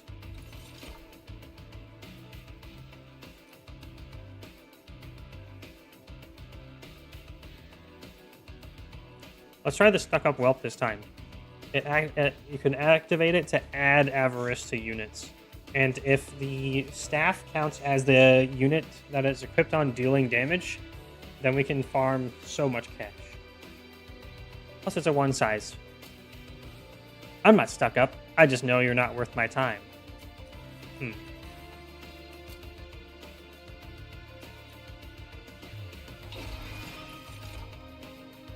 Cover of Night. Consume. Face a new moon. Apply +5 attack and stealth 1 to friendly units. It's the planetarium. Friendly units get conduit 5. That's really good. Plus, we grab the thing that makes all the rooms work for every floor. That's insanely good for us. Loot.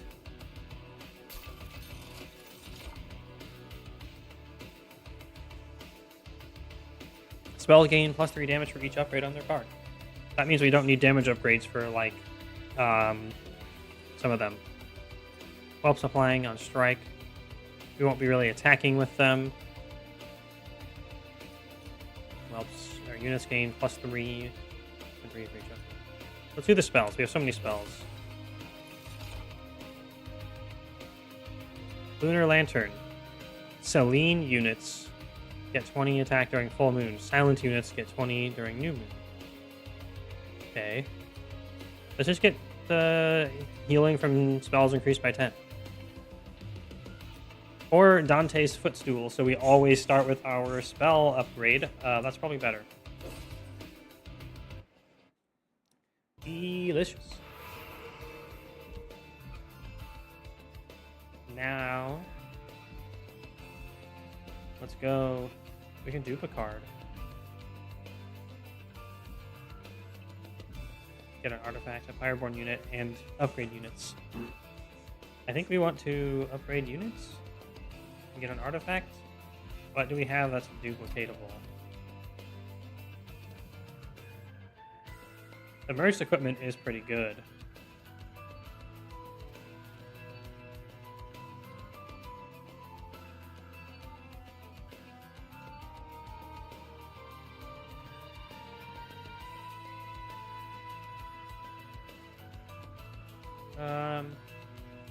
The holdover phase blessing is not bad either.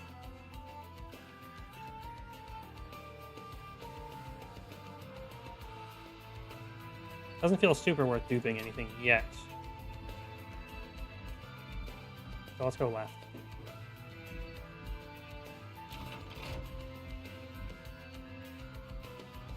Free units. Another Guildmonger. I like the Magma Mauler too. You better pay what you owe to Lady Gilda, or I'll squash your toes. Let's take you. Doing lots of Pyre Gel. That's how all these tiny little spells will do something. Oh god, I thought that said Fae gain Conduit 1 and 5 attack on motorcycle. It's like, whoa. Oh, +6 extra Pyre Gel. That's an easy choice. Multi-Strike, Avarice, and Conduit. These are all really good. Multi-Strike can go probably on the Greed Dragon because he can stay alive better than the Astrologer.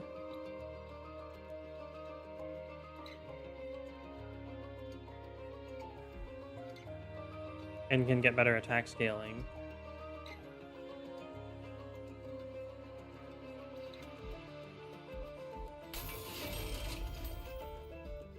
Avarice.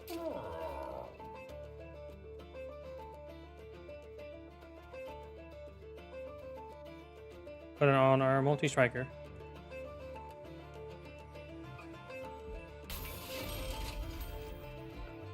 Put the conduit on the whelp that we're going to put on the bottom.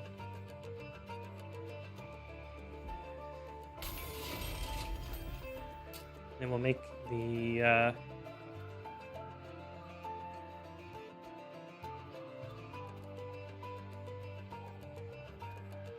make the moon, the astrologer, quick.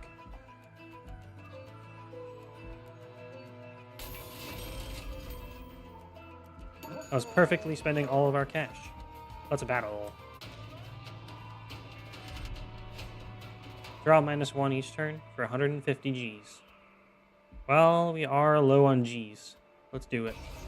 This one is not as bad as the previous ones, I think. We gotta remove some cards. At least we do have a lot of deploy units. The planetarium. Not everything is a planetarium. We don't have to draft any more rooms.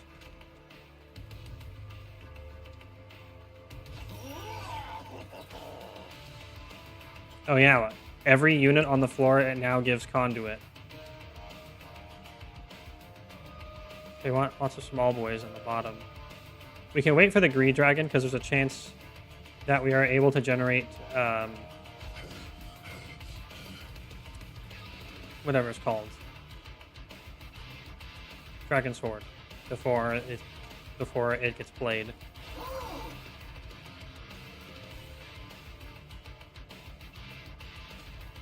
Put the Magma Mauler out.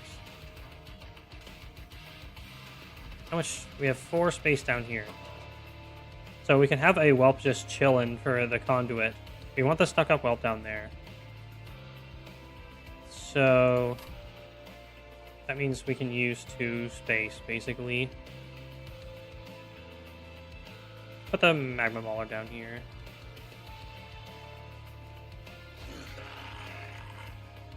Get more time to build up damage from Fire Gel.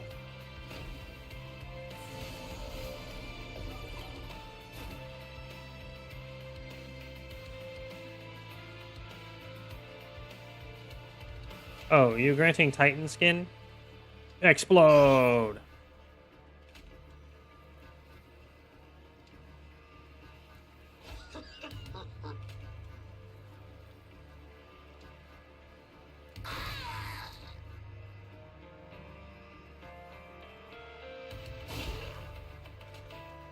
Yeah, we already built up 18 Fire Gel this time. Very good.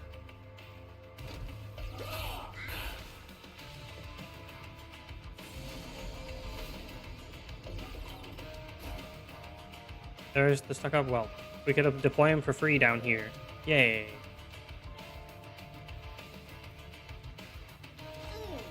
We give everyone avarice.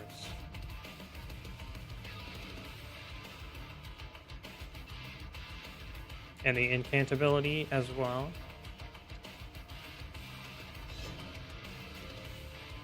We snipe.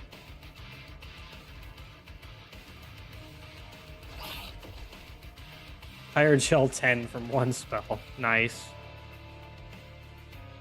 They have haste, but we can just pew-pew them up there, so it's not bad.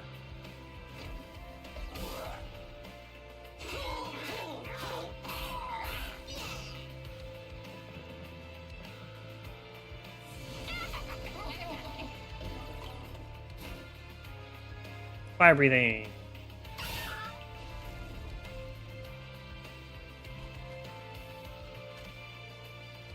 Alright, there we go. Now we can reflect Fire Gel as well. Again, we're missing the Phase Blessing. It's very much a shame. Definitely have to flicker the top.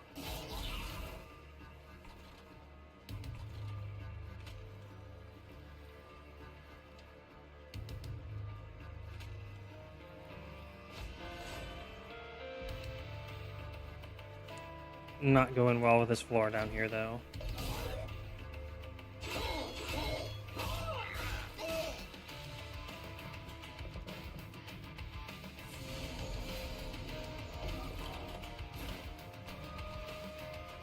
We did not manage to make any Dragon Horde. Oh, you're quick. Good. You don't actually need a shield, then.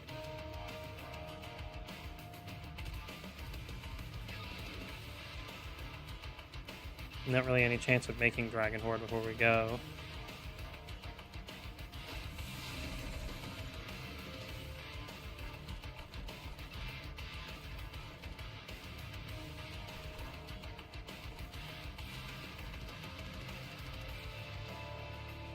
Let's clear out that Titan skin.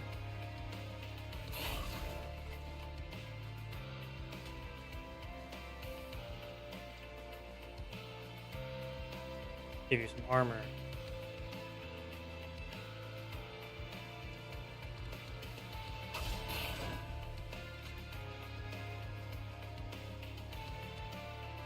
Snipe. We have the full heal available.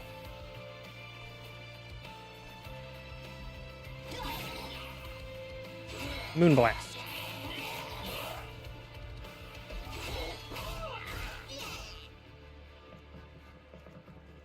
Let's get a little close.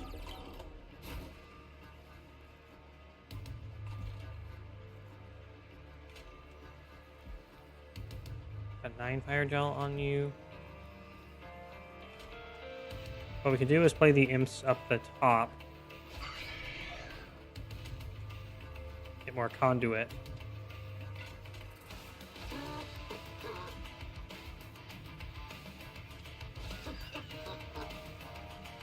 There we go. Exact. Well, not exact kill, but close to. And we can save the heal for next round and heal the Greed Dragon all the way.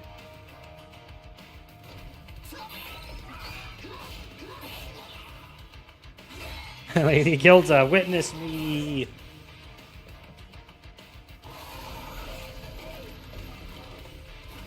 While dazing the boss is kind of funny. Alright, heal to full. We kill the Titan skin. I can't believe we didn't draw the golden touch until the end again. That's pretty normal. Fortunately.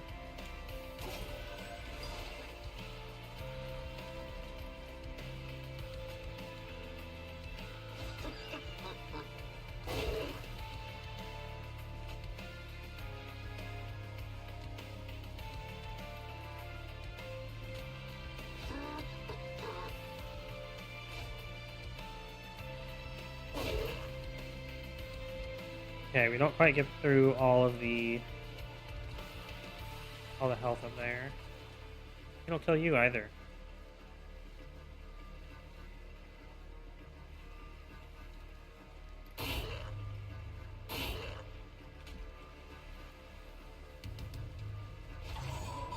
There we go. We did it. Yay, us.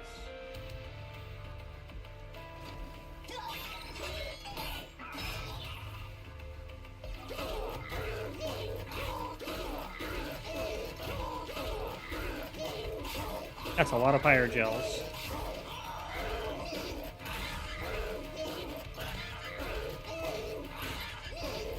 We got to his last... Oh, he got 8 more reanimates. It was his last one. Yay, golden touch again. If we deliberately don't kill him, then we can get another dragon sword.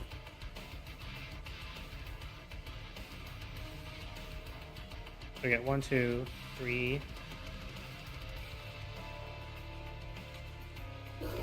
Ah, that was too much. It's fine.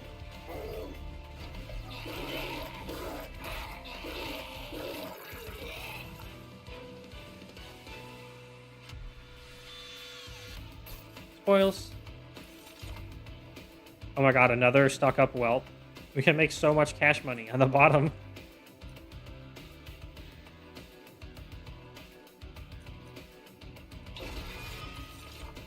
Money boys, let's go. You can just spawn so much cash. Lunacy. Phase X times. Apply X conduit.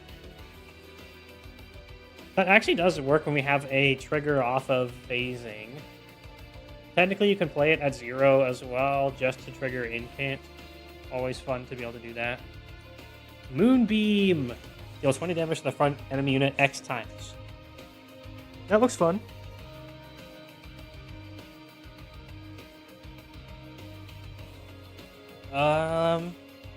Let's get Moonbeam. We need a multi-hit spell.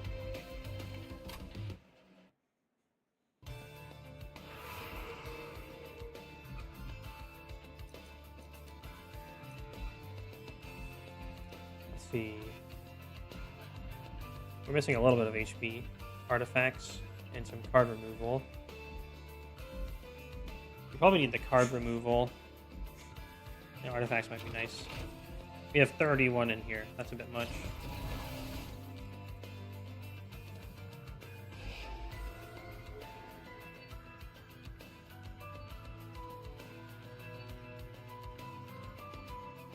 Let's get rid of more stewards.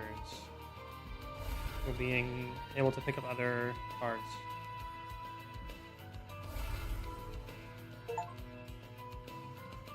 Out with the old. Purge all steward cards from your deck. Got him.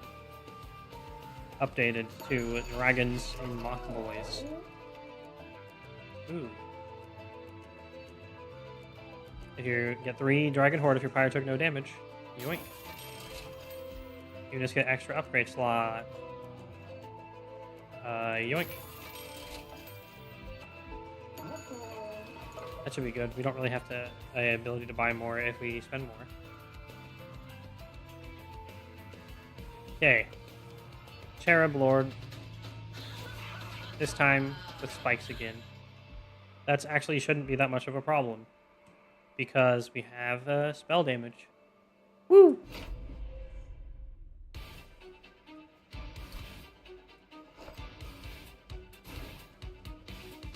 I'm excited to see what the last upgrade for the dragon, the whelps is going to be with Gilda.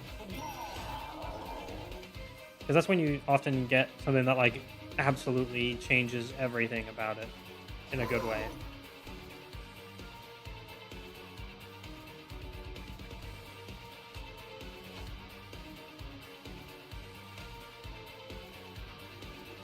We actually don't want the Magma Mauler at the bottom anymore. Because that's why we want to put the double money whelps.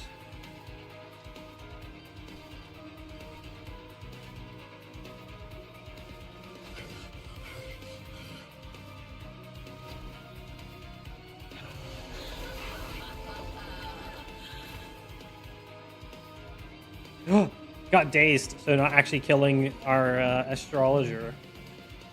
That's perfect. We got money whelp number 1.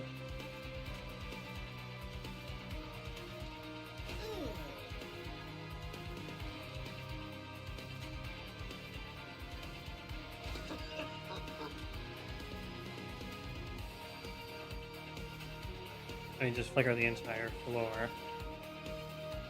We should be able to tank the corruption because we have healing and armor. So unfortunately, Lady Gilda's gonna have to get corrupted. Sorry, Lady Gilda. I guess we could have put it on the imp. I mean, dragon. Let's actually do that.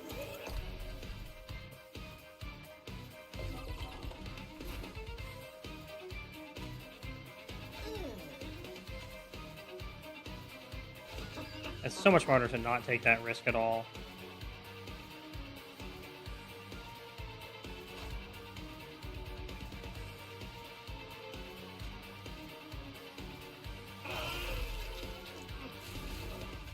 There's going to be more coming in subsequent turns after all.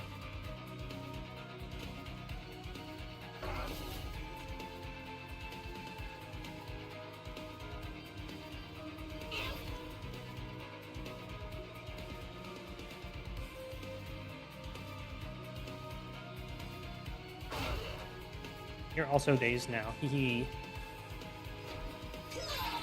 Laser beam.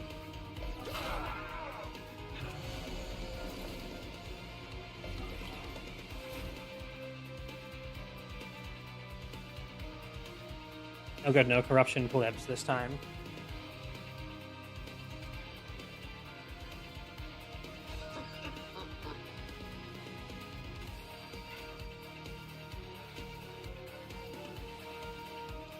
Nice, big armor.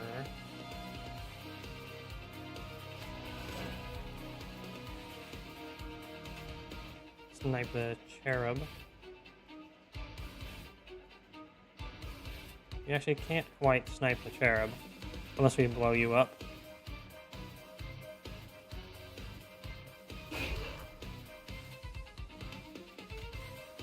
Good, no cherub.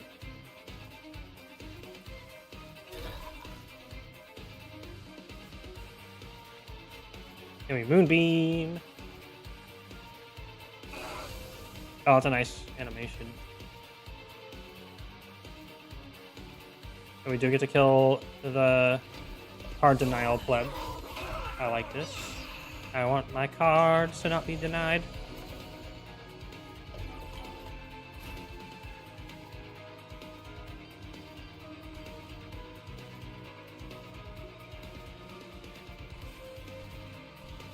Sacrificial whelp to save some life on you.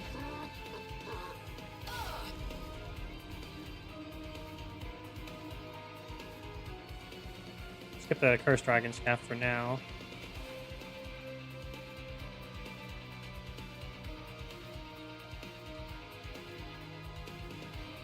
Oh, we do need a Sacrificial Whelp for the corruption again.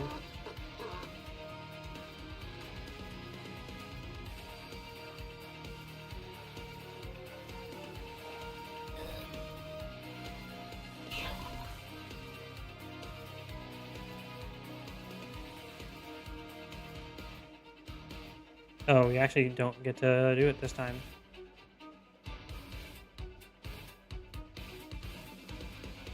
Well, time to explode then.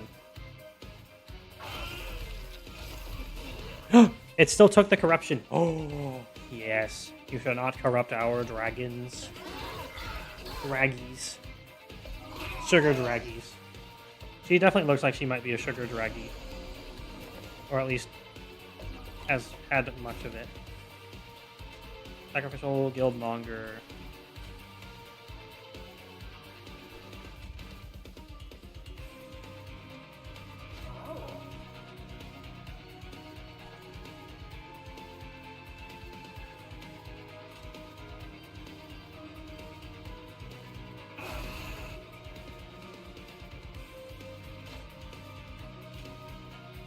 Bam.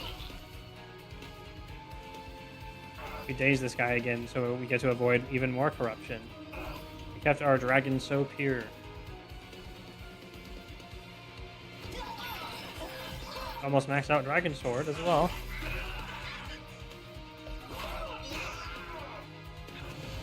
We have a lot of waves to go still. There's our equipment finally. We dazed the corruption guy again. Get wrecked. I love that.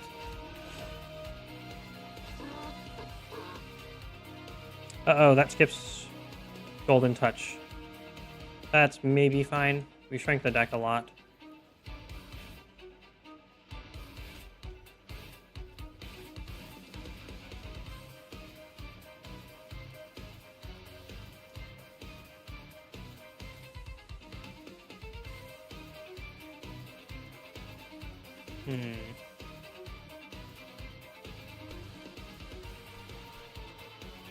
Did actually kind of need that snipe a little bit.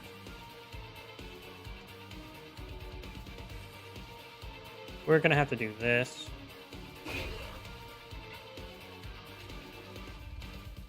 We'll have to take finally have to take some corruption. Wait, no, we didn't. Perfect.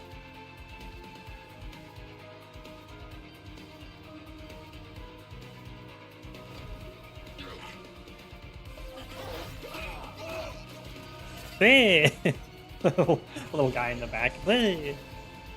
He's funny. There's the other one. Add even more money to all of our money. Oh, we actually redrew Golden Touch. That's perfect.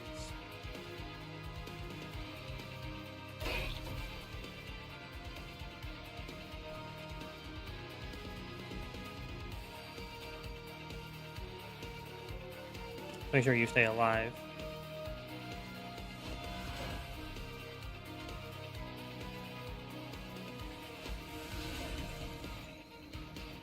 Got good stats on Greed Dragon because we got up to 6.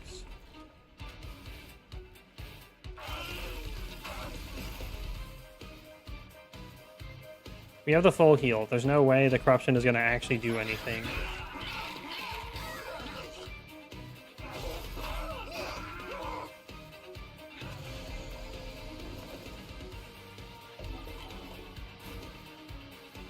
We can let the guild monger die.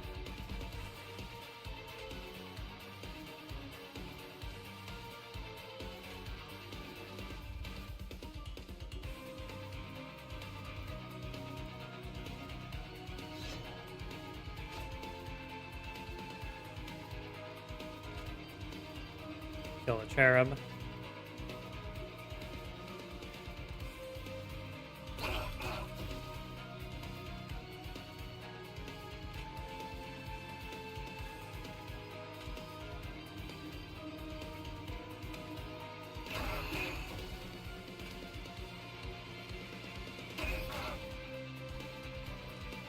Very nice. We're all set up. We maxed out the Dragon Horde again.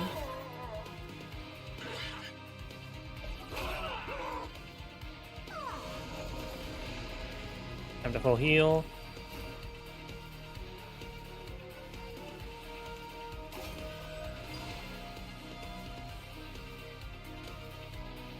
Oh yeah, spell power actually works with the phase blessing as well.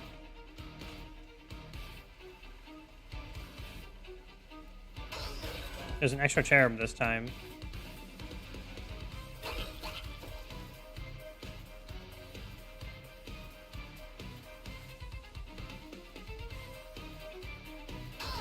We can Witch Weave the boss because we splash so much damage.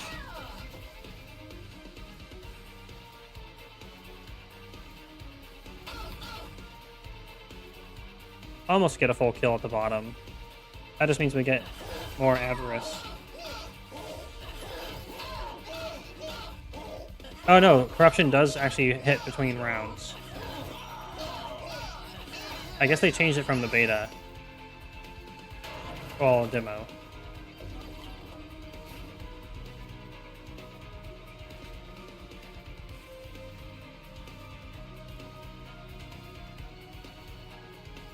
Moonbeam.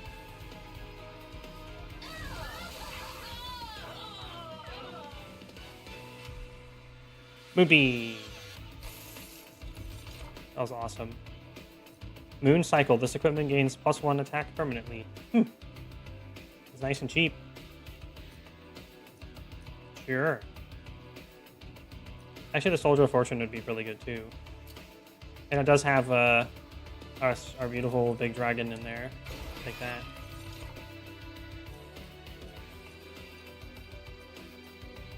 Let's get more capacity because we can generate way more gold and we can increase the amount of conduit we get from placing units.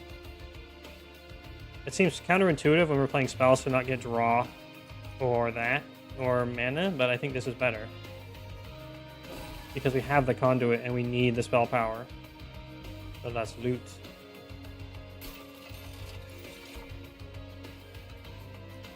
On your first tune, +2 first turn, +2 mana. Equipping applies conduit 4. We don't have like bonus draw or anything. It's likely to flub a lot.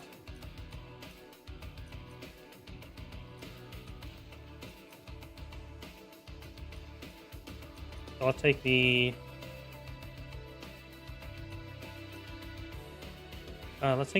flaming tablets.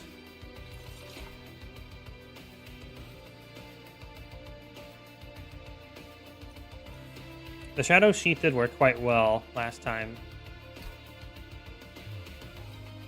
When we're trying to reflect with Gilda, it's less good than being able to just be invisible and attack. Reducing the cost of our starter cards makes us able to play imps for free elsewhere, but that's about it. So let's get the Stealth on Summon and Slay. No. Let's get the Lunar Lantern.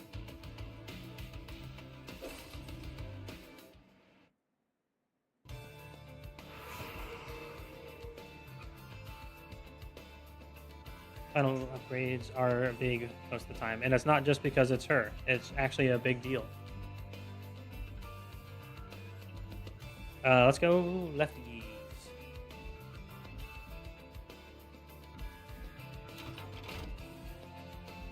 Or cash. Here we go, upgrade.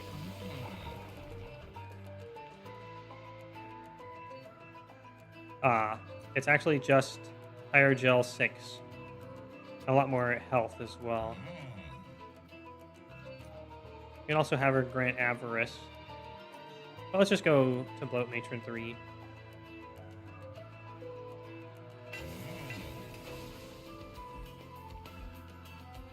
Let's get an equipment or room card. Mind Cage. We want that for our guys that make Avarice.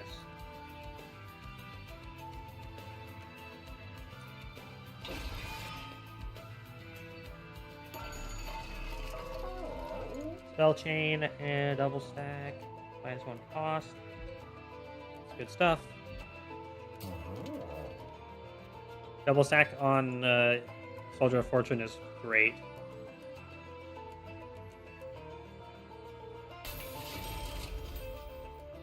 -1 cost.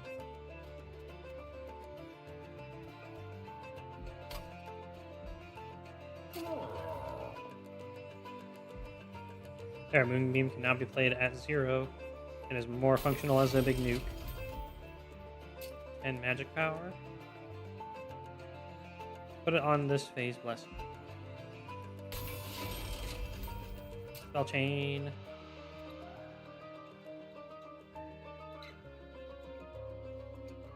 Let's put up the Soldier of Fortune. Removing consume isn't necessarily good, but this basically adds another copy without having to draw it. Is there anything else that we can shop on this floor? No, so let's reroll. Permafrost. Permafrost on the Moonbeam is probably a good idea. Because it's our end in the fight to nuke. And this all just wants to add consume.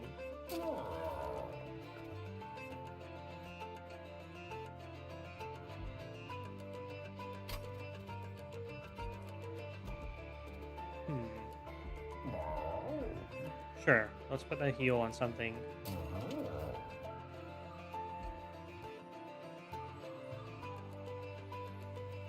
Feels so wasteful though. Let's save the money. Remove some cards. Get rid of a couple Witch Weaves.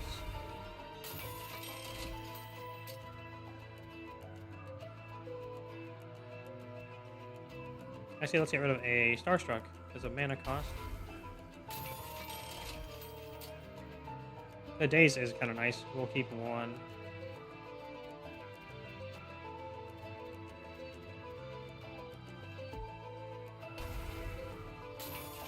There we go. Battle time. -1 mana per turn for 400. We did just get a lot cheaper, but it means that we are not going to be able to play our equipment.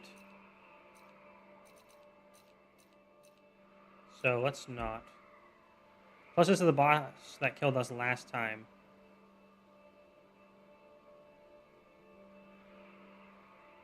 Because of incant. However, we can spam Fire Gel. So we might have a shot.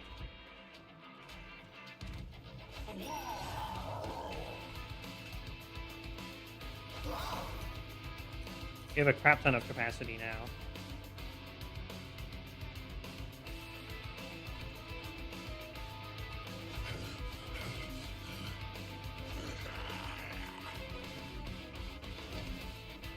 We want to try to grab some... I'm going to start with our equipment this time. I want to grab some Horde before we pop the Redragon out.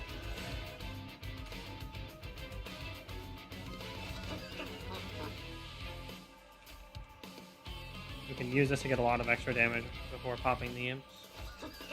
I mean Dragons. Whelps.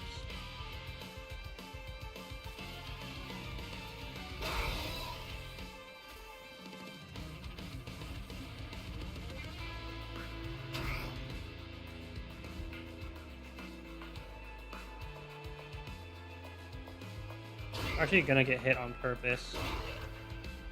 Get that Pyre Gel reflect and the extra Pyre Gel before we attack. Oh, he was dazed, so he didn't attack.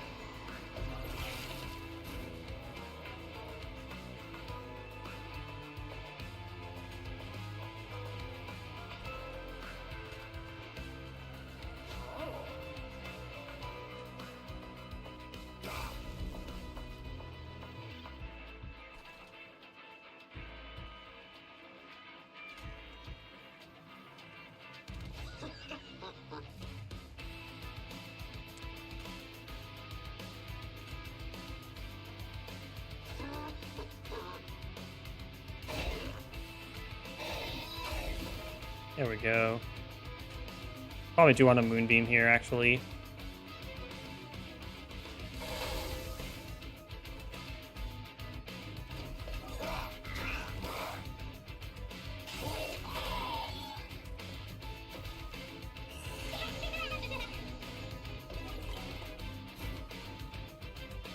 Oh, good. We quick kill. Yeah. Funny little guy.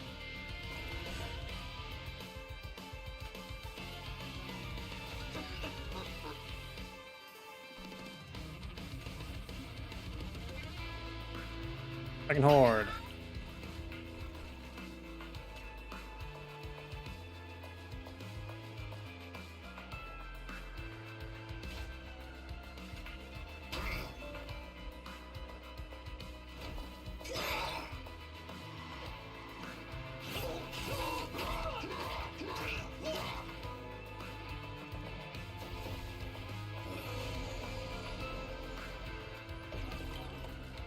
Who got dazed? You got dazed. Haha. Get dazed.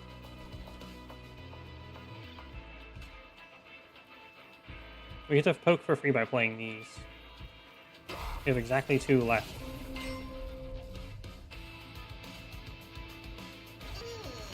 Yeah.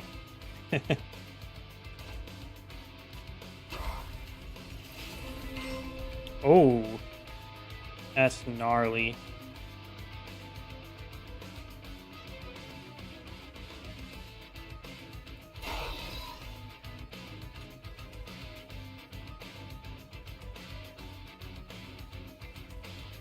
There, we can keep all the incants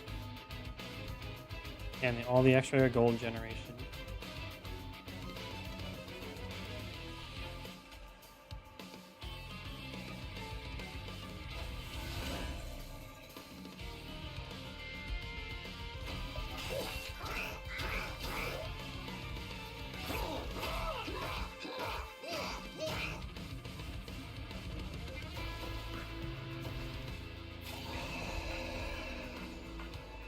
More avarice.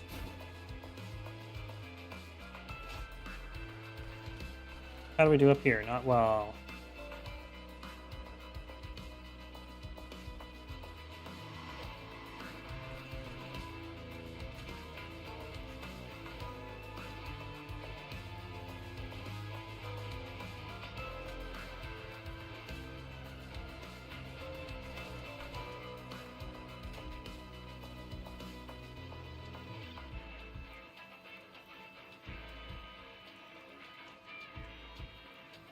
If I enough pyrogels on the front, this does actually work.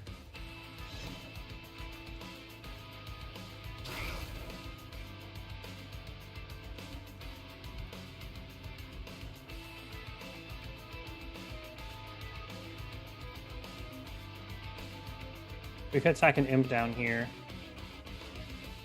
That doesn't actually do what we need it to. We do actually have to cast some spells.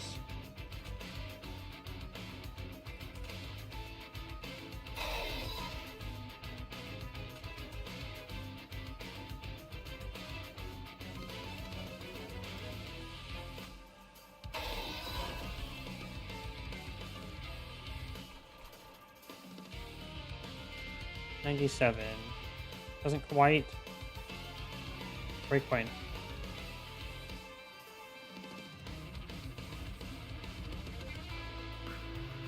I think it will save us a hit on with the fire.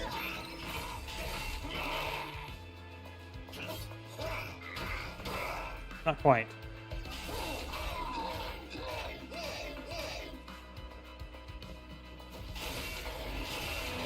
5 damage off. You're not going to get free Dragon Horde this time.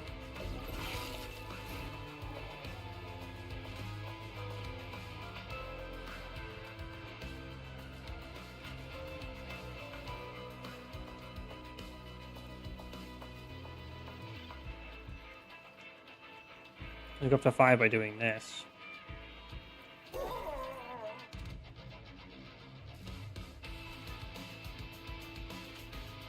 Another 45 armor.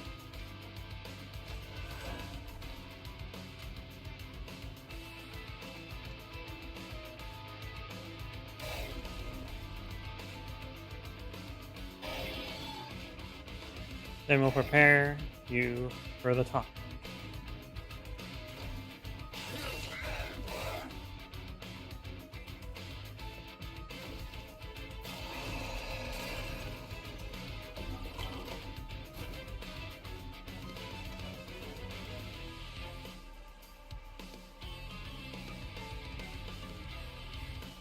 Okay, let's see. This one was difficult last time.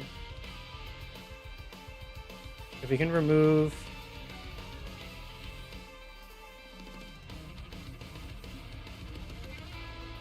Need to hit real hard and fast. We can't really avoid the incant at all. So we just need to spam.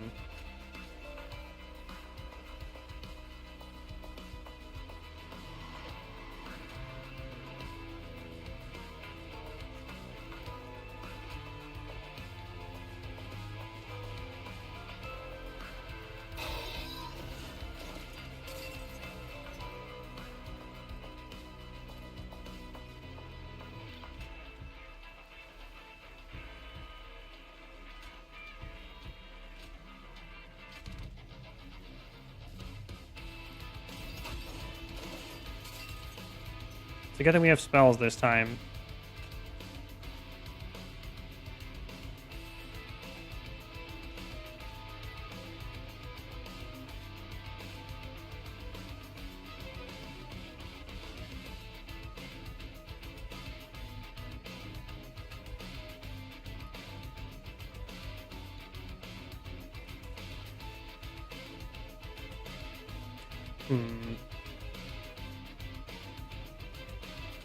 We want to play minimum number of spells, so we want to Moonbeam fast.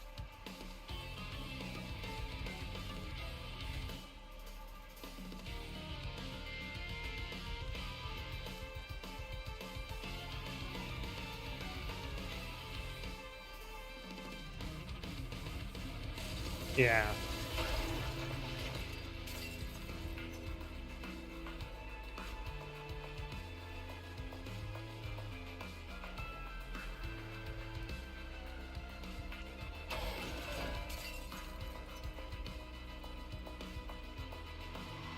We gotta have you be harvested.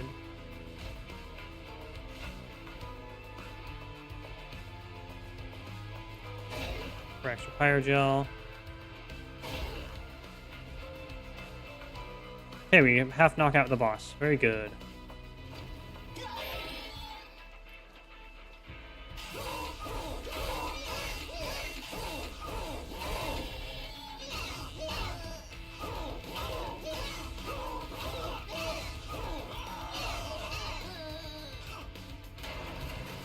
Resummoning a new statue is insane now.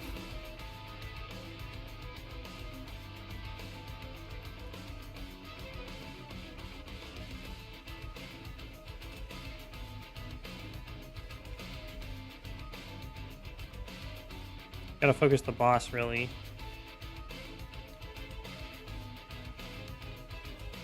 We can't add any Pyro Gel, so it doesn't matter when we use that.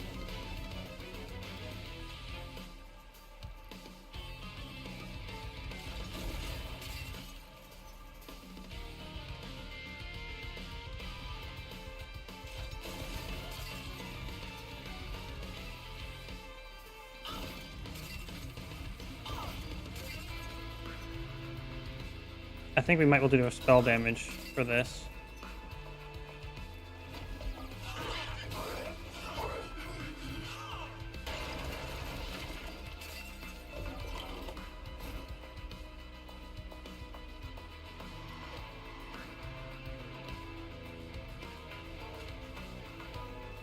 Looks like we can.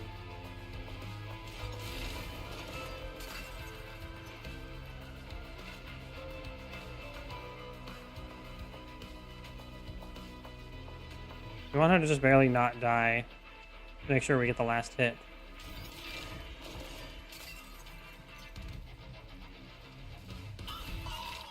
Almost got us again. She's so sketch. It's a good thing we were Spellman this time.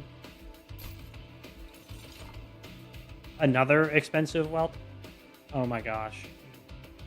But make it rain. Kinda need make it rain.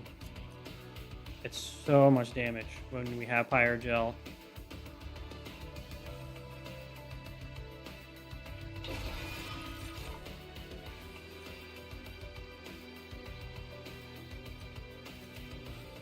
Lunar Cycle Staff? Didn't we already grab one of those?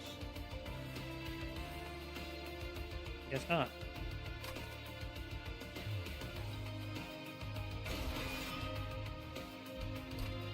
We are still within the highest breakpoint we can get, so it's perfect time to loot.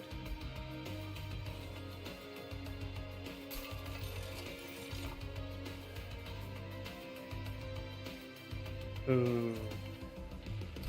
We're almost to the last boss. The armor one is what we want. And we're going to try to save that for the last battle. Because we have a lot of ability using... Oh! Create an ephemeral copy of the first spell you play each turn. That's very good.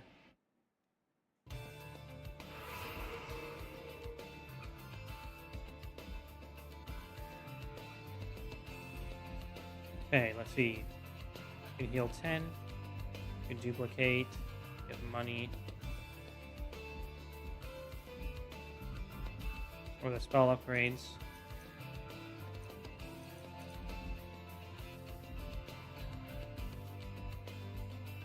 What would we dupe, if anything?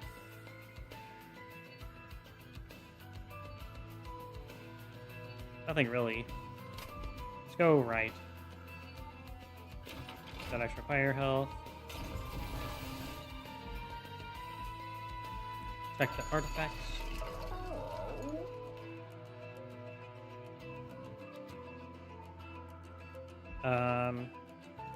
This should pay itself back.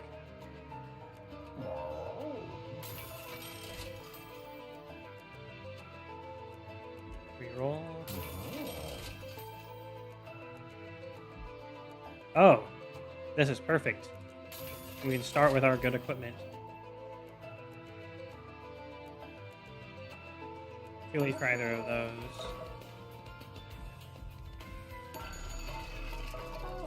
Intrinsic and -1. Make it rain! It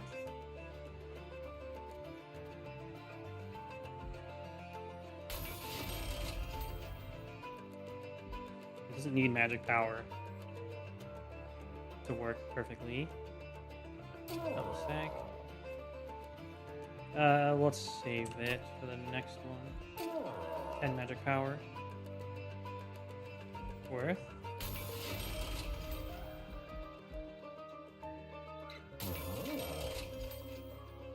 Remove consume.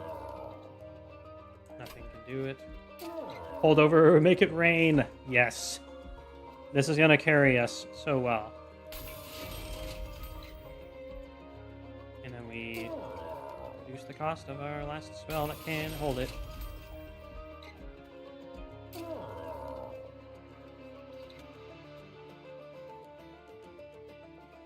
And then we can just do the last two in this.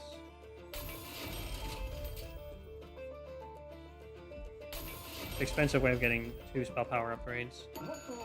We should have just enough money for Make It Rain. You need to get rid of...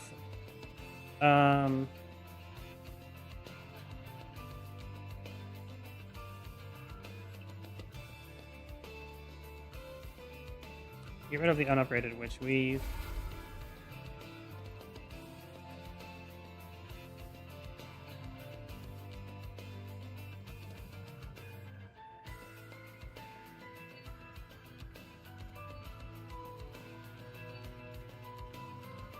Maybe a loaded well. Okay.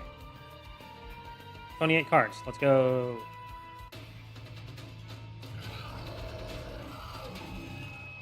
Seraphize Corruption 2 to your units each turn and doubles Corruption on strike. Ugh.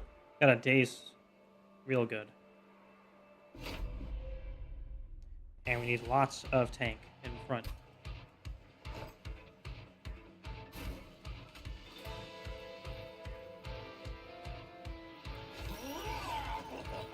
I forgot the Mind Cage would still trigger. Free Dragon can definitely wait.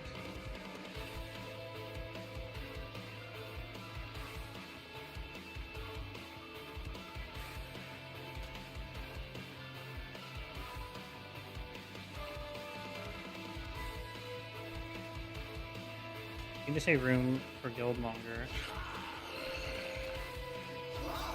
I really wanted to have just the one, and I forgot about I saw the mind cage. Gets a little bit screwy for that.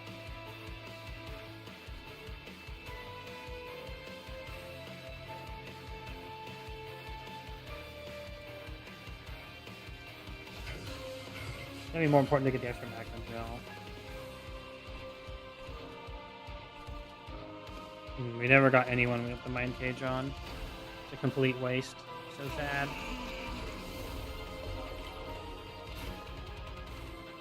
Okay, we need a sacrificial whelp for the bottom to absorb all the corruption.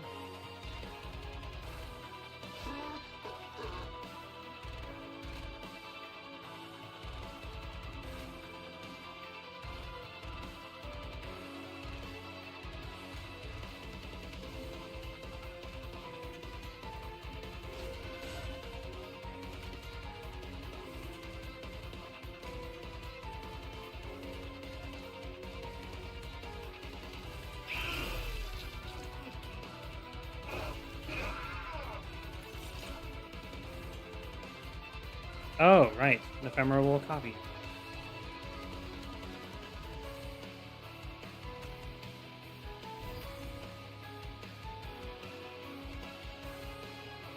We kind of need to hold the repeat.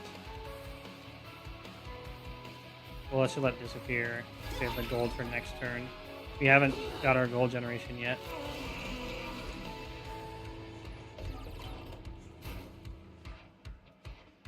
Okay, no sacrificial whelp this time, but we have Guildmonger to do that job.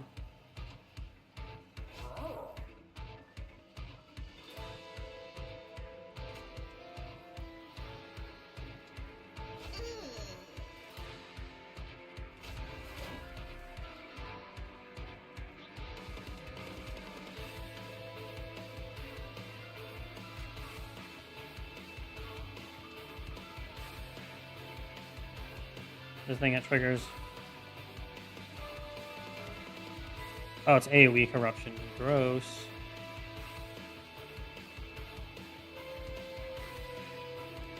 Maybe we should keep the whelp alive then.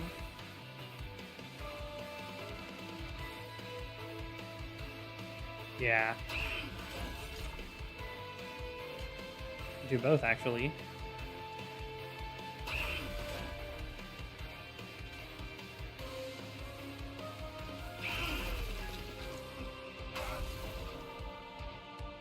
Oh, we can make it rain so much.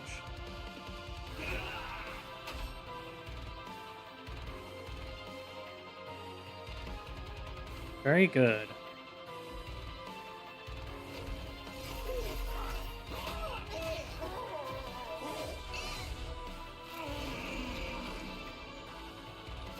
I hope we get a sacrificial blocker. We did. We can buff all of our units.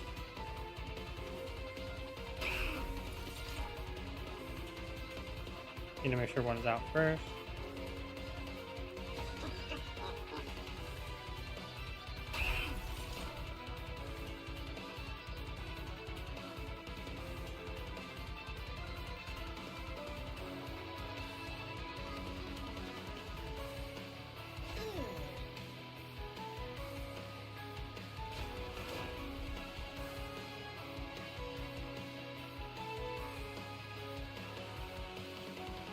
Nice, we dazed the boss. That's an extremely good thing to find here.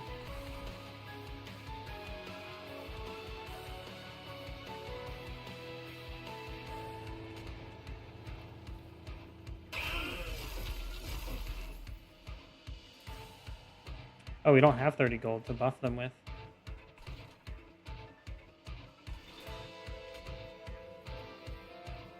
I guess that's fine.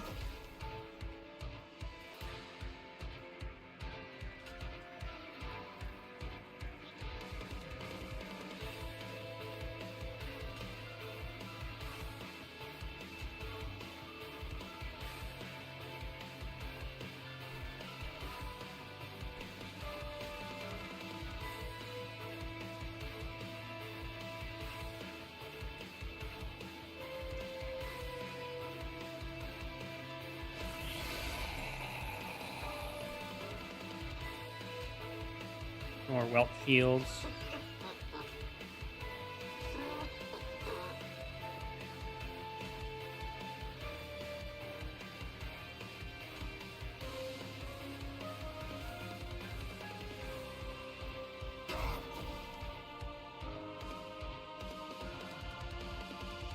$229.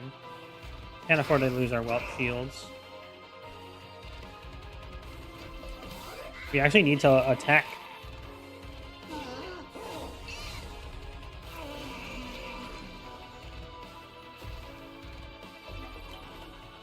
Nice, we dazed them again.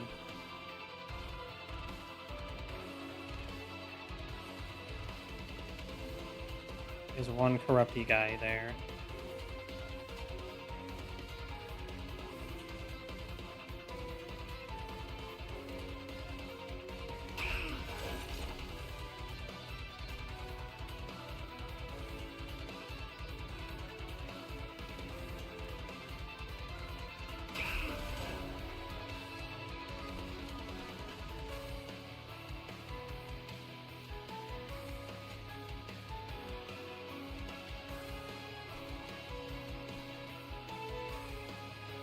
Okay.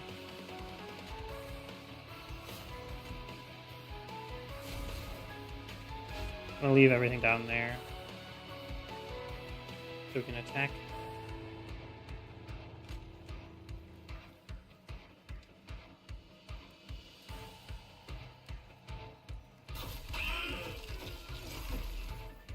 There we go. Not everything, but some stuff. That's much better.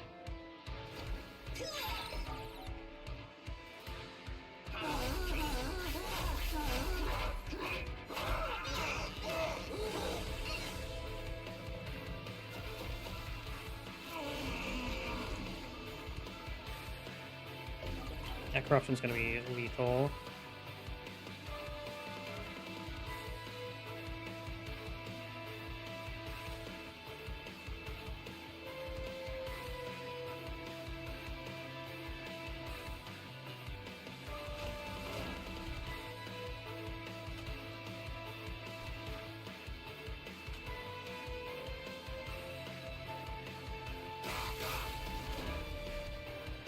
There we go. We can use our nuke down here. I'm gonna armor the second one because the first one's gonna get its corruption double and it's gonna be very hard to keep alive.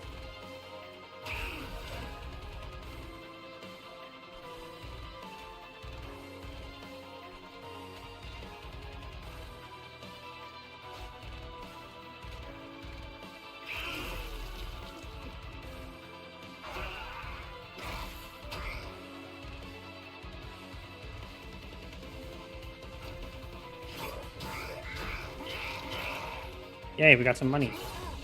We need to be spawning more money. There we go. We have enough for next turn now. Ooh, is the boss this time? No. Means the hothead is gonna die. Actually, we could do this and keep him alive. We have the double striker behind him, so that seems pretty good.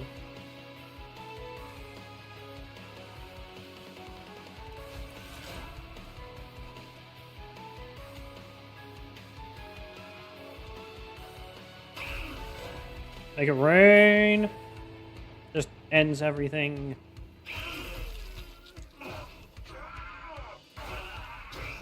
It's because of the sheer number of hits.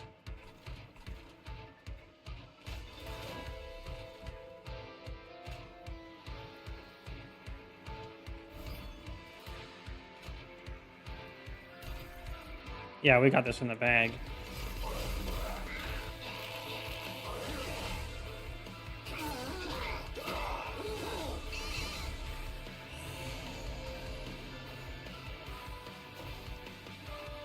Oh, got dazed again. Just a free attack.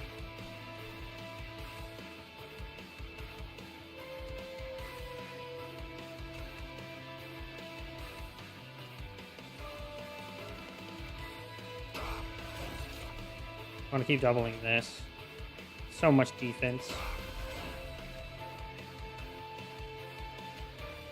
Make it rain.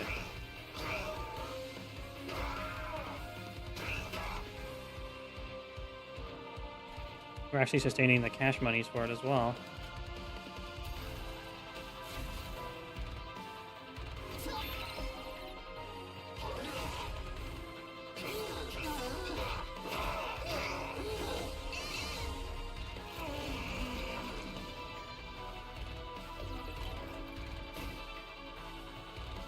Alright, they're coming for us. It's fine.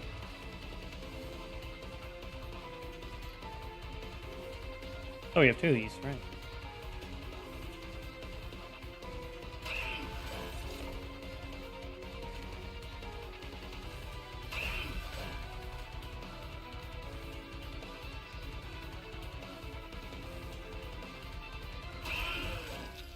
Well, I just killed... Huh. That was damn cool. We did it! Woohoo!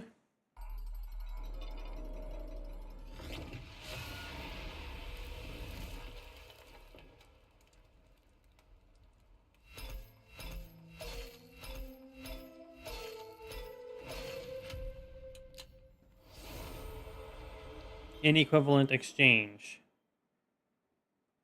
Deal damage equals to 25 times your Dragon Horde, then lose one Dragon Horde. Ah, I like keeping my Dragon Horde. That's a lot of damage, though. Gravity. That's cool art. Deal 5 damage. New moon, descend. Full moon, ascend. Huh.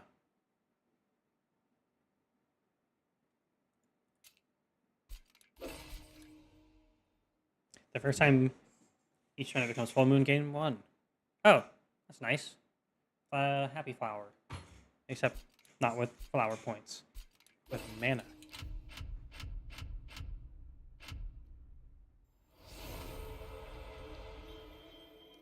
Covenant rank 3. Merchant reroll costs are 50% higher, and Purge costs scale 50% faster. Ugh.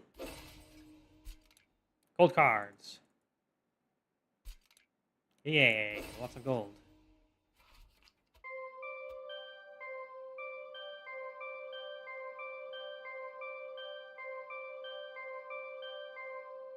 A lot of gold cards. Awesome.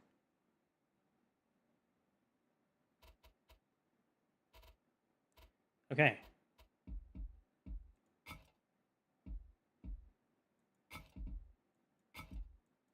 Spoilers. Don't want to look at those yet.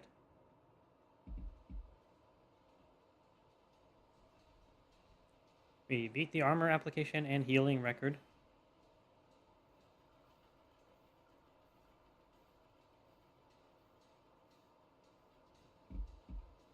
Alright, new run.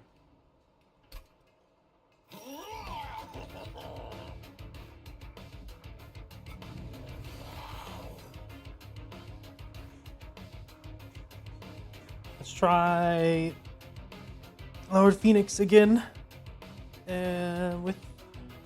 Let's unlock the second hero, actually, for Banished.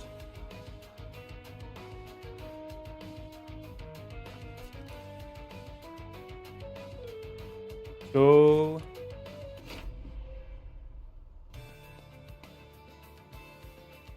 We get a Guildmonger, 2 Penitence Blood Suits, and 2 Lava Flows.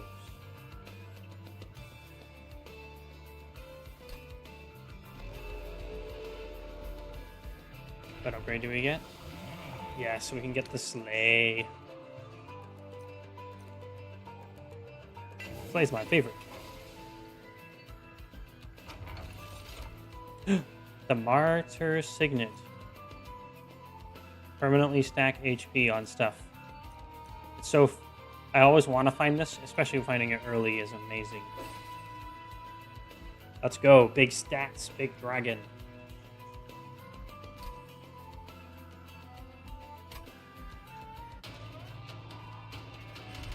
You actually have a heal for him now.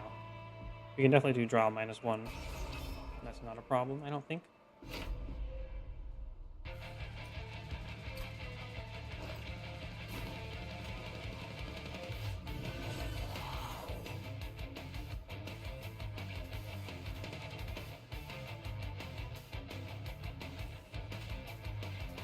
I think we can get away with putting the Guildmonger in front.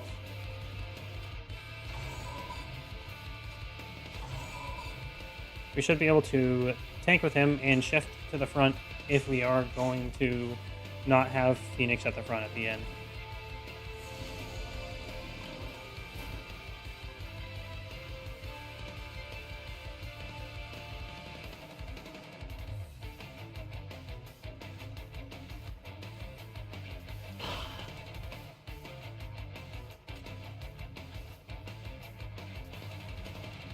Oh, actually, I wonder if we can get enough. We have 31.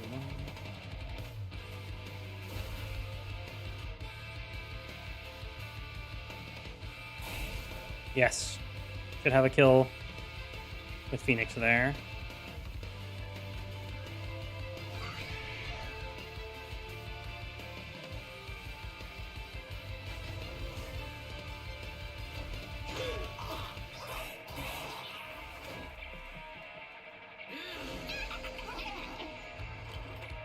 Oh, it's free money for you.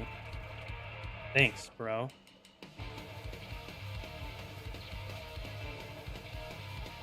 Can PK you for free. Save one for the boss.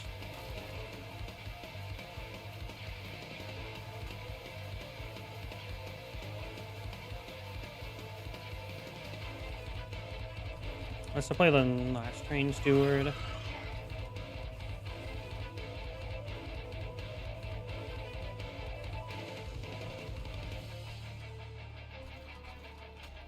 Hang you up.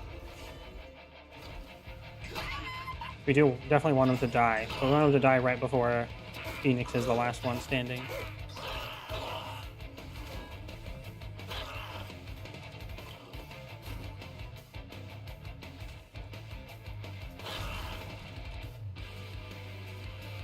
Okay.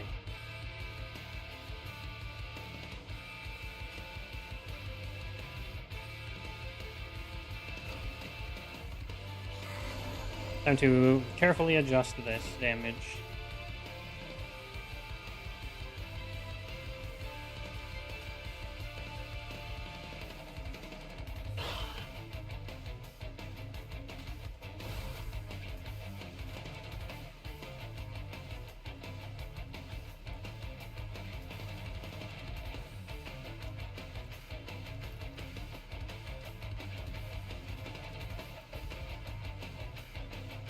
We have just enough attack that if we kill him, we absorb an extra.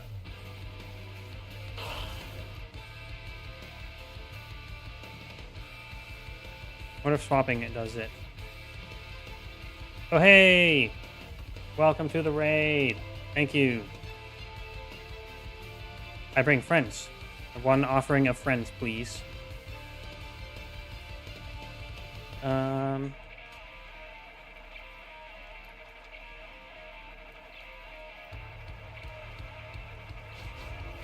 Doesn't quite do it. No eating friends, please. I'm not gonna eat any friends, don't worry. We'll be okay. We don't get to stack HP on Phoenix, it looks like. Not the right cards for it.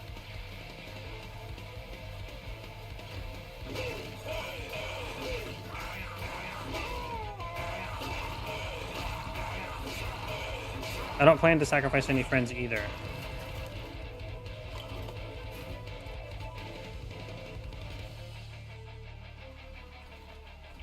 Well, at least our train stewards are going to get extra hit points. So I'm playing Monster Train 2 right now. Just came out today. Been playing basically all day. New Dragon faction just dropped. So it's obvious that I'm playing Dragon.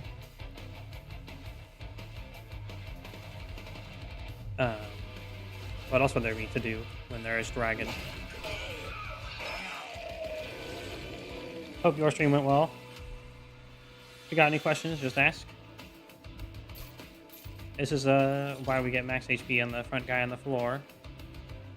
Ooh, golden touch. Turn things into dragon treasure. If you kill them with it. We want to make it cheaper, and we want to make it draw every turn. There's upgrades for that specifically. Rising Rage will be good. We can move Phoenix around if we need to, or other things.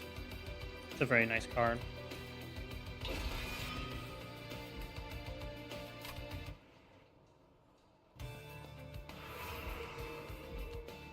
Let's see. Units and upgrades.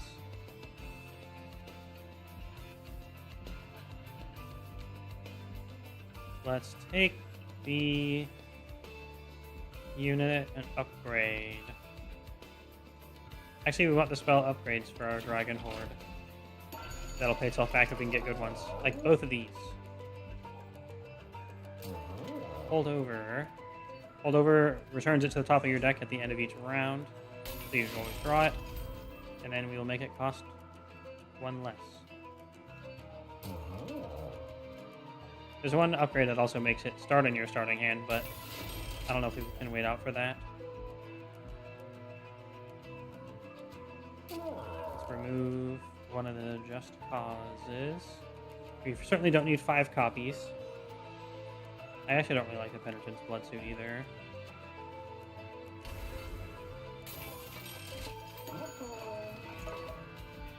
And then we get a unit. Oh, summon, draw an equipment card from your deck is very good because we want to lower Phoenix's cooldown, and there's a specific equipment that does that. So we will do this. Next battle. So Mark of Invasion spawns enemy units on each floor at the start of battle.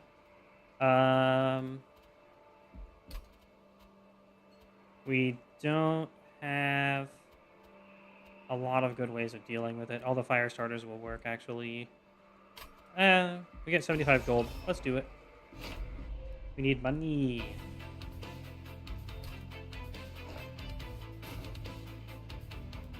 You don't have an equipment card for the Sword Maiden yet.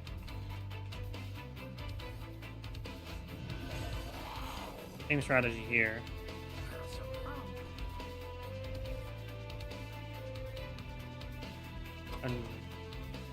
Actually, we do have an equipment.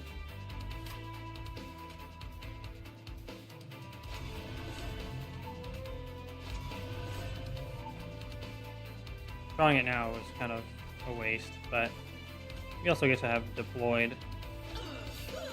That's fine with me. So basically, we're playing Hell versus Heaven. We are Hell. Awesome. It's metal AF.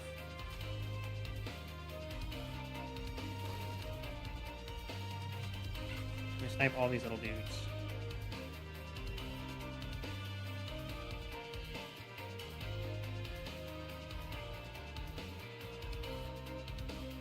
Let's see.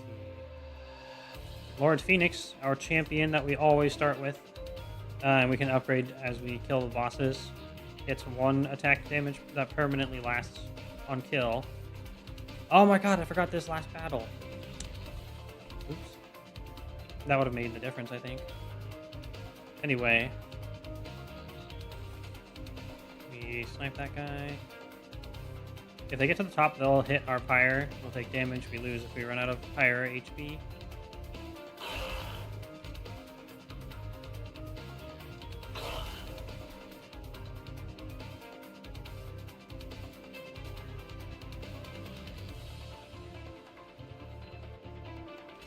This should mean we'll be able to kill him. Because it also applies Pyro Gel 4, which increases damage taken by 4 every time instance of damage taken. So we do 24. And he would be left with 34 health, so that means we should get the kill. Perfect.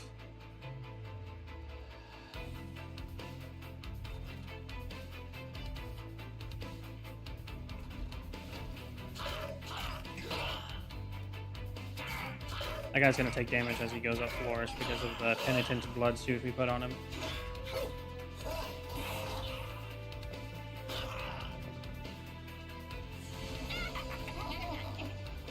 These guys appear randomly on different floors during battles. If you kill them, you get money. And he just spawned in front of our guys with no one in the block. So he's just dead.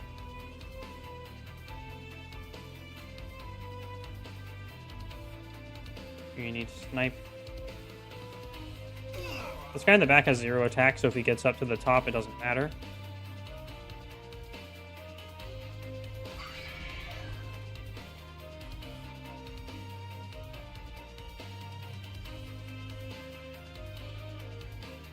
There's not really a way we can get a kill down here.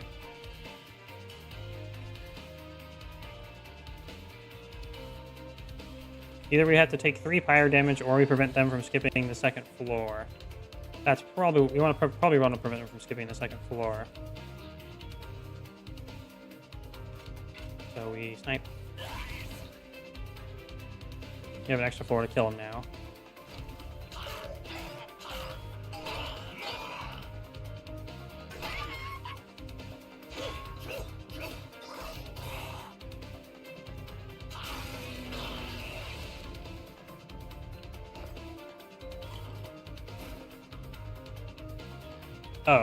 Oh, let me shout out. I forgot to...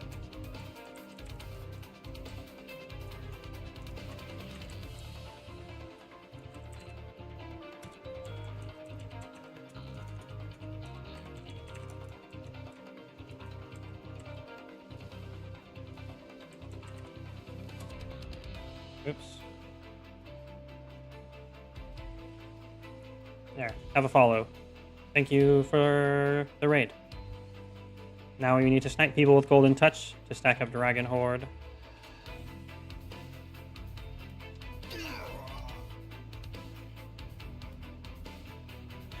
Raid Poggies. Ugh. Snipe the damage guy off the back.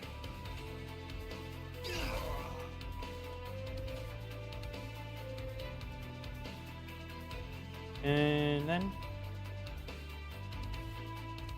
Poggies is the term of the people. We will have one Just Cause in our hand. So we can afford to put Phoenix up to the front.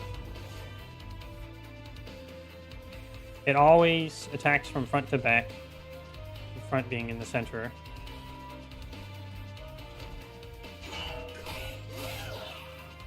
If it looks grim, we'll send Phoenix up to the next floor. And it definitely does, because this guy is super annoying.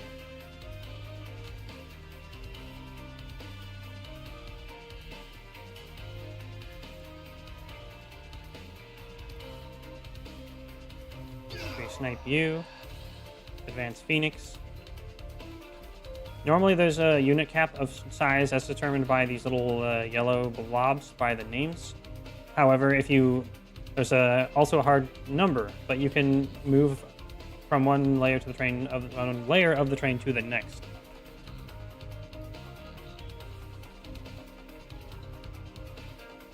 So we have an ability on our pyre that heals everything in the front to full health. We're gonna pop that because we're certainly gonna need it. Then we will move Phoenix up the floor. We won't be able to do this again.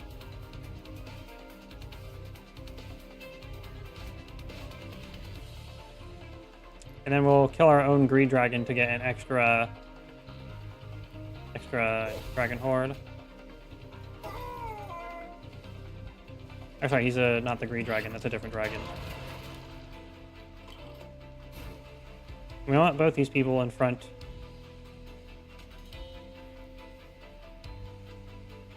Because we multiply the higher attack values by being closer to the back.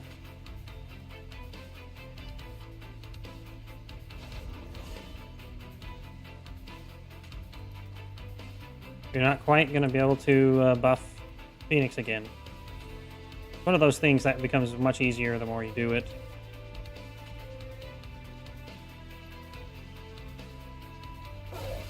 Arg, so close. It's him having so much HP and Thorns makes it very difficult. Thorns being pretty obvious what it actually is.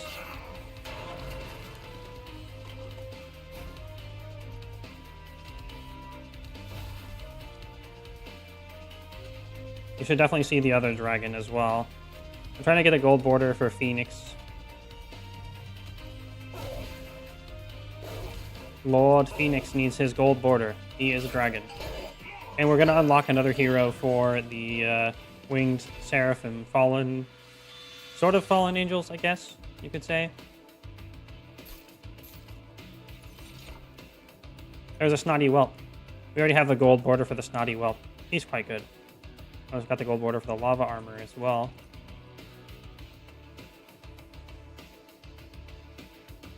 It's not the equipment we want for Lord Phoenix. We can try the Pyre Cask again. They were pretty helpful for chunky targets. Yet another Rising Rage.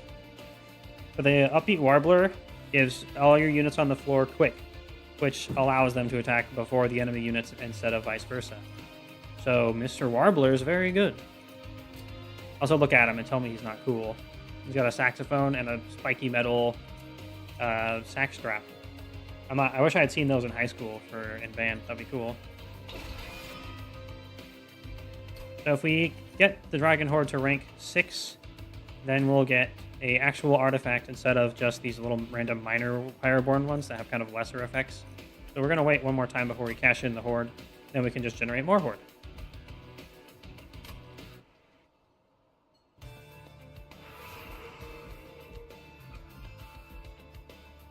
Okay, we're missing 3 health. These will restore some, but we're barely missing any. We'd rather chance to get some more powerful stuff. However, we do want equipment and ways to improve them. That's very poggies. Let's go left. Equipment is extremely important to stack up Lord Phoenix. And we get a random event.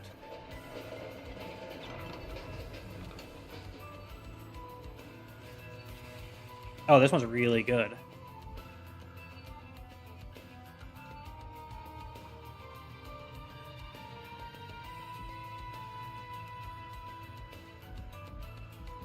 Courage, Wrath, and Benevolence. Being able to shift around is pretty helpful. We're going to grab the Courage.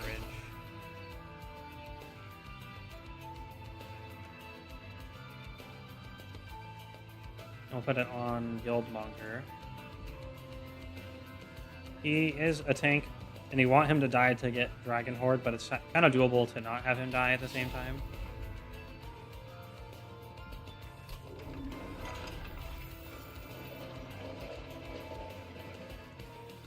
And we'll get the Fire Health, and we'll hope we can get the Cursed Twin Blade. Sacrificial Chamber will generate us a lot of monies. The Equalizing Rings was also quite useful. Reroll. A lot more expensive now. That's the Mind Cage. After combat, reduces your active cooldown of anything by 1. That is the one we want. And then there's one that gives him double strike, but he loses one temporarily every time he attacks. But he gains permanently if he kills stuff. You got it.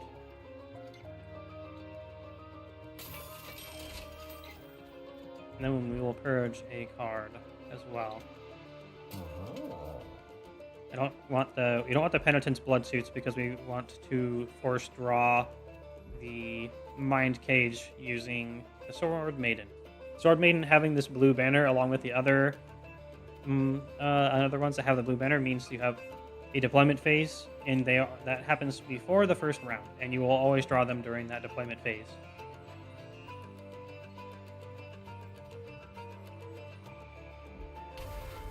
So we can basically start with it. Okay, time for the first big boss. I'm so sad we haven't stacked any health on Phoenix.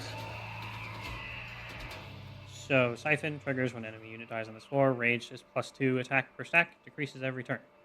So, killing stuff on the same floor as him will buff him temporarily, is what this means. Let's go.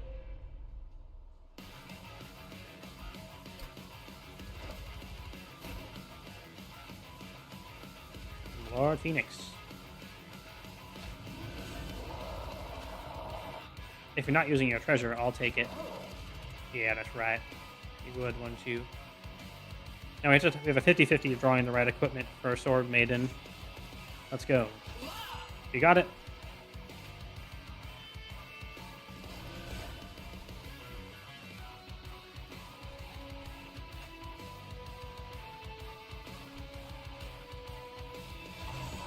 You try stacking that guy's health, and it'll be pretty useful.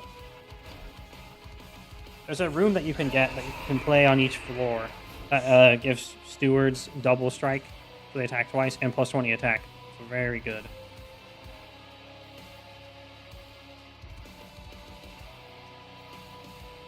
Okay, so we snipe either one of these. You can also hit the front. If the healer's left alone on the floor, it won't actually matter. So we get more damage out of it if we shoot the front.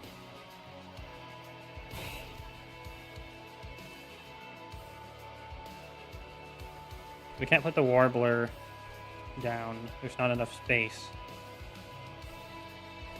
So we'll put the Warbler up here.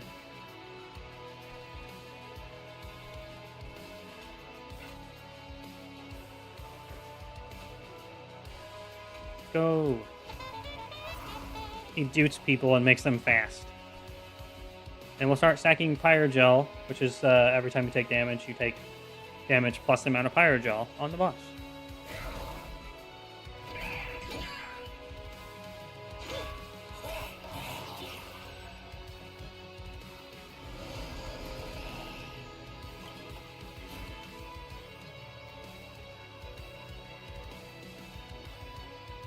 So we will temporarily buff the boss by sniping his dudes, but it won't really matter. Because as long as we can keep our units just barely alive, we can pop the active ability that heals them later. So let's keep sniping.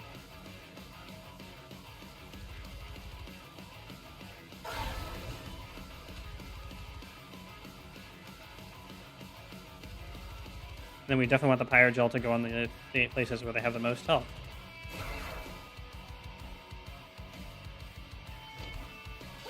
The Guildmonger being able to heal himself with that active ability we gave him is very nice. Because he keeps needing slightly more beef for Phoenix to end up in the front.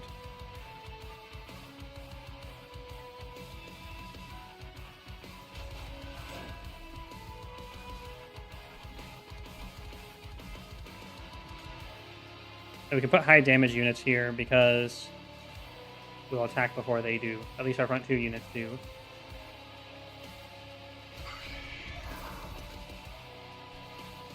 Then we are doing 24 damage. We need to do a little bit more.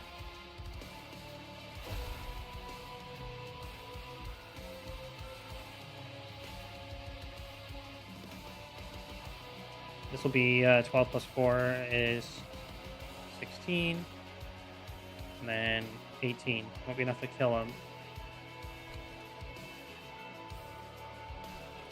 If we shoot him with the Golden Touch, it might be enough. If we combine it with the Just Cause.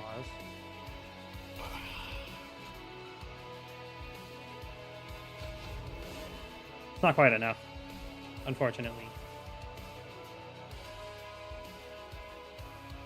We can get Phoenix to last hit again using the Fire Gel, his Fire Breath attack. It becomes explosive at the next rank, meaning if it overkills something, it splashes to all other targets for that overkill damage. It's really, really good. And then if he kills with the overkill, that still counts as him killing to stack more attack damage. It is, as we say in the business, poggies as fuck.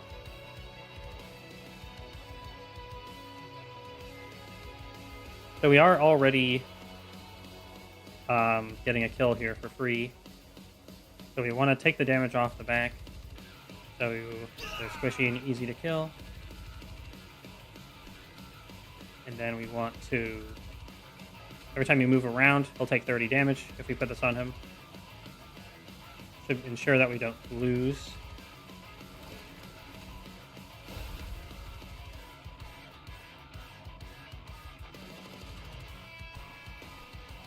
Then we just want more Pyro Gel on him. Make sure we can kill him. And turn.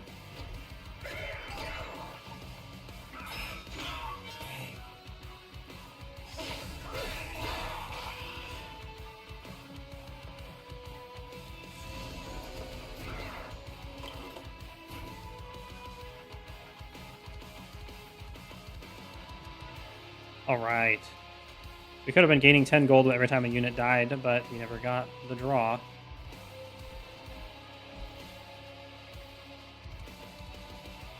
So after we run out of waves, the boss comes down to the bottom and you just fight him to the death.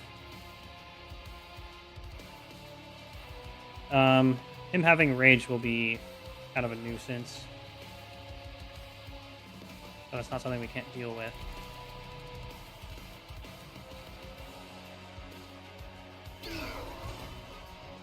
And we'll do this trick again to make sure he gets the last hit. We put big Pyro Gel on the boss.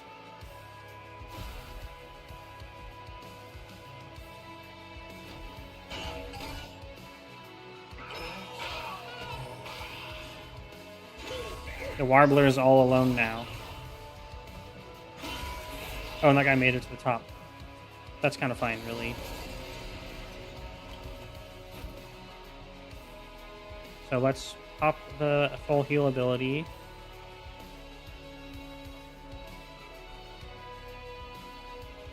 Actually, we can want to do Courage. Courage specifically also grants armor to the amount he has healed himself for. We're not even that close to killing the boss at all.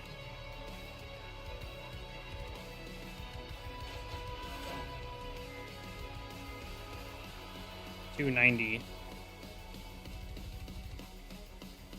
The thorny guy up at the front is annoying. We have no way of moving Phoenix. But if we pay attention to breakpoints, this goes better.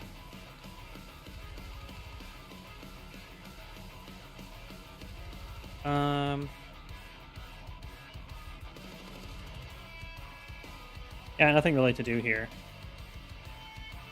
We don't need to worry about last setting anymore. We maxed out our Dragon's Sword.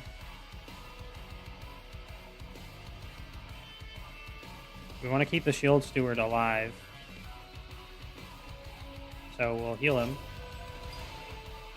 We want that guy to die so we don't take damage. So since we can't affect the outcome of the bottom floor, this is what we need to focus on.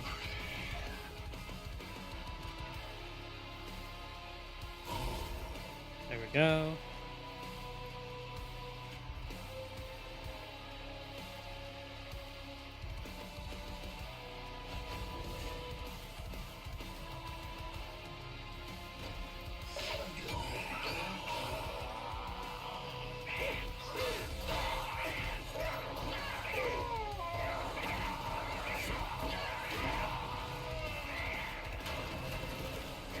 Warbler versus boss. Let's go. Just kidding. We're going to evacuate the Warbler.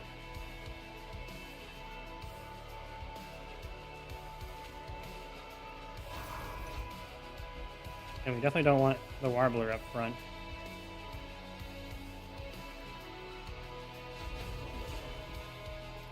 Saxophonist Bird. Love this. There's a lot of great stuff here. The music is great. I love all the card art. The game has been very fun to play. I said it's day one. I doubt it's going to stop being very fun, though. He'll take another 60 damage as he goes up, 30 from the equipment, and an extra 30 from his fire. We do have a quest to kill things with spell damage. Well, with spells, so we're going to do that.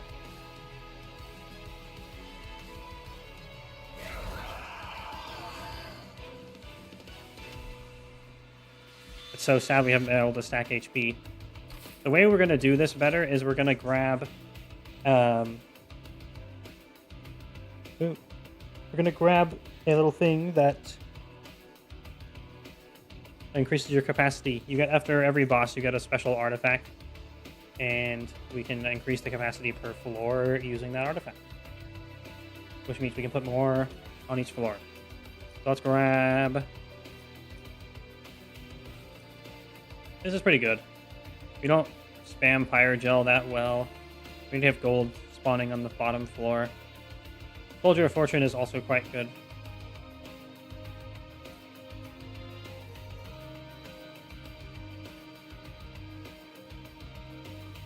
We can try Spike of the Banished. We haven't used it yet.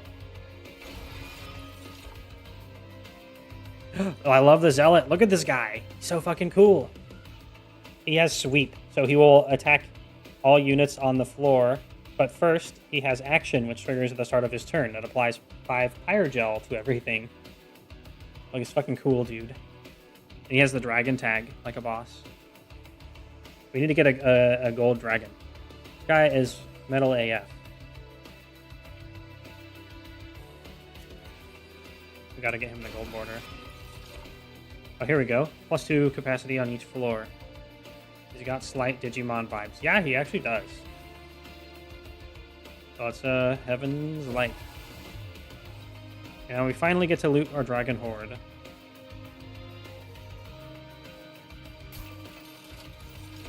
So this is one of the best ones. Increase the max Dragon Horde.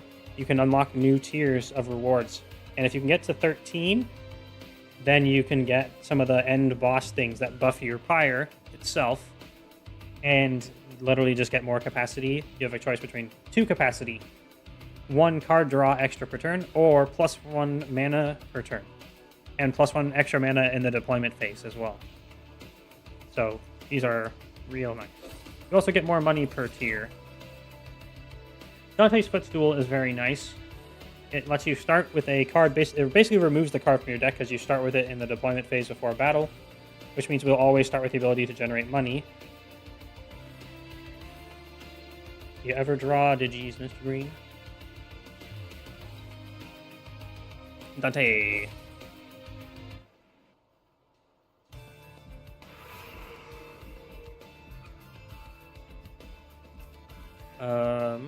Then grab trinkets, money in the alcove, duplicate a card, get some health back, or upgrade units. Let's go to the right. Cash and an artifact. And an event. Phoenix Fire 2 is where it becomes explosive. This one is the most fun. It's not just because I like stat stacking, but the fact that it evolves the ability every time you take it. So like it becomes explosive, and then it does double the explosion damage. Well, double his attack damage. So it's just the most fun. He also gets some more HP, which he needs. Been trying to buff that this whole time. We get the random event.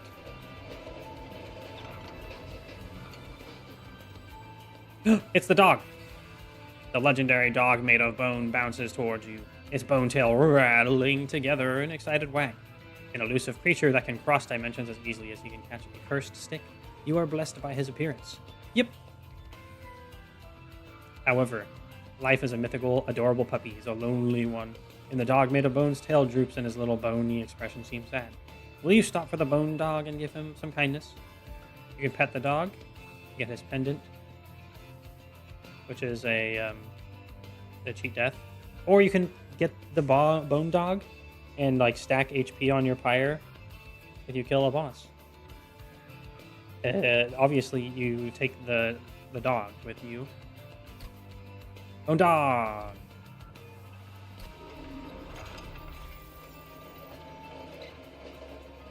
And then we go to the boss. Actually, wait, we have to click one more thing first? Yes. You can get +3 deployment mana. That's pretty useful. Dragons apply Pyre Gel 5 on strike. Is good too. Let's get the deployment stuff. We're going to be making expensive equipment.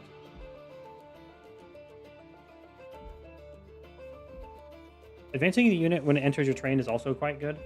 It means all the squishies that usually hide in the back will get moved to the front every time they enter. And if we place Phoenix in front of the dude, then he'll automatically kill him. Although he's going to explosion kill them anyway. So it's a little redundant. Let's re-roll and see if something else comes up. Lol. We could buy +1 mana per turn, but -3 during the deployment phase. That's kind of worth since we just got the +3 during the deployment phase. We have exactly enough for it. Odie's Totem. It's rigged, but it's fair. So Heaven's Seal will heal anything if they move up a floor. Considering it's non-boss units. We're pretty likely to just clear things out very well. This is one that used to wipe me a lot in Monster Train 1. But I think we can get it.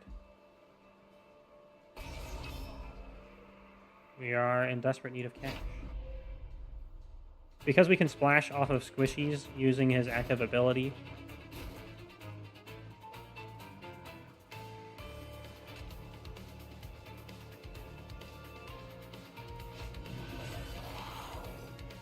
Wait. Oh, Dante's Footstool is the room card, not the equipment card. That's fine. Definitely want Sweep on the bottom. Just in case we can't kill with the Phoenix Fire. He'll kill the squishies automatically.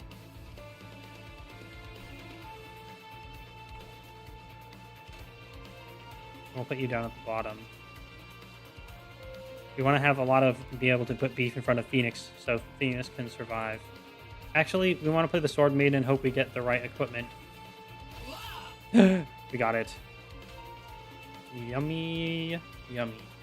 So that goes from, instead of three turns, as every other turn we can use his active ability, which is by far the easiest way to kill things with him.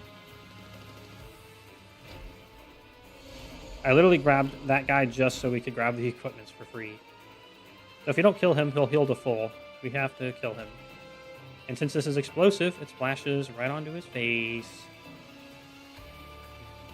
We got the Bone Dog! Bone Dog.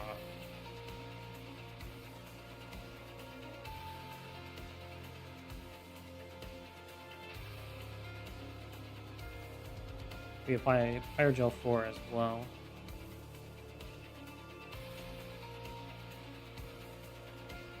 He goes down to 60, we'll have Fire Gel. So he goes down to 68. And we'll be able to do... We need to adjust the breakpoints just a little bit.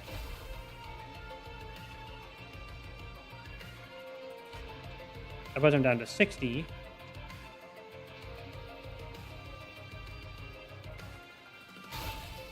And then if we swap these two around, Phoenix will last hit.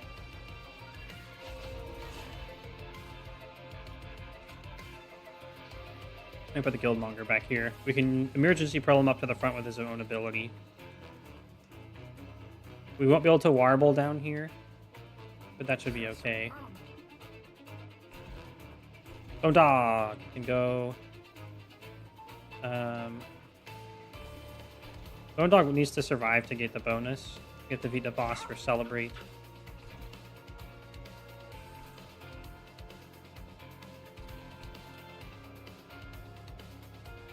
And we just don't play that. I don't think we want to move Sword Maiden. Actually, there's no reason not to. If we wait, though, we can overcap the floor in capacity terms.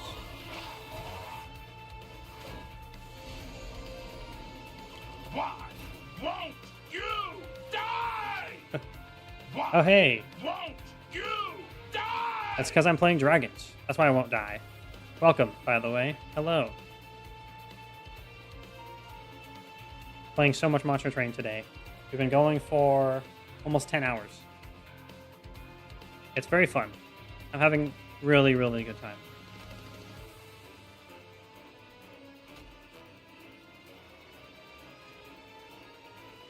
Big stream.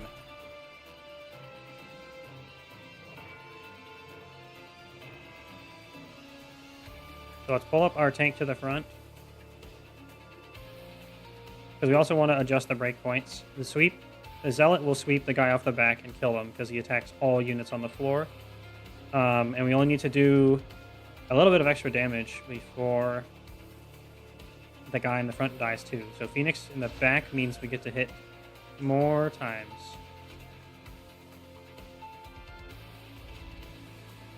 Oh no, we may not be able to make it.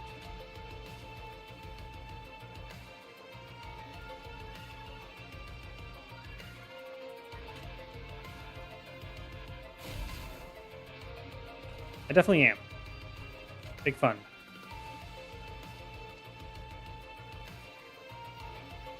Let's put maximum tanks in front of the Bone Dog, just to make sure the Bone Dog will survive.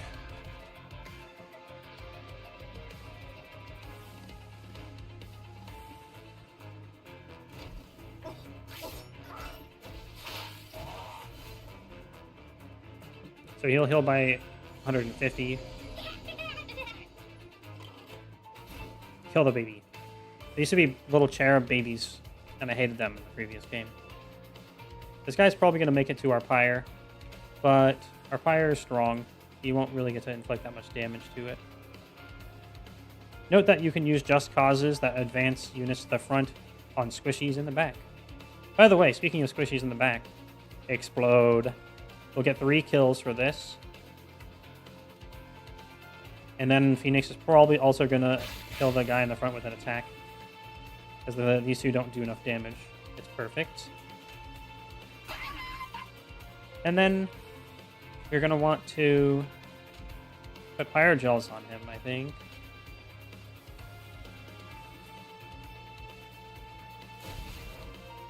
He has a damage reduction. That's why he's been so annoying to kill.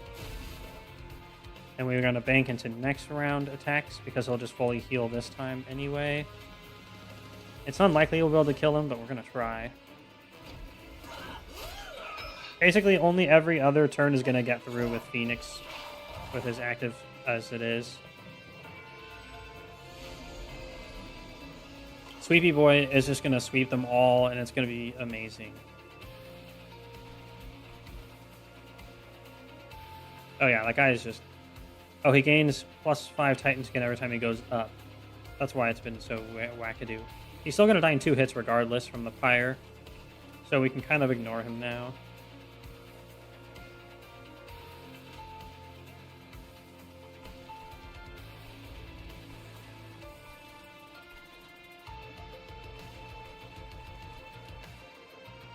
You just want to make sure the guy in the front dies.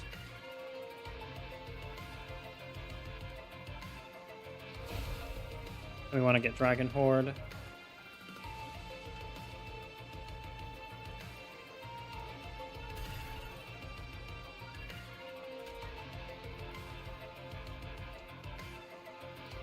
If we need to, we will pop the full heal. That keeps the Guildmonger alive, so his damage rounds up the kill. Perfect. So we get the kill, and the Guildmonger stays alive. To hopefully get Phoenix to be the last standing.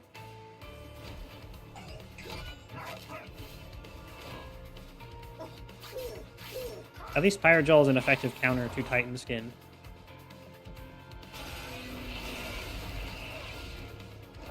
Because adding damage taken obviously counters subtracting damage taken.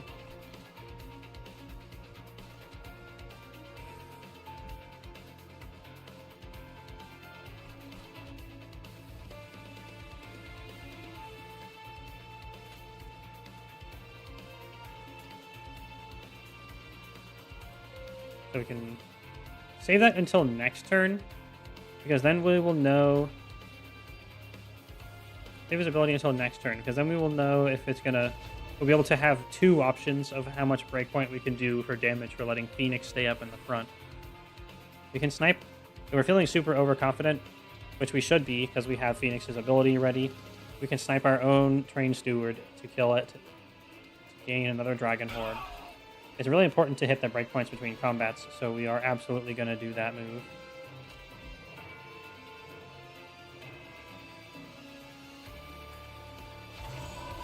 And we have no targets for these, so we just pass.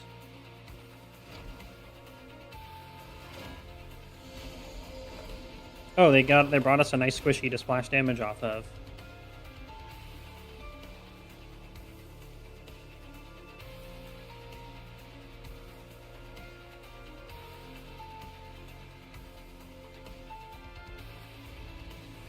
First things first.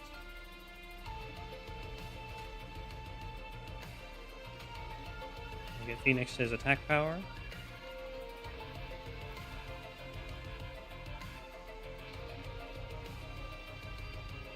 Unless we want a Spike of the Banished first.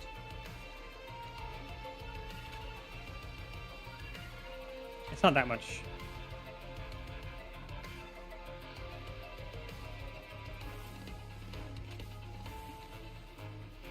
Okay, let's pop a boy. We'll heal you up to full.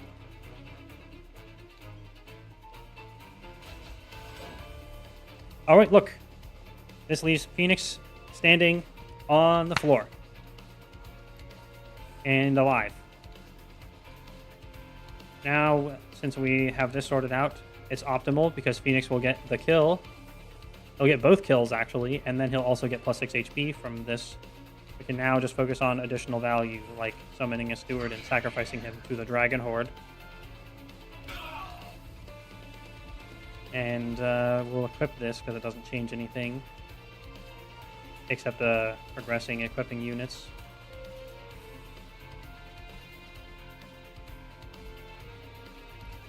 And Bone Dog will give us maximum fire health. And the Guildmonger will die, giving us his Dragon Horde as well.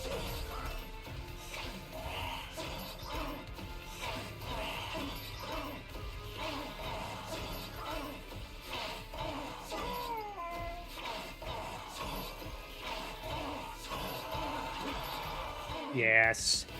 Get wrecked. Phoenix getting permanent stats of health multiplies his ability to get attack on bosses. It's very nice. Collect. Big cash.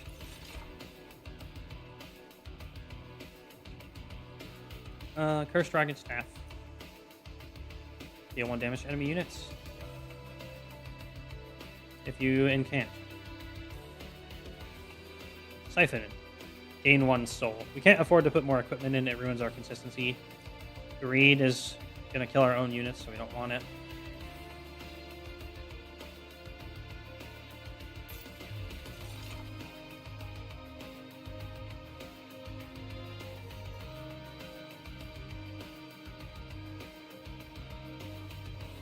Deadly Plunge is a pretty powerful spell.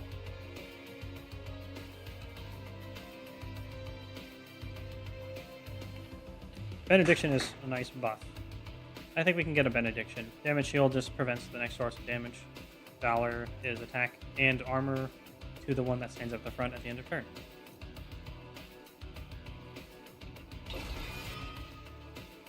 So there is another breakpoint if we get to 10. However, we get another artifact if we cash in now. So we might be able to get 2 artifacts if we can get up to 6 again. So let's cash in, especially because we might be able to increase the maximum of Dragon Horde that we have again. Oh, this is very, very nice. After using ability, friendly units gain armor 3. And we're going to be spamming our boys all the time. Spell cards with consume have a 50% chance to be discarded instead. Cool.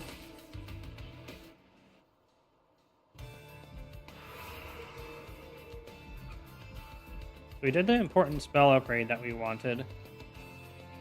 Oh my, look at Phoenix's glorious nice stats. We want to make Benediction cheaper.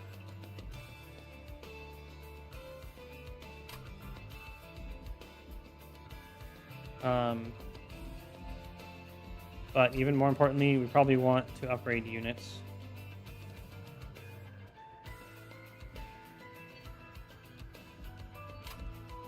Let's go to the right. We get a free artifact, which is normally expensive. Oh, equipment or room card as well. Yeah. Card removal is nice, though. They just give you a lot too many copies of cards.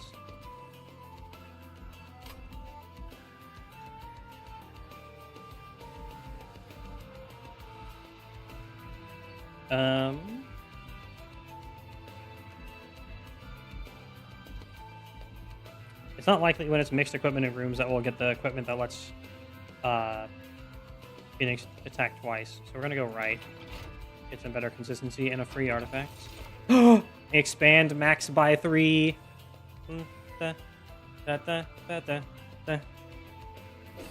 Now we can get up to 13, which means we can get the boss relics.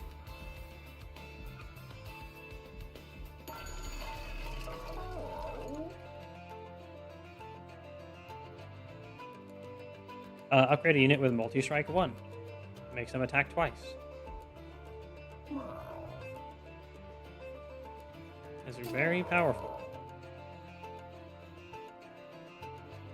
I'll put it on the Zealot because he sweeps.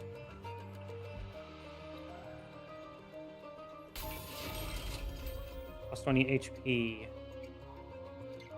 I'll put that on the Guildmonger so he can survive more stuff.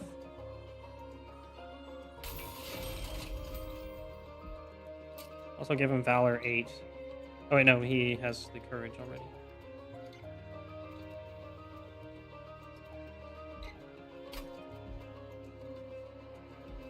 Also reroll.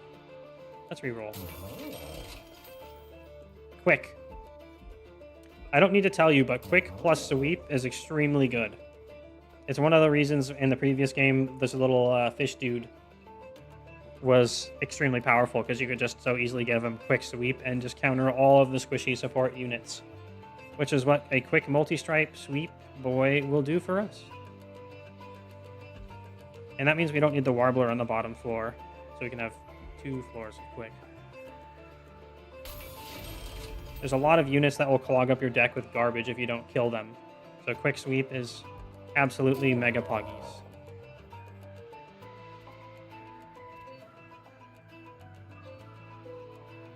The Avarice triggers on attack. You just get 3 gold when you attack. And do unblocked damage, specifically. Should we make Giant Bone Dog?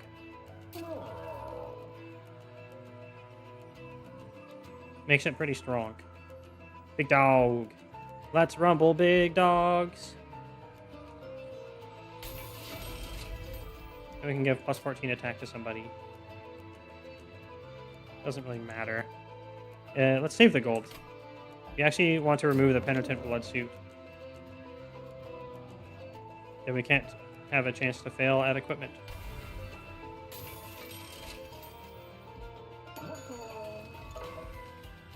Oh, we also get a free 2 removals. We will move Fire Starters.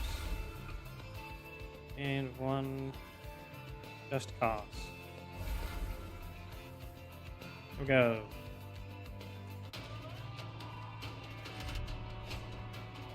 Tough as nails. Enemy units enter a Titan skin for 150 gold. Considering most of these guys are tanky and or debuff our damage, this is not a smart play. We are not going to take this.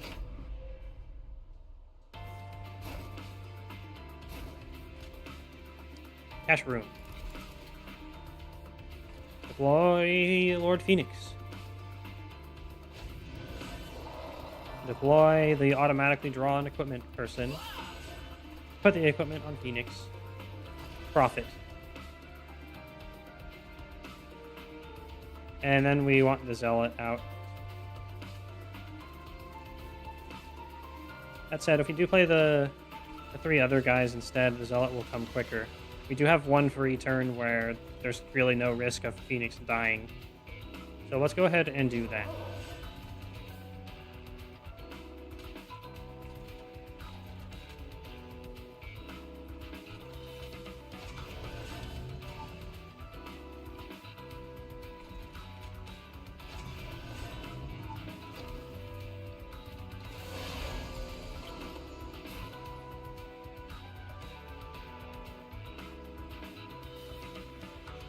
He has an incant. Whenever we play a spell on this floor, he applies Sap 2 to all of our units, which reduces their attack by 2 per stack, but it takes down.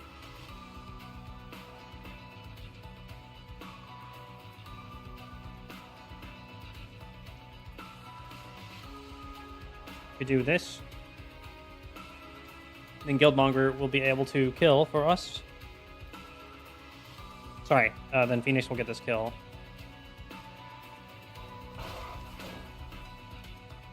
Because we only do 14 damage there. Bone Dog gets to go to the top.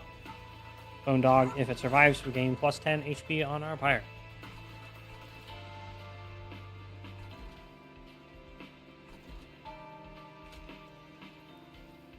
We'll maybe buff you with Valor.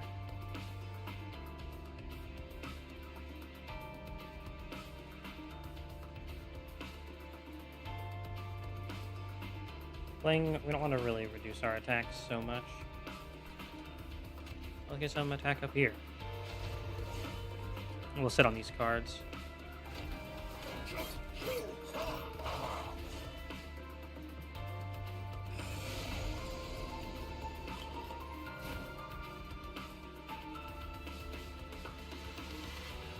We don't have Sweepy Boy, but we have alternative methods of getting rid of the dudes in the back. By sniping them. Snipe.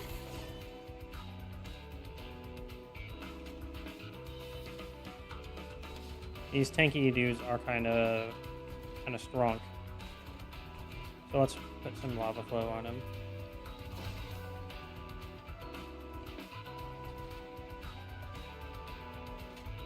Get plus attack and damage shield down here. Helps Phoenix stay alive later.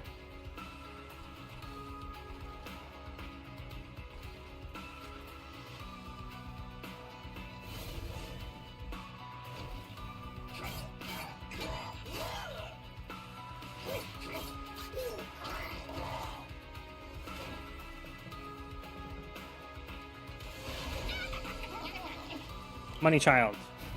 Money Demon. Kill him.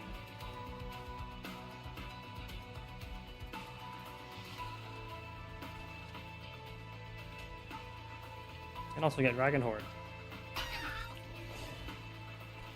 They gave us a squishy to splash damage off of.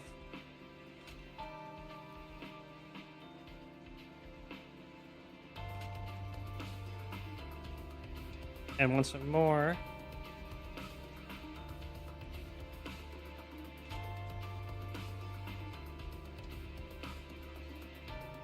We will be able to blast it with Phoenix.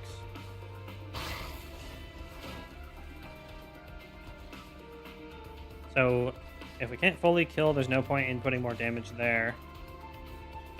Which doesn't look like we can.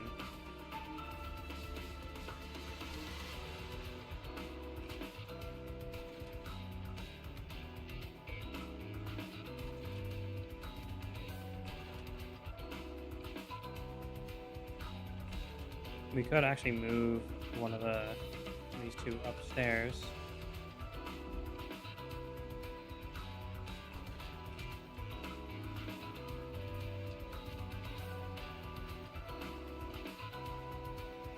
Yeah, move you upstairs.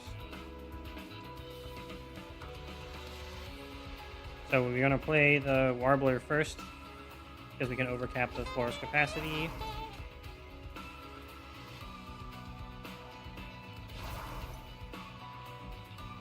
It's close. We don't quite get there. We have 1, 2, 3, 4 instances of damage. This will add.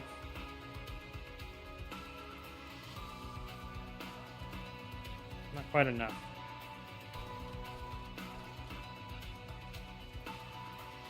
It won't add 20 damage. It'll add 8 damage. Plus the damage it inflicts, which is 9. It's literally 1 damage off, I think. It's close enough that I'm going to shoot it anyway. Okay, it's 9. 9 off.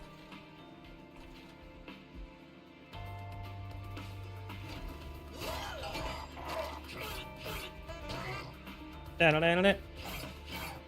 I love dupe blasting bosses.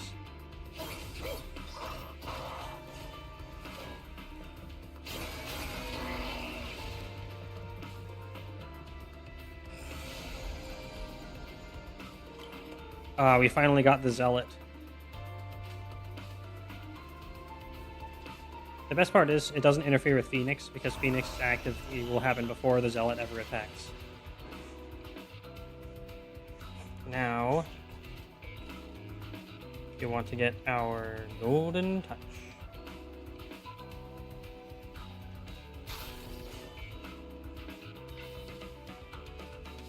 Uh-oh, that guy's gonna make it to the top also.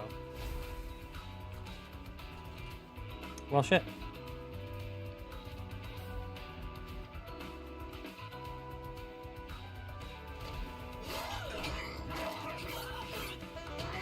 Take another 10 damage. We don't really have anything to punish us for taking damage, though.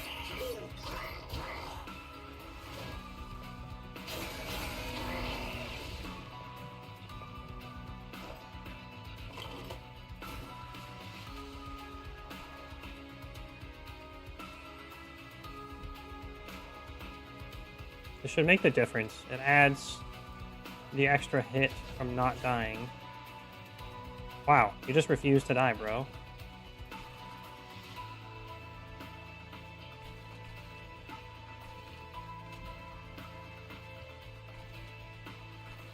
Let's get the Dragon Horde. I'd rather take a little bit of extra damage.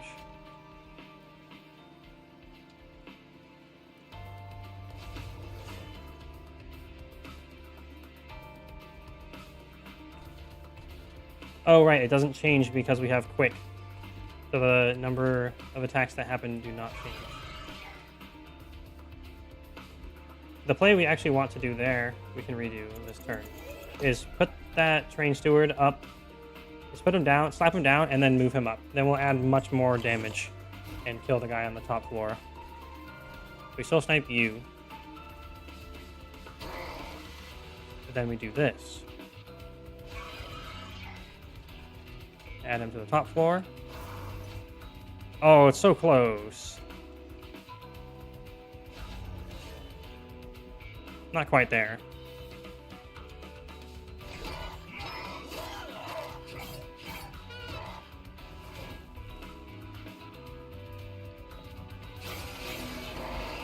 Taking a lot of damage from those guys.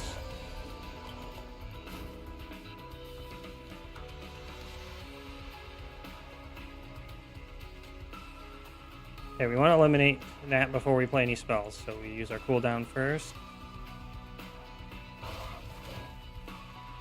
Then we'll activate Courage. Still not enough.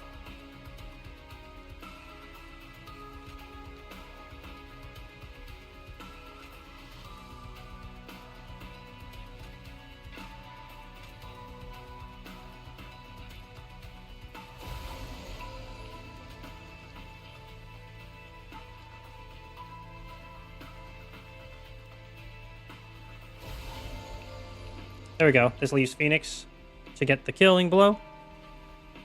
And we're up at the front again. So we do want to put the Steward here.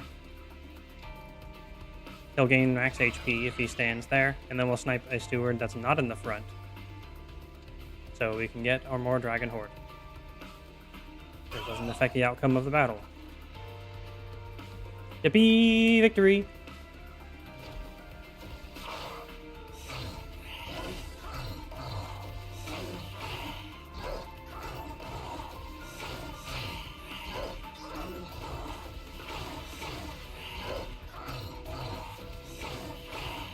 Guildmonger will die, giving us another Dragon Horde.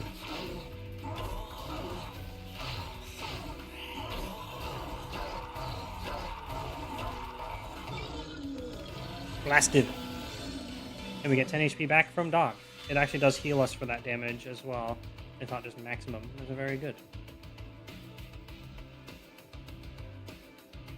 So a total of 32, but we got 10 back, so it counts as 22. Yikes. Make it rain was very good. It literally carried us last game. It did so much damage.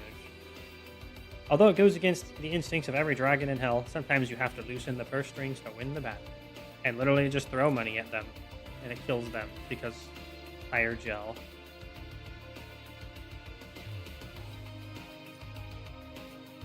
Let's grab the wealth. Wealth. It'll make us some money.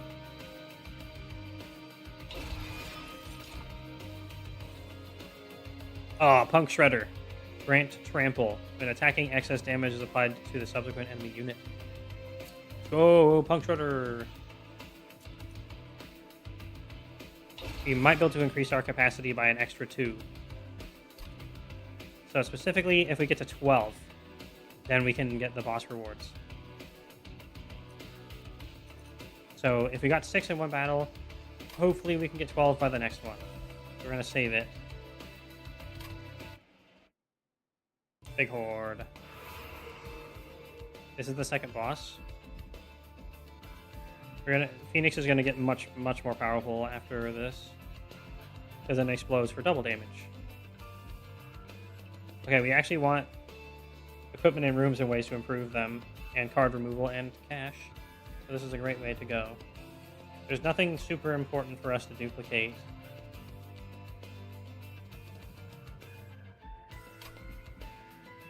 The pyre health would be really nice. We only have 57, but we should be okay. Phoenix is very good against the Cherubs because he has the beefy, consistent damage to snipe them. Plus, having a quick sweep boy will also just annihilate them before they do anything. So I'm pretty confident in our ability to win.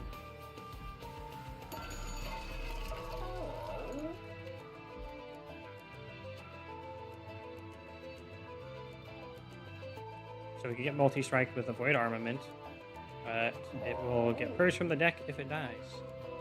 We absolutely cannot do that. Let's re-roll, see if we can get what we want.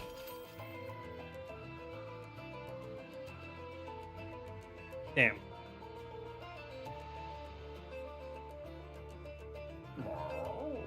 Don't quite want any of these.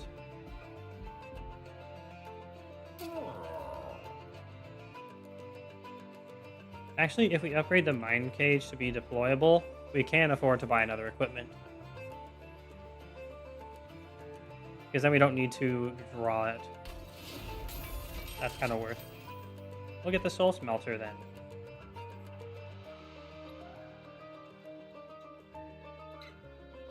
For everything that dies on the floor, you get a soul. At the end of battle, when you beat the boss, you get 1 horde per soul.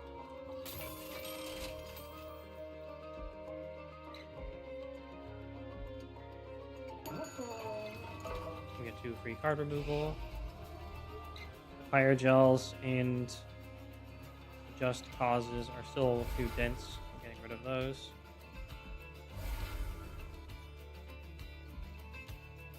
We could remove another one. Cash. But I think we need to save it. Let's go. Oh my god, he's giving him lifesteal and +7 attack. Hopefully they'll all be dead. And they can't lifesteal when they're dead. Vampiric feed. I must feed, for I am a vampire. Ugh. Quote these guys.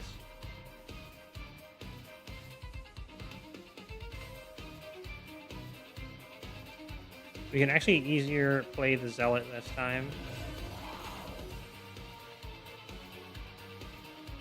And the Guildmonger. Because we don't have to play the Sword Maiden anymore to get Mind Cage. So this is what we do.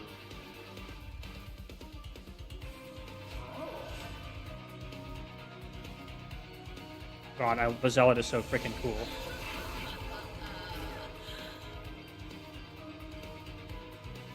I should make a miniature inspired by the Zealot. Punk Shredder and Bone Dog. Note how there's many squishies here.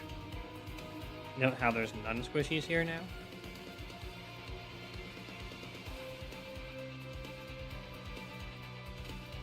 You get 12 Valor.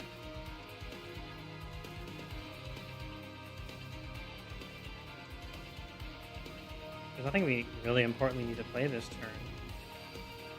Be nice to get the Punk Shredder out. But let's buff Phoenix while we can.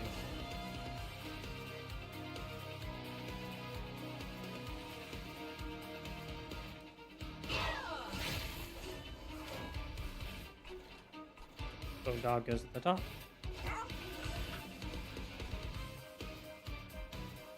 Guildmonger can definitely take so much punishment because he has the ability to heal himself and grants armor equal to the health restored.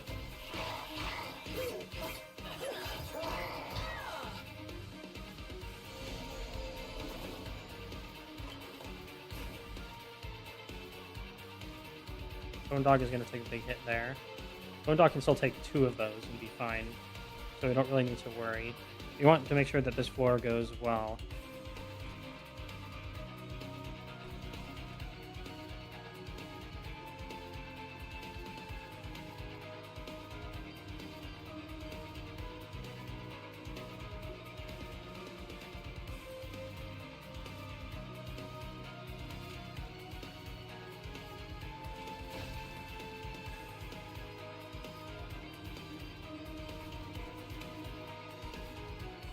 We won't sadly be able to last hit with Golden Touch.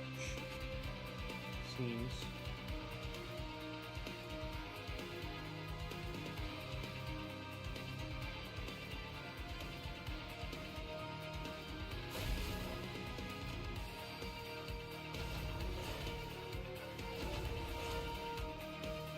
So we're just gonna squish up that guy, ready to be killed.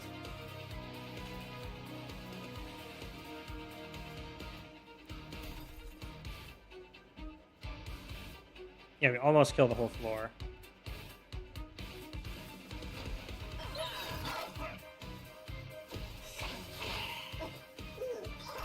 He's so good when he sweeps and adds the Pirate Gel before he double hits.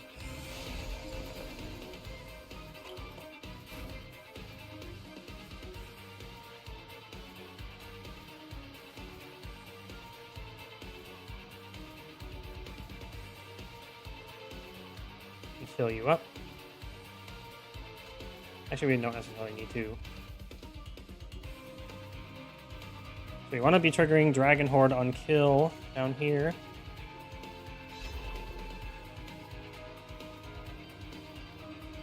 Get 2 kills with Phoenix.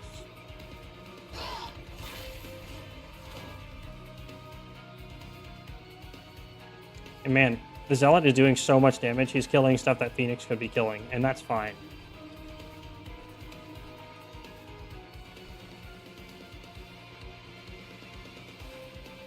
We still need to activate you.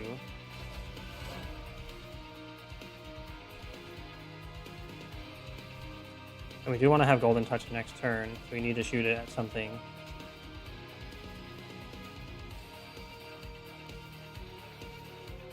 Actually, we might be able to not, since we are collecting souls now. Instead, let's make the wealthy wealth and start spawning cash. Ka-ching.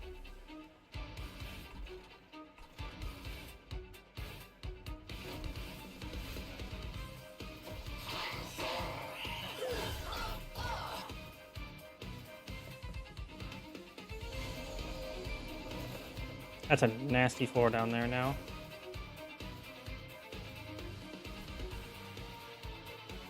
Good thing we have sweep. We get to when he's quick, he also gets to apply maximum potential amount of damage everywhere.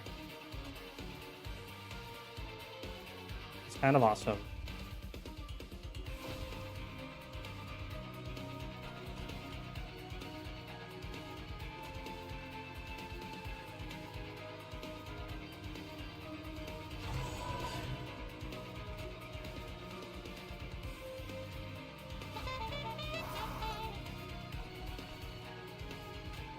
And then we'll make sure this guy dies too.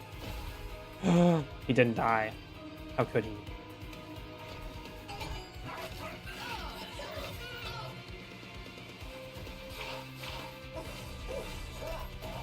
Good, Phoenix did get a bonus kill there. At the next rank, he also gets 2 attack per kill instead of 1. But he has so little time after that to actually do it.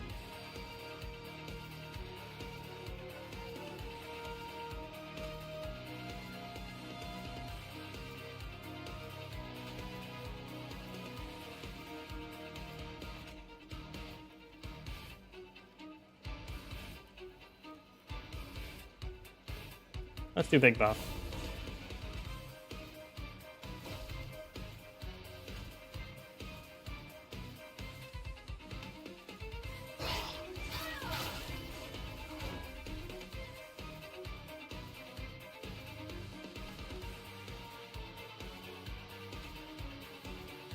We do want someone on each floor. Because then if we win, we do get the maximum amount of plus HP.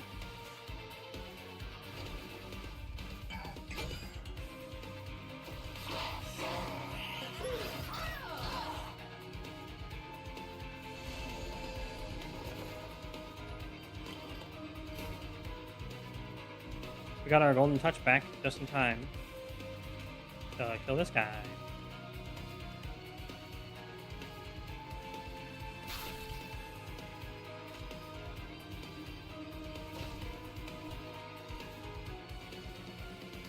Cash.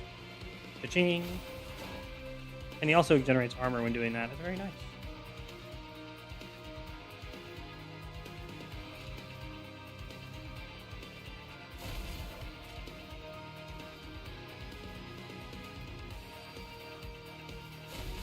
Don't quite get to kill him. So close.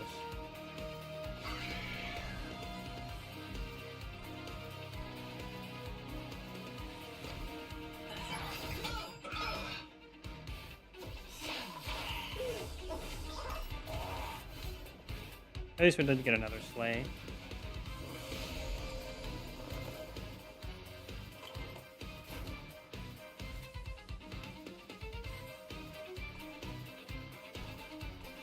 And now we can turn him into money. So this Phoenix is time to blow up the floor again. We can get 5 more Horde. We have 3 from souls. We're gonna get 4 more souls. It's gonna be real close. As long as we get to 12, that's the important one, actually. It should be very doable then.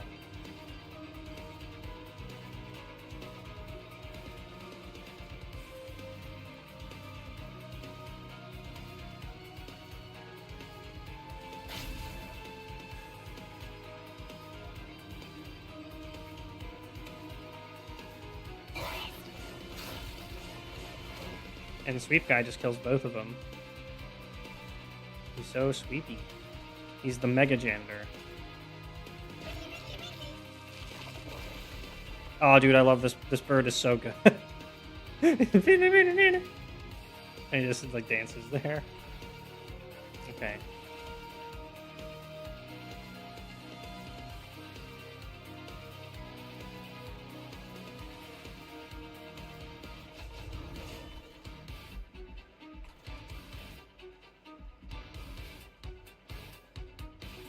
Yeah, so we actually hit 16 souls. So if we kill the boss on the bottom floor...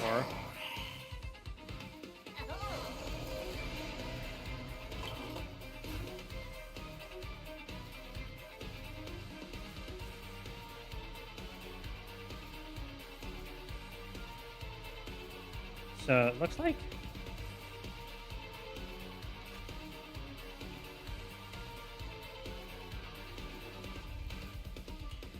Like you take too much damage for him to survive.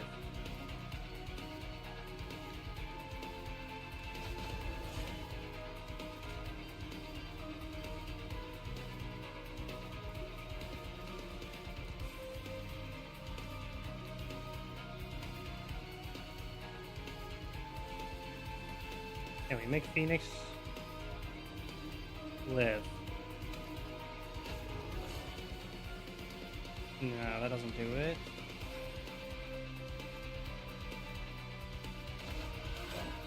That does. That puts Phoenix at the front again. He doesn't have to get the killing blow. I would like him to get the 6 HP. Let's go, Zealot Pog. Oh, the sweep is so satisfying.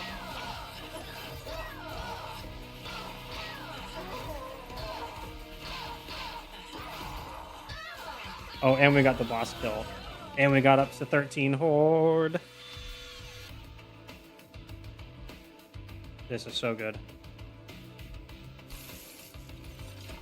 There's Eagle Heart. We did some good work with body slamming with Giant Dragon Lady.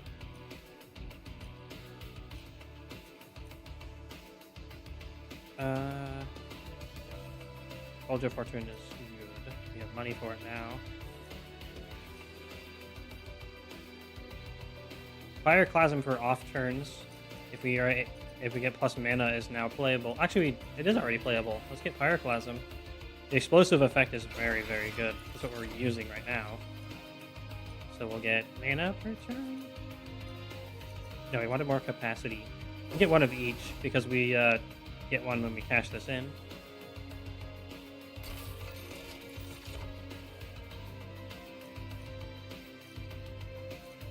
This will be very good with the explosive card because it also has attuned, meaning it's 5 times extra damage added on.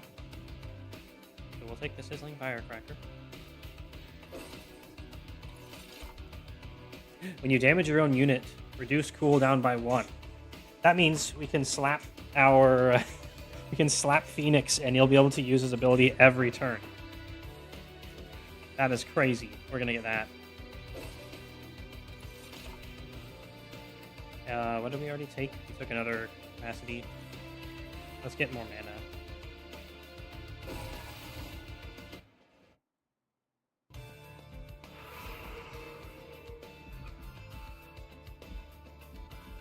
Okay, there's a spell upgrade, an equipment room, or equipment and merchant. That's easily better. And the random event. And we also could fill up this extra fire juice.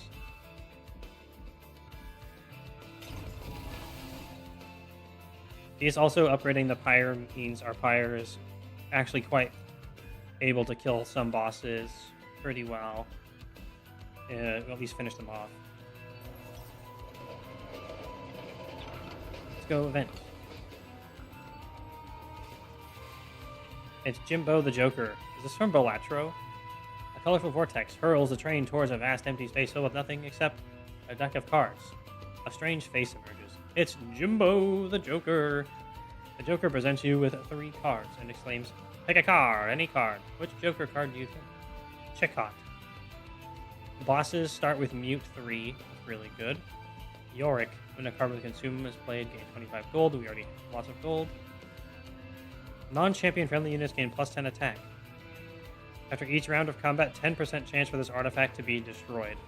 Obviously, we just take the one that's always going to be good. Lol.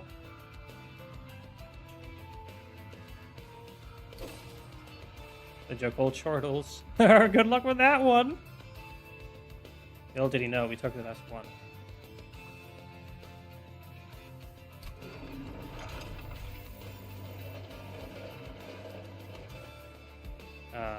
Create our champion. So now we get Phoenix Fire 3. Explosive, because and it does double his damage. And gets +2 on kill instead of 1. So amazing.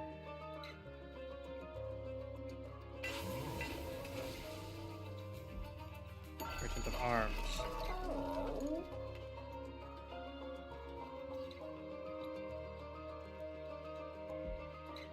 Grant silence to non-boss enemy units. It's really, really good. We're gonna take that. We'll reroll. Still no multi-strike, sadly. But the Everlasting Light is really good on our Zealot because he attacks twice per turn. So he strikes twice per turn, and he will raise Valor 2 on everyone every time he does. We're gonna upgrade something to be drawn in deployment phase again.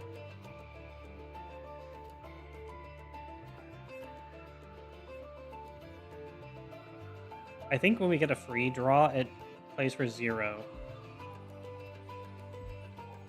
So if we make this deployable, it should get us the Zone of Silence and make that 0, effectively giving us an extra mana.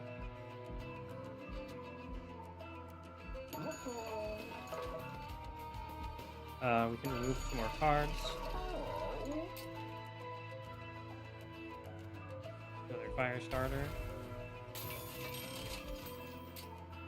And one of the just cause.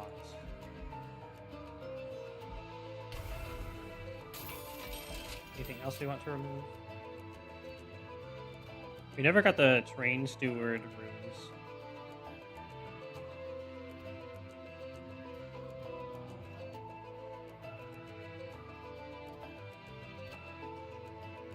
So we can probably remove them.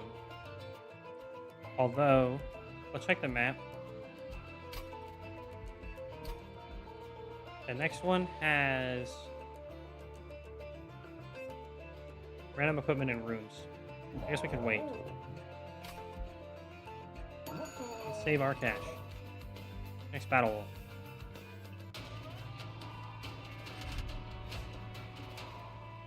Okay, these penitent prayer stones start and cannot be moved from the front. They'll just tank. And then we just shoot them and kill them. They do have spikes, but we don't need to worry. The one on the bottom floor will get killed. We can whittle down the one on the top floor. The middle one will be a little weird, but if we do things right, we don't need the middle floor. Let's go. If we do things right, we only need one floor. Because if we can use Phoenix's ability every round, it's game over for them.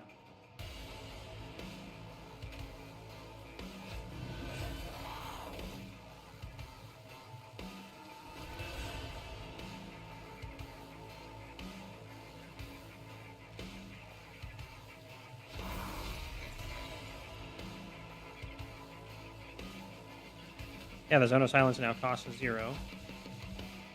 It's gonna be a lot less gold, but I'm alright with that.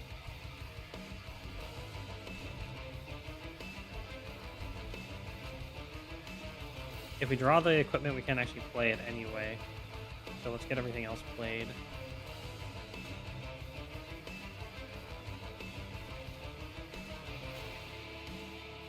Just in case things get up here, this is where they're going to die, because that's where we're going to be playing the most things. Sorry, I'm just counting my money. That's alright, Phoenix, I get it.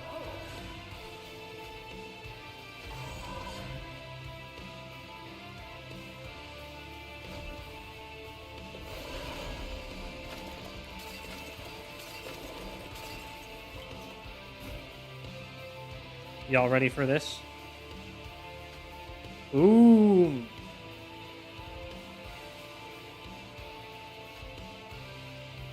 Play one of these. Should all die.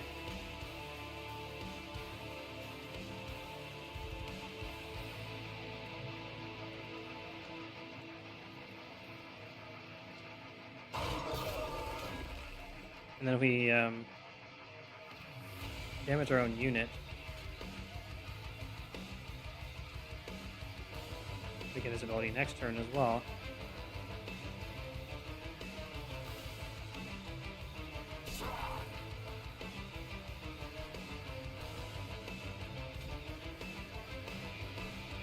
Oh, we should have played Sword Maiden first, and then grab the equipment. Let's do that real quick.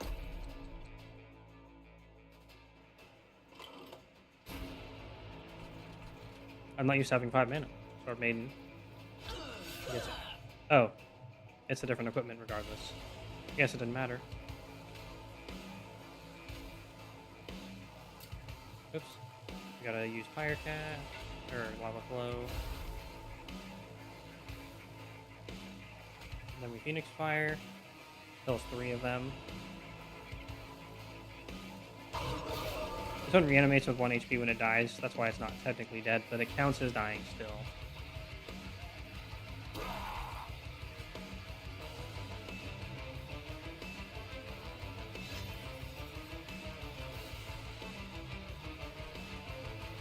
We move Mr. Tanky Steward up to the top.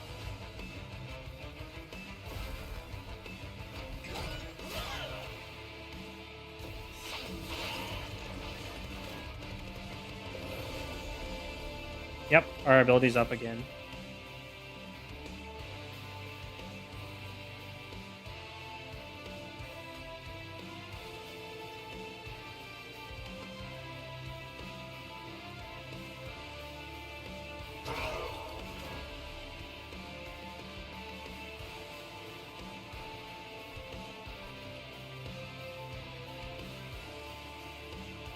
You might generate enough Dragon Horde.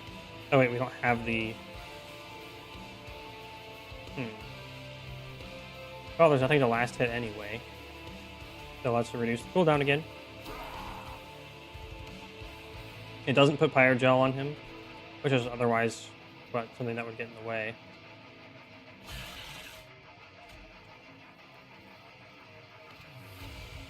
Oh, he's just gonna die because of the thorns.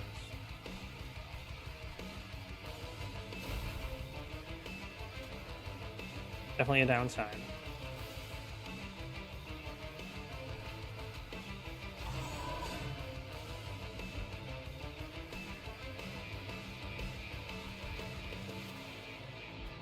That's fine, we don't have any Dragon Horde anyway.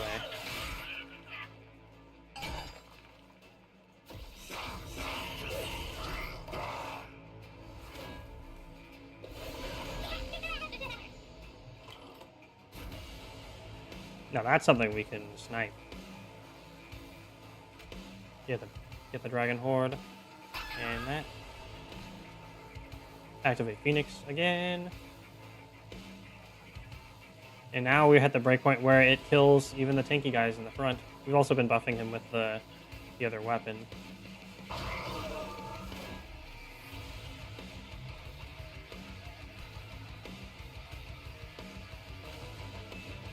And then we can kill this so we can start deploying again.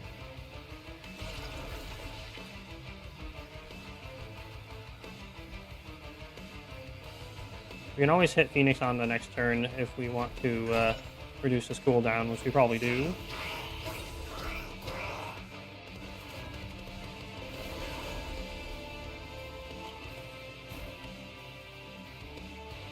There we go. Finally stack some...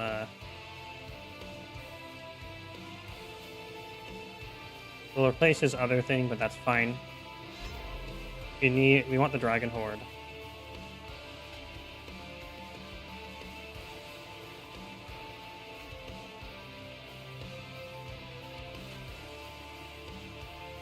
Poke.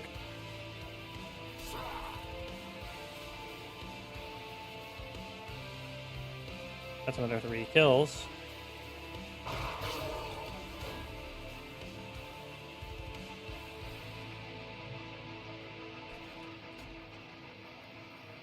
Put the Warbler up here. Warble, warble.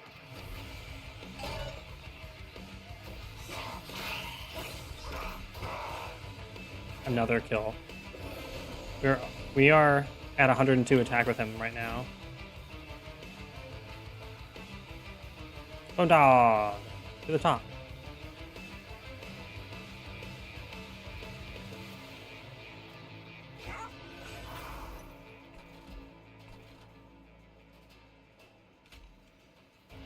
Let's get his cooldown again.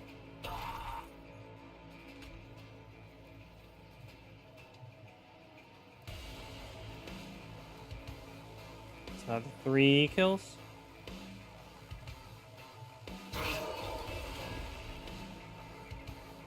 And then this sweep finishes him off.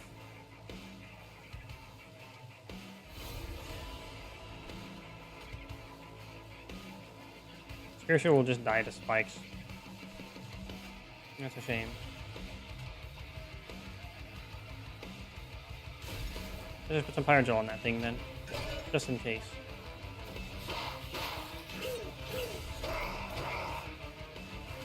It's another Slay.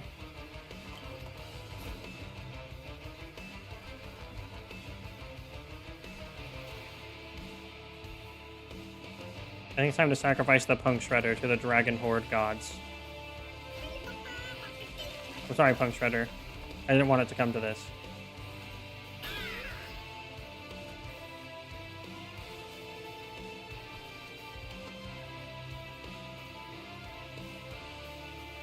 We just put a bunch more attack on Phoenix.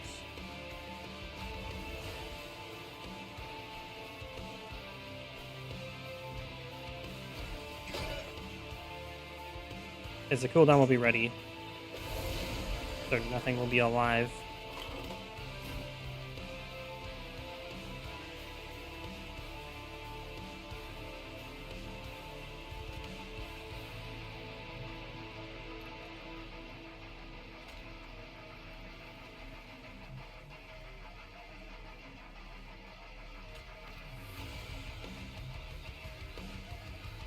Okay, first we snipe and see how things go.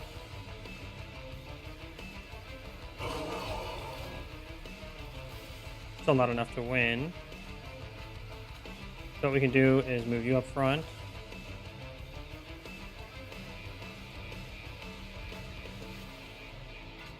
And swap. Does that do anything? Oh. Move Phoenix up front to heal Phoenix. Oh, 30 times 2. Oh, he has Rage.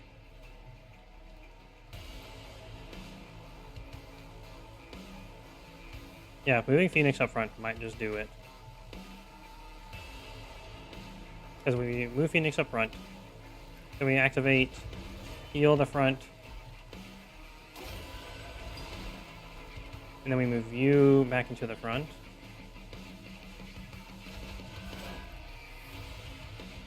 It's very close.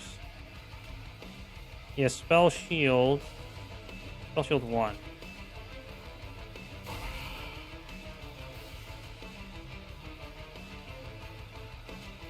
You put a Spear Steward into tank as well.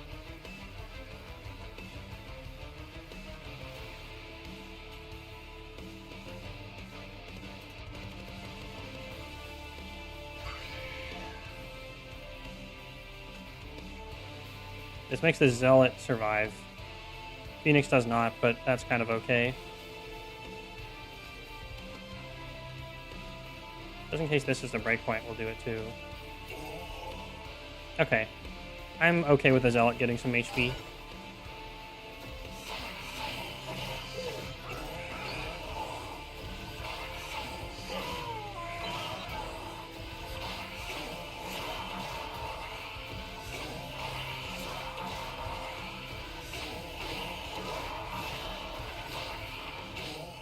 It was actually really close.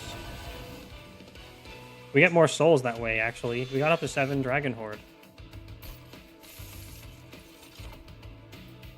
Don't need any more of these.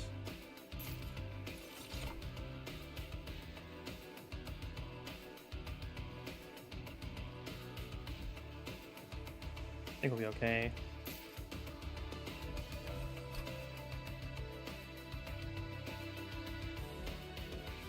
Time to grab this. There's no more fights left. So we loot.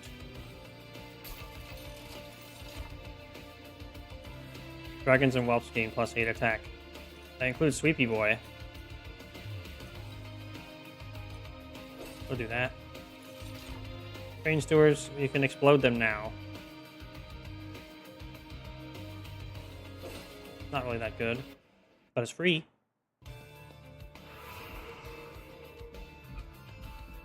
Duplicate any card except your champ. Oh, we want to get the equipment. We want to make our boy attack twice, if we can.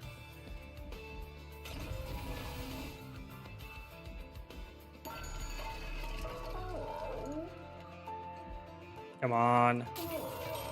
No.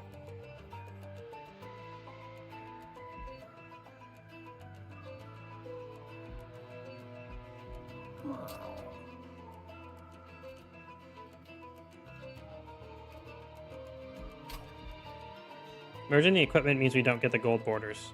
I would rather have a worse deck and get the gold borders as a challenge right now. Deployable upgrade. Starting with a soul smelter would be nice. Don't know that we have mana to play it.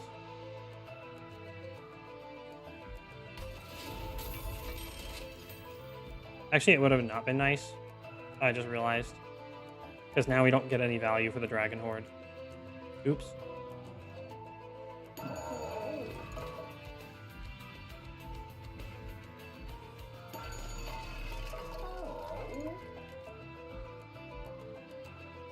Okay.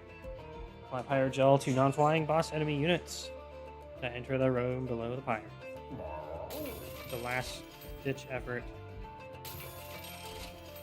You equip a unit, give it damage shield. Whatever unit without Pyre Gel gains +6 stats. Thanks. Delicious. And we'll get Avarice too, just for fun skis. It'll lower our score, but we'll have more fun spawning gold as we fight.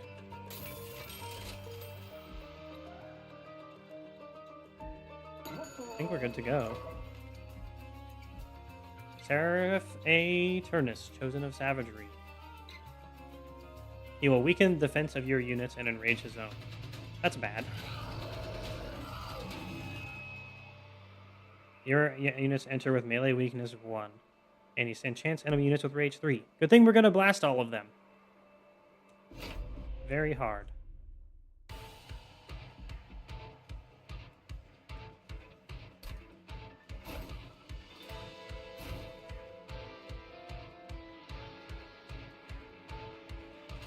Zone of Silence. Such a good disrupting card.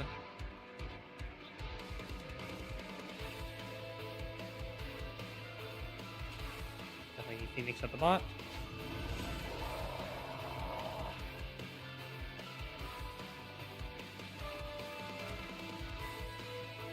Zealot as well. The equipment is paramount. Oh, he's at 114 attack this time. Ooh. Guildmonger.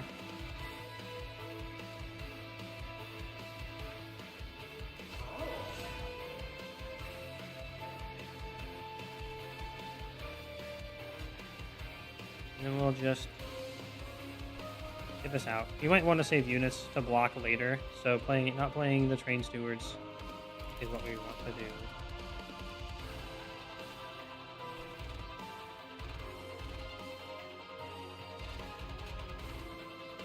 Well, not necessarily playing all of them.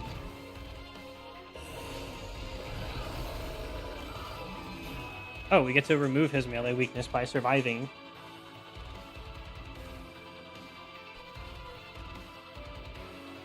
Trample won't actually matter on the bottom floor,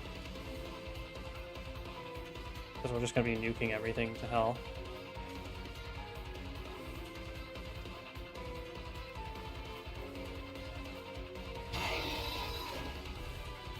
And then we'll do damage to him. Oh, he has damage shield.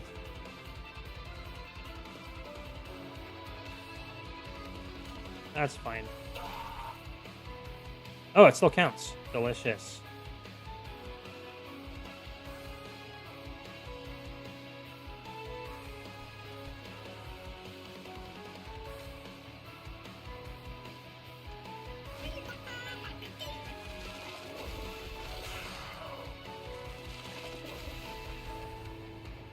Higher gel going.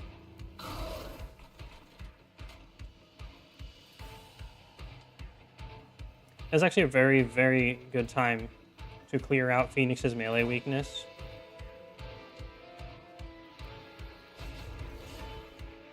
So we're going to take this opportunity.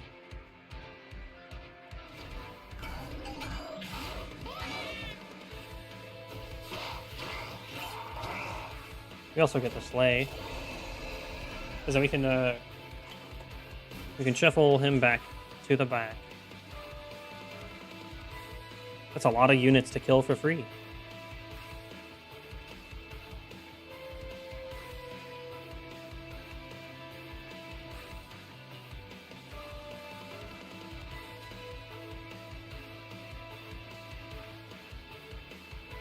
$15 Valor, 15 more attack. We actually want to poke him. We don't want to do that.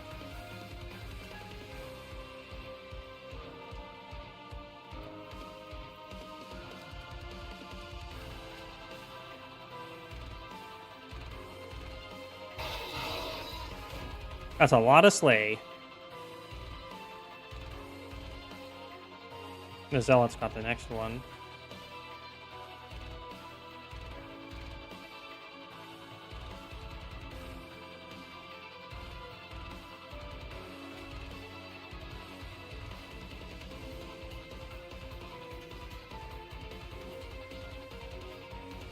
Yeah, let's reduce his cooldown again.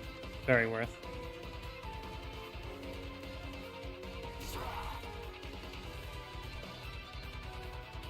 We're going to try to wait so we can position the Zealot in front of Phoenix still. That's why we're not shifting just yet.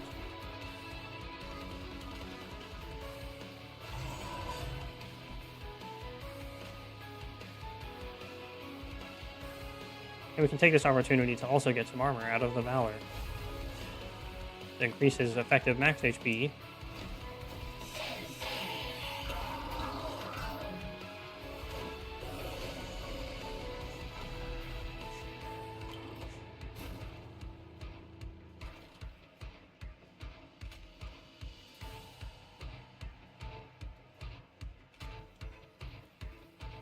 Oh, we're getting closer and closer to one-shotting the dudes in the front as well.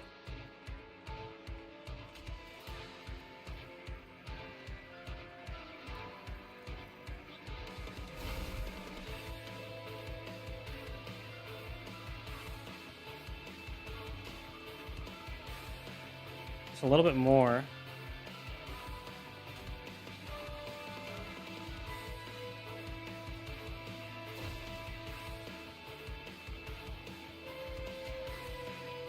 And we kill 3 in 1 hit.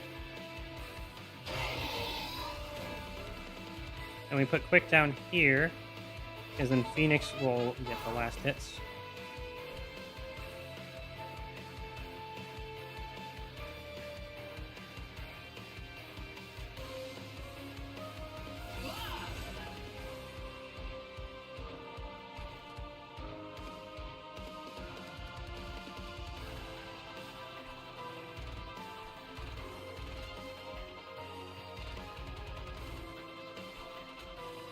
Damn. I'm gonna throw the game now.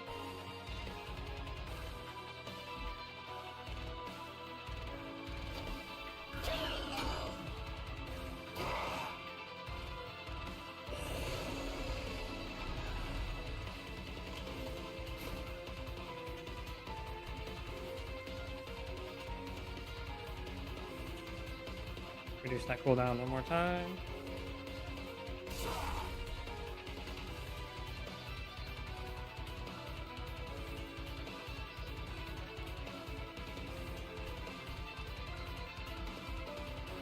Keep our tank alive at the top.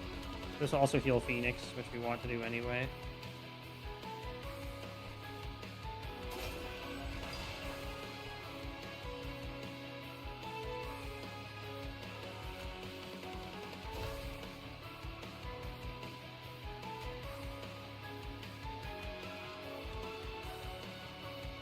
This should mean we splash enough damage to kill him.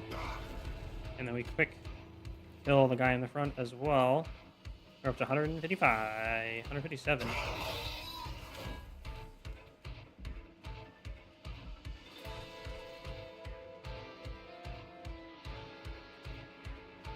Delicious.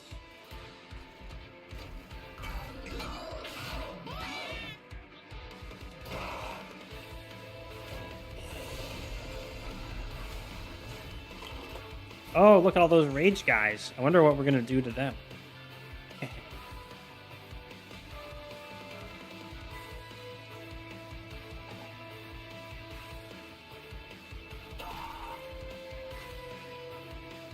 Yeah, we kill 4.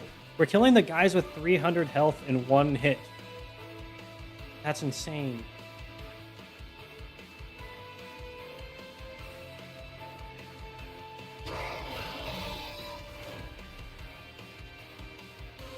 And then now it's finally time to move you back up front.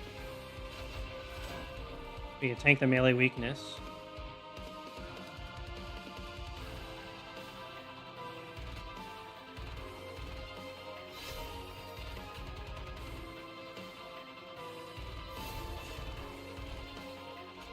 Oh, dog.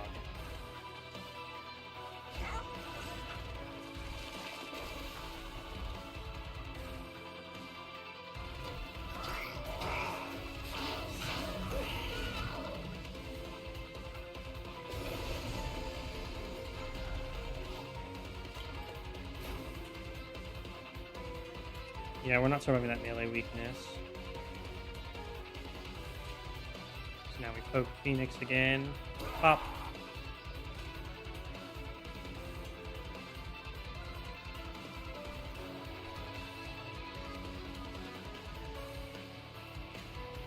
Use Pyroclasm to weaken him. And then we just kill 3 of them in 1 hit. up to 179 attack. Over 150 of which is entirely his base attack.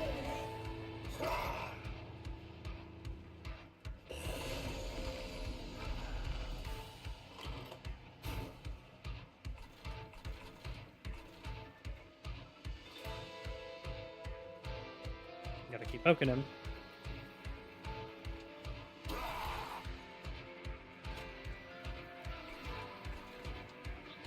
Yeah, one-shot the guy with 300 attack. You can almost one-shot the front guy as well. With just a little bit more.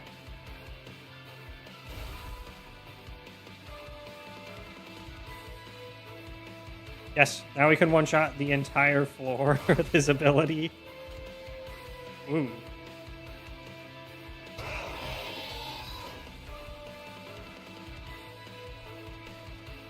I guess we could have done the Soul Smelter before, but here you go, Warbler.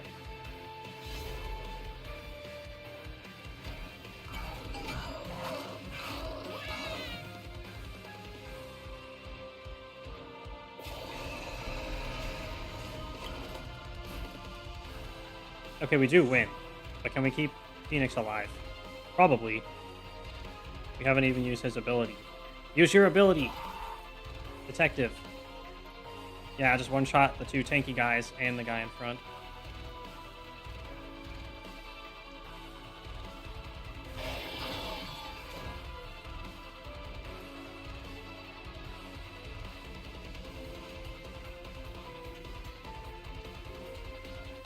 Let's save Phoenix. There we go.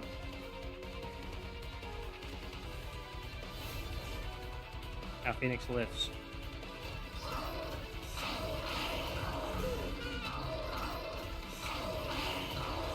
He's at 203 attack right now. Ooh, 207.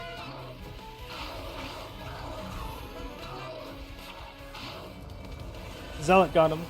Woo!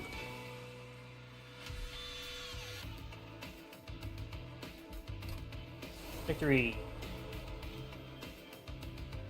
Card frame unlocked. You can enable this card frame in the logbook. Yay! We did it.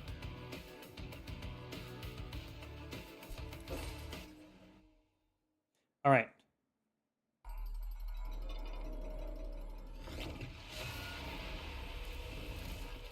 Victory. Get destroyed. We should get the gold Phoenix now. Yay. Tome of Contracts. Consume. Oh, God. Reduce a unit's cooldown timer to a minimum of 1. So now we don't have to go through all this bullshit to get Phoenix to have a low cooldown. They're just like, and I'm just going to reduce it permanently. You can use it every round and then we win. You get this early and the game will go so funnily awesome. Hell yeah. Gel transfer. When their unit dies, their pyro gel is spread among enemy units. That's very good. Another level. Fireborn Brain Spike. Consume. Reduce cooldown by X. Apply 2 times Avarice. Oh my god. And this is not even a rare. That's a uncommon. The Fudge. And apply 2x Avarice.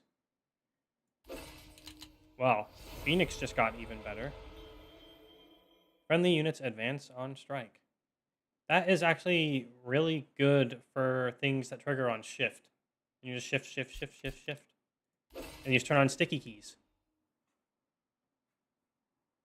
I'm pretty sure we've seen this before. Permanently add 2 attack to a unit's equipment on Slay. That's really good. Talos is the alternative hero. Mighty Talos. Okay. It's like 1 a.m. I have now been streaming for 11 hours. I think it's time to... We're going to look at the heroes I haven't played, and then I'm going to call it quits for tonight. Thanks, everyone, for watching. If you're on YouTube and you enjoyed it, you can follow me if you like. Yeah, ring the bell. And you can follow me on Twitch too if you also like. And if not, then thanks for watching today anyway. Have a nice every time you're alive. Okay, anyway, the Covenant rank 4 bosses have increased attack and HP. Non-flying bosses have an additional mechanic. They're definitely going to make this way more difficult, which is good because they just gave me some really powerful shit to play with. Hell yeah. Yay, Gold Phoenix! And Gold Boondog. We got a lot of gold cards also unlocked.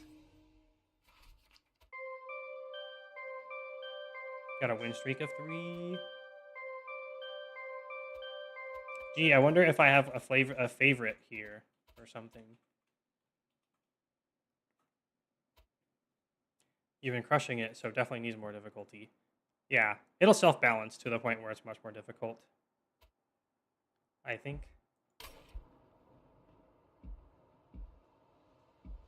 Okay, back to Outpost. I would love to play Endless with this, with Phoenix being a god, but I don't know how long we could go for. I don't have time to play right now. We can always do it again later. Okay, let's look at the new hero.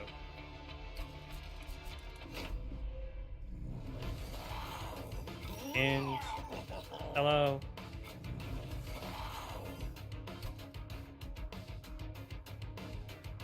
And to consume cards and attach equipment still. We got most of them mostly unlocked. Applier. Oh, it's AoE Valor. Wait, does she do the mic check? They do. Not as much.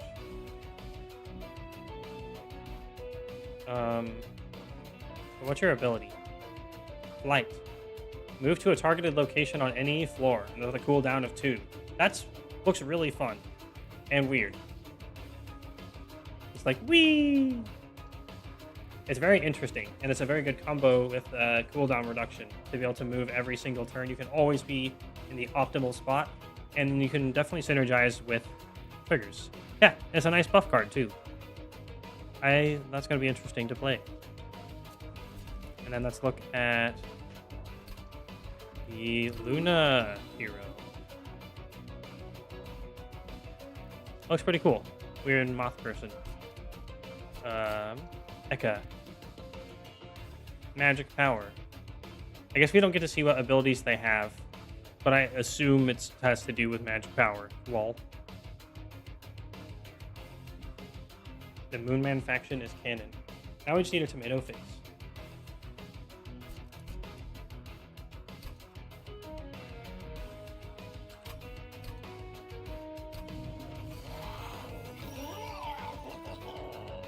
Bloated Bulbs are very funny. Like, I'm gonna be big and rich someday. Okay. Thanks for joining me on my mega stream. Hope you had fun. The game is great. I highly recommend it. Not sponsored. I've been looking forward to playing it for a while. So, next stream is going to be next Tuesday, probably. It might be another Monster Train. Might be a Breath of Fire 4. We will see. We'll probably do Breath of Fire 4 on Wednesday. Oh, it's already updating. Hotfix. Phoenix has been nerfed. No, my dragon explosions. Just kidding. I didn't see the patch notes. Anyway, thanks for stopping by. Have a great rest of your night, and I'll see you next time you show up. No pressure. Bye.